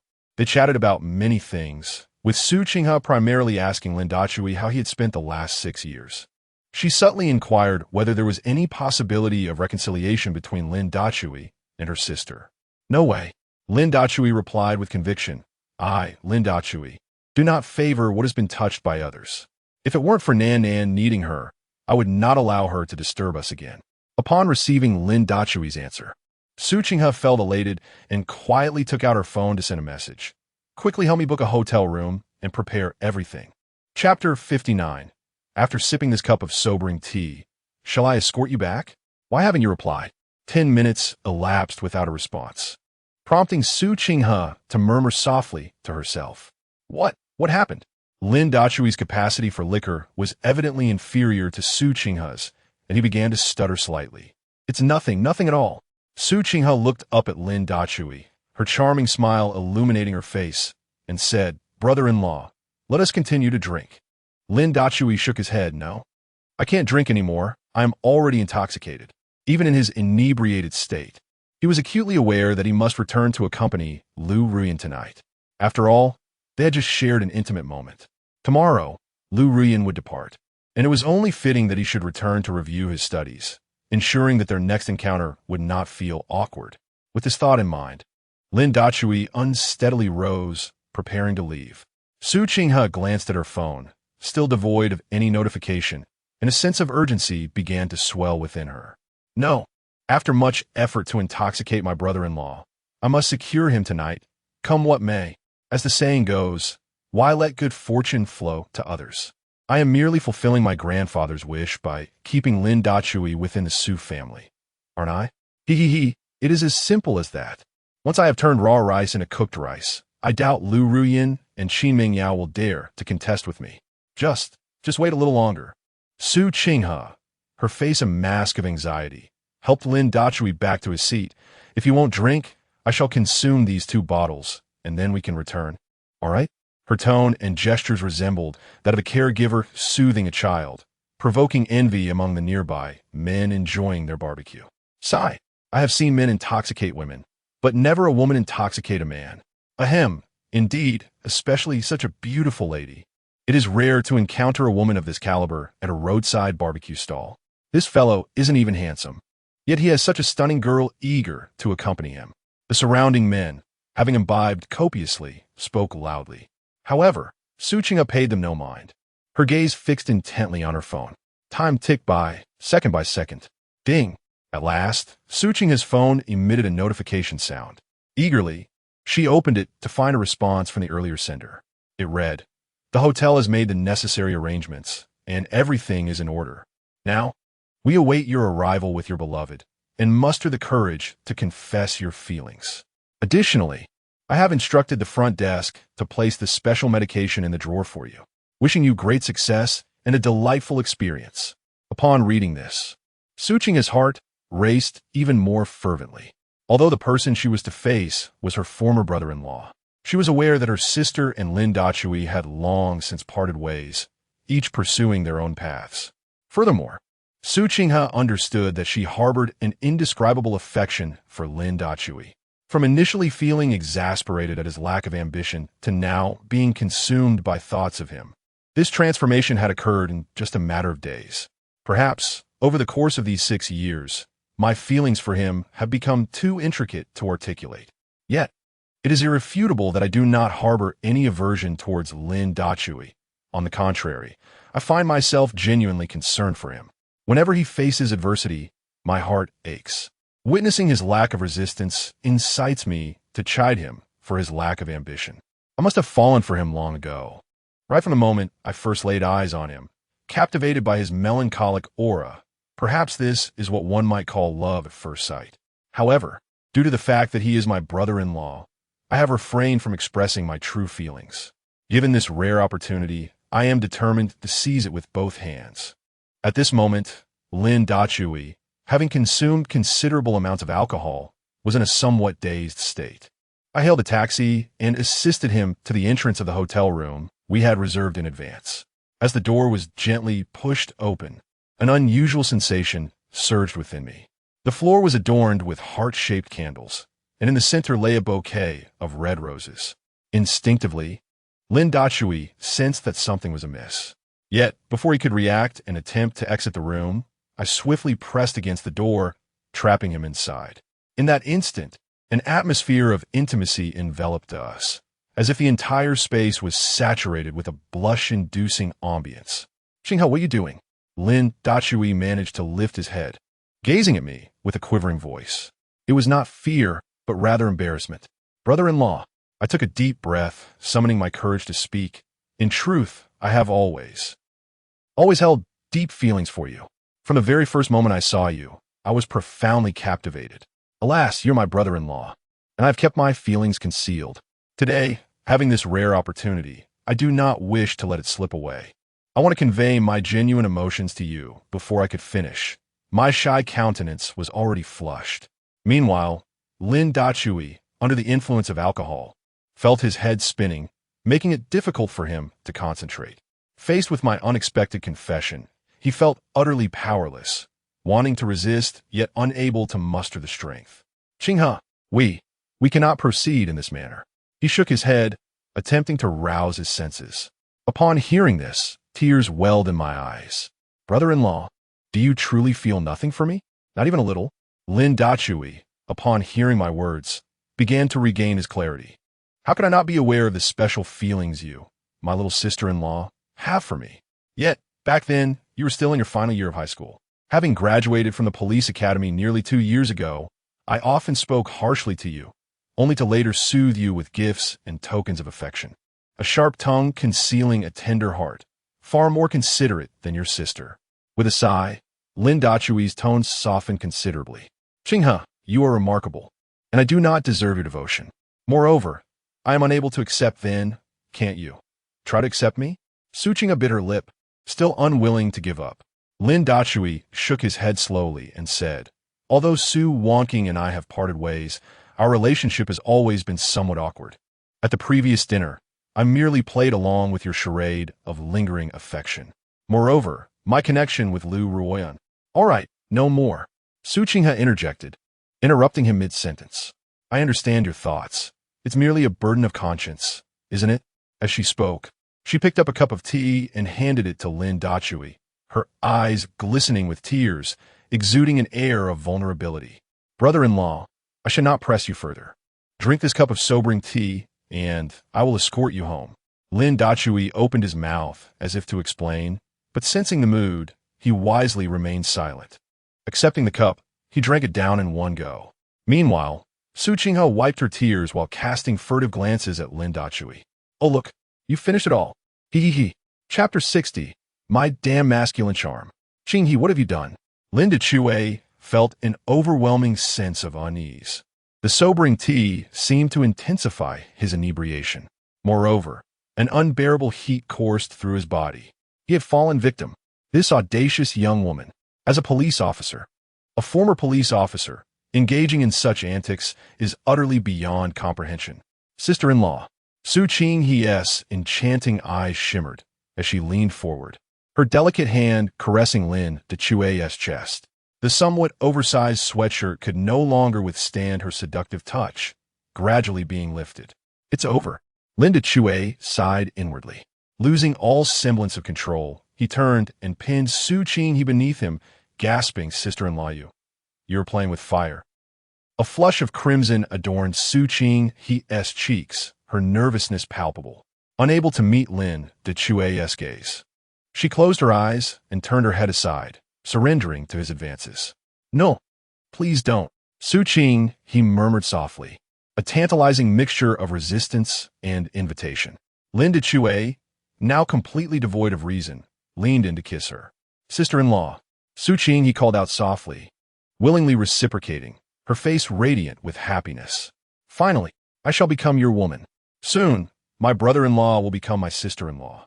Dingling, just as the two were engulfed in passion, an abrupt ringing pierced the air. Lin Dachue paused, a hint of clarity breaking through the haze. Su Qinghe's face flushed with anger, inwardly cursing.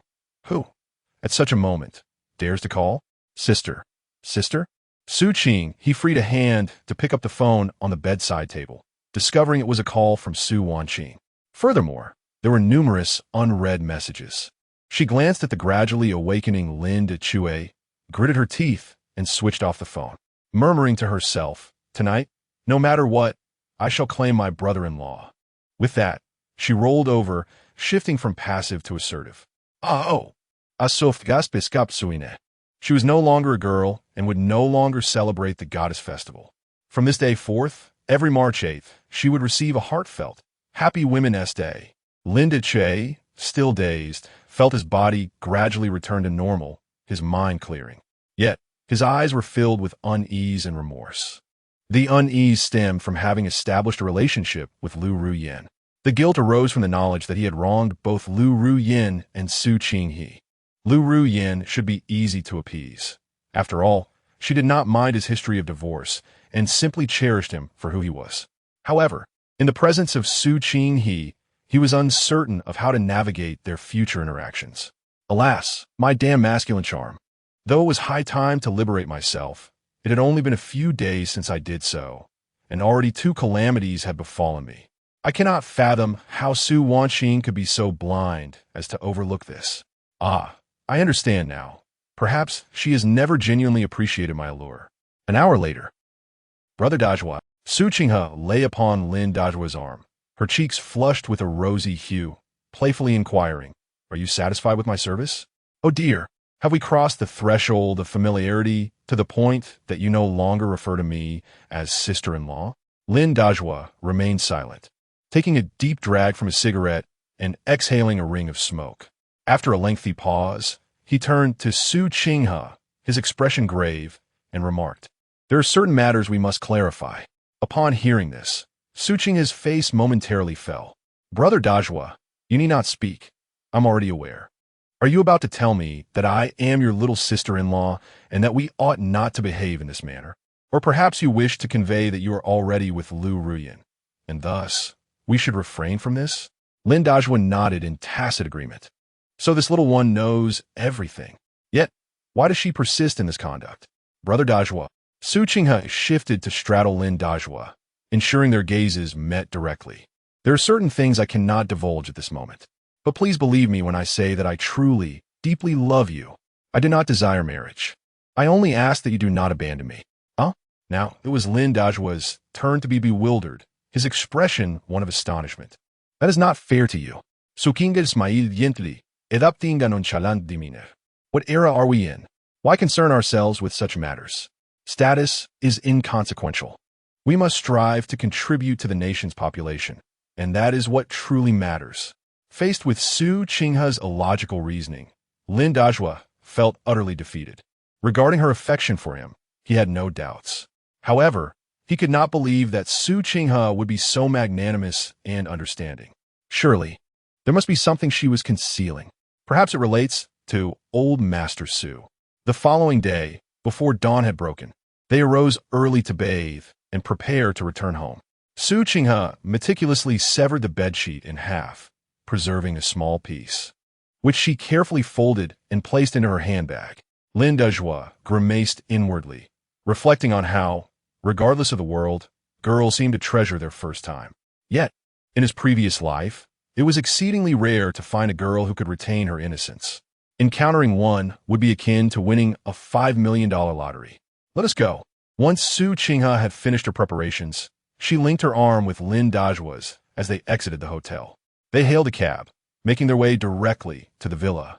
Upon opening the door, they were greeted by the sight of a weary and anxious Su Wanqing seated upon the sofa. Why have you only just returned?" Upon seeing Lin Dajua and Su Qinghe, Su Wanqing hurriedly rose to welcome them. Sighing, Su Qinghe tossed her bag onto the sofa and plopped down beside it. "Last night, my brother Dachue and I indulged a bit too much in drink and ended up taking a room together." As these words escaped my lips, Lin Dachue shuddered, not from fear of Su Wanqing's jealousy, but rather from a pang of guilt. Why, of all people, Did it have to be the sister of my ex-wife? Su Wanqing furrowed her delicate brows, glancing between Su Qinghe and Lin Dachue, seemingly attempting to discern whether either of them was being dishonest. Indeed, Lin Dachue hastily clarified that they had indeed overindulged and sought rest in a hotel room. Su Wanqing's heart sank at this revelation. There was no falsehood here, for I had already instructed Cinny to investigate. It was certain that the two had shared a room, and even slept in the same one. However, whether they engaged in anything beyond mere slumber remained uncertain. Yet, judging by their calm demeanor, it seemed unlikely. Dachue is not the type to lose his sense of propriety. Just then, Lu Ruyan and Qin Mingyao descended the stairs, dragging their suitcases behind them. Sister Ruyan, I believe I just overheard them mentioning something about getting a room after drinking too much. Chapter 61, The Old Man, is on the verge of passing. Indeed, Su Qinghe candidly admitted, my brother-in-law and I drank too much last night and went to a hotel. What's your opinion on that? You, Qin Mingyao exclaimed, hand on her hips, fuming. How shameless. Brother Dezhu belongs to both me and Sister Ruyan. Qin Mingyao's words were explosive. No matter how one viewed Su Qinghe's actions, she had at least waited until her sister was divorced before making a move. Yet here was Qin Mingyao, not particularly endowed, making such foolish remarks. Lin Dazhu felt a tightening in his chest. This was troublesome. Brother Dezhu, you haven't had breakfast yet, have you? Lu Ruyan, disregarding the verbal skirmish between the two women, set down her suitcase and approached Lin Dazhu. I'll prepare something for you. Let's return to Kyoto later. With that, she turned to head towards the kitchen. Lin Dazhu reached out, gently grasping Lu Ruyan's arm, and smiled. I'm not hungry. Let's go. I'll take you both to the airport. This way, he could seize the opportunity to confess to Lu Ruyan on the way. If she held any grievances, it would be best to part amicably. After all, it was never his initiative. What could he do? Very well, Lu Ruyan replied with a faint smile. I recall there's a seafood porridge place near the airport that serves delightful dishes. Let's eat there. She then took hold of the bewildered Qin Mingyao and led the way to the door, intentionally leaving the suitcase for Lin Dazhu to avoid making him uncomfortable. Lin Dazhu cast a glance at the somewhat guilty Su Qinghe, shook his head with a wry smile, and hurried to catch up with them, pulling the suitcase along. Qinghe, tell me, what exactly happened between you and him? After the three had departed, Su Wanqing settled beside Su Qinghe, hesitating to speak. What exactly? Su Qinghe furrowed her brow in thought. It should be exactly. No, mine is definitely exactly. He still has a good part of himself outside. Su Wanqing frowned, struggling to comprehend the implications of Su Qinghe's words. Qinghe, he is your brother-in-law. Su Wanqing grasped Su Qinghe's hand earnestly. No matter what, you must not cross that line. Upon hearing this, Su Qinghe scoffed, withdrawing her hand. Sister, he is no longer my brother-in-law. Have you forgotten? Moreover, such a wonderful man. And you failed to seize the opportunity. What is wrong with me taking my chances? I don't care what the future holds for us. All I know is that if I don't cherish the person before me, I will regret it for a lifetime. At this point, Su Qinghe looked at Su Wanqing with sincerity. Sister, let me ask you, after all these 6 years, have you ever regretted how you treated him? Su Wanqing, upon hearing this, lowered her head in shame, tears streaming down her face uncontrollably. Have I regretted? Qinghe, can't you see how deeply I regret now? All these years, how blind and foolish I've been, unable to see Dezhu's goodness or the cleverness and understanding of Yuan. I regret immensely, but what use is regret? Lin Dezhu, he is no longer that husband who looked at me with adoration. Yet, how can I tell if he and Qinghe have truly crossed that line? It is not entirely Su Wanqing's fault.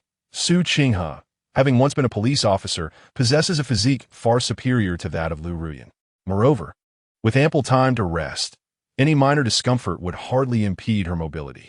Thus, while she discerned that Lu Ruyan had lost her innocence, she could not ascertain whether Su Qinghe had similarly experienced a loss. Enough of this. I shall take a nap now. Just as Su Wanqing was lost in her thoughts, Su Qinghe stretched languidly, yawned, and ascended the stairs. Meanwhile, en route to the airport, the atmosphere in the car with Lin Dachui, Lu Ruyan, and Qin Mingyao was somewhat somber. Lin Dachui was driving, yet unease gnawed at him, his grip on the steering wheel tightening, causing his knuckles to pale. In the passenger seat, Lu Ruyan gazed absent-mindedly out the window. In the back seat, Qin Mingyao leaned forward, her hands resting on Lu Ruyan's seat, glancing between Lin Dachui and Lu Ruyan, hesitating to speak. As they were nearing the airport, Lin Dachui and Lu Ruyan suddenly spoke in unison. They exchanged knowing smiles, and Lu Ruyan encouraged, "You go first." "I." Lin Dachui hesitated, biting his lip, and softly added, "Actually, I should be the one to speak." However, he was interrupted midway by Lu Ruyan. Taking a deep breath, she smiled and said, "I can tell that Qinghe likes you a lot, even more than Su Wanqing does. They are sisters, much like Meng Yao and I. I genuinely love you, while Meng Yao is merely curious." Upon hearing this, Qin Mingyao in the back seat was displeased. "Sister Ruyan, I love Brother Dachui too. Why do you say I'm just curious?" She pouted, visibly upset. Lu Ruyan responded with a non-committal smile. "To love someone is quite evident. You merely like him. Brother Dachui, you and Su Qinghe didn't T return last night. Do you know why didn't T call to look for you?" This question struck a chord with Lin Dachui. He too was curious. Lu Ruyan seemed to care for him. So how could she be unconcerned about his overnight absence with Su Qinghe? Actually, Lu Ruyan took a deep breath, about to speak, when Lin Dachui's phone rang abruptly. The caller was Su Changhua. "Go ahead and answer," Lu Ruyan said with a slight smile, assisting Lin Dachui in activating the Bluetooth to answer the call, sensing there was something urgent. "Dachui." As soon as the call connected, Su Changhua's grave voice came through. "The old man is nearing the end." Lin Dachui's heart sank at this news. Su Laozi had been a savior to him, out of both emotion and reason. It was imperative that he see him one last time. Yet, he was currently escorting Lu Ruyan and Qin Mingyao to the airport. What was he to do? "Ruyan." After a moment's hesitation, Lin Dachui turned to Lu Ruyan and said, "The old man has done me a great favor. I must go see him." Understanding his predicament, Lu Ruyan nodded empathetically. "You should hurry. We'll be fine." Though Qin Mingyao felt a twinge of discontent, she did not oppose the decision. Swiftly, Lin Dachui accelerated, transporting the two young women to the airport. Upon alighting from the vehicle, Lu Ruyan grasped her suitcase and leaned forward to bestow a kiss upon Lin Dachui's cheek, exclaiming, "Brother Dachui, I shall await you in Kyoto." A warm sensation enveloped Lin Dachui's heart as he nodded earnestly. Without delay, he reversed the vehicle's direction, hastening toward the Su residence. Upon arriving, he found the Su family gathered around the elder's bedside. Although Su Lao's consciousness was waning, a flicker of recognition shone in his eyes upon seeing Lin Dachui. With great effort, he lifted his hand, which Lin Dachui promptly took in his own. The elder's lips quivered, as if he wished to impart words of significance. Lin Dachui leaned closer to listen. Dachui Su Lao's voice was but a whisper. "I know you are a good child. I hope you do not harbor resentment towards Wanqing for her past ignorance. She, unfortunately, failed to cherish what she had. But that girl Qing, he is truly sincere in her feelings for you. I implore you do not let her down." Lin Dachui's eyes glistened with unshed tears, rendering him momentarily speechless. Just then, Su Wanqing and Su Qinghe arrived, their hearts awash with mixed emotions upon seeing Lin Dachui beside the elder. "Qinghe, come here." Su Laoyi beckoned with a feeble hand towards Su Qinghe. She rushed forward, grasping the elder's hand tightly, tears streaming down her cheeks. "Grandfather, you will be all right." With great effort, Su Laoyi managed a faint smile. In the end, old age brings with it the inevitability of departure. As he spoke, he intertwined Su Qinghe's hand with Lin Dachui's, squeezing them together gently. "Dachui, your kindness has long been repaid. Yet I must shamelessly ask you for one final request: treat Qinghe with kindness." Chapter 62. Even without a name, our Su family is willing. "Father, this is Qinghe, not Wanqing. You cannot indiscriminately matchmake," Yang Shenglan exclaimed, her face etched with anxiety as she rushed forward to protest against Old Master Su. "What?" Old Master Su, though frail, possessed a keen gaze. "You dare to question my decisions? I'm still here." Yang Shenglan's expression stiffened. At such a moment, no matter how unreasonable she felt, she dared not defy Old Master Su's authority. Nevertheless, She had to advocate for her daughters. It was imperative to prevent both from falling into despair, was it not? Father, that is not my intention. Yang Shenglan chuckled awkwardly. Wonking has only just divorced Lin Dachui, and now you are entrusting Hmph to him. Silence. Su Changwa forcefully pulled Yang Shenglan back, his eyes filled with warning. What are you doing? Yang Shenglan was still Yang Shenglan. Although she refrained from opposing old Master Su, she felt entitled to stand up to her ineffectual husband. With gritted teeth, she hissed, Su Changwa, you useless man. Father is on the brink of death. And you still want to ruin Hmph's future. Smack. A resounding slap echoed through the room, and Yang Shenglan turned to Su Changwa, her face a mask of disbelief. Su Changwa, she shrieked, you hit me again? I cannot live like this. Woe is me. Su Changwa narrowed his eyes and gestured to several servants at the door. Drag this wretched woman out. He continued, prepare a divorce agreement. Once this matter is settled, I shall divorce her. Ignoring Yang Shenglan's frantic protests, he had her forcibly removed. He also instructed them to take Mei Bian away, confining both to a single room. Father, are you truly going to divorce her? Su Wonking approached Su Changwa and whispered, Mother is not entirely wrong. I have yet to officially divorce Dachui. Su Changwa shot her a stern look. What? You had the audacity to misbehave in the past, and now you lack the courage to confront your mistakes? Listen well, Su Wonking. Punishment must be faced with resolve. The past is the past. If you fail to cherish what you have, others will. But Su Wonking furrowed her brow, desperately trying to explain. Father, Dachui and Lu Ruyan are already together. At this revelation, Su Changwa paused, taken aback. Lu Ruyan? Could it be the young girl from the Lu family in Kyoto? No.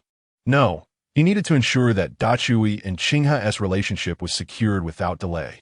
With renewed urgency, Su Changwa approached the bedside and addressed old Master Su. Father, look at how well-suited Dachui and Hmph are, one scholarly and one martial. We must support their union, even without a formal title. Wouldn't you agree?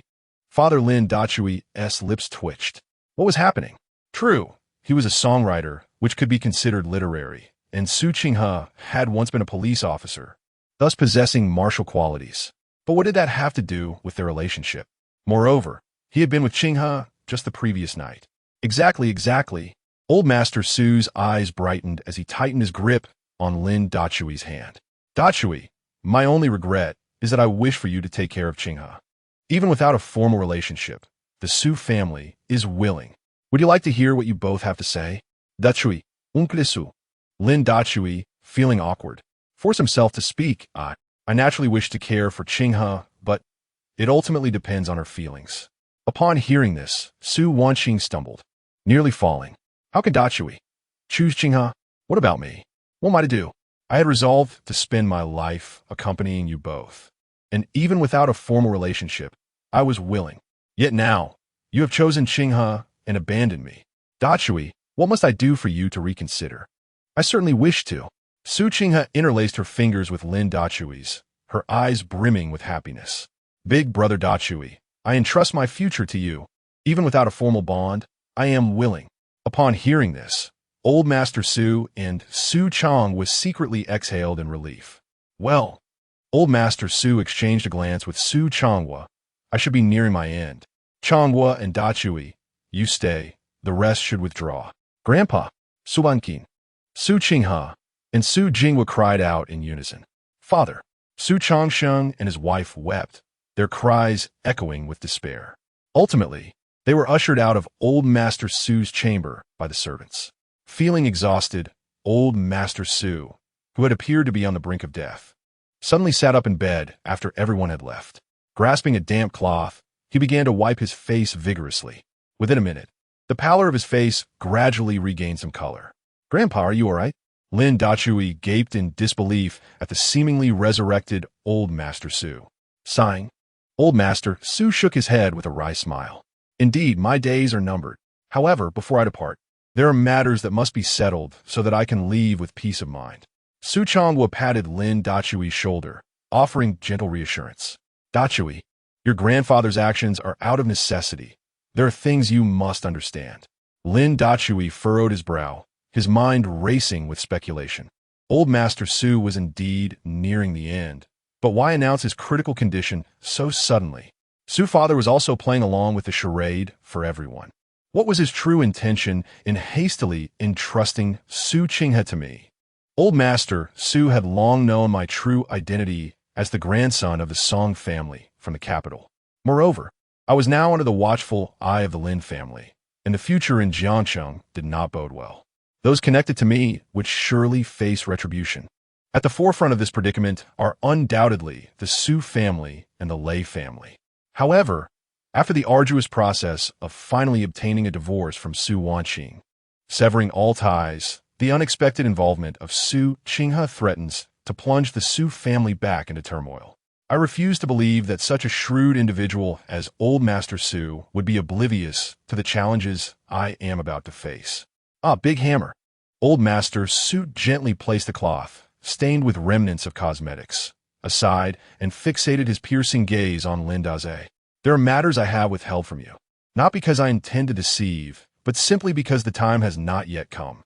Nevertheless, trust that if you are in need, the Su family would not hesitate to exhaust its resources to assist you. This is not merely a matter of obligation. The bond we forged when I saved you is akin to the debt of gratitude owed to the one who once rescued my family. At this juncture, Old Master Su paused, only to abruptly shift the conversation. It has come to my attention that the illegitimate son of the Lin family has returned to the country and has sent representatives to Jiangcheng. What are your intentions regarding this situation? Lin Dazue trembled at the revelation. Indeed, Old Master Su appeared to possess knowledge of everything. Yet why was he reluctant to elucidate matters clearly? It seemed he had even entangled the entire Su family in this vendetta against the Lin family on my behalf. If one were to assert that Old Master Su's motivations were solely self-serving, I would vehemently refute such a notion. Grandfather, your unwavering support for me stems from my maternal grandfather, does it not? Chapter 63. In truth, your grandfather has always been alive, cough, cough. Upon hearing Lin Dachui mention Song Yun from the Song family, Old Master Su's expression turned somewhat awkward. It was both true and not true. Noticing Lin Dachui's gaze fixed upon him, filled with a longing for answers, Old Master Su sighed. Very well, I shall share my tale. He began recounting the story of his rise to prosperity. In his youth, Old Master Su was destitute, barely scraping by through a roadside stall. Yet, the youthful spirit within him refused to accept such a mundane existence. Thus, he ventured to the pawn shop with the family heirloom, the 8 immortals crossing the sea. The shopkeeper offered him a mere 1,000 yuan. However, fortune smiled upon him when he encountered a benefactor, Song Yun, Lin Dachui's grandfather. This revelation came only later. Upon seeing the heirloom, Song Yun promptly offered a staggering 100,000 yuan. In that era, such a sum was exorbitant. In today's terms, it would equate to at least 10 million yuan. The ability to present such an amount on the spot signified one's esteemed status. Yet, Song Yun did not take the heirloom. Instead, he left it in the pawn shop with a parting remark. Should you achieve success, remember to redeem this family treasure. The price shall remain at 100,000. After saying this, Song Yun departed. Grateful beyond measure, Old Master Su resolved to build a successful career to repay his benefactor. Though they were nearly the same age, their social standings were worlds apart. Years passed, and Old Master Su expanded his business, ultimately establishing the Su Group. More than 20 years ago, recalling their agreement, he returned to the pawn shop to reclaim the 8 immortals crossing the sea. Unfortunately, the shop had long since closed, and the heirloom had vanished without a trace. Fortunately, Lin Dachui had brought it back. I have only met your grandfather, Song Yun, once. Old Master Su reminisced, tears streaming down his face, lamenting the loss from the great fire 6 years ago that claimed his benefactor. Lin Dachui furrowed his brow. He was reluctant to believe that the inferno had taken his grandfather's life, for no remains, charred or otherwise, had ever been discovered. Even a fire of such intensity could not reach the temperatures required to reduce a body to ash. The only plausible explanation was that his grandfather was not in the villa at the time or had managed to escape. Perhaps he had indeed perished. Yet his body remained elusive. Even the grave that was erected was merely a symbolic one, Perhaps old master Su harbored some knowledge about this. Grandfather, can you tell me if my grandfather is truly alive? Lin Dachui asked, his face alight with hope. My child, old master Su gently ruffled Lin Dachui's hair, sighing, very well, you deserve to know. This information is crucial for your future endeavors. With a serious expression, he continued, in truth, your grandfather has always been alive, but it is not yet the right time to reveal this news.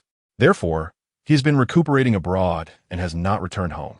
Upon hearing the news, Lin Dachui could no longer contain his emotions and wept openly, covering his face. Old Master Su silently comforted him, while Su Changhua opened his mouth, intending to say something, yet found himself at a loss for words. Grandfather, I am truly overjoyed to hear this news. After a long while, Lin Dachui wiped away his tears, finally revealing a smile. It was wonderful to know that his grandfather was still alive. The emotions that had been suppressed for years were finally released, bringing Lin Dachui a sense of relief. The news of his grandfather's existence was particularly significant for his future plans. Dachui, old master Su said earnestly, gazing intently at Lin Dachui, our Su family has flourished due to your grandfather's contributions. To be candid, my interest in binding the Su family to you is not without ulterior motives. Firstly, it is to repay a debt of gratitude. As I mentioned earlier, your benefactor is your grandfather, Song Yen. Secondly, it is because of you. At this point, old Master Su's expression grew somber. When you returned from the capital, your grandfather had someone inform me to keep an eye on you and ensure your safety. However, when I arrived at your home, I discovered you were not there. I utilized all the resources and connections of the Su family to find you, only to learn that you had jumped into the river. Fortunately, you knew how to save yourself and managed to climb ashore. Otherwise, you might have paused, leaving an unspoken implication that without timely self-rescue, even divine intervention would have been futile. The river's current was so swift, and with inadequate rescue equipment, it would have been too late to save anyone. Moreover, if one loses the will to live, rescue becomes impossible. Lin Dachui understood that when he first arrived in this world, his emotions had plummeted to an all-time low, devoid of any desire for survival. Had it not been for his unwillingness to give in, he likely would not have made it to the shore. I seem to have digressed. Old Master Su chuckled awkwardly and continued, as I was saying, my second reason for linking the Su family to you indeed stems from you. I have noticed your indomitable spirit. Furthermore, your kindness towards Wanqing over the past 6 years has not gone unnoticed. At this juncture, old Master Su paused, a playful glint in his eyes, by the way. That mysterious Mr. Hammer is you, isn't it? You've hidden your talents well. However, he added with a knowing look, as far as I know, you had little understanding of music theory 6 years ago, correct? With keen, penetrating eyes, he scrutinized Lin Dachui, curious about how he would respond. Should his answer align with old Master Su's assumptions, it would validate his conjecture. If not, it might necessitate a reconsideration of the Su family's future. Meanwhile, Lin Dachui felt a jolt of surprise upon realizing that old Master Su had deduced his identity as Mr. Hammer. Yet it made sense. Given old Master Su's keen interest in him, a thorough investigation would likely reveal the truth swiftly. How should I respond so that he remains unsuspecting? Grandfather, actually, Lin Dachui pondered for a moment, carefully arranging his words. It was my mother who personally taught me. From a young age, I have harbored a passion for music. However, due to our family's financial constraints, Lin Qingfeng forbade me from pursuing it, and thus I never received any formal training. For many years, I have not showcased my talent, and had it not been for Wanqing's desire to visit a bar, I might never have chosen to perform there. This explanation flowed seamlessly from his lips. Indeed, Lin Dachui's mother, Song Xing, was not only the cherished daughter of the Song family, but also a gifted individual, excelling in various arts such as music, chess, calligraphy, and painting. Her remarkable vocal talent was unparalleled. Unfortunately, her encounter with Lin Qingfeng squandered her life's potential and ultimately led to her untimely demise. How cruel fate can be. I truly did not misjudge you. You possess the wisdom of restraint and hidden talent. Elder Su chuckled heartily, patting Lin Dachui on the shoulder. From now on, The Luma you arrange for the Su group will take charge. You may utilize all resources available to the Su family, even at the risk of bankruptcy. Your father and I plan to travel abroad to stay with your grandfather for a while, considering it a period of waiting for my end. As he spoke, something seemed to strike him, and he turned to Su Changhua, saying, "That shameless woman, Yang Shenglan, must not be allowed to remain. Promptly finalize the divorce proceedings and send her and that so-called Mei Bai Yin back to the Yang family." Lin Dachui's lips twitched. Indeed, Elder Su's temperament was quite to his liking. "By the way, Dachui, when did you and that girl from the Liu family establish a relationship?" Elder Su inquired further. "Just yesterday afternoon." Lin Dachui replied, his head bowed. Elder Su then asked, "And what about Hmph?" Chapter 64, if you were willing, Wan Qing and Hmph. "Well, last night," Lin Dachui stammered, ultimately mustering the courage to confess. As he spoke, he discreetly raised his eyes, keenly observing the reactions of Old Master Su and Father Su. The room fell into a heavy silence. "How splendid!" Su Changhua suddenly exclaimed, gripping Lin Dachui's hand tightly. "The ripe fruit should not fall into the hands of outsiders. You are still my Su family's son-in-law." He added with excitement, "Quick, call me Dad. After these days of you calling me Uncle, my heart feels so cold." Old Master Su also wore a broad smile, his excitement palpable. Lin Dachui's lips twitched, and he eventually bowed his head, awkwardly calling out, "Dad, Grandpa."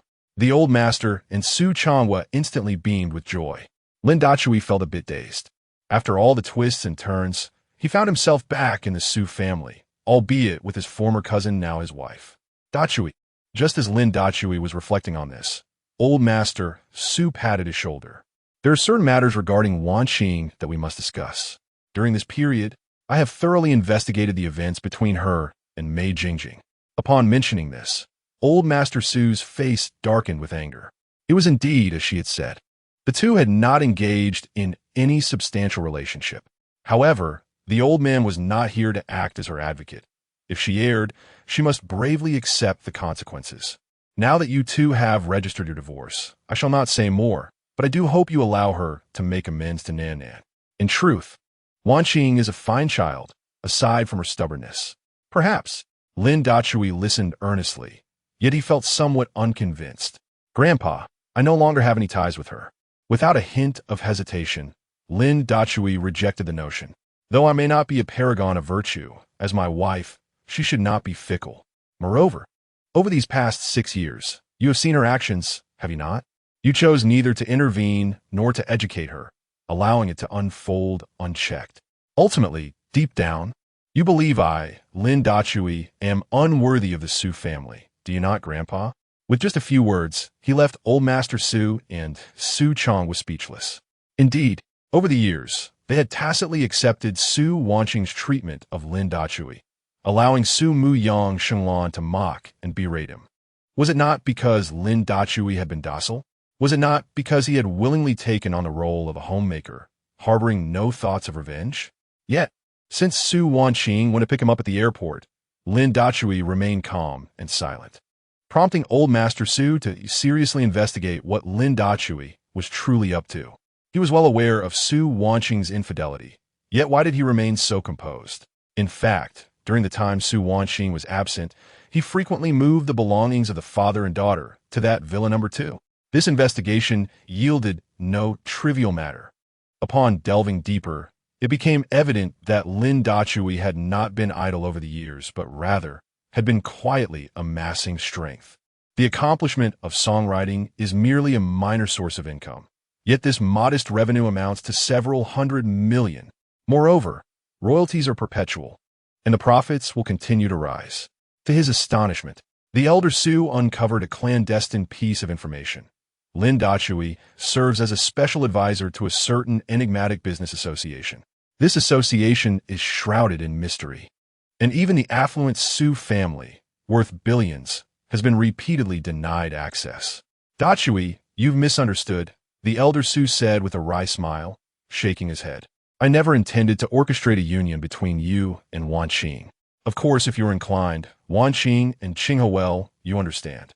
In the realm of affluent families, ladies are plentiful, The matter lies in who holds the upper hand or whether equity can be achieved. At this juncture, the elder Su cast a suggestive glance at Lin Dachui. A chill ran down Lin Dachui's spine as the phrase disrespecting one's elders echoed in his mind. Dachui. It was then that Su Changhua, who had remained largely silent, spoke up. I know Wan Qing best. After this experience, she will surely regret her actions. Furthermore, she is quite astute and has undoubtedly surmised the events involving you, the girl from the Liu family, and Hmph. Her lack of intervention or uproar has surprised me. He then shifted his tone, adding, however, your grandfather is correct. Grant her a chance for redemption, allowing her to care for Wan. Only then can you focus on dealing with the Lin family in the capital. Su Changhua's words bore merit. Initially, Lin Dachui had no desire to see Su Wanqing again, nor would he permit her to see Wan, let alone care for her. Yet, on one occasion, he inadvertently discovered his daughter's drawings. Each piece depicted the three of them, hand in hand, though the mother's face bore no smile. The little girl, representing herself, gazed up at her mother with a look of pure joy. Lin Dachui realized that while Wan appeared obedient, she profoundly craved maternal love. This love could come from Liu Ruyin or Su Qinghe, but what Wan yearned for most was the approval of Su Wanqing, which had become a source of inner turmoil for her. Thus, under Liu Ruyin's suggestion, Lin Dachui endeavored to have Su Wanqing accompanying Wan. During this period, Su Wanqing's conduct had been commendable. Very well, let it be, he concluded. Reconciliation was out of the question. He was not so magnanimous as to accept a woman who had lost her way in thought. Father, after a moment of contemplation, Lin Dachui finally resolved. Wan needs her mother. I can allow Su Wanqing to care for her, but only for a year. After that, she must return to take charge of the Su Corporation. Although she may not be fit as a wife or a mother, she would still make a competent president of the Su Corporation. The elder Su nodded in appreciation upon hearing this.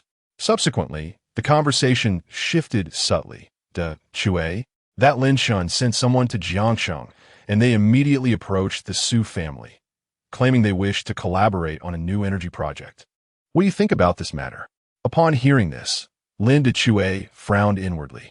In truth, he had already deduced the previous night that Qi Muron belonged to the Qi family of Kyoto. However, he remained uncertain about the nature of the collaboration with the Su family. One thing was certain. The visitor bore ill intentions. It was even plausible to surmise that Lin Chun intended to systematically dismantle his influence in Jiangsheng for his own amusement. The Su family, with whom he had the closest ties, was the first target, followed closely by the Lei family. I believe we can agree to this collaboration, Lin Dachui remarked, a glint of cunning flashing in his eyes. However, we must stipulate some special conditions. Old Master Su and Su Changhua exchanged glances, both revealing expressions of confusion. Lin Dachui slowly elucidated. We can demand that the Qi family invest capital to secure over 51 of the shares. The sole condition being that all core technology development must remain under our control.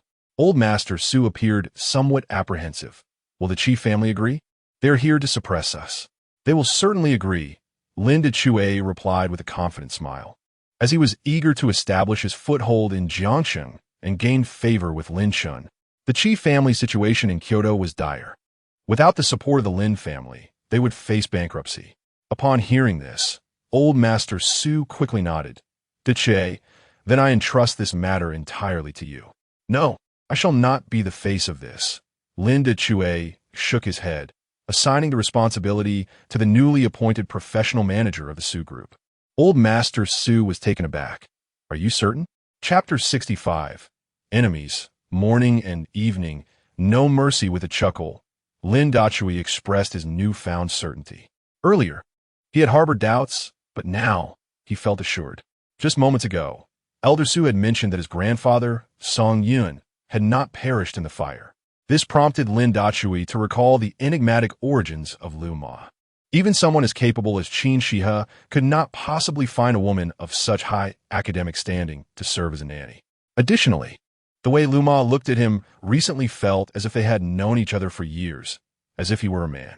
Lin Dachui suddenly remembered that his mother, Song Xing, had mentioned on her deathbed that his grandfather had once adopted a girl, originally intended to be his fiancée. Unfortunately, the devastating fire 6 years ago had disrupted everything, and the girl who had gone abroad for her studies had disappeared without a trace. The most crucial point was that, although Hmph was considered one of his students, her most significant identity was as a university student sponsored by his grandfather, Songyun. When Hmph had approached him a few years ago to clarify her background, Lin Dachui had been skeptical. However, she had presented evidence proving that her attendance at the music academy had indeed been funded by the Song family, along with a photograph of his grandfather, whose expression radiated kindness, while Hmph, with a youthful face, gazed at him with profound gratitude and admiration. Thus, Lin Dachui resolved to assist Hmph. Yet, it was peculiar that while her career in the entertainment industry flourished abroad, she remained largely unknown in her homeland. After considering all these factors, Lin Dachui suspected that Lu Ma was indeed the girl adopted by his grandfather. Only someone like her would abandon everything to come to the small town of Jiangshan, willingly taking on the role of a nanny. I believe the elder must know that Lu Ma is my grandfather's adopted daughter, Song Yiman, right? Lin Dachui abruptly inquired of Elder Su, his face brimming with confidence. Sighing, Elder Su nodded with a wry smile. Indeed, nothing escaped your notice. Yes, Lu Ma is the girl adopted by your grandfather. I only learned this 2 days ago. Did your grandfather tell you anything? Lin Dachui, brimming with excitement, pressed for more details. What else did he say? Elder Su shook his head. He revealed nothing more. Merely instructed me to fully support Miss Yimeng and assist you in your endeavors. He then added with a smile, I believe Miss Yimeng will have a clearer understanding of these matters. It will be wise to ask her when you return.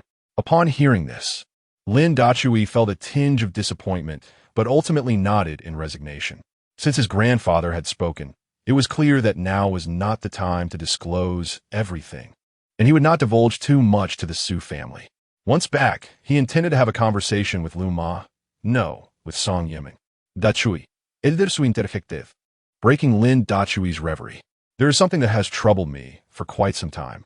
Although the Su family may not excel in the tech industry, we hold a respectable position in Jiangxing. Why was our application to join the DC Technology Chamber of Commerce rejected? If I am not mistaken, you serve as a special advisor to the DC Technology Chamber of Commerce, correct? At this point, Old Master Su gazed intently at Lin Dachui, seemingly eager to hear how he would elucidate the matter. Clearing his throat, Lin Dachui offered an awkward smile, acknowledging that his grandfather and father were not outsiders. Thus he would speak candidly. Indeed, I am a special advisor, yet the threshold for entry into the DC Technology Chamber is exceedingly high. Many cutting-edge technologies are, in fact, classified. Therefore, I regret to inform you that, given the Su family's resources, they do not possess the qualifications to join the chamber. This statement prompted Old Master Su to keenly discern two crucial points.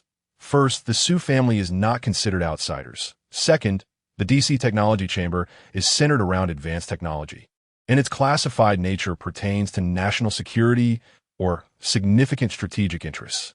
It appears that DC technology is quite extraordinary. Consequently, collaborating with the Chief family on new energy projects would indeed afford us leverage. Enough. I have ascertained the answer. It is nearly time for my grandfather to depart this world. Old Master Su smiled unabashedly, patting Lin Dachui on the shoulder. Dachui, I entrust the Su family to you. As for your uncle and his family, I shall ensure they are monitored. Regarding Yang Shenglan, you need not worry excessively. Your father will divorce her. The Yang family in Kyoto and the Lin family share a close bond and will inevitably become adversaries. There is no need for compassion. When the time comes before he could finish, Old Master Su nimbly reclined back onto the bed, instantly appearing feeble. Dachui grandfather does not wish to cause you sorrow. I shall go abroad to await my demise. No sooner had the words escaped his lips than the door swung open. Yang Shenglan stormed in, her face contorted with rage, glaring at Su Changhua. Su Changhua, are you resolute in your decision to divorce me? Su Changhua shrugged, remaining silent. Very well, Yang Shenglan exclaimed, her fury transforming into a mocking laughter as she pointed an accusatory finger at Su Changhua's nose, berating him. when I married into your Su family. I bore you 2 daughters, and this is how you repay me? You, Su Changsheng, do you not recall how I have treated you all these years? At this juncture, Yang Shenglan broke down in tears, overwhelmed with grievance. Yang Xinglan, Su Changhua, visibly irritated, could no longer hold back. Do you think I am oblivious to your actions over the years? As the Su family's daughter-in-law, you have exploited your position to pilfer confidential information from Su Group, securing projects for your maternal family. You have feasted on the bounty while leaving the tough scraps for us, the Su family. Were it not for this, how could Su Group be teetering on the brink of bankruptcy?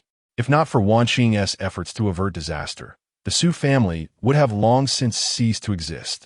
His words sent a tremor through Yang Shenglan, yet she desperately attempted to refute. I did not. Su Changhua, undeterred, tossed a folder at her. As Yang Shenglan perused its contents, her complexion drained of color, her plump face glistening with cold sweat. Moreover, Su Changhua, seemingly still unsatisfied, continued his tirade as a mother. You incite your daughters to divorce and engage in infidelity. Do you deserve to be called a mother? Yang Shenglan gritted her teeth, casting a resentful glare at Lin Dachui. Who told him to be such a spineless wretch? I'm merely acting for Wan Qing. Smack! Su Changhua swiftly delivered a sharp slap that sent Yang Shenglan's rotund figure staggering. I have had enough of you. Su Changhua bellowed in fury. You have 1 hour to sign the divorce papers, gather your belongings, and leave the Su family. Otherwise, I will not hesitate to present this evidence to the court and prosecute you. At that point, it will not merely be a matter of compensation amounting to billions. You will face a lifetime behind bars. Upon hearing this, Yang Shenglan finally felt a surge of fear. Indeed, over a decade ago, she had exploited her position as the daughter-in-law of the Su family to obtain certain commercial secrets of the Su Group, which she had then handed over to her own brother.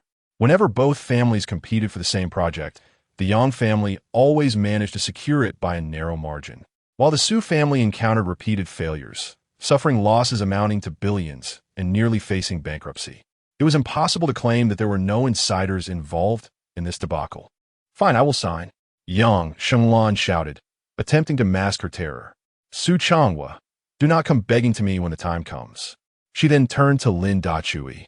And you, a pathetic coward, daring to harm my 2 daughters, I shall not let you off lightly. With that, she stormed out in a fury. The Yang and Lin families share a close bond. Lin Dachui gazed towards the door, softly murmuring, we shall face this sooner or later. Just then, 2 anxious voices echoed from outside. Dad, are you and Mom really getting a divorce? Chapter 66. May I once again intoxicate Dachui? As Su Changhua turned his gaze towards the 2 women who had barged in, he inquired, what? Has Yang Shenglan come to you both in tears? Sukinga Liman silent, striding directly towards Lin Dachui, entwining her delicate hands around his arm. Su Wanqing pressed her lips together and glanced at Su Changhua. Father, regardless of the circumstances, Mother did give birth to both me and Qinghe. If you truly intend to divorce, we have no objections. However, might the Yang family retaliate? The essence of Su Wanqing's words struck a vital chord. Retaliate? The old man scoffed. Are you unaware of what she has done over the years? Should the Yang family dare to retaliate, I shall confront them head-on, even at the cost of my entire fortune, just to take a piece of flesh from them. At this juncture, Su Changhua's demeanor hardened, and he rebuked, Wanqing, do not forget, the progress you and Dachui have made today is largely due to Yang Shenglan's contributions.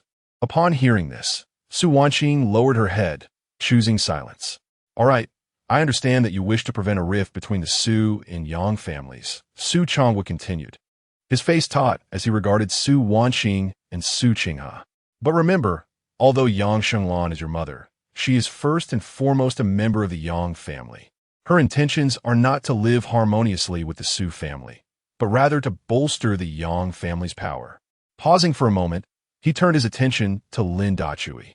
Without the support of the DC Technology Chamber of Commerce these past few years, the Su family would have long since faced bankruptcy. Lin Dachui touched his nose and gently shook his head. Su Changhua immediately comprehended. Recognizing this as a subtle hint from Lin Dachui, not to disclose his identity as a special consultant for the chamber. Very well. Su Wanqing sighed in resignation, her brow furrowed. I hope that after the divorce, Yang Shenglan will refrain from causing further trouble by directly addressing her mother by her full name. It was evident that she harbored little affection for her, underscoring how much Yang Shenglan was loathed within the Su household. The room fell into silence once more. Grandfather, father, sister, there is something I wish to inquire. Su Qinghe broke the stillness. The Qi family from Kyoto has come to Jiangcheng seeking collaboration with our Su family. Are you aware of this? Su Changhua and the old man exchanged glances before nodding in acknowledgement. Su Wanqing furrowed her brows, deep in thought. I have recently been dismissed from my position as president of Su Group, with grandfather temporarily stepping in. Who could have foreseen that today he would suddenly fall gravely ill? Suddenly, she paused. Wait, wasn't he just critically ill?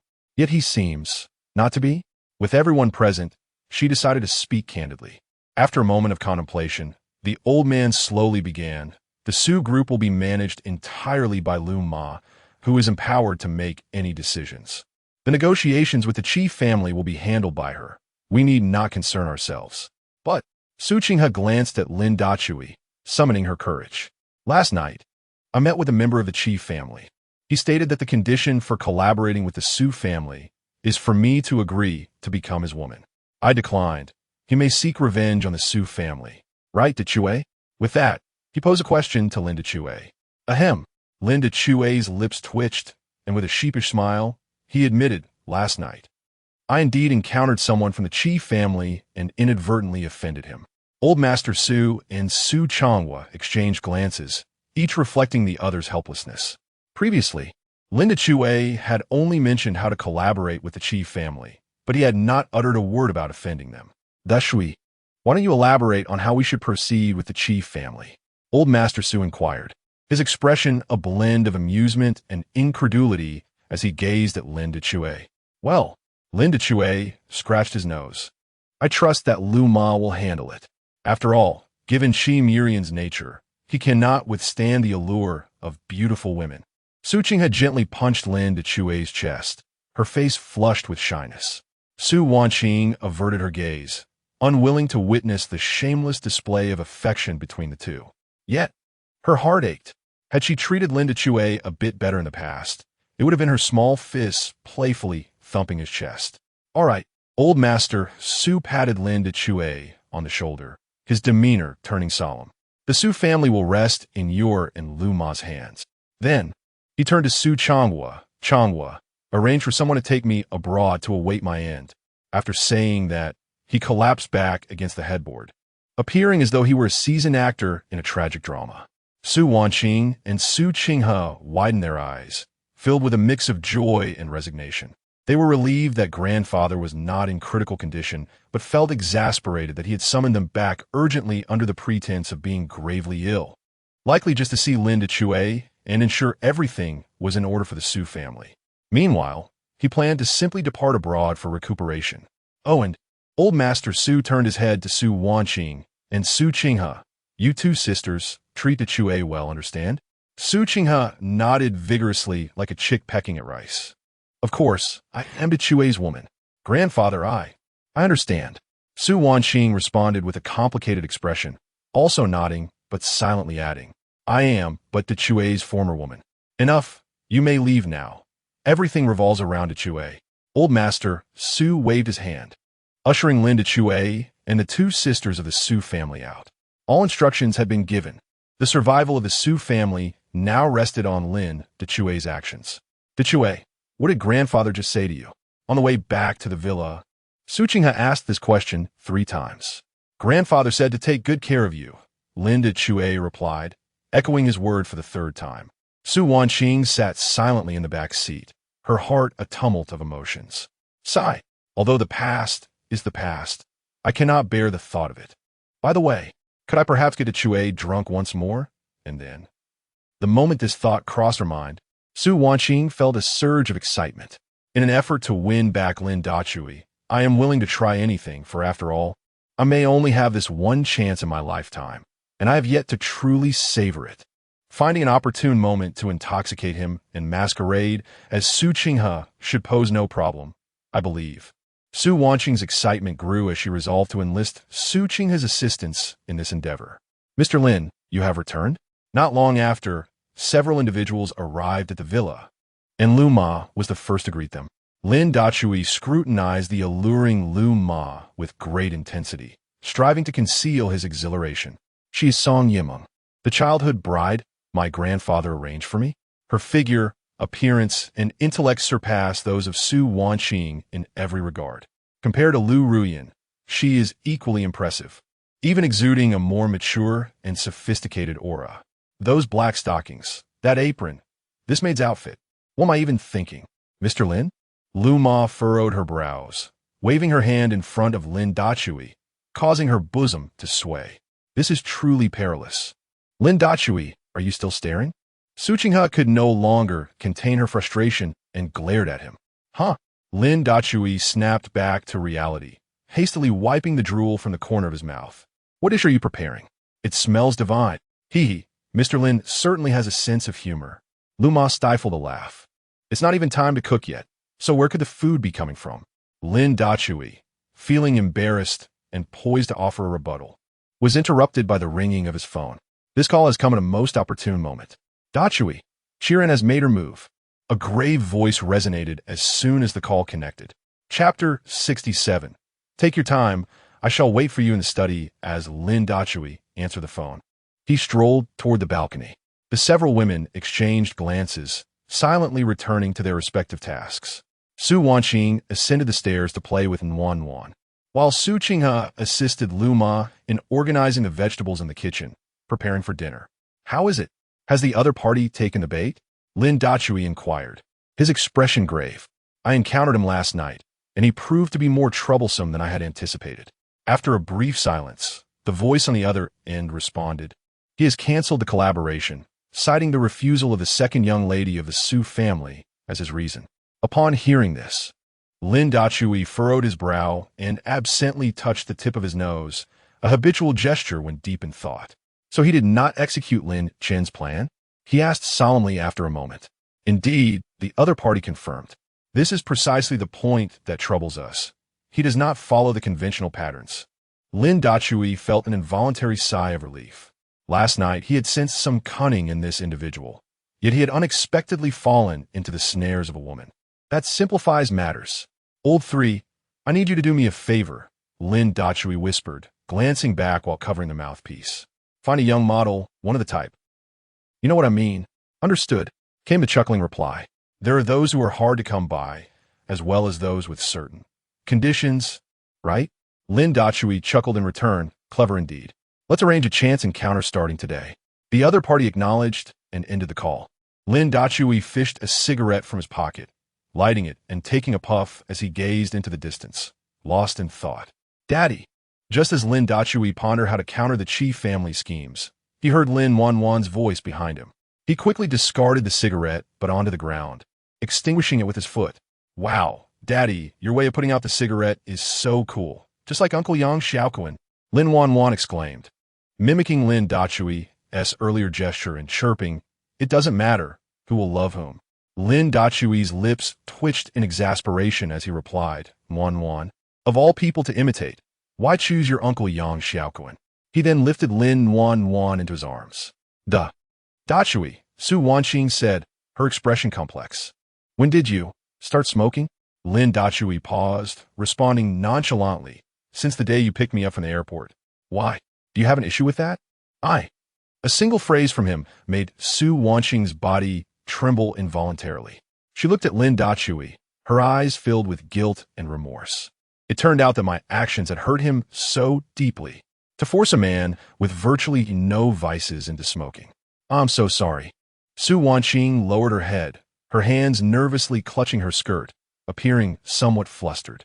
There is no need for apologies. Lin Dachui offered a faint smile. Going to the airport was your choice. Choosing to smoke is mine. The path one chooses must be traversed, even if it means doing so on one's knees. Phenomenal glance back to see you. Upon hearing these words, Su Wanqing fell into a deep abyss of self-doubt. Alas, I truly regret my decisions. How could I have lost someone as wonderful as Lin Dachui? The only solace I can find is to wish him well. I hope he and Hmph, along with Lu Ruyan, can coexist harmoniously, and that time may gradually dissolve the chasm between us. Even if we never cross paths again, simply being near him would suffice for me. Dinner is served. Lin Dachui and Lin Nan had been playing on the balcony when Su Qinghe's voice rang out. Su Wanqing turned to see Su Qinghe and Lu Ma, donned in aprons, emerging from the kitchen with dishes in hand. A sense of disorientation washed over her. Qinghe, who had never lifted a finger to help, willingly prepared meals for Dachui. Yet, in the 6 years I have been with them, I have never once cooked for that father-daughter duo. Instead, I secretly learned to cook for Mei Jingjin and his son. What a wretched wife I am. Nan, come here. Mama will carry you to wash your hands for dinner. Su Wanqing collected her thoughts and lifted Lin Nan, heading towards the restroom. Lin Dachui scratched his head and stepped into the dining room. Once everyone was seated, the atmosphere felt somewhat awkward. Liu Ma. Midway through the meal, Lin Dachui suddenly turned to Lu Ma. You will take over at the Su group tomorrow. Lu Ma's hand faltered slightly as she served herself. After a moment of hesitation, she slowly responded, Has there been any movement over there? Lin Dachui was taken aback. It seemed Lu Ma was undoubtedly Song Yiming. With this realization, his gaze toward her ignited with excitement. Yes. Lin Dachui nodded knowingly, his eyes gleaming with a smile that was almost mischievous. Lu Ma's cheeks flushed, a hint of panic flickering across her face, causing her hand to tremble slightly as a piece of mushroom fell onto the table. Flustered, she hastily grabbed a napkin to clean it up. Lu Ma, are you feeling nervous? Su Qinghe, sitting next to her, inquired with a puzzled expression. Yes. Lu Ma did not deny it, her eyes evasive, for the thought of taking the reins of the vast Su group weighed heavily upon her. Su Qinghe, blissfully unaware, accepted Lu Ma's words at face value. Su Wanqing glanced between Lin Dachui and Lu Ma, deep in thought. Lin Dachui pursed his lips, mentally acknowledging the humility he perceived. The person chosen by my grandfather could not possibly be lacking. She must realize I have recognized her as Song Yiming, which is why she appears so flustered. Do not worry, proceed boldly, Lin Dachui smiled gently. However, the collaboration with the Qi family must continue. Devise a plan. Su Wanqing listened to their cryptic conversation, her confusion deepening, particularly regarding Lin Dachui. He had never engaged in business affairs. How could he contemplate a partnership with the Qi family? Moreover, while the Qi family had indeed sent representatives seeking collaboration, I remained skeptical. Although I am no longer the president of the Su group, XIN, he has consistently kept me informed. It is said that Qi Mu Ran from the Qi family has canceled the collaboration with the Su group today, citing that Qing he did not accept him. Yet, the Chue is clearly with Qing he, so why would he still seek a partnership with Qi Mu Ran? Is he not pushing Qing he into the fire? Even without using Qing he as a bargaining chip, it is evident that cooperation is no longer feasible. But how could the Chue have instructed Lu Ma to take action? Would she even listen?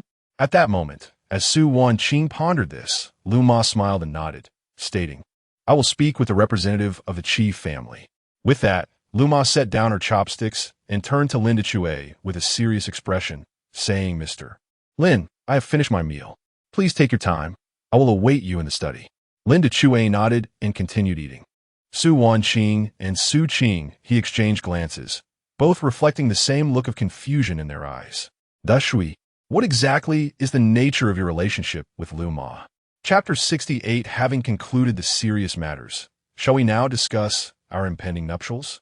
Su Wanqing dared not voice the question, yet Su Qinghe was quite different.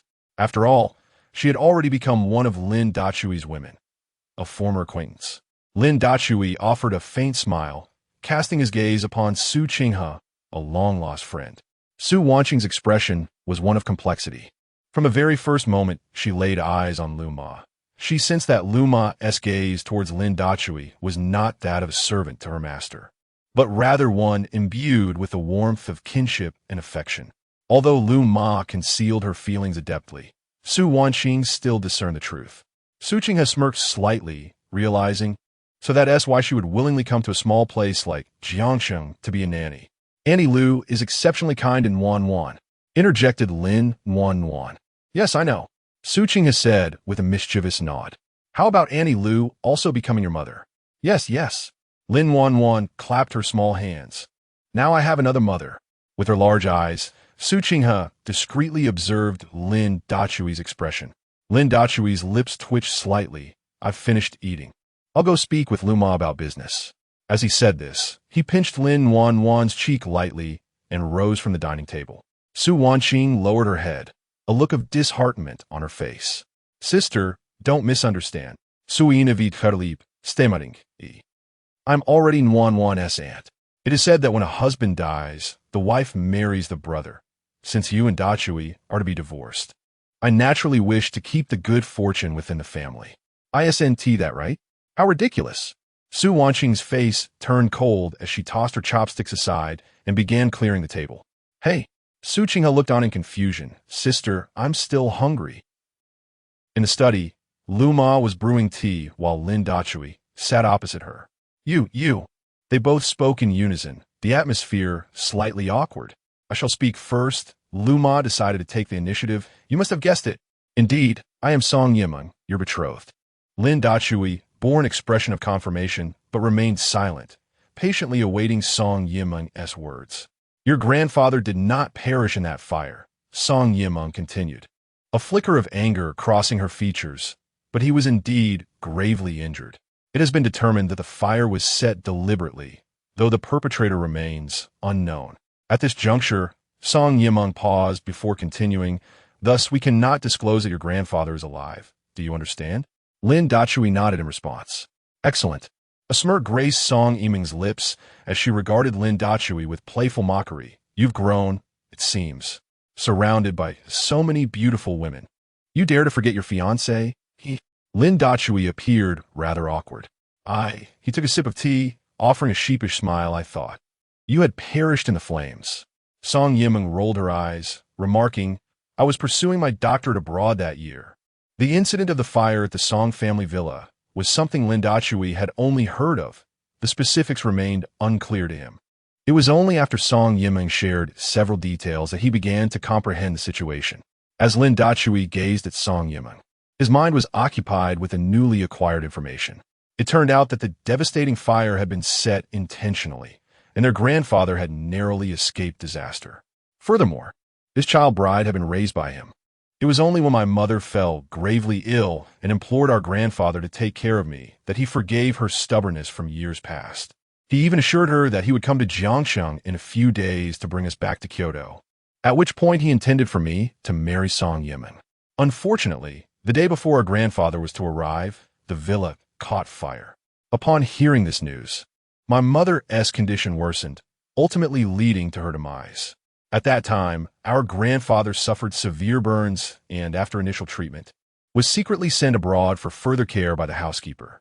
Thankfully, he survived. However, in his absence, half of the Song Group's assets were seized by others. Are you saying that our grandfather has been watching over me all these 6 years? Lin Dachui voiced his inner curiosity. Indeed, Song Yimeng did not conceal the truth. He knew you had been searching for him, but he truly could not reveal himself. Thus, he could only assist you from the shadows. Continuing, Song Yimeng added, the remarkable achievements of your DC Technology Chamber of Commerce are largely due to our grandfather's influence. Of course, your own efforts also played a significant role. The DC Technology Chamber of Commerce originated from the Technology Research Institute founded by Lin Dachui and his close friend, Xiao Yao. After several years of rapid growth, many emerging technology firms adopted the innovations they developed. Gradually, an increasing number of companies and research teams in renewable energy, chip technology, and network technology joined the institute. Given the extensive scope of research, Lin Dachui decided to establish the DC Technology Chamber of Commerce to accommodate more cutting-edge enterprises and teams, aiming to collaboratively explore advanced global technologies and counterform monopolies. Now, the DC Technology Chamber of Commerce had ascended to a national strategic level, making it difficult for ordinary tech companies to join, such as the Su Group. I wondered how such a small research institute could attract the attention of so many large tech enterprises, Lin Dachui mused, shaking his head in a bittersweet smile. realizing that it was indeed their grandfather who had been supporting him all along. Naturally, Song Yimong smiled gently. In the future, the entire Song group will belong to you. Who else would I assist if not you? At this revelation, Lin Dachui felt somewhat astonished. The Song group had once possessed assets amounting to billions. 6 years prior, a significant portion had been absorbed and divided, leaving only 300 to 400 billion in assets. Nonetheless, even in its diminished state, 300 to 400 billion was not a sum that just any family could claim. Although the head of the Song family was their grandfather, many relatives also laid claim to it. Logically, it should be a family enterprise. If the entire Song group were bestowed upon him, would the other relatives not tear him apart? As you ponder the reason behind your grandfather's bequeathal of the Song group to you, Song Yimong unexpectedly breaks the silence. Lin Dachui nods, his gaze fixed upon her, awaiting an explanation. Sipping her tea delicately, she begins to elucidate. Your grandfather has long regarded you as his successor. Since your childhood, he has seen in you the potential to lead. Regrettably, due to your aunt's marriage to a man of questionable character, he opted to remain silent for a time. Continuing, Song Yimong adds, moreover, those relatives who covet the Song group's wealth have already been discreetly dealt with by your grandfather, leaving only a negligible threat. Lin Dachui's eyes widen in astonishment at the decisive measures his grandfather has taken. What shall we do next? He inquires. Song Yimong taps her fingers thoughtfully on the table. We must remain discreet, keeping the news of your grandfather's survival a secret. You will continue to manage the DC Technology Chamber of Commerce, while gradually assuming control of the affairs of the Song group. However, this matter must remain confidential, even from your women. After a moment of contemplation, Lin Dachui concedes to her plan. Now that the important matters have been addressed, shall we discuss our impending nuptials? Chapter 69, Rusted and Unusable. Marriage? Lin Dachui feigned ignorance, cautioning her not to speak recklessly. A woman as remarkable as you could easily captivate my heart. Song Yimong remained silent, her enchanting eyes fixed on Lin Dachui, brimming with unabashed affection. Clearing his throat, Lin Dachui chuckled awkwardly and continued, What era are we in? Why are we still discussing arranged marriages? Yimong, you are a postdoctoral scholar, advocating for progressive changes. Do not indulge in such antiquated notions. Dachui. Song Yimong rested her chin in her hands, her flirtatious eyes blinking playfully. If Lu Ruoyan were not in the picture, you would marry me, wouldn't you? Lin Dachui was momentarily taken aback. Indeed, were it not for Lu Ruoyan, and upon discovering that Lu Ma was actually Song Yimong, he might have considered accepting her. However, now, there was also Su Qinghe to contend with. What a predicament. I'm not pressuring you. Song Yimong sat up straight, smiling as she declared. Regardless of where you go from now on, I, Song Yimong, am destined to be your woman. You cannot escape me. With that, she rose and walked toward the study door, adding, Oh, by the way, your arrangements with Chimu Ran have been successfully initiated. After softly closing the door, she made her way to the kitchen. Lin Dachui poured himself a cup of tea and nearly scalded himself with the first sip. Cursing his own ineptitude, he found himself pondering. A woman as proud as Song Yimong declaring herself his, surely it must be true. Born into affluence and nurtured by her grandfather, her ingrained beliefs as a child bride would not be easily altered. Of course, he did not wish to avoid her. The pressing issue was that these two were already enough to give him a headache. Lin Dachui dared not venture outside any longer. He fabricated an excuse, claiming fatigue, and decided to shower and retire for the night. Creak. In the middle of the night, while Lin Dachui was in a drowsy state, the door to his room was gently pushed open. Lacking the habit of locking his door due to past obligations to care for his daughter, he unwittingly provided an opportunity for certain individuals. The visitor was none other than Su Qinghe. Perhaps the previous night had left her wanting more, or she simply longed for the sweetness of their last encounter. Unable to resist, she stealthily entered Lin Dachui's room, locking the door behind her. Unbeknownst to her, another exquisite figure lingered at the entrance of the adjacent room, gazing in astonishment at Su Qinghe's entrance. Leaning against the door frame, her hand tightened unconsciously. This woman was none other than Song Yimong. Sighing softly, Song Yimong turned back to her room, lamenting, I wish I could join them. Why was I a moment too late? Subsequently, she retrieved her phone and dialed an overseas number. Grandfather, have you eaten yet? At that moment, it was noon abroad. Ah, is Elvayetin. A warm voice resonated from the other end of the line. How are you? Are you adjusting well? Song Yimeng replied with a soft and continued, Dachui has discovered my true identity, and I have informed you of the news that you are still alive. The elderly man on the other end of the line was visibly excited. Contrary to our expectations, it was remarkably different. Song Yimeng smiled faintly. Grandfather. He truly possesses remarkable composure. Ha ha ha. You should consider whose grandson he is. Laughter resonated from the other end of the line. The elderly man's identity was none other than Song Yun, the grandfather Lin Dachui had sought for 6 long years. After conversing about Lin Dachui for a while longer, Song Yimeng, her expression turning serious, inquired, Grandfather, the Qi family has arrived in Jiangcheng. Should we partake in a meal? Of course. Song Yun replied, non-committally. Why refuse the meat that has been offered? And do not forget, the Qi family also has a stake in the Song family's fortune. However, heed Lin Dachui's arrangements first. Should any discrepancies or uncontrollable circumstances arise, trust your own judgment. After a lengthy conversation, they finally ended the call. The following morning, Lin Dachui and Su Qinghe emerged from their room, only to run into Su Wanqing. You, both of you. Su Wanqing stood in shock, directing her gaze at Su Qinghe. Qinghe, couldn't you have waited a bit longer? After all, I am your sister, and Dachui and I have yet to finalize our divorce. Su Qinghe scoffed. Why don't you go for it then? After 6 years, everything is rusted. If I don't help polish it, how will it ever be used again? What nonsense is this girl spouting? Coughing. Lin Dachui felt a bit awkward and quickly excused himself. It wasn't cowardice. Rather, as Su Wanqing pointed out, it was a bit improper to be involved with his sister-in-law before the divorce was formally completed. Yet, Su Qinghe was not wrong either, after years of neglect. It was only reasonable to attend to it. It wasn't as if she was the one being polished. Why the fuss? Nonetheless, Lin Dachui wasn't lying. Xiao Yao had sent him a message stating that the woman he arranged was entangled with Qi Muran. Currently, they were embroiled in a dispute at the hotel, and he needed to witness the spectacle while discussing potential collaboration. He drove the luxurious vehicle left by Lu Ruyan towards the Phoenix Hotel. Upon arriving at the hotel entrance, he noticed the flashing lights of an ambulance, suggesting that someone had either sustained an injury or fallen ill. Despicable.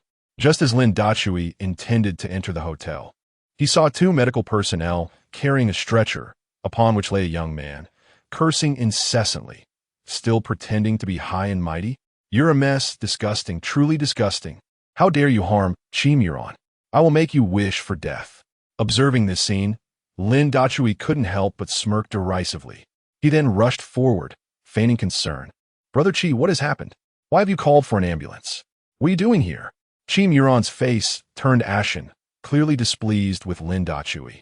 It was understandable. The night before, Lin Dachui had not only humiliated him, but also thwarted his attempt to confess to Su Qinghe.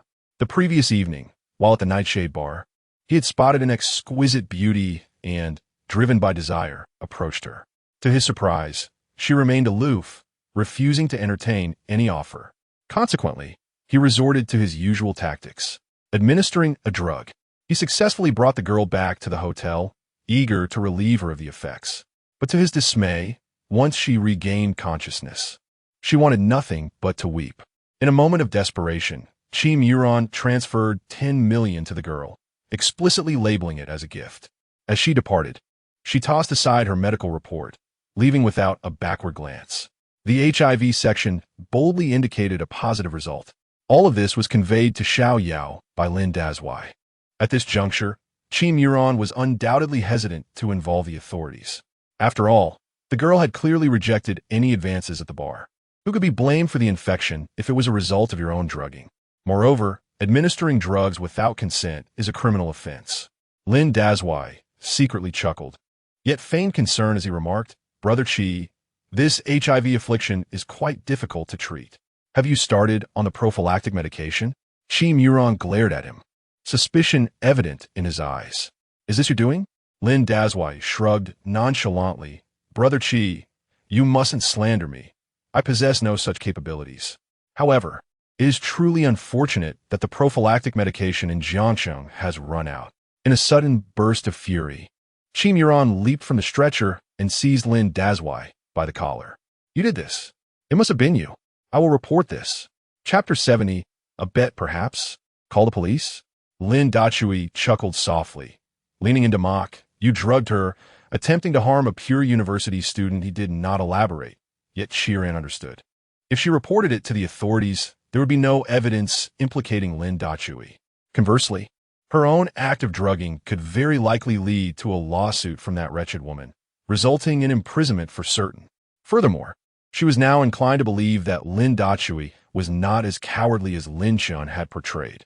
Since the gathering 2 nights prior, his every action had not indicated a man easily frightened. After all, how could Lin Dachui possibly engage with Su Qinghe while still officially married to Su Wanqing? Most crucially, there was no blocking agent available in Jiangcheng. Was this not akin to courting disaster? Even if one were to procure supplies from other cities, the availability and safe delivery remained uncertain. What do you intend to do? With these thoughts in mind, Chiron's demeanor softened somewhat. Yet, the simmering anger in her eyes remained undiminished. I possess the blocking agent. Lin Dachui smirked, a glimmer of mockery in his gaze. However, I hear you plan to terminate the cooperation with the Su family, which poses quite a dilemma for me. You see, I'm still not divorced from Su Wanqing, yet I find myself entangled with her younger sister. Quite troublesome. Indeed, Lin Dachui shook his head in feigned exasperation. Qiran bit her cheek, weighing the pros and cons in her mind. So, Lin Dachui had come seeking collaboration. This was not entirely unacceptable. My current mission is to dismantle the Su group in Jiangcheng, thereby depriving Lin Dachui of his first stronghold. Yet, entangled in personal matters, I sought to claim Su Qinghe, this thorny rose. To my surprise, Su Qinghe showed no regard for my face and dared to engage in such audacious antics with Lin Dachui. Am I to be humiliated? Thus, I announced the cancellation of our partnership. However, now that I have been outmaneuvered by this scoundrel, securing the drug is essential to regain the upper hand. Very well, I can acquiesce to your terms. After much contemplation, Qiran finally relented, but insisted on acquiring the blocking agent first, ensuring her body was unscathed before proceeding with the collaboration. Lin Dachui laughed in response. No. The blocking agent merely prevents infection. It does not cure. Therefore, my condition is this. I shall provide you with the blocking agent, yet irrespective of your health, you must agree to cooperate. At this juncture, Lin Dachui glanced at his phone, clicking his tongue. Qiran, the optimal efficacy of the blocking agent is only valid for another hour. Your time is running short. Chiron's expression shifted repeatedly, none of which were pleasant. She fixed her gaze on Lin Dachui, remaining silent. This was a game of wits. Fine. I agree to your terms. After a prolonged silence, Qiran finally gritted her teeth and declared, as long as it is indeed the blocking agent, I consent to collaborate with the Su family. Lin Dachui stepped back, nodding at the 2 medical staff. The 2 individuals instantly comprehended the situation. Prompting them to lay, Hmph ran back onto the stretcher and transport him to the ambulance, which then departed in a cloud of dust. Lin Dachui retrieved his phone and dialed number. Yimeng, is the contract prepared? Yes, came the voice of Song Yimeng from the other end. I will arrive in 10 minutes. Lin Dachui acknowledged with a grunt and ended the call. He then started his vehicle and drove towards the outskirts. Half an hour later, Lin Dachui parked in front of an abandoned factory and proceeded on foot into the premises. Ahead, a 4-wheel drive and an ambulance were parked. What do you intend to do? A voice, tinged with anger, echoed from within the dilapidated factory. Did I not agree to cooperate? Why the need for this? Do you truly believe I would cancel the contract even if I refused to provide treatment? As Lin Dachui stepped inside, he was greeted by Song Yimeng. Have you signed? He inquired, glancing at the bound Hmph. Song Yimeng shook her head. Ahem. Lin Dachui coughed lightly to conceal his amusement. I told you, your method might not work. Song Yimeng's face flushed with embarrassment, and she refrained from arguing. She had arrived 20 minutes early to demonstrate that even her beauty could secure a collaboration with Hmph. Alas, The current Hmph Ran harbored a profound fear of beautiful women, at least until he received a definitive diagnosis regarding the infectious disease. He dared not engage with attractive women recklessly. The more beautiful the woman, the more dangerous she seemed. Moreover, this woman was the housekeeper of Lin Dachui. Who could say whether he feared her as a potential threat? Lin Dachui. Hmph Ran's expression was fraught with tension, losing the earlier composure. What does binding me mean? Are you not afraid I will call the police and accuse you of kidnapping me to force my cooperation? Lin Dachui merely shrugged and handed his phone to Hmph Ran. Here, make a call if you wish. Hmph Ran felt his intelligence insulted and retorted angrily. Lin Dachui. Is this amusing to you? With my hands and feet bound, how can I make a call? Why not? I can do it.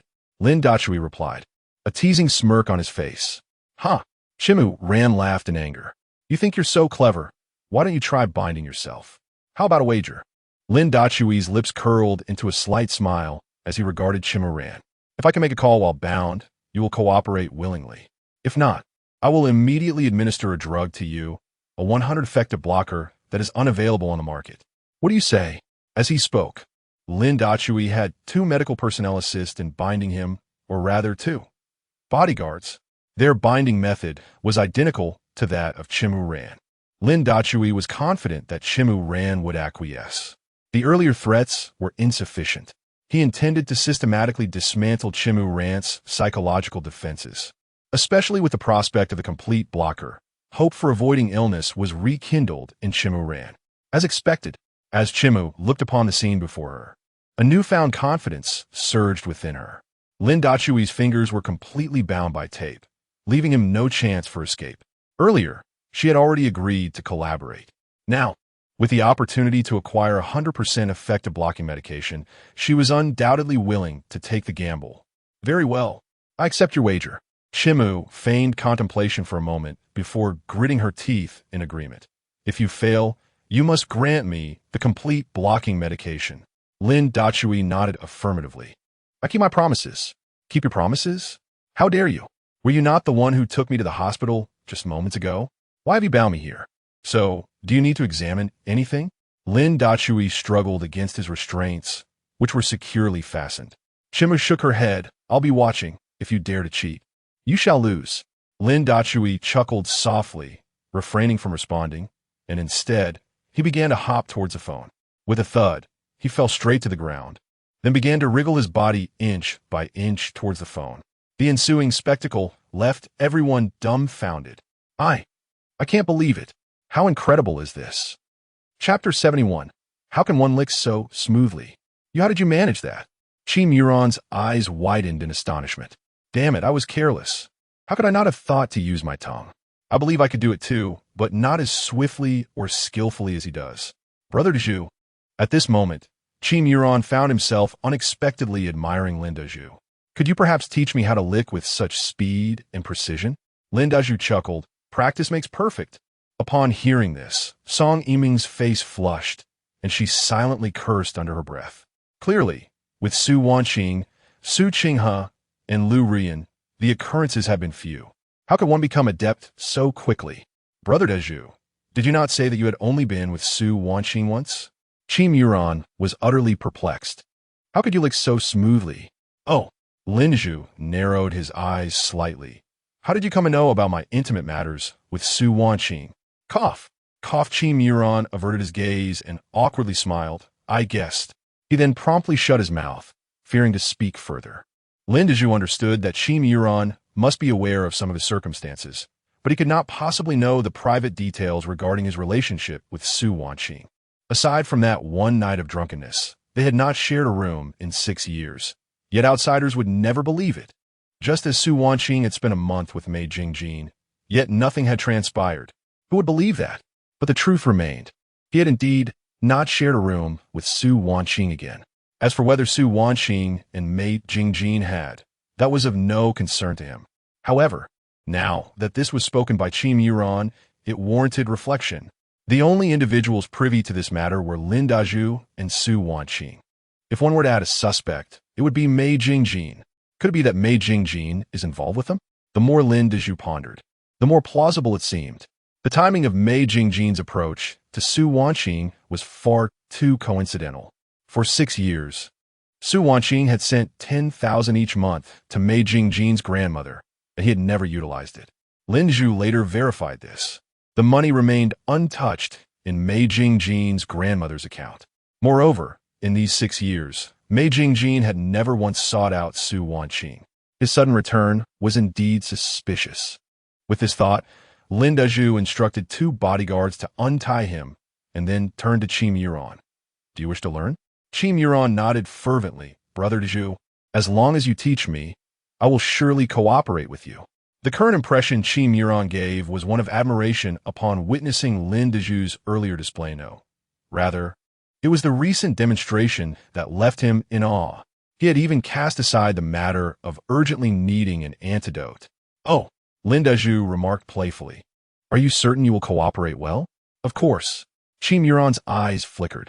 His words came swiftly, but internally he was contemplating. I must lower my pride and agree to collaborate with him. Wait a moment. I'll ask him to bring the blocking agent once it's in hand, and then we'll discuss it. All right. Lin Dachui chuckled, turning to pick up the document from Song Yiming's hands. Let's sign this contract first. I can not only teach you the art of flattery, but I'll also provide you with a genuine blocking agent, 100% guaranteed. Shimu Rant's lips twitched in irritation. Damn it, I've seen that contract before. What is this about a new energy project? The better new energy projects are largely under the control of the Lin family, with the other half dominated by the suddenly rising DC technology chamber over the past 2 years. The remainder consists of a scattering of self-indulgent enterprises, including the Su Group. 1 minute to sign or not to sign. Lin Dachui slammed the document against Chimu Rant's face. Time was running out. The 100% blocking agent had only 1 minute left before it expired. Chimu Ran clenched his teeth. Lin Dachui, do you take me for a fool? This new energy cooperation project means I'm footing the bill while the Su Group contributes nothing. If the Su Group had the capacity to develop new energy projects, I would sign without hesitation. Lin Dachui remained silent, merely observing the countdown on his phone. Cold sweat trickled down Chimu Ran's forehead, coalescing into a droplet that fell to the ground. Fear gripped him, yet he was unwilling to sign like this. This was not merely a matter of calculations. It completely contradicted the mission Lin Chun had entrusted to him. He would rather endure illness than be sacrificed by Lin Chun. 30, 29. Lin Dachui counted down. Brother Chue. Chimu Ran panicked, the address changing once more. With the Su Group's research and development capabilities, I truly cannot sign. The investment is monumental, and the penalty for breach of contract is half the investment. Doesn't that mean I'd be handing you a penalty for nothing? At this, Lin Dachui frowned. Is 100 billion really that significant? Song Yimeng interjected. For you elite families from the capital, that's just a drop in the bucket. Lin Dachui's lips twitched. Earlier, he had only mentioned a 50 billion pitfall. He hadn't anticipated Song Yimeng would directly reference 100 billion. No wonder Chimu Ran was reluctant to sign. Chimu Ran. There are just 10 seconds left. Lin Dachui retrieved a small vial from his pocket, labeled XX 100% blocking agent. I'll sign. Chimu Ran declared without hesitation. Just give me the medicine. Lin Dachui smirked, opening the vial and assisting him in taking the medicine. Song Yiming's attempt to intervene came too late. After consuming the medicine, a complex expression flickered across Chimu Ran's face. Nevertheless, he mustered the courage to say, Lin Dachui, thank you for administering the medicine, but there's no way I could sign this contract. As anticipated, Chimu Ran had never intended to sign the contract. Oh, Lin Dachui remarked with a teasing glint. I seem to have grabbed the wrong bottle. The one contained urine. Don't you detect a rather peculiar odor? Upon hearing this, Chimu Ran recalled the taste of the medicine he had just ingested with a newfound scrutiny. Indeed, there was a distinct odor reminiscent of urine. However, in my haste to drink for survival, I did not harbor any suspicions. You, ugh. Qi Murang's face flushed crimson with anger, and he retched violently, nearly losing his stomach's contents. Once he regained his composure, he glared furiously at Lin Dachui. Lin Dachui, I have already surpassed the time limit. This ailment is beyond cure. Do not entertain any notions of collaboration. Furthermore, I shall not spare you or the Su family. Qi Murang began to issue threats. Lin Dachui, unfazed, merely smiled and replied, Brother Qi, you are mistaken. There's still 2 minutes remaining, and I possess 100% effective antidote as well. With that, he produced a brand new vial of medicine, waving it tantalizingly before Qi Murang's eyes. A glimmer of renewed hope flickered in Qi Murang's gaze. Yet, when it came to signing the contract, he remained resolute. Lin Dachui, 100 billion contract for a new energy project. You lack the capability. It is destined for failure. Lin Dachui chuckled softly. You must not have scrutinized this contract closely. At this juncture, he discreetly replaced the concealed agreement with the one beneath it, opening it for Qi Murang to see.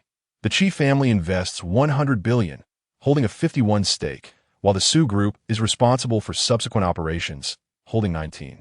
The remaining 30 is allocated to the research and development team as equity.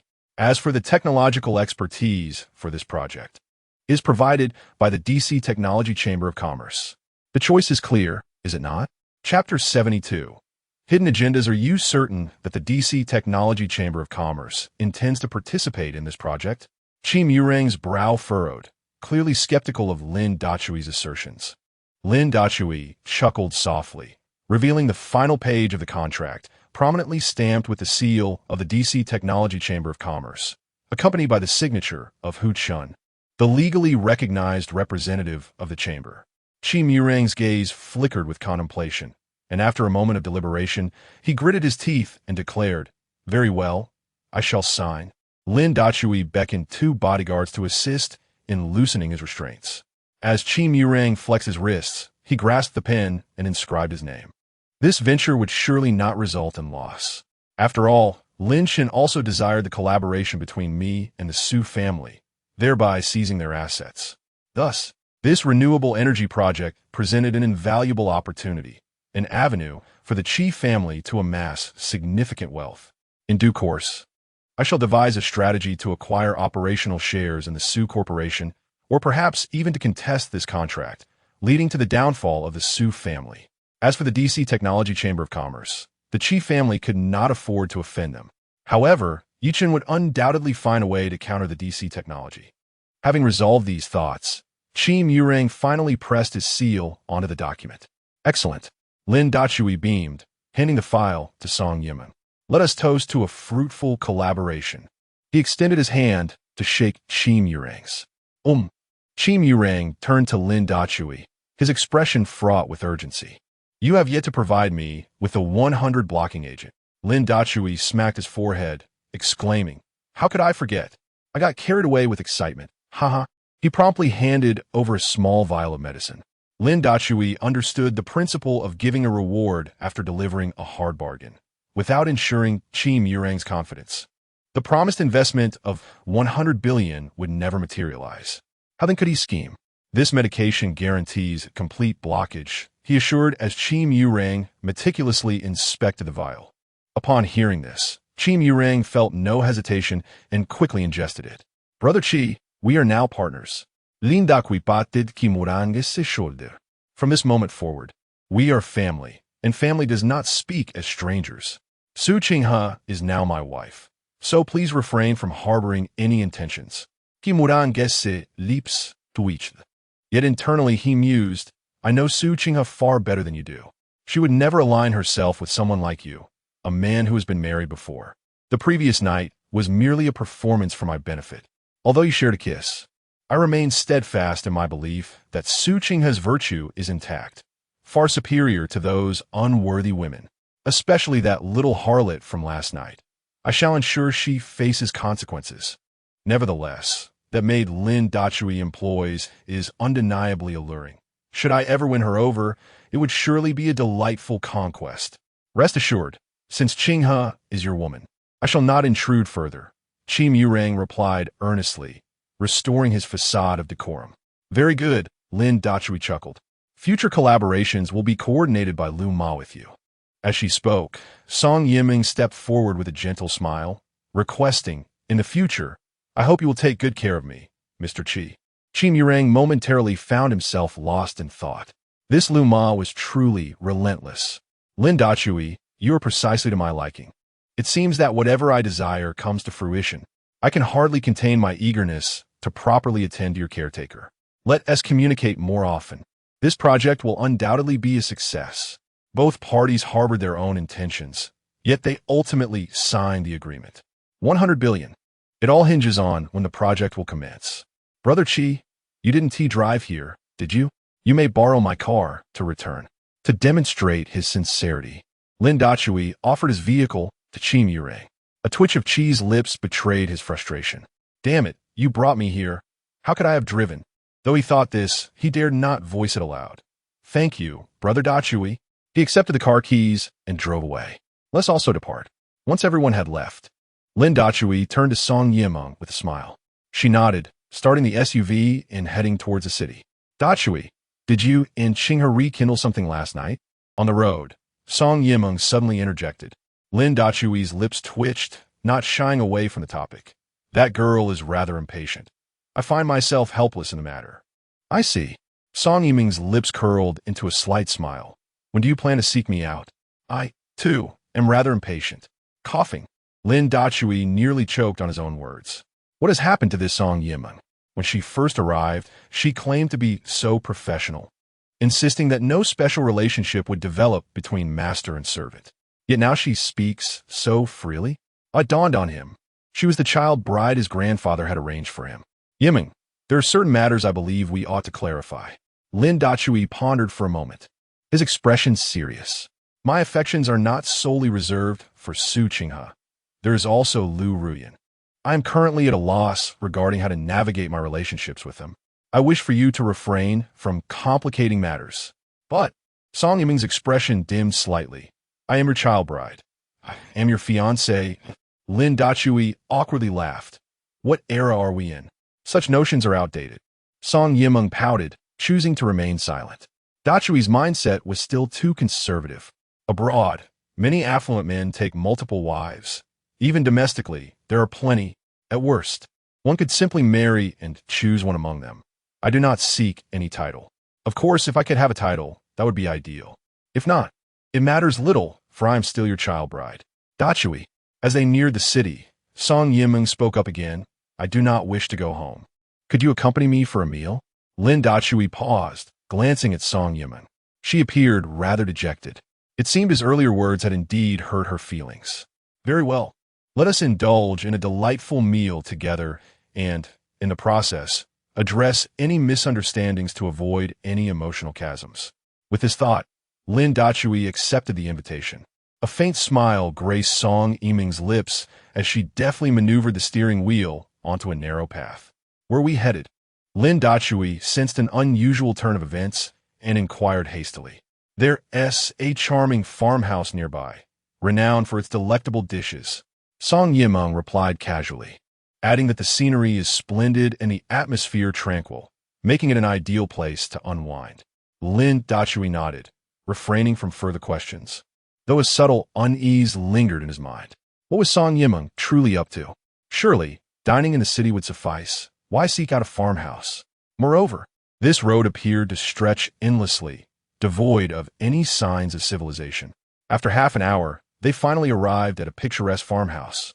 The surroundings were indeed lovely, yet eerily deserted. As Lin Dachui and Song Yimeng exited the vehicle, poised to proceed forward, Song Yimeng suddenly exclaimed, "Oh dear, the tire has burst. How shall we return?" Chapter 73. Though the means were somewhat unscrupulous, it was of little consequence. Exploded? This vehicle possesses exceptional performance in every aspect. How could it have exploded? Lin Dachui crouched down to inspect the tire, discovering that it appeared to have been deliberately punctured. He raised his gaze to Song Yimeng, only to find her eyes flickering with uncertainty. What on earth was happening? Lin Dachui's expression turned grave.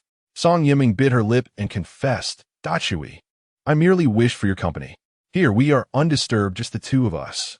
Upon hearing this, Lin Dachui let out a wry smile and shook his head. "Very well, I shall call Su Qinghe." With that, he retrieved his phone and dialed Su Qinghe's number, quickly informing her that he had matters to attend to outside and would return later. He also asked her to remind Su Wanqing not to forget to pick up the child from school. Su Qinghe readily agreed, for she held great trust in Lin Dachui. Moreover, having dined well the previous night, her immediate needs were minimal. "All right, let us head inside," Lin Dachui said with a slight smile as he stepped in first. Song Yiming's cheeks flushed crimson, her heart tinged with a sense of guilt. Taking a deep breath as if steeling her resolve, she followed him inside. This farmhouse truly boasted a splendid environment. Located just outside the city, such establishments typically thrived on weekend tourism, with few patrons during the weekdays. Yet, there were still a few elderly visitors scattered about. "Hello." Upon entering the reception hall, the proprietress approached them, inquiring whether they were dining or checking in. Checking in? Lin Dachui pondered aloud, wondering if it was necessary given their proximity to the city, merely 20 to 30 kilometers away. "Yes," Song Yiming interjected before Lin could speak, her face flushing as she explained. "Checking in allows for complimentary meals, making it more economical." Lin Dachui regarded her with skepticism, but chose not to dwell on it. "Very well," the proprietress affirmed. "I shall show you to your room." Lin Dachui hesitated momentarily, then asked, "Excuse me, is there no registration process for checking in?" "Registration?" The proprietress appeared taken aback, then promptly clarified, "Our farmhouse does not require overnight stays, so no registration is necessary. Everyone will be returning to the city shortly." Lin Dachui nodded, inwardly relieved. Thankfully, it was not an overnight stay. "Here, this room is perfect for couples, complete with a dining table and a large bed." The proprietress smiled suggestively as she led them into the room. The pink drapes surrounded a grand circular bed, which looked inviting indeed. "This will do," Song Yiming declared, then turned to the proprietress, urging, "Please bring us our dishes promptly, along with a few bottles of fine wine." The proprietress nodded and hurried off. "You wish to drink?" Lin Dachui frowned, glancing at Song Yiming. "Very well, indulge yourself. I shall drive us back later." Song Yiming nodded silently, her gaze towards Lin Dachui filled with tenderness. Feeling a bit uneasy under her gaze, Lin Dachui turned his attention to the window, admiring the scenery outside. How beautiful it was! How is it that I have never visited such a place before? As I gaze upon the blooming pink mully grass outside, Lin Dachui's thoughts swirl. The season has undeniably shifted into autumn. Today marks the 20th of September, the commencement of the 7th year since Lin Dachui was transported into this world. In the blink of an eye, 6 years have elapsed. There have been trials, joys, sorrows, and gains. The trials stem from toiling alone in this unfamiliar realm. The joys arise from having a lovely daughter, Lin Nan Nan, which grants me a semblance of family. The sorrows are rooted in the passing of my mother and the betrayal of my marriage by Su Wanqing.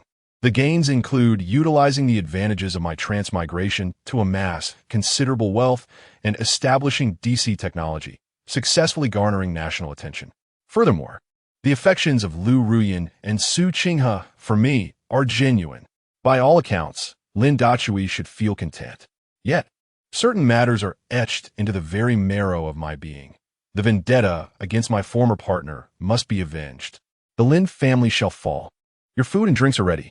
Please enjoy. The voice of the proprietress interrupts Lin Dachui's reverie. He retracts his thoughts and turns to look. On the dining table are 2 glasses, and Song Yiming is pouring wine. "Didn't I mention that I need to drive?" Lin Dachui sits across from her, gazing at Song Yiming in astonishment. "Indeed, you will be driving later." Song Yiming replies with a charming smile, continuing to pour. "Driving is necessary, but must be my vehicle. Then why are you pouring me wine?" Lin Dachui responds, exasperated. "I must tell you, girls ought to drink less alcohol." Hee. Song Yiming suddenly laughs. "In any case, the car has a flat tire and cannot be driven back, so you must drink with me." The corners of Lin Dachui's mouth twitch. He recalls the human traces on the tire, feeling increasingly uneasy. Last time, it was because he accompanied Su Qinghe in drinking too much that those events transpired. This time, he cannot allow such a situation to recur. "What? You don't wish to drink?"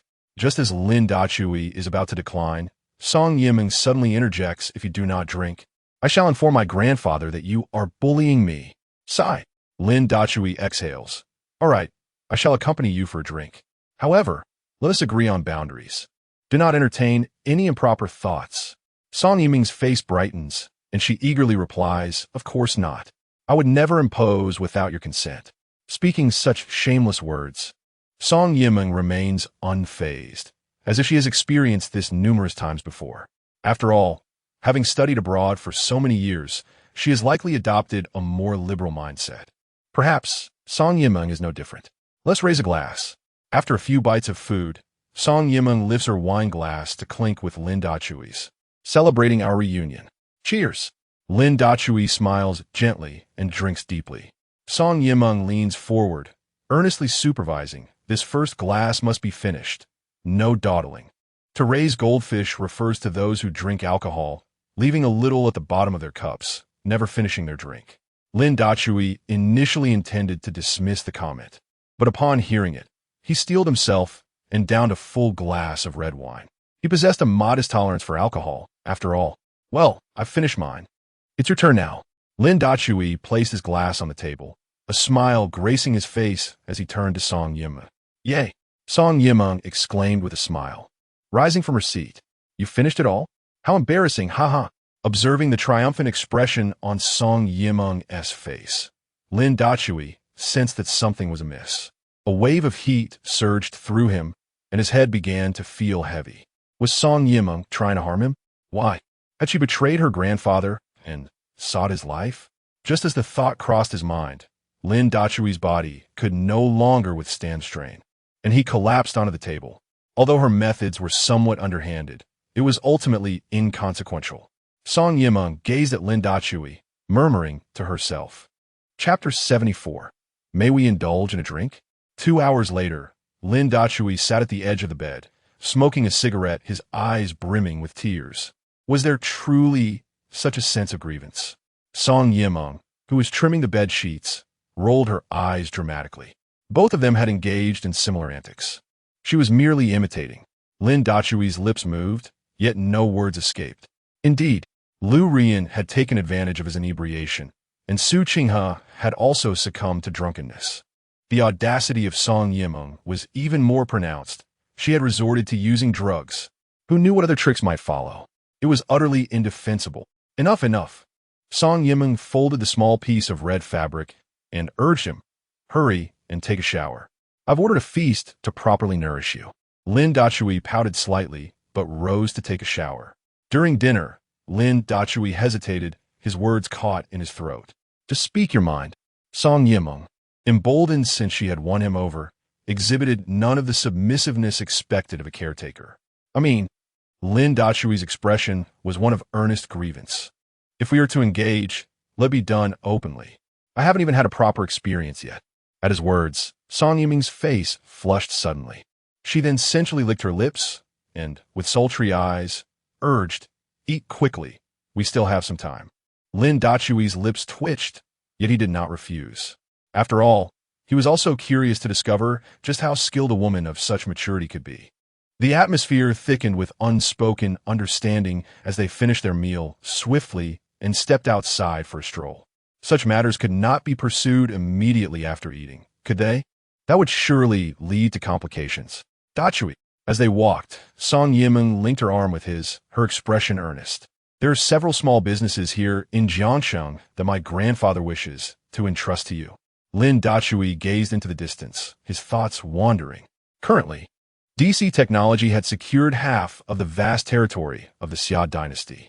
In a confrontation with the Lin family, the odds would be 50-50. However, as DC Technology had now ascended to the status of a national strategy, the stakes had shifted dramatically. Should they engage in a mutually destructive struggle, the repercussions for the advancement of cutting-edge technology in the Xia dynasty would be profound. Yiming, Lin Dachui pondered, ultimately arriving at a conclusion. For the time being, I shall not concern myself with the Song family's enterprises. You can handle them.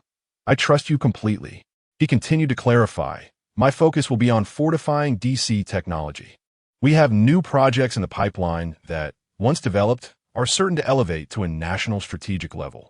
At that point, the Lin family will find themselves beneath our feet, and all those who seek to carve up your grandfather's legacy will face reckoning. Song Yiming gazed at Lin Dachui, her beautiful eyes shimmering with stars. Our digestion is nearly complete. Let us return swiftly to attend to more pressing matters.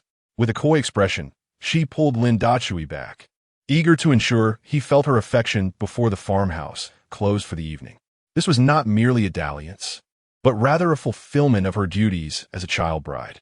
Of course, if there were no feelings involved, I would not be so impatient. I merely hope that Lin Dachui can quickly recover from his previous failed relationship. As the saying goes, a man should not forsake the entire forest for a single tree, and a woman should not sacrifice her dignity, leaving behind a lifetime of regrets. To hell with it, let us just act. 2 hours later, the struggle between Lin Dachui and Song Yiming finally came to an end. Yet this was merely the beginning of their emotional journey, not the conclusion. Lin Dachui had a profound understanding of what it meant when a woman at 30 is as fierce as a wolf. Song Yiming had completely liberated herself, leaving Lin Dachui in astonishment. In the bedroom, on the bed, at the headboard, at the foot, by the window, at the dining table, in the bathroom, before the mirror. High kicks, splits, intricate yoga poses, they explored every possible avenue. Let us go. Emergency rescue has arrived. Song Yiming tidied her tousled bangs and linked arms with Lin Dachui as they exited the farmhouse. The rescue team had already changed the tire. However, since both had consumed alcohol earlier, it was the rescue personnel who assisted in driving them back. Dad, Luma. As soon as they arrived home, Lin Nan rushed over. Where have you been? We waited for dinner until we were starving. Lin Dachui lifted Lin Nan and playfully pinched her little nose. Little ones should not pry into adult matters. How about this? If you eat 2 bowls of rice tonight, Dad will tell you all about it. Lin Nan wrinkled her nose, pondering seriously for a moment before replying in her sweet voice, Dad, 2 bowls are too much. I'll eat 1.5, and you tell me half, okay? All right. Lin Dachui chuckled. Let us see how you perform later. Lin Nan patted her little chest, promising to eat 1.5 bowls. Observing this harmonious scene filled Su Wanqing with genuine joy. 6 years, a full 6 years. How could I have failed to cherish this? I must have been blind. Su Qinghe took it upon herself to supervise Nanan's meal, engaging in a battle of wits with her. Song Yiming looked on with envy, secretly contemplating, once I find a good day to share a room with Dachui, I too shall have a child. Dachui, today is a rare occasion of joy. May we indulge in a bit of wine? Halfway through the meal, Su Wanqing unexpectedly sought Lin Dachui's opinion. Wine? This seemed to be the first time Su Wanqing had taken the initiative to drink. Previously, she had never touched alcohol during outings, not even on their wedding anniversary, when Lin Dachui suggested a small toast. What has changed today? Cease. I remember you don't drink, right? Su Qinghe glanced at Lin Dachui and inquired. I can actually manage a little. Su Wanqing's cheeks flushed slightly. Today, I want to sincerely apologize to Dachui and Nanan. Song Yiming furrowed her brows, internally speculating. Could it be that Su Wanqing intends to intoxicate Dachui and then? Surely not. Perhaps she simply wishes to offer a genuine apology. Lin Dachui frowned, unable to discern Su Wanqing's true intentions. Dachui? Upon encountering Lin Dachui, Su Wanqing found herself at a loss for words. With great trepidation, she finally spoke. I have made grave mistakes recently. I do not expect your forgiveness, but I implore you to afford me an opportunity to apologize. During this time, I have engaged in profound self-reflection, contemplating my failures over the past 6 years. As she spoke, Su Wanqing brushed away the tears at the corners of her eyes, earnestly confessing, I have been arrogant, self-righteous, and devoid of empathy. I have repeatedly taken your efforts for granted. Most regrettably, I failed to recognize the true depths of my own heart. Furthermore, I strayed in my thoughts, and for that, I am genuinely sorry. Her heartfelt words left Su Qinghe and Song Yiming somewhat taken aback. Although Su Wanqing had previously apologized countless times, this instance bore a weight of sincerity unlike any before. Meanwhile, Lin Dachui merely furrowed his brow, remaining silent, neither affirming nor denying her words. Su Qinghe glanced between Lin Dachui and Su Wanqing before lowering her gaze to her meal. Song Yiming turned to Su Wanqing, her expression one of reproach. Wanqing, don't just apologize with words. Pour the wine quickly. Actions speak louder than words. Chapter 75. What I have done is none of your business. I shall fetch the wine at once. Su Wanqing's eyes sparkled as she hurried to the wine cabinet to select a fine bottle. Lin Dachui shot a glare at Song Yimeng, who merely stuck out her tongue in response. She then whispered, "In truth, both women and men are prone to err. However, Su Wanqing does possess a certain moral compass. If you consider it this way, marrying a woman who has had past relationships becomes far more acceptable." Lin Dachui tugged at the corners of his mouth. "I certainly comprehend this reasoning, yet I simply cannot accept it. Regardless of whether she breached her moral boundaries, her actions ultimately amount to betrayal. Had Su Wanqing severed ties with me before pursuing Mei Jingjin, I would have had no objections. But what did she do? Without a word, she sought out Mei Jingjin, disregarding my feelings and those of our child. If something truly transpired between them, what does that make Su Wanqing? It signifies that while the domestic flag remains erect, the external one is freely fluttering. I, Lin Dachui, am not so debased. Dachui." Su Wanqing returned with an exquisite bottle of liquor, her expression filled with anticipation as she gazed at Lin Dachui. "Su Wanqing, I have heard your apology," Lin Dachui stated with a flat tone, his expression far from amiable. "If you desire to drown our grievances in drink, I can grant you that opportunity. However, our relationship cannot revert to its former state. Do you grasp my meaning?" Upon hearing this, Su Wanqing's hand trembled slightly as she held the bottle, her face turning pale. She cast a pleading glance at Song Yimeng. "Pour the wine." Song Yimeng issued the command, then turned to Lin Dachui. "Dachui, I believe some matters are easier to discuss after a few drinks, don't you think?" Lin Dachui hesitated momentarily. What did Song Yimeng mean by this? Was she attempting to persuade me to reconcile with Su Wanqing? That was utterly impossible. No matter how Su Wanqing changed, the fact of her infidelity remained unchanged. I, Lin Dachui, am not one to pick through refuse, accepting second-hand items. Seemingly perceiving Lin Dachui's potential misunderstanding, Song Yimeng quickly leaned in and whispered, "Take advantage of the intoxication to declare your current relationship, allowing Su Wanqing to relinquish any hope." Upon hearing this, Lin Dachui's eyes brightened. This indeed seemed a clever strategy. "Very well. Shall we drink a couple cups then?" Su Wanqing filled 4 glasses to the brim with liquor, one for each of them. She even thoughtfully poured a glass of milk for Lin Nanan. "Let's indulge a little. Some matters truly need to be discussed." Taking a deep breath, Lin Dachui lifted his glass. "Come, let us commence." With that, he tilted his head back and downed more than half of the drink in one go. Su Wanqing, who had a good tolerance for liquor, followed suit and consumed a considerable amount. Song Yimeng, seasoned in such affairs, also downed a significant portion in an instant. Yet when it was Su Wanqing's turn, she found herself at a loss. She had never consumed alcohol before, especially not spirits. How much could she handle, if at all? Observing that everyone was drinking from half-filled glasses, she held her breath, lifted her wine glass, and downed a significant portion. As Su Wanqing finished her drink, she erupted into a violent cough, her face turning a deep crimson. Lin Dachui noted this with mild surprise. It appeared that Su Wanqing had indeed recognized her errors and was striving to preserve our relationship. However, regardless of her efforts, the dissolution of this marriage was inevitable.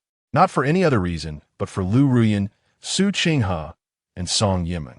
If I failed to provide them with a satisfactory explanation, I would be remiss as a man. As the rounds of drinks progressed, Lin Dachui consumed 2 glasses, and both Su Qinghe and Song Yimeng followed suit. Despite Su Wanqing having only 1 glass, her complexion was already as red as a monkey's backside, yet she continued to hold on. Lin Nanan, understanding she had school the next day, had excused herself to rest. She was inherently well-behaved and considerate, recognizing that her father had important matters to discuss. She dutifully ascended to her room. Now, realizing the moment was ripe, Lin Dachui finally spoke up.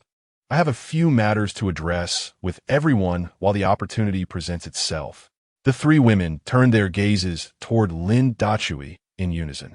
"I, Lin Dachui, he stammered, struggling to articulate. "I'm neither a saint nor a villain. My perspective on love is," he faltered. Song Yimeng rolled her eyes dramatically. Chiding, Dachui, speak clearly, just say what you mean. Su Qinghe nodded in agreement with Song Yimeng.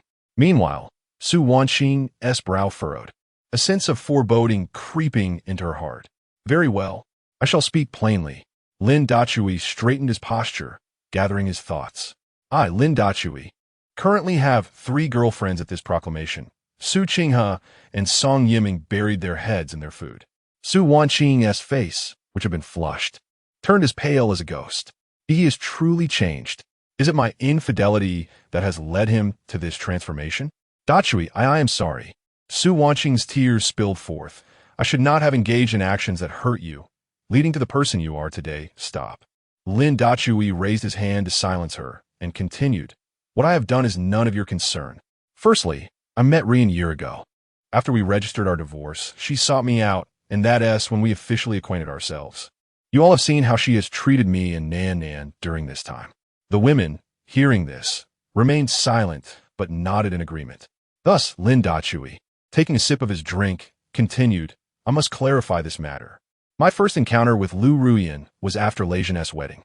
He then turned to Su Qinghe. As for my connection with Qinghe, it transpired the night before last. And last night as well. As Su Qinghe's cheeks flushed, she pouted, it's all my doing. Don't blame Dachui. Su Wanqing lowered her head, rendering her expression unreadable. Liu Ma. Lin Dachui then turned to Song Yimeng. All right, you are not exactly outsiders. Allow me to introduce you. Liu Ma, whose birth name is Song Yimeng, is my fiancée.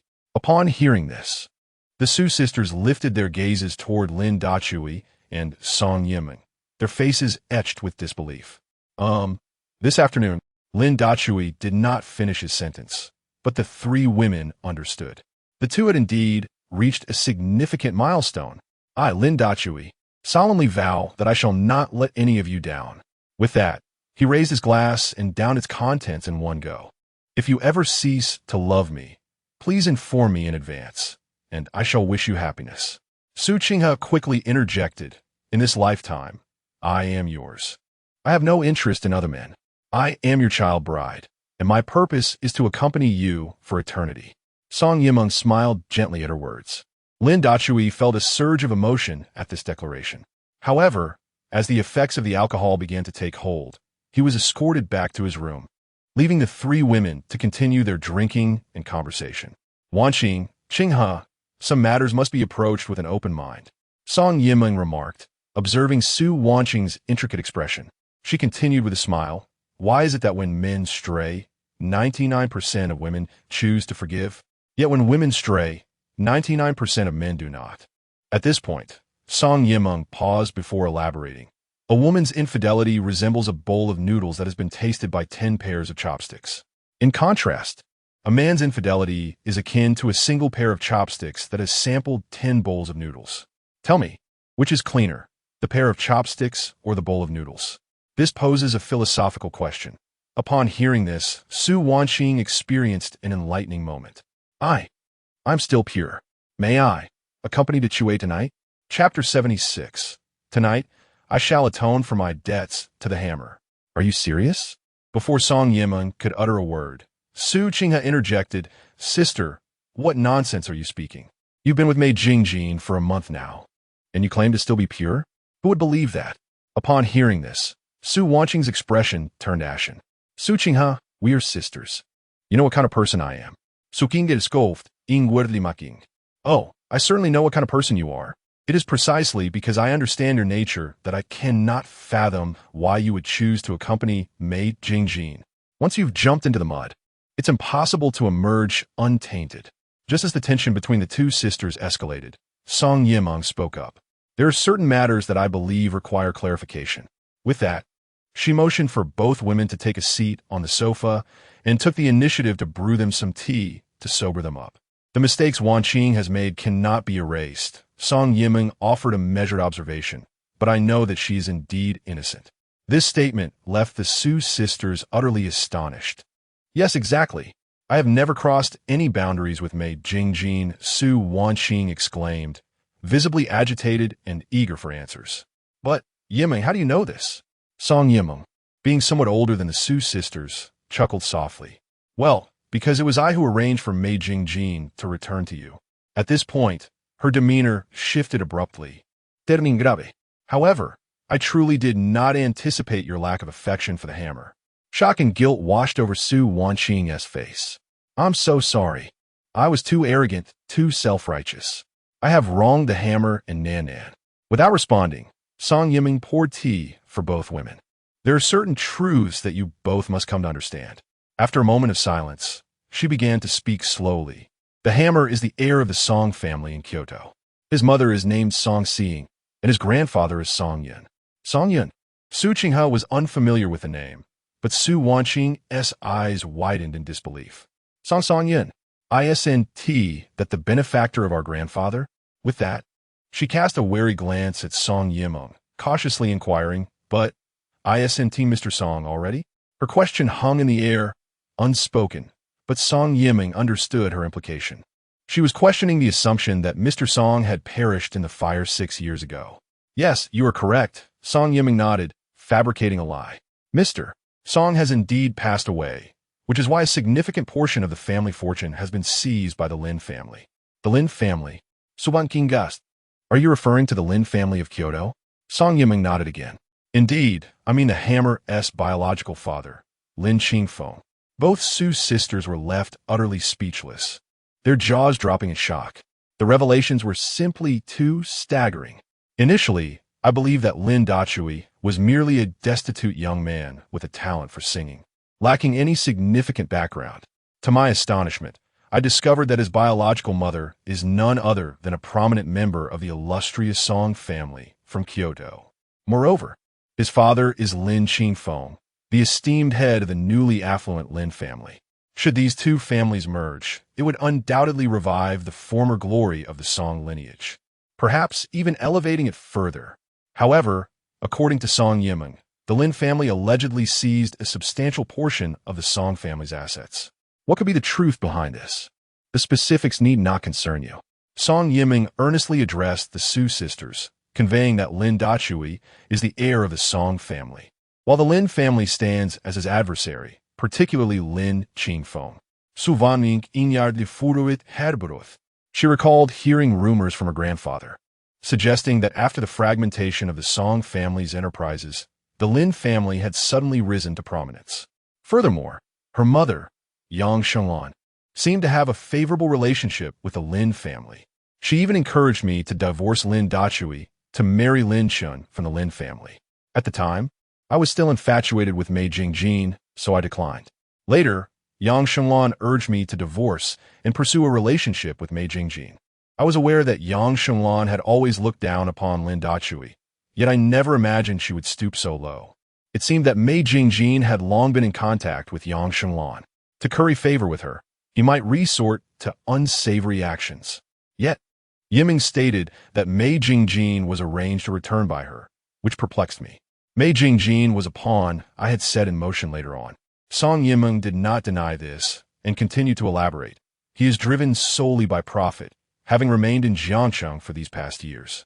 However, he has been exceedingly cautious, never appearing before Wanqing, as one of his benefactors is none other than Yang Shenglan. Upon hearing this, the Su sisters were taken aback.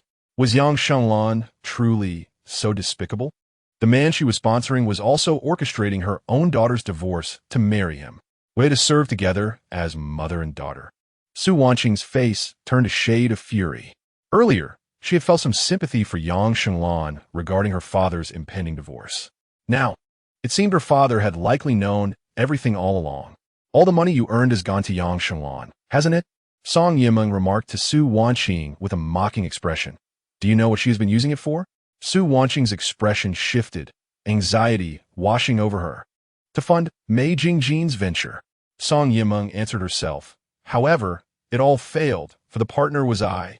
Furthermore, the 30 million owed to the Lei family was also under my suggestion.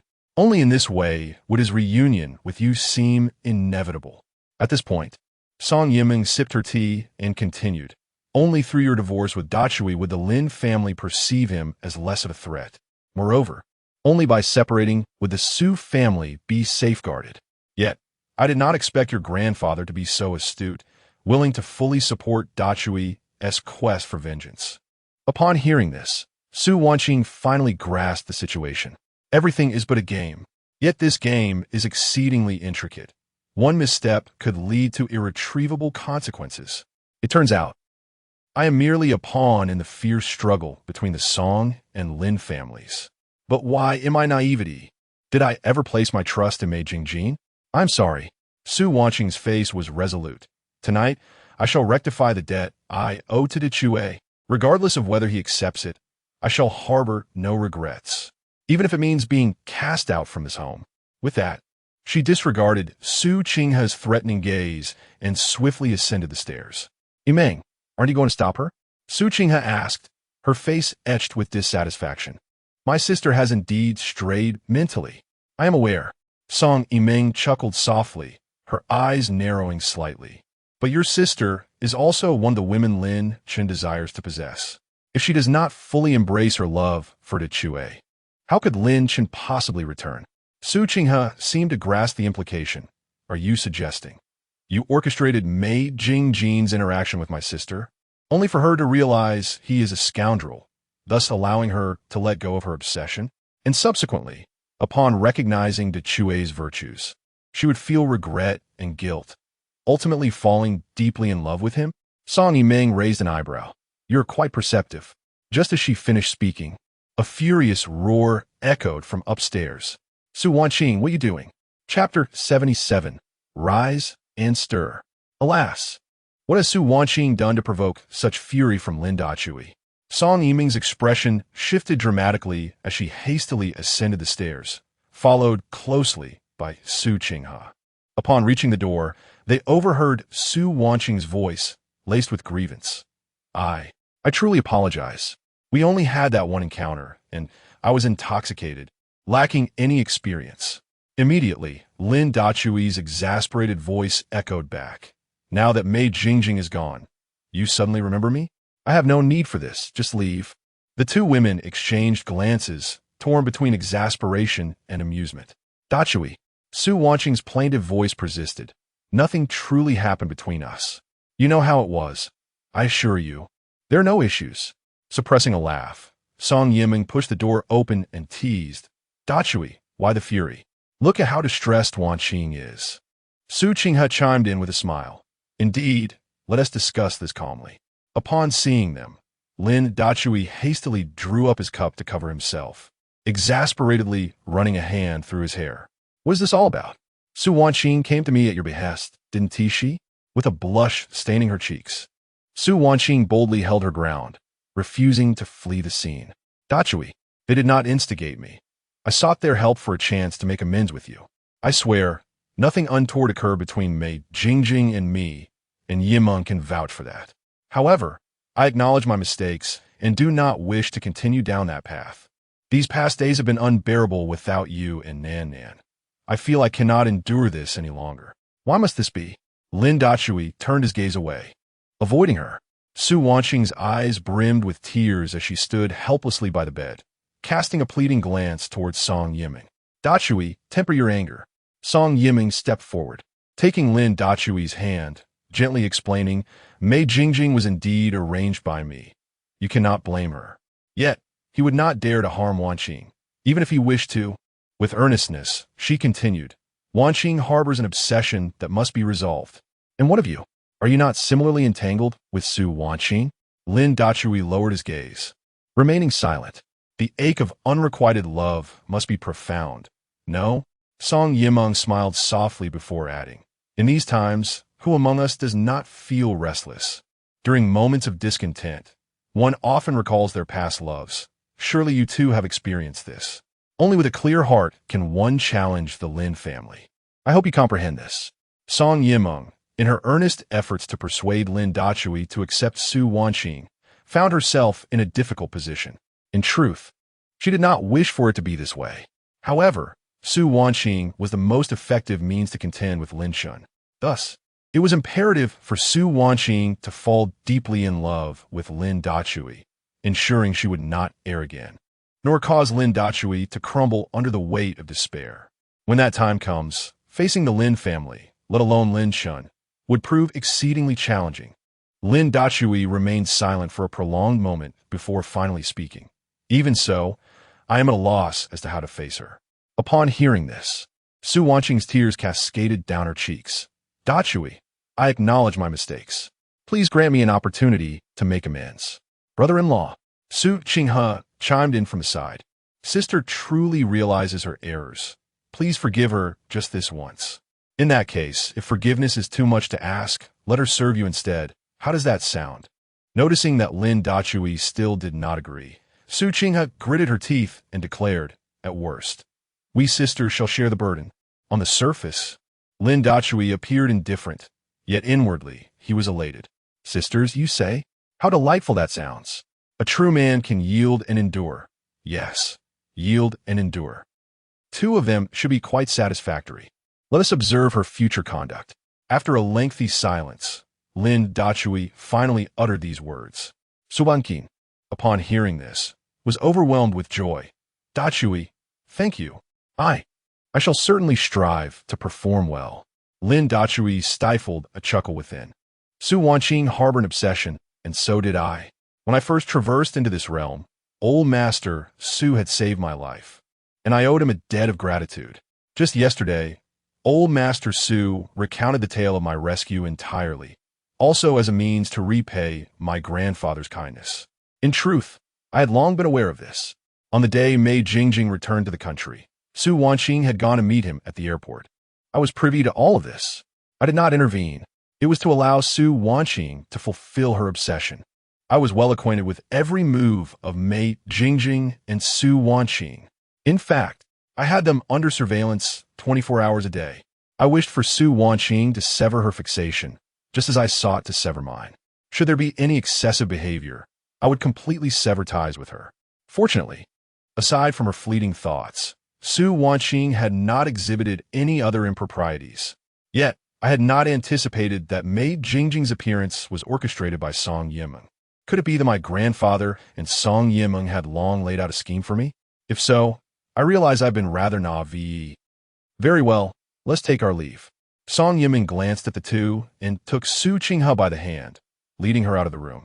Su Wanqing and Lin Dachui were suddenly left in an awkward silence. A shattered mirror may be difficult to mend, yet the body can be. Dachui, Su Wanqing, her cheeks flushed, slowly approached the bedside and softly stated, I will endeavor to perform well. Lin Dachui gazed at her, his heart a tumult of emotions. But he nodded nonetheless. I truly apologize for earlier. Su Wanqing stammered, I was too hasty. Did it hurt? Lin Dachui's lips twitched, and he shook his head. Su Wanqing, trembling, reached out towards the bedding, her face a deep crimson, saying, with your experience, please teach me. As Su Wanqing grasped him, Lin Dachui felt a surge of electricity coursing through him, involuntarily letting out a muffled groan. At that moment, Lin Dachui's phone rang unexpectedly. He picked it up, and his expression instantly darkened. It was a message, Lin Chun. Arriving in Jiangxing tomorrow. Lin Dachui set his phone down, took a deep breath, and with an apologetic look, said to Su Wanqing, it appears we have little time left for sentimental matters. The illegitimate son of the Lin family is coming to Jiangxing tomorrow. Su Wanqing gazed at Lin Dachui with unwavering determination. Dachui, I shall face this with you. I will lend you my support. Observing her earnest demeanor, Lin Dachui felt a surge of warmth in his heart. He stood, adjusted his attire, and smiled gently. Very well. Let us confront this trouble posed by Lin Chen together. With that, the two exited the room and knocked on Song Yimeng's door. Awake. It's time to stir things up. Chapter 78, by the way. Would you like to join us? What is going on here? As Song Yimeng reclined on her bed, she heard Lin Dachui's loud voice calling from outside her door. Dressed in a sultry silk nightgown, she gracefully rose and opened the door. Upon seeing Lin Dachui and Su Wanqing standing at her doorstep, a flicker of surprise crossed her face. Aren't you two up to something? Is one not enough? I could. Su Wanqing's cheeks flushed crimson as she quickly lowered her head. Lin Dachui rolled his eyes in exasperation. What are you thinking about all day? Come on, let's discuss matters in the study. With that, he turned and left. Song Yimeng furrowed her brows, contemplating for a moment before draping a small shawl over her shoulders and descending the stairs. In the study, Lin Dachui and Song Yimeng sat facing each other while Su Wanqing took the initiative to brew tea for both. Dachui, here, have some tea to refresh yourself. Su Wanqing poured a cup and handed it to Lin Dachui. I've been pestering Sister Yimeng to teach me these past few days. Do taste my skills. Tonight, Lin Dachui's demeanor towards Su Wanqing had softened, bringing her great joy. The anxious turmoil within her was significantly assuaged. Although initially unable to accept that Lin Dachui had so many women, she recognized Song Yimeng's insight. Men were indeed far more possessive than women. She had erred, and while she dared not hope for Lin Dachui to remarry her, she at least wished not to be cast aside. This was especially crucial, for she had observed the other women basking in Lin Dachui's affection, and she too felt a longing. How wasteful it had been to spend 6 years purchasing expensive skincare products. Perhaps a singular indulgence would suffice. Now, speak up. What is so urgent that we must drink tea at this late hour? Song Yimeng took a sip of her tea, gazing at Lin Dachui. He retrieved his phone, opened a message, and handed it to her. Lin Chun, arriving in Jiangcheng tomorrow. These few words caused Song Yimeng's pupils to constrict. Who had sent this information to Lin Dachui? Why had she not received any news? This. Song Yimeng furrowed her brows and inquired of Lin Dachui. Is this message reliable? Lin Dachui took a sip of tea before slowly responding. If it were not reliable, I fear I would not have lived these past few years. Husband. Su Wanqing's face tensed as the long unuttered word slipped from her lips. Lin Dachui shot her a glare, prompting her to quickly amend her words. Dachui, how have you managed all these years? Why am I unaware of everything concerning you? Lin Dachui set down his teacup and replied nonchalantly, because your heart has not been with me. This statement painted Su Wanqing's face with guilt once more, and she silently vowed, I will never treat you in yuan this way again. I shall change and become a devoted wife. One of the women you can rely on. Su Wanqing's thoughts shifted rapidly, leaving her slightly bewildered. Yet overall, it seemed to be progressing in a positive direction.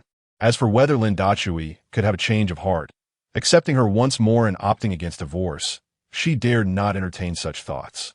During this period, she was acutely aware of the absurdity of her actions. It was implausible for a man like Lin Dachui, who harbored deep-seated resentment yet possessed remarkable restraint, to ever forgive her. The only course of action she could undertake was to diligently care for Yuan, striving to be a good mother. Enough. Let us not blame Wanqing any longer.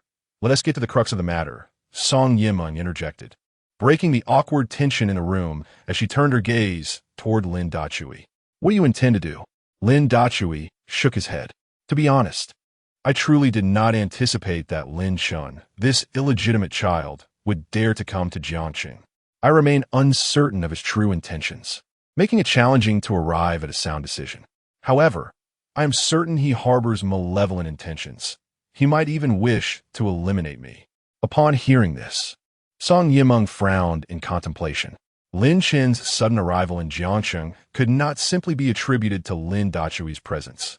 It was evident that he sought to inflict harm. Lin Chun was exceedingly arrogant. He believed that someone as ineffectual as Lin Dachui was not worth his direct involvement. Nevertheless, he would ensure that Lin Dachui's suffering was profound, satisfying his own twisted psyche. Could it be related to the billion-dollar collaboration? Su Wanqing inquired, her voice tinged with uncertainty. At the mention of the billion-dollar collaboration, Lin Dachui and Song Yimeng's eyes brightened simultaneously, exclaiming in unison, "Why didn't Tiwi think of that?" They exchanged knowing smiles, a silent understanding passing between them. A twinge of envy stirred within Su Wanqing. This is the hallmark of love. Isn't it? Indeed, whatever they engaged in, their harmony was palpable. I aspire to have such a connection in the future. Nevertheless, my recent thought should aid Dachui in formulating a response strategy. Do you think Qi could have informed Lin Chen? Song Yimeng queried, glancing at Lin Dachui with a smile. Lin Dachui shook his head. This gesture left Song Yimeng somewhat puzzled.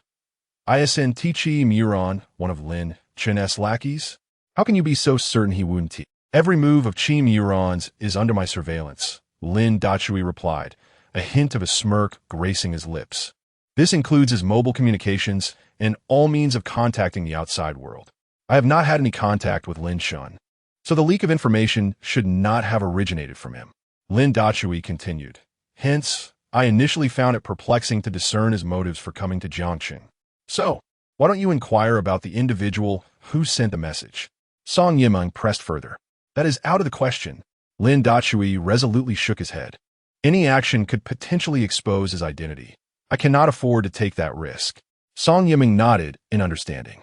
It seems we must investigate through other avenues. With Lin Chen's arrival imminent, we must prepare for the billion-dollar collaboration and ensure he does not sabotage our efforts. Lin Dachui's brow furrowed in concern. Suddenly, he turned to Su Wanqing and said, Wanqing, please assist Yimeng in preparing for the collaboration. I will arrange personnel to closely monitor Lin Chen's movements. Su Wanqing nodded eagerly. Sure, Dezhu. I will do my utmost to cooperate with Sister Yimeng.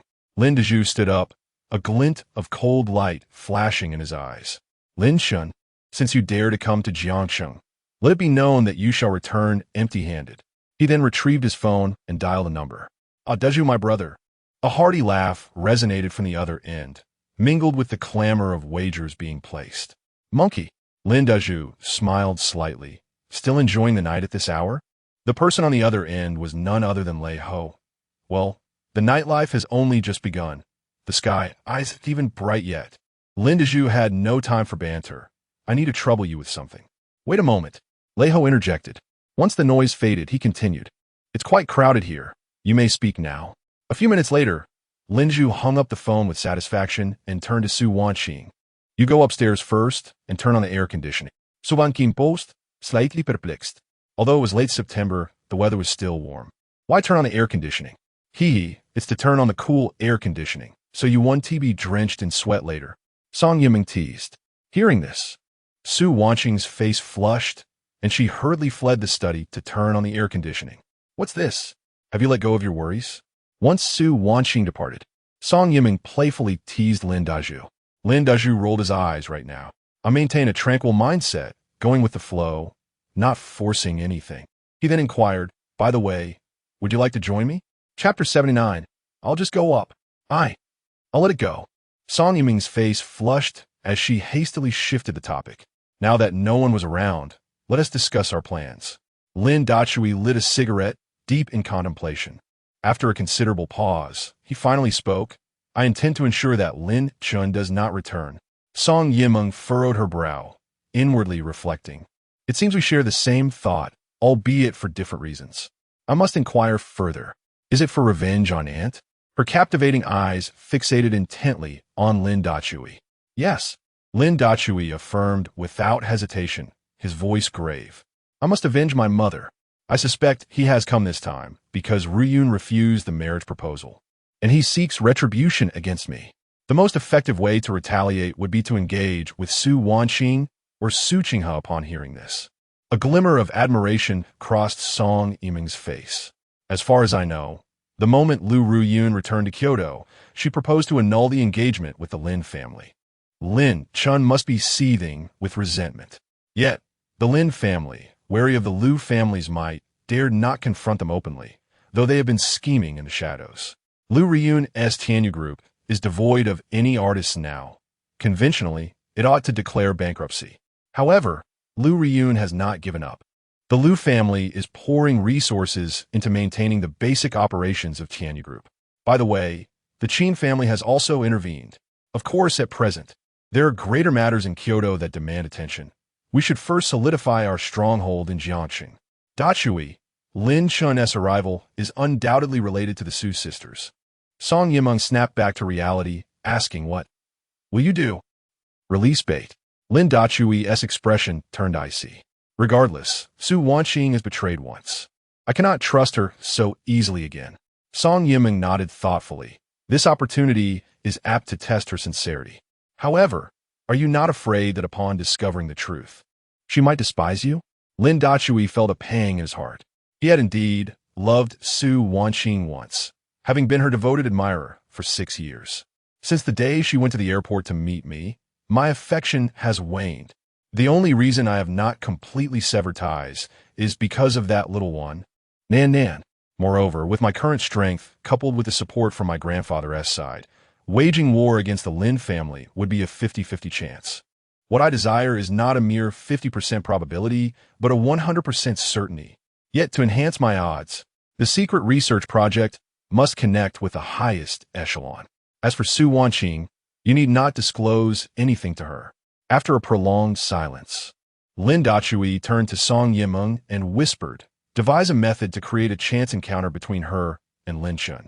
Whether she can maintain her boundaries relies solely on her. Even if I lose this bet, I shall accept it. Upon hearing this, Song Yimeng's heart tightened. Although Su Wanqing had recently undergone significant changes, she could not guarantee that Su Wanqing would remain unaffected. After all, Lin Shun was rather handsome and more adept at masquerading than Mei Jingjin. If Su Wanqing could accept someone as wretched as Mei Jingjin, how could she possibly resist the allure of the wealthy and renowned Lin Shun? Even if the appearance of Mei Jingjin was orchestrated by herself, Su Wanqing, as the president of a conglomerate, could not possibly be so naive. Surely, she must have conducted thorough investigations into Mei Jingjin's past. This I cannot believe. Yet, Su Wanqing completely accepted it and spent an entire month by his side. This is indeed a fact. This trial also serves as an opportunity for Su Wanqing to prove herself, and I hope she will seize it. Otherwise, the Chue may be hurt. With this thought in mind, Song Yimeng took a deep breath and began to analyze slowly. Lin Chen's arrival in Jiangsheng would undoubtedly lead him to meet Qi Muran. At that point, I will arrange a dinner under the pretext of discussing project collaboration and casually inform him that Su Wanqing will be attending. Lin Dachui nodded in agreement. They discussed a few precautions before returning to their respective rooms. How cold is it in here? As Lin Dachui entered the room, an icy chill enveloped him, raising goosebumps on his skin. Cough, cough. Su Wanqing lay on the bed, her face flushed as she said, I fear it might get hot later. You, come up quickly, it's warm in here. With that, she looked at Lin Dachui with anticipation, gently pulling back a corner of the quilt. Puff. Upon catching a glimpse of the alluring purple silk stockings and long legs beneath the quilt, Lin Dachui's eyes widened in astonishment. What's wrong? Su Wanqing, looking anxious, began to get out of bed to investigate. No, don't come down. Lin Dachui hurriedly interrupted. I'll come up. Saying this, he eagerly stripped off his shirt and leaped onto the bed. You prepare these things? Su Wanqing blushed like a ripe apple. Yimeng said that purple silk is the most charming. All men should like it. Lin Dachui, unusually, did not rebut her and locked eyes with Su Wanqing. She bit her lip, suddenly flinging the quilt aside to reveal a seductive purple silk ensemble. Dachui, let me take charge. With that, she rolled over and pinned Lin Dachui beneath her, declaring, this field of mine has lain fallow for 6 years. It's time to plow it. A night of silence ensued, save for the sounds of anguish. The following morning, Song Yimeng arranged to meet Qi Muran in the afternoon and casually mentioned that Su Wanqing would be joining them. In the afternoon, Song Yimeng arrived early at the designated restaurant. Before long, Qi Muran appeared with Lin Shun. Ah, Muran, is this stunning beauty Lu Ma? Lin Shun, not recognizing Song Yimeng, perceived this as a fortunate turn of events. Indeed, Qi Muran chuckled, she is Lin, the professional manager of the Su group. Initially, Qi Muran intended to refer to her as Lin Dachui's caretaker, but opted for a more formal introduction. Manager Lu, this is my dear brother, Lin Shun. Song Yimeng and Lin Shun sat across from each other, exchanging courteous pleasantries. As they engaged in trivial conversation, Song Yimeng kept a watchful eye on Lin Shun's expression, who appeared eagerly expectant, seemingly awaiting someone's arrival. At that moment, the door to the private room was gently pushed open, emitting a soft creak. Su Wanqing entered with a light and graceful stride. She was adorned in a simple yet elegant dress, perfectly tailored to accentuate her exquisite figure, curves in all the right places. Lin Shun, who had been seated, found his gaze irresistibly drawn to her the instant she stepped in. Indeed, she was the most beautiful woman in Jiangsheng. In reality, she appeared even more enchanting than in photographs. It was rumored that Lin Dachui had only managed to have a brief encounter with her, hardly enough to tarnish her reputation. Ah, I must secure her affection and leave Lin Dachui seething with envy. How delightful. Miss Su, you have finally arrived. Please take a seat. Lin Shun instinctively rose, his face adorned with a broad smile, exuding a calculated charm. Su Wanqing nodded slightly, responding politely with a simple, thank you. The atmosphere at the table grew somewhat awkward as Lin Shun struggled to maintain conversation, striving to engage Su Wanqing. He began by discussing a recent major investment project, animatedly detailing its prospects and potential profitability, merely aiming to showcase his capabilities and strength. He then mentioned various social luminaries and industry titans he was acquainted with, his words dripping with ostentation. As he spoke, he frequently stole glances at Su Wanqing's expression. However, she responded with only brief, polite comments devoid of any warmth. Miss Su, Manager Liu, Lin Shun, unable to contain himself, looked at Su Wanqing with a teasing expression, declaring, this monumental collaboration with Muron will come with an additional condition. Chapter 80. I have a matter on which I seek your counsel. What are the conditions? Song Yimeng narrowed her eyes, gazing at Lin Shun, her mind racing with speculation. It seemed Lin Shun had taken a liking to Su Wanqing, and now it was merely a matter of what terms he would propose. With a subtle smile, Lin Shun turned his attention to Su Wanqing, stating, during my time in Jiangsheng, I would like Miss Wanqing to serve as my guide. His gaze towards her was laden with unspoken intentions. Everyone present, being adults, understood the implications of a man requesting a woman to accompany him throughout his journey. It was nothing short of an invitation to companionship. Apologies, Mr. Lin, Su Wanqing replied coldly. I have a husband and children, leaving me no time for such endeavors. Her words momentarily stunned Song Yimeng. Initially, she and Su Wanqing had agreed to assist Lin Dazhu in executing his plans. Su Wanqing had consented, and she had anticipated that Su Wanqing would acquiesce to Lin Chen's request. Yet, to her surprise, Su Wanqing had declined. Such a refusal could jeopardize the billion-dollar investment at stake. However, it also served as a testament to Su Wanqing's resilience under pressure. A mixed bag of gains and losses. Indeed, clearing his throat, Lin Chun, undeterred by the rejection, began to reason with her gently. I understand this may seem a bit demanding. However, if I am not mistaken, Miss Wanqing, you have already filed for divorce, correct? My request is modest. I merely wish for you to accompany me while your children are in school, exploring the exquisite sights of Jiangsheng and indulging in its culinary delights. He paused momentarily, then continued, surely, such a minimal request should be agreeable to you? Otherwise, this billion-dollar investment. Su Wanqing, upon hearing this, found herself wrestling with her thoughts. Just last night, she had finally managed to restore a semblance of normalcy in her relationship with Dazhu. She could not afford to grow too close to another man now. Even for the sake of fulfilling their plans, it was out of the question. Yet, the enormity of the investment weighed heavily on her mind. Dazhu was intent on securing it, and she needed a strategy. I'm sorry, Mr. Lin, but I must step outside to make a phone call. With that, Su Wanqing excused herself and left the private room. As soon as she departed, Qi Murang turned to Song Yimeng, questioning, aren't you going to persuade Su Wanqing? Do you not desire this billion-dollar investment? With a wry smile, Song Yimeng replied, Oh, Qi, have you forgotten that the agreement has already been signed? Upon hearing this, Qi Murang's expression shifted, and he cautiously glanced at Lin Shun. He had yet to decide whether to disclose the circumstances under which he had been coerced into signing the contract. If he confessed that it was due to the unsavory dealings involving drugs that had led to his duress, Lin Shun might very well lash out at him. However, failing to disclose this information could lead to dire consequences if Lin Shun were to discover the truth. After all, their mission in Jiangsheng was cloaked in the guise of investment, with the ultimate goal of dismantling the Su family and leaving Lin Dazhu without support. Yet, he had already botched the plan. Qi Murang, do you not intend to offer me an explanation? As anticipated, Lin Shin cast a sharp gaze towards Qi Murang upon hearing Song Yimeng's words, awaiting a reasonable explanation from the latter. If clarity eluded them, then there would be consequences. Lin, young master. Qi Murang appeared visibly anxious, his eyes flickering as he endeavored to articulate his thoughts. I was just about to discuss this matter with you. Yesterday, I finalized a 100 billion order with the Su Group, primarily focusing on the development of new energy projects.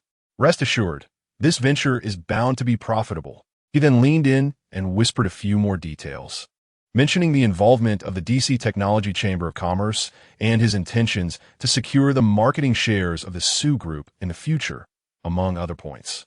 Lin Chen's initially grim expression gradually softened, eventually transforming into a smile.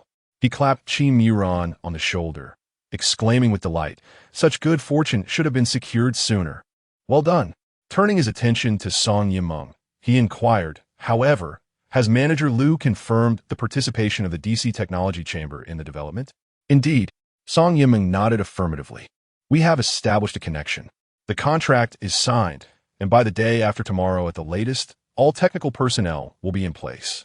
Lin Chun smiled slightly. "Excellent. Let's expedite the project. Muron, you can inform your father to mobilize the initial funding as soon as possible." 20 billion should suffice, right? Song Yimeng furrowed her brow slightly. While 20 billion seemed substantial, it was, in fact, insufficient.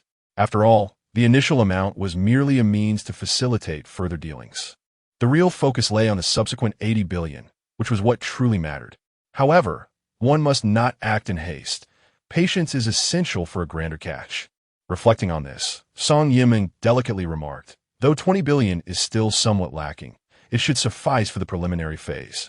Her words were carefully chosen to convey that while the funds were inadequate, she would exert every effort to initiate the initial work. "That will do," Lin Chen responded. At this juncture, he was taking the lead in the collaboration, while Qi Muran, the sign partner, found himself with little say. Meanwhile, outside the restaurant, Su Wanqing found a secluded spot and dialed Lin Dachui's number. Since their relationship had somewhat thawed the previous evening, she discreetly removed herself from Lin Dachui's phone blacklist, allowed her number to go through. "What's the matter?" After a few rings, Lin Dachui's puzzled voice came through. Su Wanqing let out a quiet sigh of relief, fearing he might not answer her call. If that were the case, her devised plan could not be communicated to him. Most importantly, her approach required Lin Dachui's consent before she dared to proceed. "Is there something urgent? If not, I'll hang up." Lin Dachui's impatience grew as he received no response. "Wait." Su Wanqing hurriedly interjected. "Dachui, I have something I'd like to seek your opinion on." Upon hearing this, Lin Dachui remained silent. Su Wanqing paused for a moment and cautiously inquired, "Just now, Lin Chen suggested that I act as a tour guide. However, I have no desire to accompany him, nor will I. Yet, for the sake of this 10 billion investment, I have devised a plan. What do you think?" After a brief silence, Lin Dachui finally spoke from the other end of the phone. "Please share your thoughts." Taking a deep breath, Su Wanqing began, "It is as follows. I have a double who bears a slight resemblance to me and has undergone some facial adjustments." "A double?" Lin Dachui's voice expressed surprise. "How come I was unaware that you had a double?" Su Wanqing hurriedly clarified, "In truth, I have always had a double. The initial intention was for her to live my life with Mei Jingjin. However, last month, she underwent facial adjustments, which compelled me to accompany Mei Jingjin for a month." Chapter 81. I am not unfaithful. I am merely indifferent and non-rejecting within the villa. Lin Dachui furrowed his brow, repeatedly confirming through the phone. "Are you certain?" Su Wanqing's voice trembled slightly. I was afraid of upsetting you, so I kept it hidden." Lin Dachui stroked his chin, lost in thought. How could I be unaware of Su Wanqing having a stand-in? Was her intention to have this substitute marry Mei Jingjin and fulfill her own obsession? However, the fact remained that she had indeed spent a month accompanying Mei Jingjin. How curious. Logically speaking, it would not be surprising for her to have a stand-in fulfill her desires. Yet, why did she return and propose a divorce after spending that month with him? Had it not been for the divorce, none of this would have transpired. "You fear I might be angry?" Perplexed, Lin Dachui was about to inquire directly. "But you returning to discuss divorce indicates your intention to be with Mei Jingjin. So, regarding the stand-in, is she meant to marry Mei Jingjin, or—" After a brief silence on the other end, Su Wanqing anxiously replied, "Dachui, the stand-in was originally intended to marry Mei Jingjin. Yet during that month, I discovered he was entirely different from the person I remembered, and my obsession dissipated. I no longer wish for her to marry him. At this juncture, Su Wanqing paused before continuing. I brought up divorce because you had contacted me for a month and I thought you no longer loved me. I merely wished to test you, to provoke you, hoping you would care for me as you once did. However, I miscalculated. By the end of her statement, her voice was laced with unmistakable sorrow. Su Wanqing, discussing this now is utterly pointless. Lin Dachui found her explanations amusing. What did she perceive marriage to be? How did she regard my love for her? She divorced the one she cherished, seeking a substitute to fulfill her dreams. To make it more convincing, she even had the stand-in undergo cosmetic surgery while she accompanied Mei Jingjin for a month. In the end, she claims to have realized that he is no longer the perfect ideal in her heart and wishes to retract her decision. How naive! No man would tolerate even a hint of betrayal. Infidelity exists in only two states, never and always. Thus, I am not unfaithful. I am merely indifferent and non-rejecting. This shall remain the case going forward. Love it or leave it. Dachui. Su Wanqing attempted to plead once more. I sincerely apologize for my emotional transgressions. As for the divorce, I consent to it, provided you do not cast me away or refuse me the chance to care for our daughter. The matter of the stand-in has remained a secret. She would return to Jiangchang tonight and should prove useful. Lin Dachui, upon hearing this, fell into deep contemplation. If a substitute could be utilized, that would indeed be most preferable. Although I have decided to divorce Su Wanqing, she was once the woman I cherished dearly for 6 years. Seeing her entwined with another man still pierces my heart.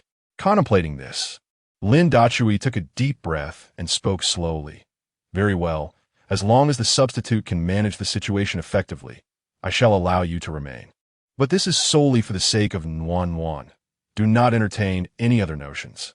Su Wanqing eagerly nodded, her voice laced with a hint of joy. All right, Dachui, I promise I will not let you down. After hanging up the phone, Lin Dachui leaned back on the sofa, closed his eyes, and rubbed his temples. He was uncertain whether this decision was right or wrong, yet at this moment he saw no better alternative. Miss Wanqing, you have returned? Upon Su Wanqing's entrance to the private room, Lin Shun rose enthusiastically to greet her. Indeed. Su Wanqing politely nodded. Lin Xiao, regarding what you mentioned earlier, I can. Song Yiming's expression turned frosty as she coldly interrupted. Su Wanqing, Lin Xiao was merely jesting. Have you not given sufficient thought? This Su Wanqing, it was evident, was unworthy of Dachui's affection. Knowing she was meant to accompany Lin Shun, she should not have agreed, even for the sake of 100 billion order or Dachui's plans. What she was unaware of was that Su Wanqing had already discussed the matter of the substitute with Lin Dachui and had received his consent. Manager Liu. Su Wanqing nearly let slip a mistaken address and quickly amended herself. I have made a decision. After all, it is rare for Lin Xiao to visit Jiangcheng, and as the local host, it is my duty to accompany him to appreciate the city's beauty and savor its culinary delights. Upon hearing this, Song Yiming gritted her teeth, choosing to ignore Su Wanqing. Meanwhile, Lin Chen's face brightened. Splendid. I was just feeling hesitant to trouble Miss Wanqing. But now that you have agreed, I shall shamelessly await your summons. Su Wanqing smiled. However, I am quite busy during the day. You will have to wait until the evening. I will reach out to you. Song Yiming's expression soured further. Indeed, Su Wanqing was a shameless woman. What was the purpose of visiting at night, if not to meet that man? Lin Chen cast a flirtatious glance at Su Wanqing, looking quite pleased. Well then, I shall wait for you. After exchanging a few more pleasantries, they parted ways. It was easy to imagine Lin Chen's delight. Su Wanqing, you truly disappoint me.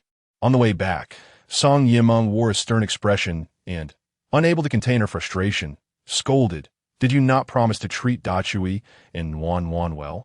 You turn around and cavort with another man. Are you that desperate? At her words, Su Wanqing burst into laughter. Oh dear, Yimeng, you misunderstand me. Su Wanqing explained. I intend to have a substitute who resembles me nearly perfectly go in my stead. I'm doing this so I can remain close to Yuan and assist Dachui with this matter.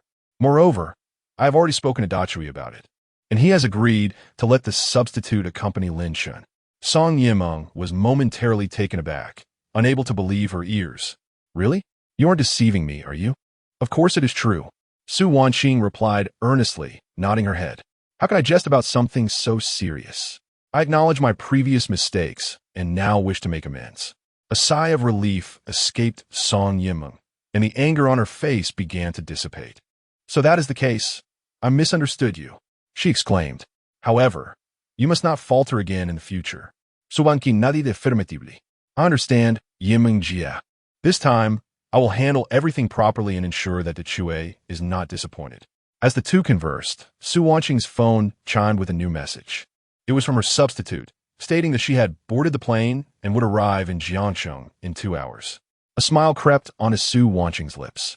Turning to the driving Song Yimeng, she playfully remarked, Yimeng Jia, my substitute, is still battling a serious illness. Chapter 82. A surprise or an unexpected twist. As night descended, Su Wanqing knocked on the door of room 888 at the Yunjin Hotel. A delighted voice responded from within. You're here. You're here. Moments latte. Lin Shen peered out, wearing a mischievous grin. I knew Miss Wanqing would come. Come in. First, let us bond, and then we shall admire the night's scenery. Is that appropriate? Su Wanqing's cheeks flushed, a hint of shyness enveloping her. If she were to strike him, would he be angered? Lin Shen smiled gently, extending his hand like a true gentleman, guiding Su Wanqing inside. A shiver ran through her, and her face turned an even deeper shade of crimson. Lin Shen was elated. Indeed, Su Wanqing, though verbally hesitant, seemed quite sincere in her actions. Earlier that day, with others present, she had refrained from being herself, opting instead to join him under the cover of night. Rumor had it that she had only shared a bed with Lin Dazue once in 6 years, which meant, a married woman, still as fresh as ever. Wanqing, what plans do you have after your divorce from Lin Dazue? Lin Chun caressed her hand, his eyes brimming with desire, feigning an air of restraint. He understood that haste could spoil the moment. He needed to create the right ambience to encourage Su Wanqing to take the initiative. After all, the room was equipped with cameras, ready to capture the essence of the woman he had adored for 6 years, revealing just how audacious she could be. Sure enough, Su Wanqing's body appeared sensitive. She let out a soft gasp, her eyes sparkling seductively. I haven't quite figured it out yet, Lin Xiao. Do you have any suggestions? Lin Chun feigned a troubled expression. As an outsider, it might be inappropriate for me to say too much. How could you be an outsider, Lin Xiao? Su Wanqing, flustered and blushing, retorted. If you were truly an outsider, would I have sought you out tonight? Then, I shall dare to speak. Lin Chun thought with delight, sensing that he had reeled her in. He led Su Wanqing to the window, gesturing toward the vibrant cityscape outside. Wanqing, behold this bustling metropolis. Follow me, and you shall enjoy a life of luxury. Of course, the Su group will receive unwavering support from the Lin family, elevating you to the ranks of the province's elite. As he leaned closer, attempting to steal a kiss, Su Wanqing glanced at the flickering red light beneath the television, a smile gracing her lips. She then found a position that concealed her face and, on tiptoe, leaned in to kiss Lin Chun. Within moments, they were sprawled on the bed, and Lin Chun could no longer contain himself, leaning in to escalate their encounter. Yet, just before crossing that threshold, Su Wanqing suddenly screamed, "Help! Rape!" At that instant, the door burst open with a powerful kick. Lin Dazue stormed in, flanked by a group of men, armed and ready. Lin Chen's face drained of color, and before he could utter a word, Lin Dazue glared fiercely, striding forward to deliver a resounding slap. "How dare you, Lin Chun, attempt to violate my wife?" Lin Chun wanted to defend himself, but upon catching the playful glint in Su Wanqing's eyes, he realized he had been thoroughly outmaneuvered. However, now is not the time for resistance. If Lin Dachui dares to come, he must be thoroughly prepared. We must remain calm. It turns out to be my dear brother. Lin Chun forced a smile. Please do not misunderstand. I have no ulterior motives. I am merely trying to foster a connection with my sister-in-law. Foster a connection? Lin Dachui snorted coldly. Seeing you in such a state, do you take me for a fool? With that, he delivered a sharp slap. I must seize this opportunity to reclaim some interest The life of this illegitimate child, Lin Dachui, will take it as a means of avenging my mother. Brother, let's speak civilly.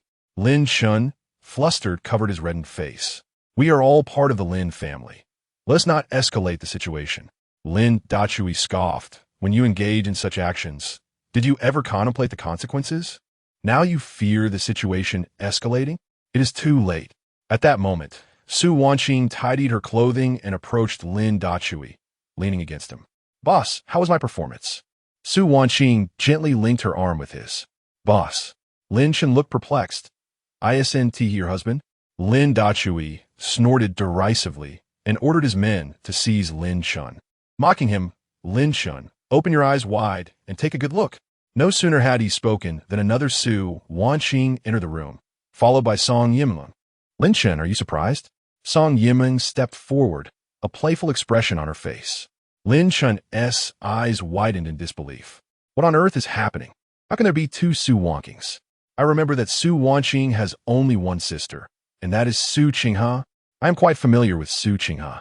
She is certainly not this woman who bears such an uncanny resemblance. Could they be twins? Impossible. Lin Chun. Lin Dachui sneered. This is someone I found who looks exactly like Wanqing, specifically to lure you into a trap. Did you think your schemes were well calculated? Intending to film a video to humiliate me? Little did you know, you worthless fool, you're the one being played. Lin Chen's face turned pale, his legs weak. Almost collapsing. Brother, I was wrong. Please spare me this once. Ha ha. Lin Dachui laughed heartily. Do you think that after targeting me repeatedly, I would let you off easily? Everything happening today is of your own making. By the way, noticing Lin Chun's shifty gaze, Lin Dachui knew the lad had nothing good in mind, and then he intensified his threats. You dare to provoke me in Jiangcheng. You should be prepared to face dire consequences. Upon hearing this, Lin Chun's heart jolted. He was not afraid of Lin Dachui calling the police. He feared that this spineless fool might resort to unscrupulous means. If he were to call the police, he could easily utilize the Lin family's connections to secure a brief detainment. After all, he had not engaged with Su Wanqing in any inappropriate manner. What he feared most was that given Lin Dachui's hatred toward him, should he act irrationally, it could lead to his demise, rendering all his father's schemes in pursuit of the Song family fortune futile. Lin Dachui's mother has passed away, and his grandfather, Song Yun, perished in a fire.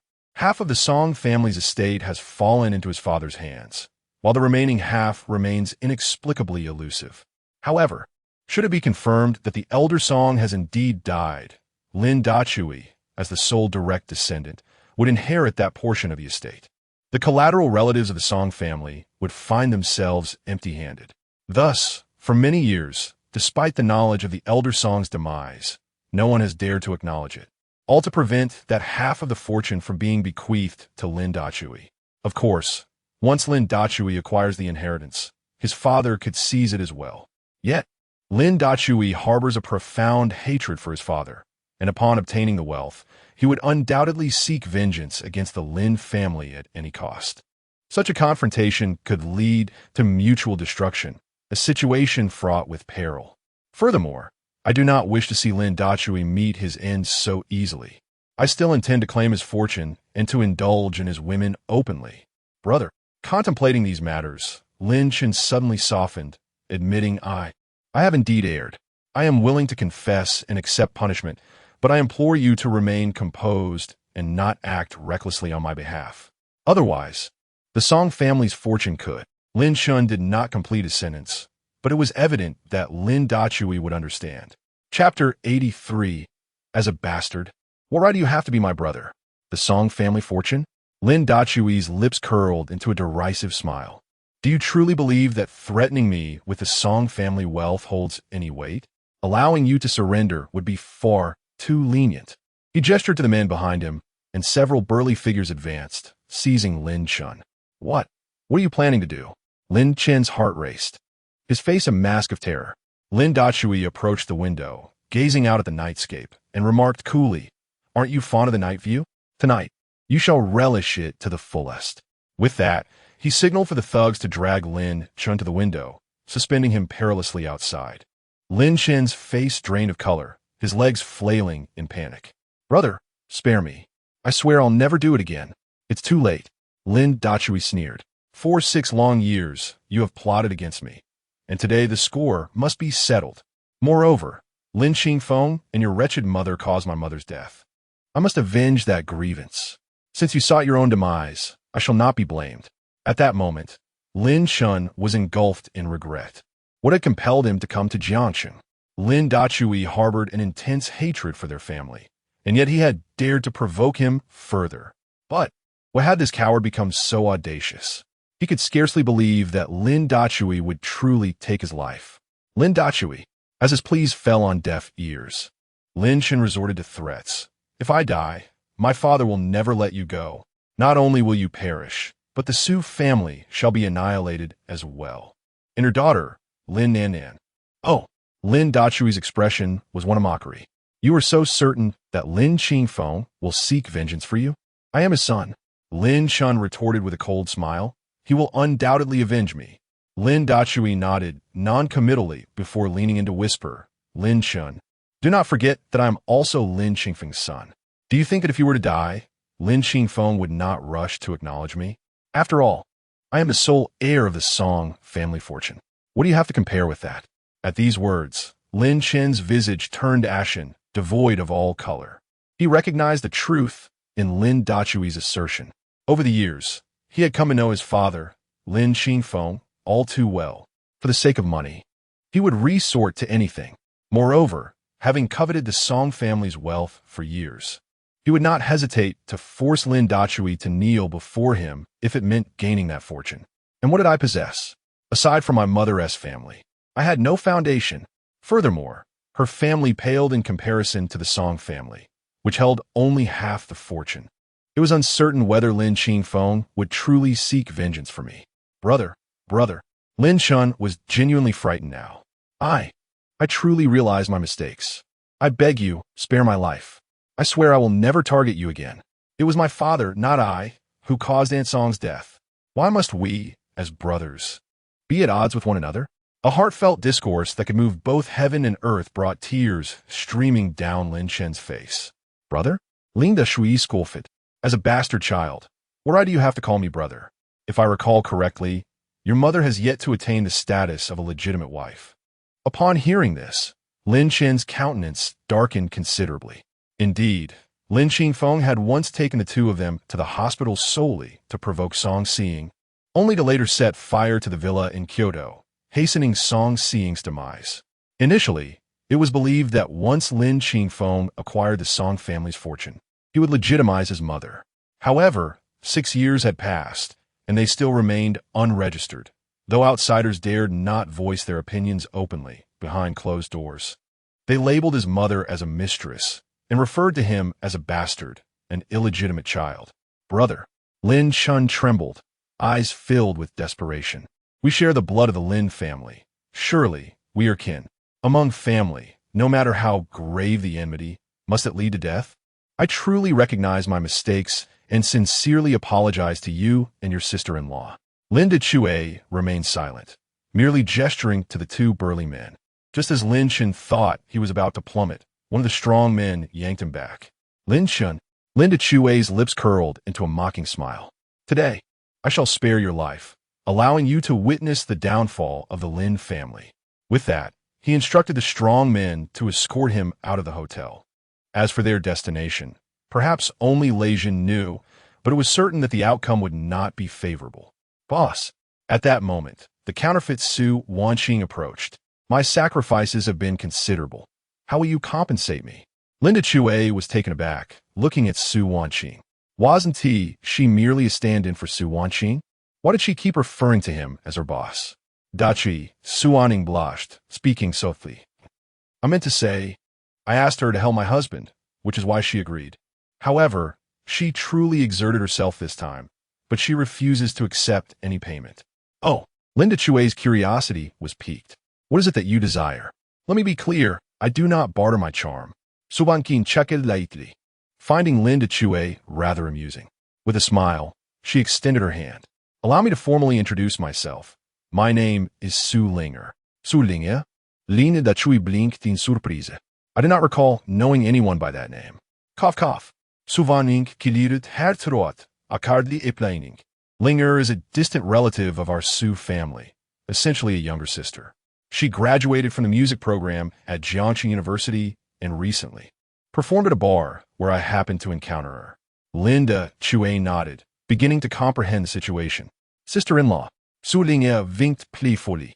I've heard you sing exceptionally well. I would love to learn from you. Linda Chue was somewhat taken aback, but considering the significant assistance she had provided, he was inclined to write a few songs for her. After a moment of contemplation, he finally spoke. Very well, you may accompany me for now, and I shall endeavor to assist you when the opportunity arises. Su Linger leaped with excitement, exclaiming, "This is wonderful. I promise to sing beautifully." At that moment, Lin Daju's phone rang. It was Lei Jin calling. "Brother Chue, everything is in order. That Lin Chen fellow is quite docile." Lin Daju responded with a satisfied grunt. "Take good care of him. Just ensure he remains alive." Lei Jin acknowledged and promptly ended the call.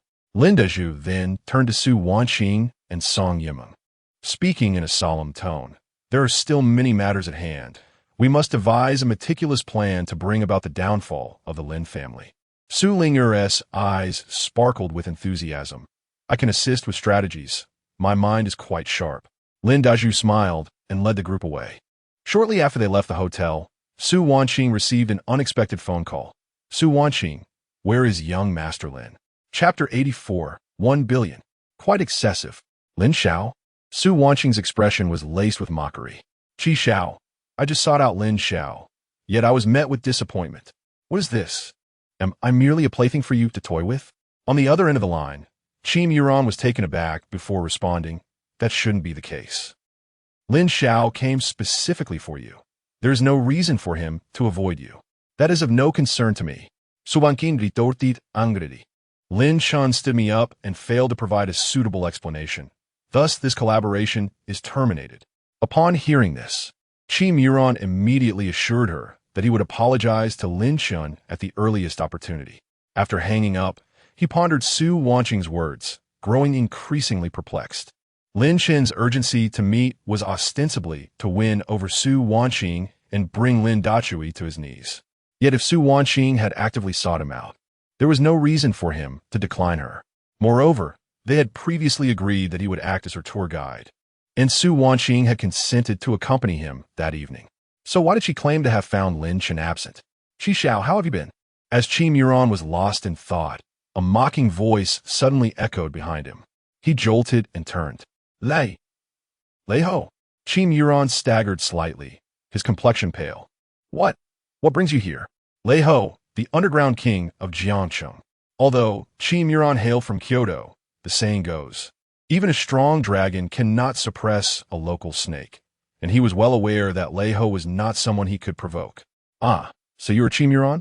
Lei Ho scrutinized him with a playful expression.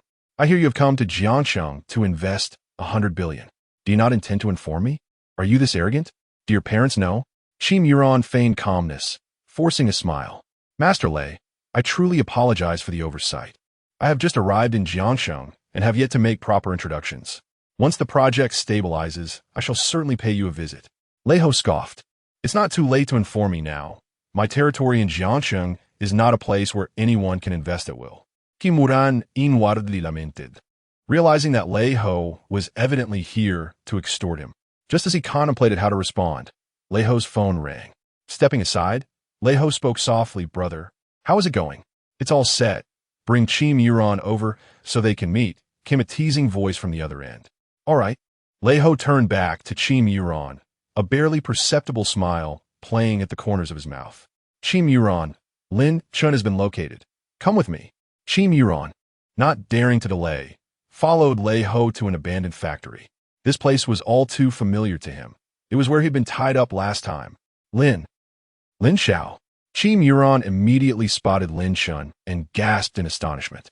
At that moment, Lin Chen's face was swollen beyond recognition, resembling that of a pig's head.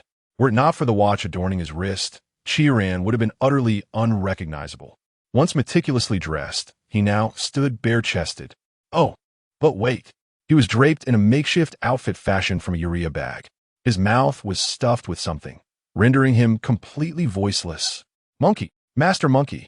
Chiran cautiously glanced at the imposing Lei Ho. What has Lin, young master, done to offend you? Lei Ho stood aloof, observing the scene with indifference. After a moment, he slowly articulated, He has violated my woman. What say you? Chiran was momentarily taken aback, given that Su Wanqing had willingly approached him. How could young Master Lin possibly have assaulted Monkey Master-S woman? This was not characteristic of Lin's usual conduct. Then, how does Master Monkey wish to resolve this? Or rather, what compensation would suffice? Chiran steeled himself, preparing to rescue Lin Shun. Lei Ho extended a single finger. 1 billion. 1 billion? Which woman-s worth that much? This is clearly extortion. Lin Shun, the portly fellow, shook his head vigorously, mumbling incoherently. Are you calling for your mother? Lei Jun kicked at him, causing Lin Shun to immediately straighten up, his eyes wide with fear. It seemed he had learned his lesson the hard way. How about it? My woman is exceptionally alluring. 1 billion is hardly excessive, is it? Lei Ho turned his gaze back to Chiran, smirking. Monkey, Master Monkey. Chiran hastily forced a smile. 1 billion is rather steep. Our family is currently collaborating with the Su family, and even raising 100 billion is quite the challenge. This 1 billion.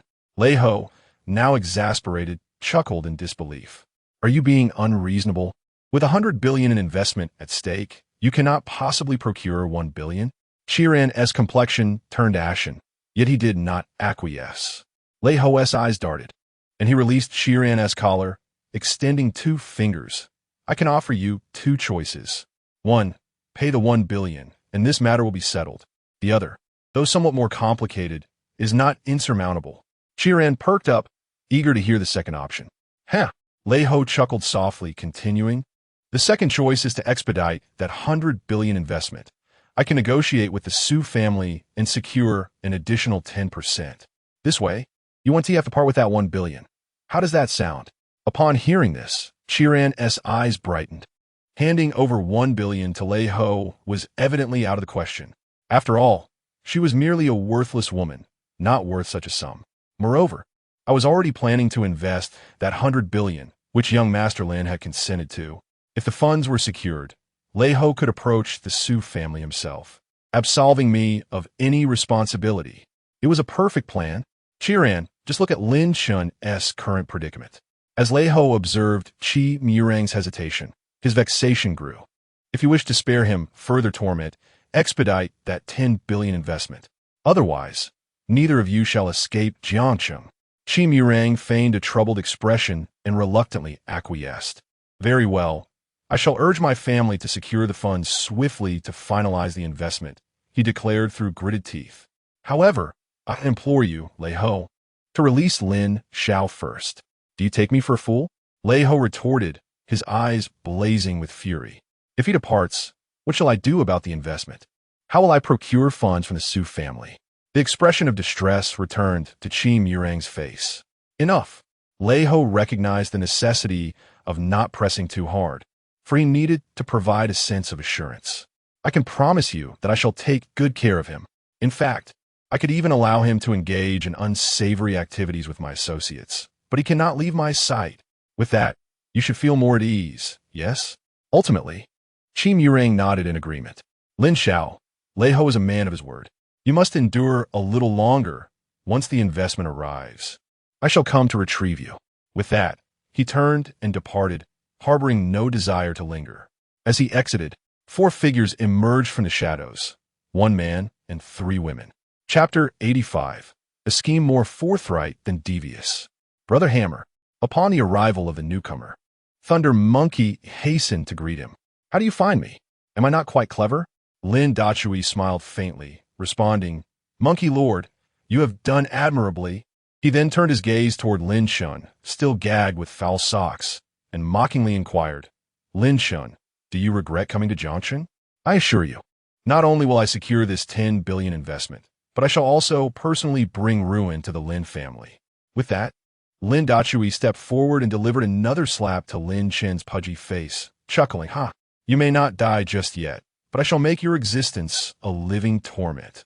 At that moment, a puddle of yellow liquid seeped from Lin Shun, a testament to his fright. It seems that in just an hour, Lei Jun had thoroughly tormented the once high and mighty Lin Chun. Lin Dachui, displaying a look of disdain, turned to Thunder Monkey and Lei Jun. Monkey Lord, young Master Lei, we must hasten our departure. This place is no longer safe. Although Qi Muran might consider Lin Chen's life, he could also choose to alert the authorities without hesitation. After all, the police are the most effective solution. Upon hearing this, the father-son duo of the Lei family promptly instructed their subordinates to relocate Lin Chun. They bid farewell to Lin Dachui and departed in haste. Dachui, the trio of Song Yimeng, Su Wanqing, and Su Linger, who stood behind, spoke almost in unison. Ultimately, it was Song Yimeng who broke the silence, stating, Qi Muran is already aware of Lin Chen's predicament. When the time comes, we and Monkey Lord. She did not finish her thought, yet Lin Dachui understood. This implied that Qi Muran was no fool. He must have surmised Thunder Monkey's intention behind Lin Chen's abduction. Furthermore, the demand for a 1 billion compensation was merely a facade, with the shift in focus towards the 10 billion investment. It was evident to even the most naive that Thunder Monkey's true aim was to coerce Qi Muran into investing, rather than seeking any form of compensation.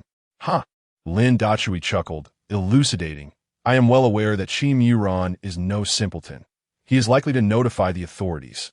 Yet at times, a forthright scheme can prove more advantageous than a covert one. Indeed, this was a forthright scheme. The abduction of Lin Chun carried considerable risk. Should Qi Muran alert the police, they would swiftly ascertain Thunder Monkey's involvement, leading them directly to Lin Dachui, the mastermind behind it all. However, this course of action was also intended to exert pressure on Qi Muran. Earlier, he had arranged for a video recording to be made. This footage, after minimal editing, had already been sent to Qi Muran, allowing him to witness firsthand that it was his refusal to provide compensation that had led to Lin Chen's suffering. Moreover, Lin Dachui found himself somewhat perplexed by Qi Muran's character. On the surface, he appeared to be Lin Chen's obedient dog, yet in reality, there existed a certain dissonance between them. It was only through Song Yimeng's insights that he had scrutinized the restaurant surveillance footage. Furthermore, Qi Muran was indeed a man of lascivious inclinations, yet he was an astute one. The initial act of drugging had been executed by a female university student, and in a fleeting moment when she turned away, he had surreptitiously switched the cups. Thus, he was aware that women often have ulterior motives. Yet he was also reluctant to let slip the opportunity presented by a seemingly innocent and beautiful university student. Little did he anticipate that this was a trap laid by Lin Dachui, leading to his downfall. Had Lin Dachui not intervened, perhaps this young woman would have agreed to a resolution.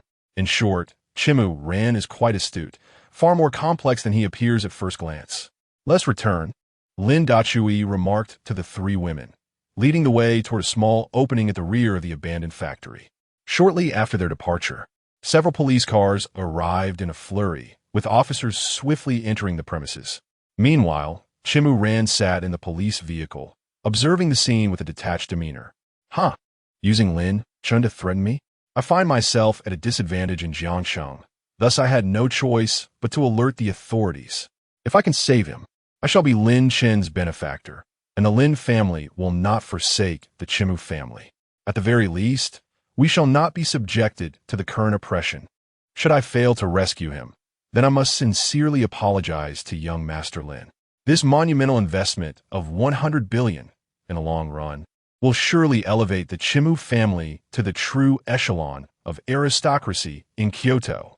After all, it is the DC Technology Chamber that is involved in the research and development, a nationally supported team for technological innovation. Only the Lin family, who has risen through unscrupulous means by seizing the Song family's enterprises, would be oblivious to the concepts of strategy and vision.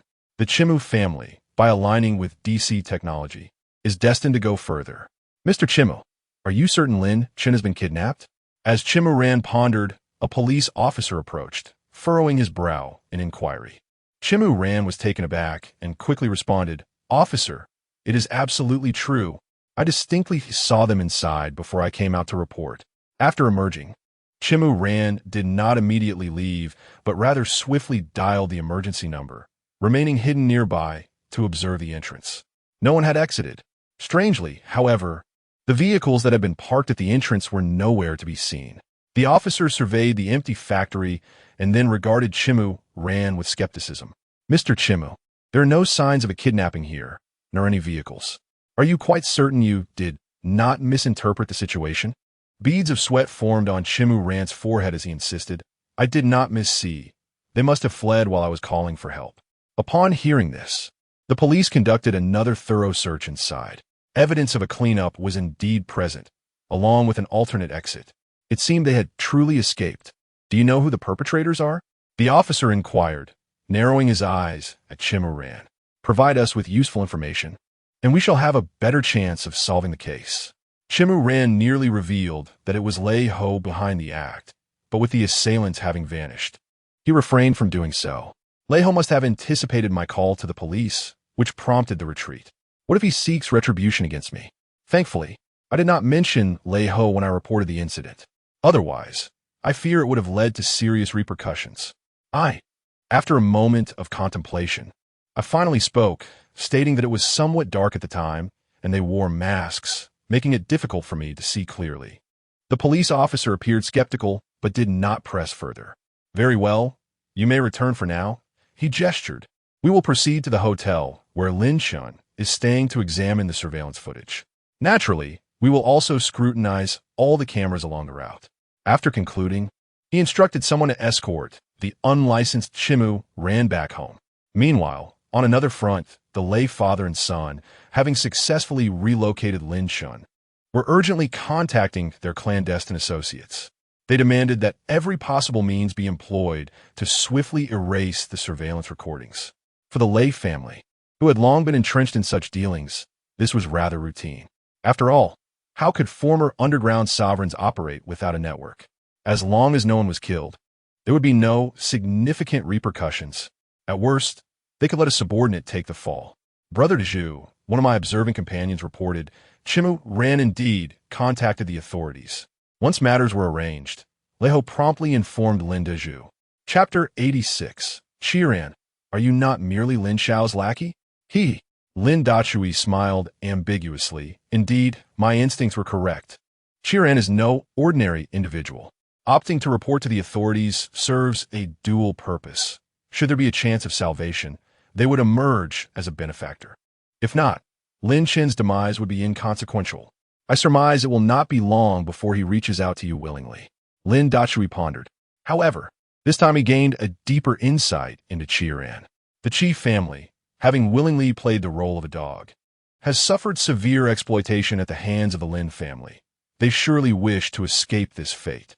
Yet, the current Lin family claims to be reinstating Lin Chun, while in reality, Lin Qingfeng has yet to relinquish control fully. Reports indicate that the Qi family aspires to reclaim their former glory, but the Lin family will not allow their canine to rise again. The introduction of DC technology is merely a ruse to instill a glimmer of hope in the Qi family. Thus, the spectacle of the Qi and Lin families engaging in a dog-eat-dog conflict will unfold. Monkey Master Lin Dachui contemplated the scenario in his mind before slowly articulating. Should Qiran reach out to you, consider this approach. Agree to collaborate, but ensure you retain all evidence. Furthermore, refrain from excessive dialogue, allowing him to propose ideas himself. On the other end, Lei Ho acknowledged, understood. However, Brother Dachui, the police will inevitably trace this back to me. What should I do? Lin Dachui reflected for a moment and devised another suggestion. Gracefully send him abroad to indulge. As long as he remains alive, everything else is negotiable. Brother Dachui, your reasoning. Lei Ho appeared puzzled as to why Lin Dachui would advocate sending Lin Chun overseas. Lin Dachui chuckled. It's about being magnanimous, implying that people should believe Lin Chun left of his own volition. As for his destination, I believe a resort in Myanmar would be quite fitting. Lei Ho exclaimed in delight. Come dawn, he would immediately arrange for Lin Chen's travel documents.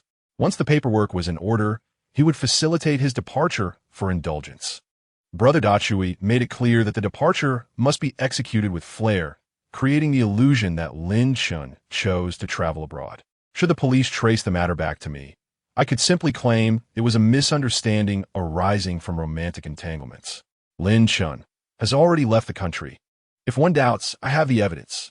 This is my forte. No sooner had the call ended than Lei Ho's phone rang again. Upon checking, he discovered it was Qiran, who had exchanged contact information with him earlier at the abandoned factory. Qiran, why are you calling so late? Is there something amiss? Lei Ho answered cheerfully. I must inform you, I have been treating Lin Xiao well, per your request. After a brief silence, Qiran spoke. Monkey Master, I wish to ask you for a favor. Upon hearing this, Lei Ho promptly activated the recording function, his instincts heightened. Just moments ago, Brother Dachui advised him to remain taciturn, letting Qiran speak freely. As anticipated, Lei Ho maintained a silence, and Chiron's impatience became evident.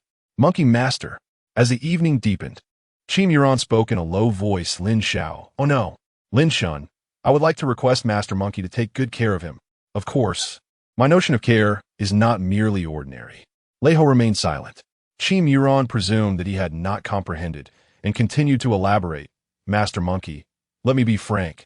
I do not wish to rescue Lin Shun, but I require your cooperation in this charade. As long as Lin Shun agrees to sign the loan approval for 100 billion collaboration, I shall offer you 1 billion. Moreover, regarding the previously discussed commission from the 100 billion contract, I can facilitate that as well, totaling 20 billion. What do you think? Lei Ho felt a surge of delight within, but maintained his composure. After feigning a thoughtful silence, he slowly replied, Qi Xiao, this matter is rather challenging. Lin Shan is currently under my care, and should anything go awry, I cannot bear the responsibility. Hmph hastily reassured him. Master Monkey, rest assured, as long as you help me perform this act well, there will be no trouble for you thereafter. I will certainly fulfill my promise of 20 billion. Lei Ho sighed dramatically, feigning difficulty. Qi Xiao, it's not that I do not wish to assist you. This is a crime. Hmph's voice trembled with urgency. Master Monkey, for the sake of this 20 billion, please help my family this once. I assure you, once the contract approval is signed, I will immediately transfer the funds to your account. Furthermore, should an investigation arise afterward, I, Hmph, will bear the sole responsibility. Would that be acceptable to you? Lei Ho had already formulated a plan in his mind and deliberately elongated his response. Very well, Qi Xiao. Considering the monetary incentive, I shall cooperate this time. However, you must not go back on your word. Hmph expressed his gratitude profusely.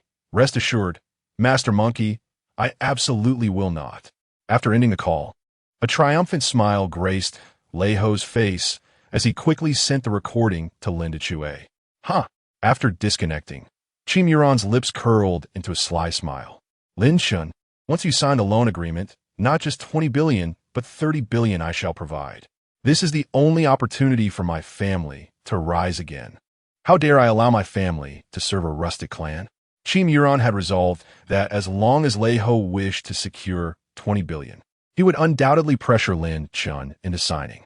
There are countless methods to exert such pressure. Eventually, I will approach Lin Chun for his signature and discreetly apply some pressure to make him endure a little more hardship. Lin Chun, I am merely doing this to save you, compelling you to sign the loan agreement. Once I rescue you, you must express your heartfelt gratitude. And the female university student, I will have Lin Dachui locate her and send her over to you. With that thought in mind, he began dialing Lin Dachui's number. After several rings, the call was finally answered. Dachui, my brother. Qui mourant fin de familiarité. I apologize for disturbing you at such a late hour. Let us get to the point. Speak your mind. Lin Dachui's tone was curt, as he was currently occupied with Song Yiming. Cough. Chimu ran, with a visage of embarrassment, began, I have a favor to ask of you. She continued, regarding that female university student from last time, could you assist me in getting in touch with her? Upon hearing this, Lin Dachui was momentarily taken aback. Song Yiming sensed Lin Dachui's sudden halt and expressed her discontent. Why have you stopped? Hurry up, I am almost reaching my limit. With a sense of helplessness, Lin Dachui continued to move while dialing his phone. What do you intend to do? Please don't misunderstand. Chimu Ren quickly replied, I simply wish to offer her to Lin Xiao for a brief encounter. After all, such a beautiful and pure university student should not be solely for my enjoyment, should she? Lin Dachui grew increasingly intrigued. What exactly was Hmph Ran plotting? Although he was aware that the two might not be on amicable terms, sending a female university student to Lin Shun seemed rather detrimental. That girl, after all, was genuinely afflicted with AIDS. Puzzled, Lin Dachui directly inquired, Hmph Ran, are you not Lin Xiao's errand girl? Chapter 87, could you please take this seriously? Brother Dachui, are you joking? Qi Muron's tone suddenly shifted to one of friendliness. What was Lin Shun, after all? Merely a newly wealthy individual who had risen through unscrupulous means. Yet, you are the sole heir of the Song family. Our Qi family has always kept an eye on you. Upon hearing this, Brother Dachui clenched his teeth and fell silent. The Qi family's awareness of their affairs was hardly surprising. What puzzled him was why Qi Muron was sharing this with him. Brother Dachui? A faint sound, seemingly a woman's murmuring, reached Qi Muron's ears. She cautiously inquired, are you busy? How about we meet somewhere to discuss this in person after you finish your work? Brother Dachui contemplated for a moment before responding, all right, send me the location in an hour. Qi Muron was taken aback by his response. An hour? Was Brother Dachui truly that impressive? Nonetheless, she felt relieved to have gained his consent. This time, she was determined to seize the opportunity to reconnect with the Song family. 6 years prior, the Qi family had a partnership with the Song family. Unfortunately, a significant portion of the Song family's assets was seized by Lin Qingfeng through underhanded tactics, and the Qi family's collaborative project was among those affected. Of course, the Qi family had also played a part in the Lin family's plunder of the Song family's wealth. The Lin family were indeed scoundrels. Not only did they destroy bridges after crossing them, but they also nearly bankrupted the Qi family while pretending to offer a cooperative deal worth tens of millions, with the condition that the Qi family would act as their dogs. It was utterly intolerable. As Qi Muron reminisced, her phone suddenly rang. Dad, Qi Muron answered the call, quickly asking, what progress has been made on the investigation? The voice on the other end responded promptly, I had someone look into it, and the information about Lu Ma is false. She is actually Song Yimeng. The Song family has yet to announce the death of old Master Song, but we should soon uncover the reason. Qi Muron felt a surge of joy at this revelation. Thankfully, she had paid attention and asked her father to investigate Lu Ma. Although the information was scarce, it was all fabricated. Moreover, she thought Lu Ma bore a resemblance to old Master Song's adopted child bride, Song Yimeng. Though it had been many years since she had seen her, she had encountered her a few times in her childhood and was confident in her recognition. To her astonishment, her father had made such a significant discovery through the lead on Song Yimeng. Dad, I have arranged to meet Brother Dachui shortly. Should I inform him about our past assistance to the Lin family? Qi Muron whispered into the receiver. Muron. Her father's voice was grave on the other end. Some errors must be acknowledged if the Qi family is to regain its stature. Brother Dachui is a man of loyalty and deep understanding. There is no need for concealment in his presence. He paused before continuing, by the way. This collaboration must be secured, and it must be genuine. Even if it means depleting our resources, we must cultivate a good relationship with Brother Dachui, for his enemies are the Lin family. However, Qi Muron hesitated, pondering whether he might hold a grudge against us for assisting the Lin family in seizing the Song family's assets. Muron, Qi's father spoke earnestly. The enemy of our enemy is our ally. Furthermore, our Qi family is akin to a loyal dog that can bite back against its master.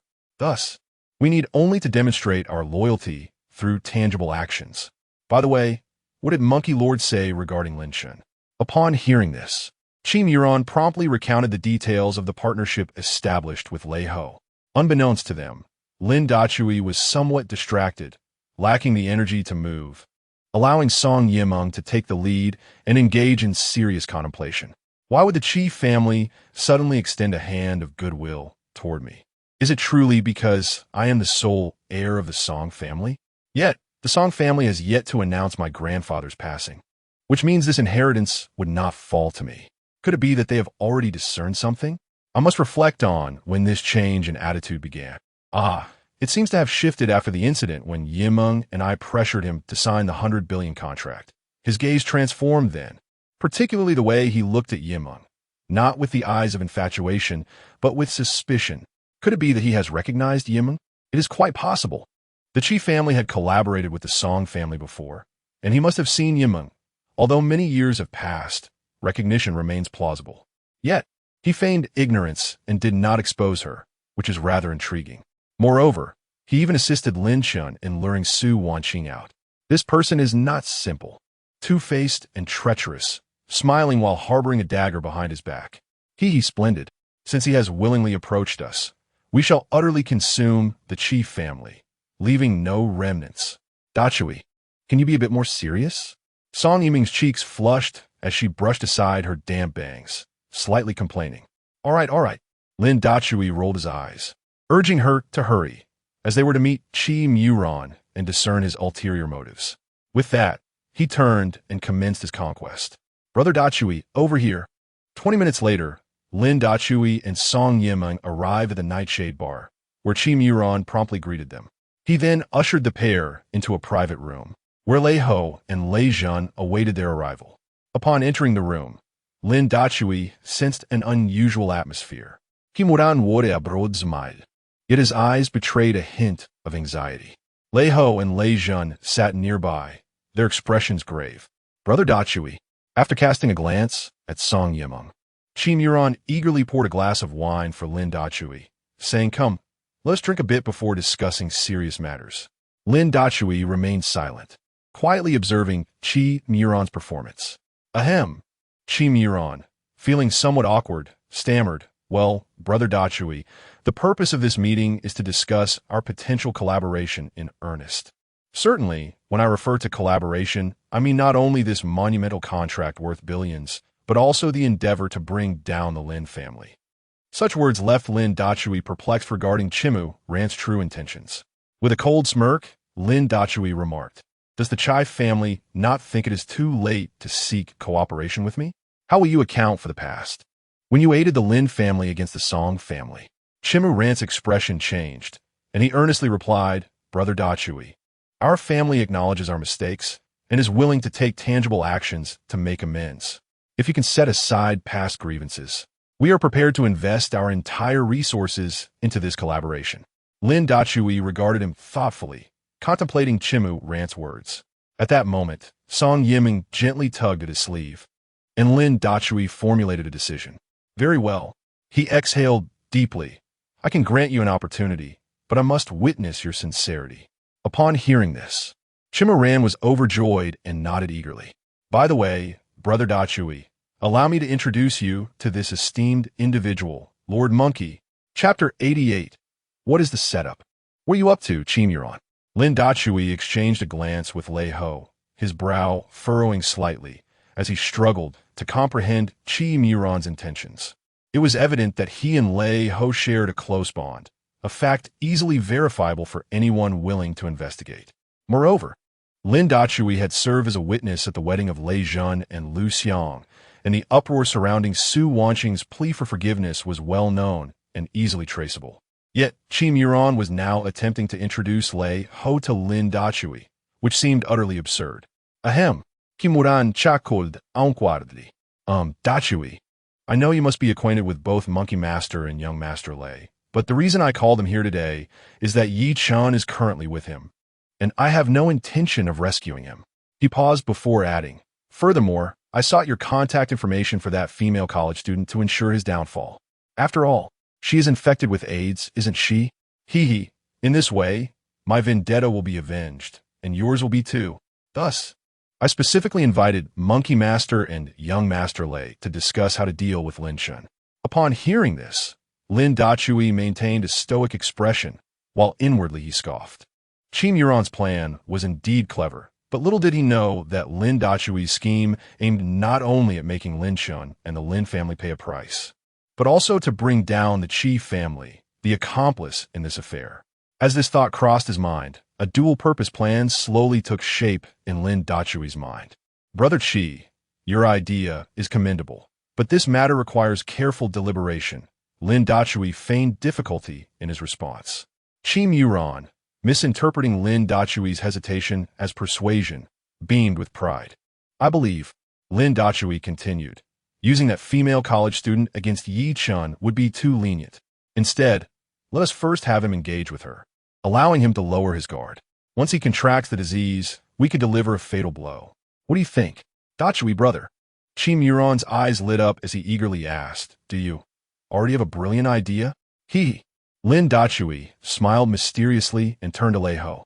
This task requires you to collaborate with Monkey Master. You will tell Lin Chun that you are willing to offer 10 billion to have Monkey Master release him, and then lure him into our carefully crafted trap. In doing so, not only will Yi Chun be unable to escape, but the Qi family will also remain unentangled due to your inaction. Very well. Qim Yuan nodded repeatedly, convinced that the plan was flawless. However, he pondered, what exactly is this setup? The secrets of the scheme must remain undisclosed. Lin Dachui replied with a cryptic smile. As you mentioned, the enemy of my enemy is my friend. Besides, our goals align, so you can trust me completely.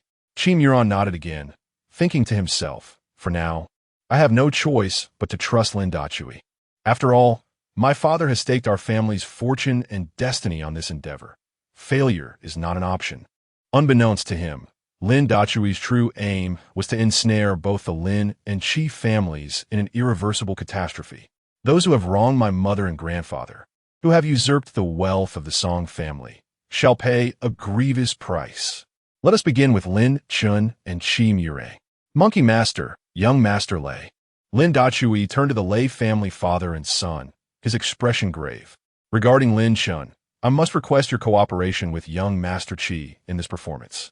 After speaking, he looked at Qi Murray and continued, Brother Qi, Lin Chun is scheduled to be sent abroad tomorrow for a leisurely trip. What do you think of this arrangement? Qi Murray, upon hearing this, furrowed his brow in contemplation. What is Lin Dachui up to? He has tasked me with dealing with Lin Chun. Did he intend for Lin Chun to enjoy a carefree outing? Lin Dachui, perceiving the confusion on Qi Murray's face, elucidated further. We are still within the country, and the Lin family is quite powerful. Should Lin Chun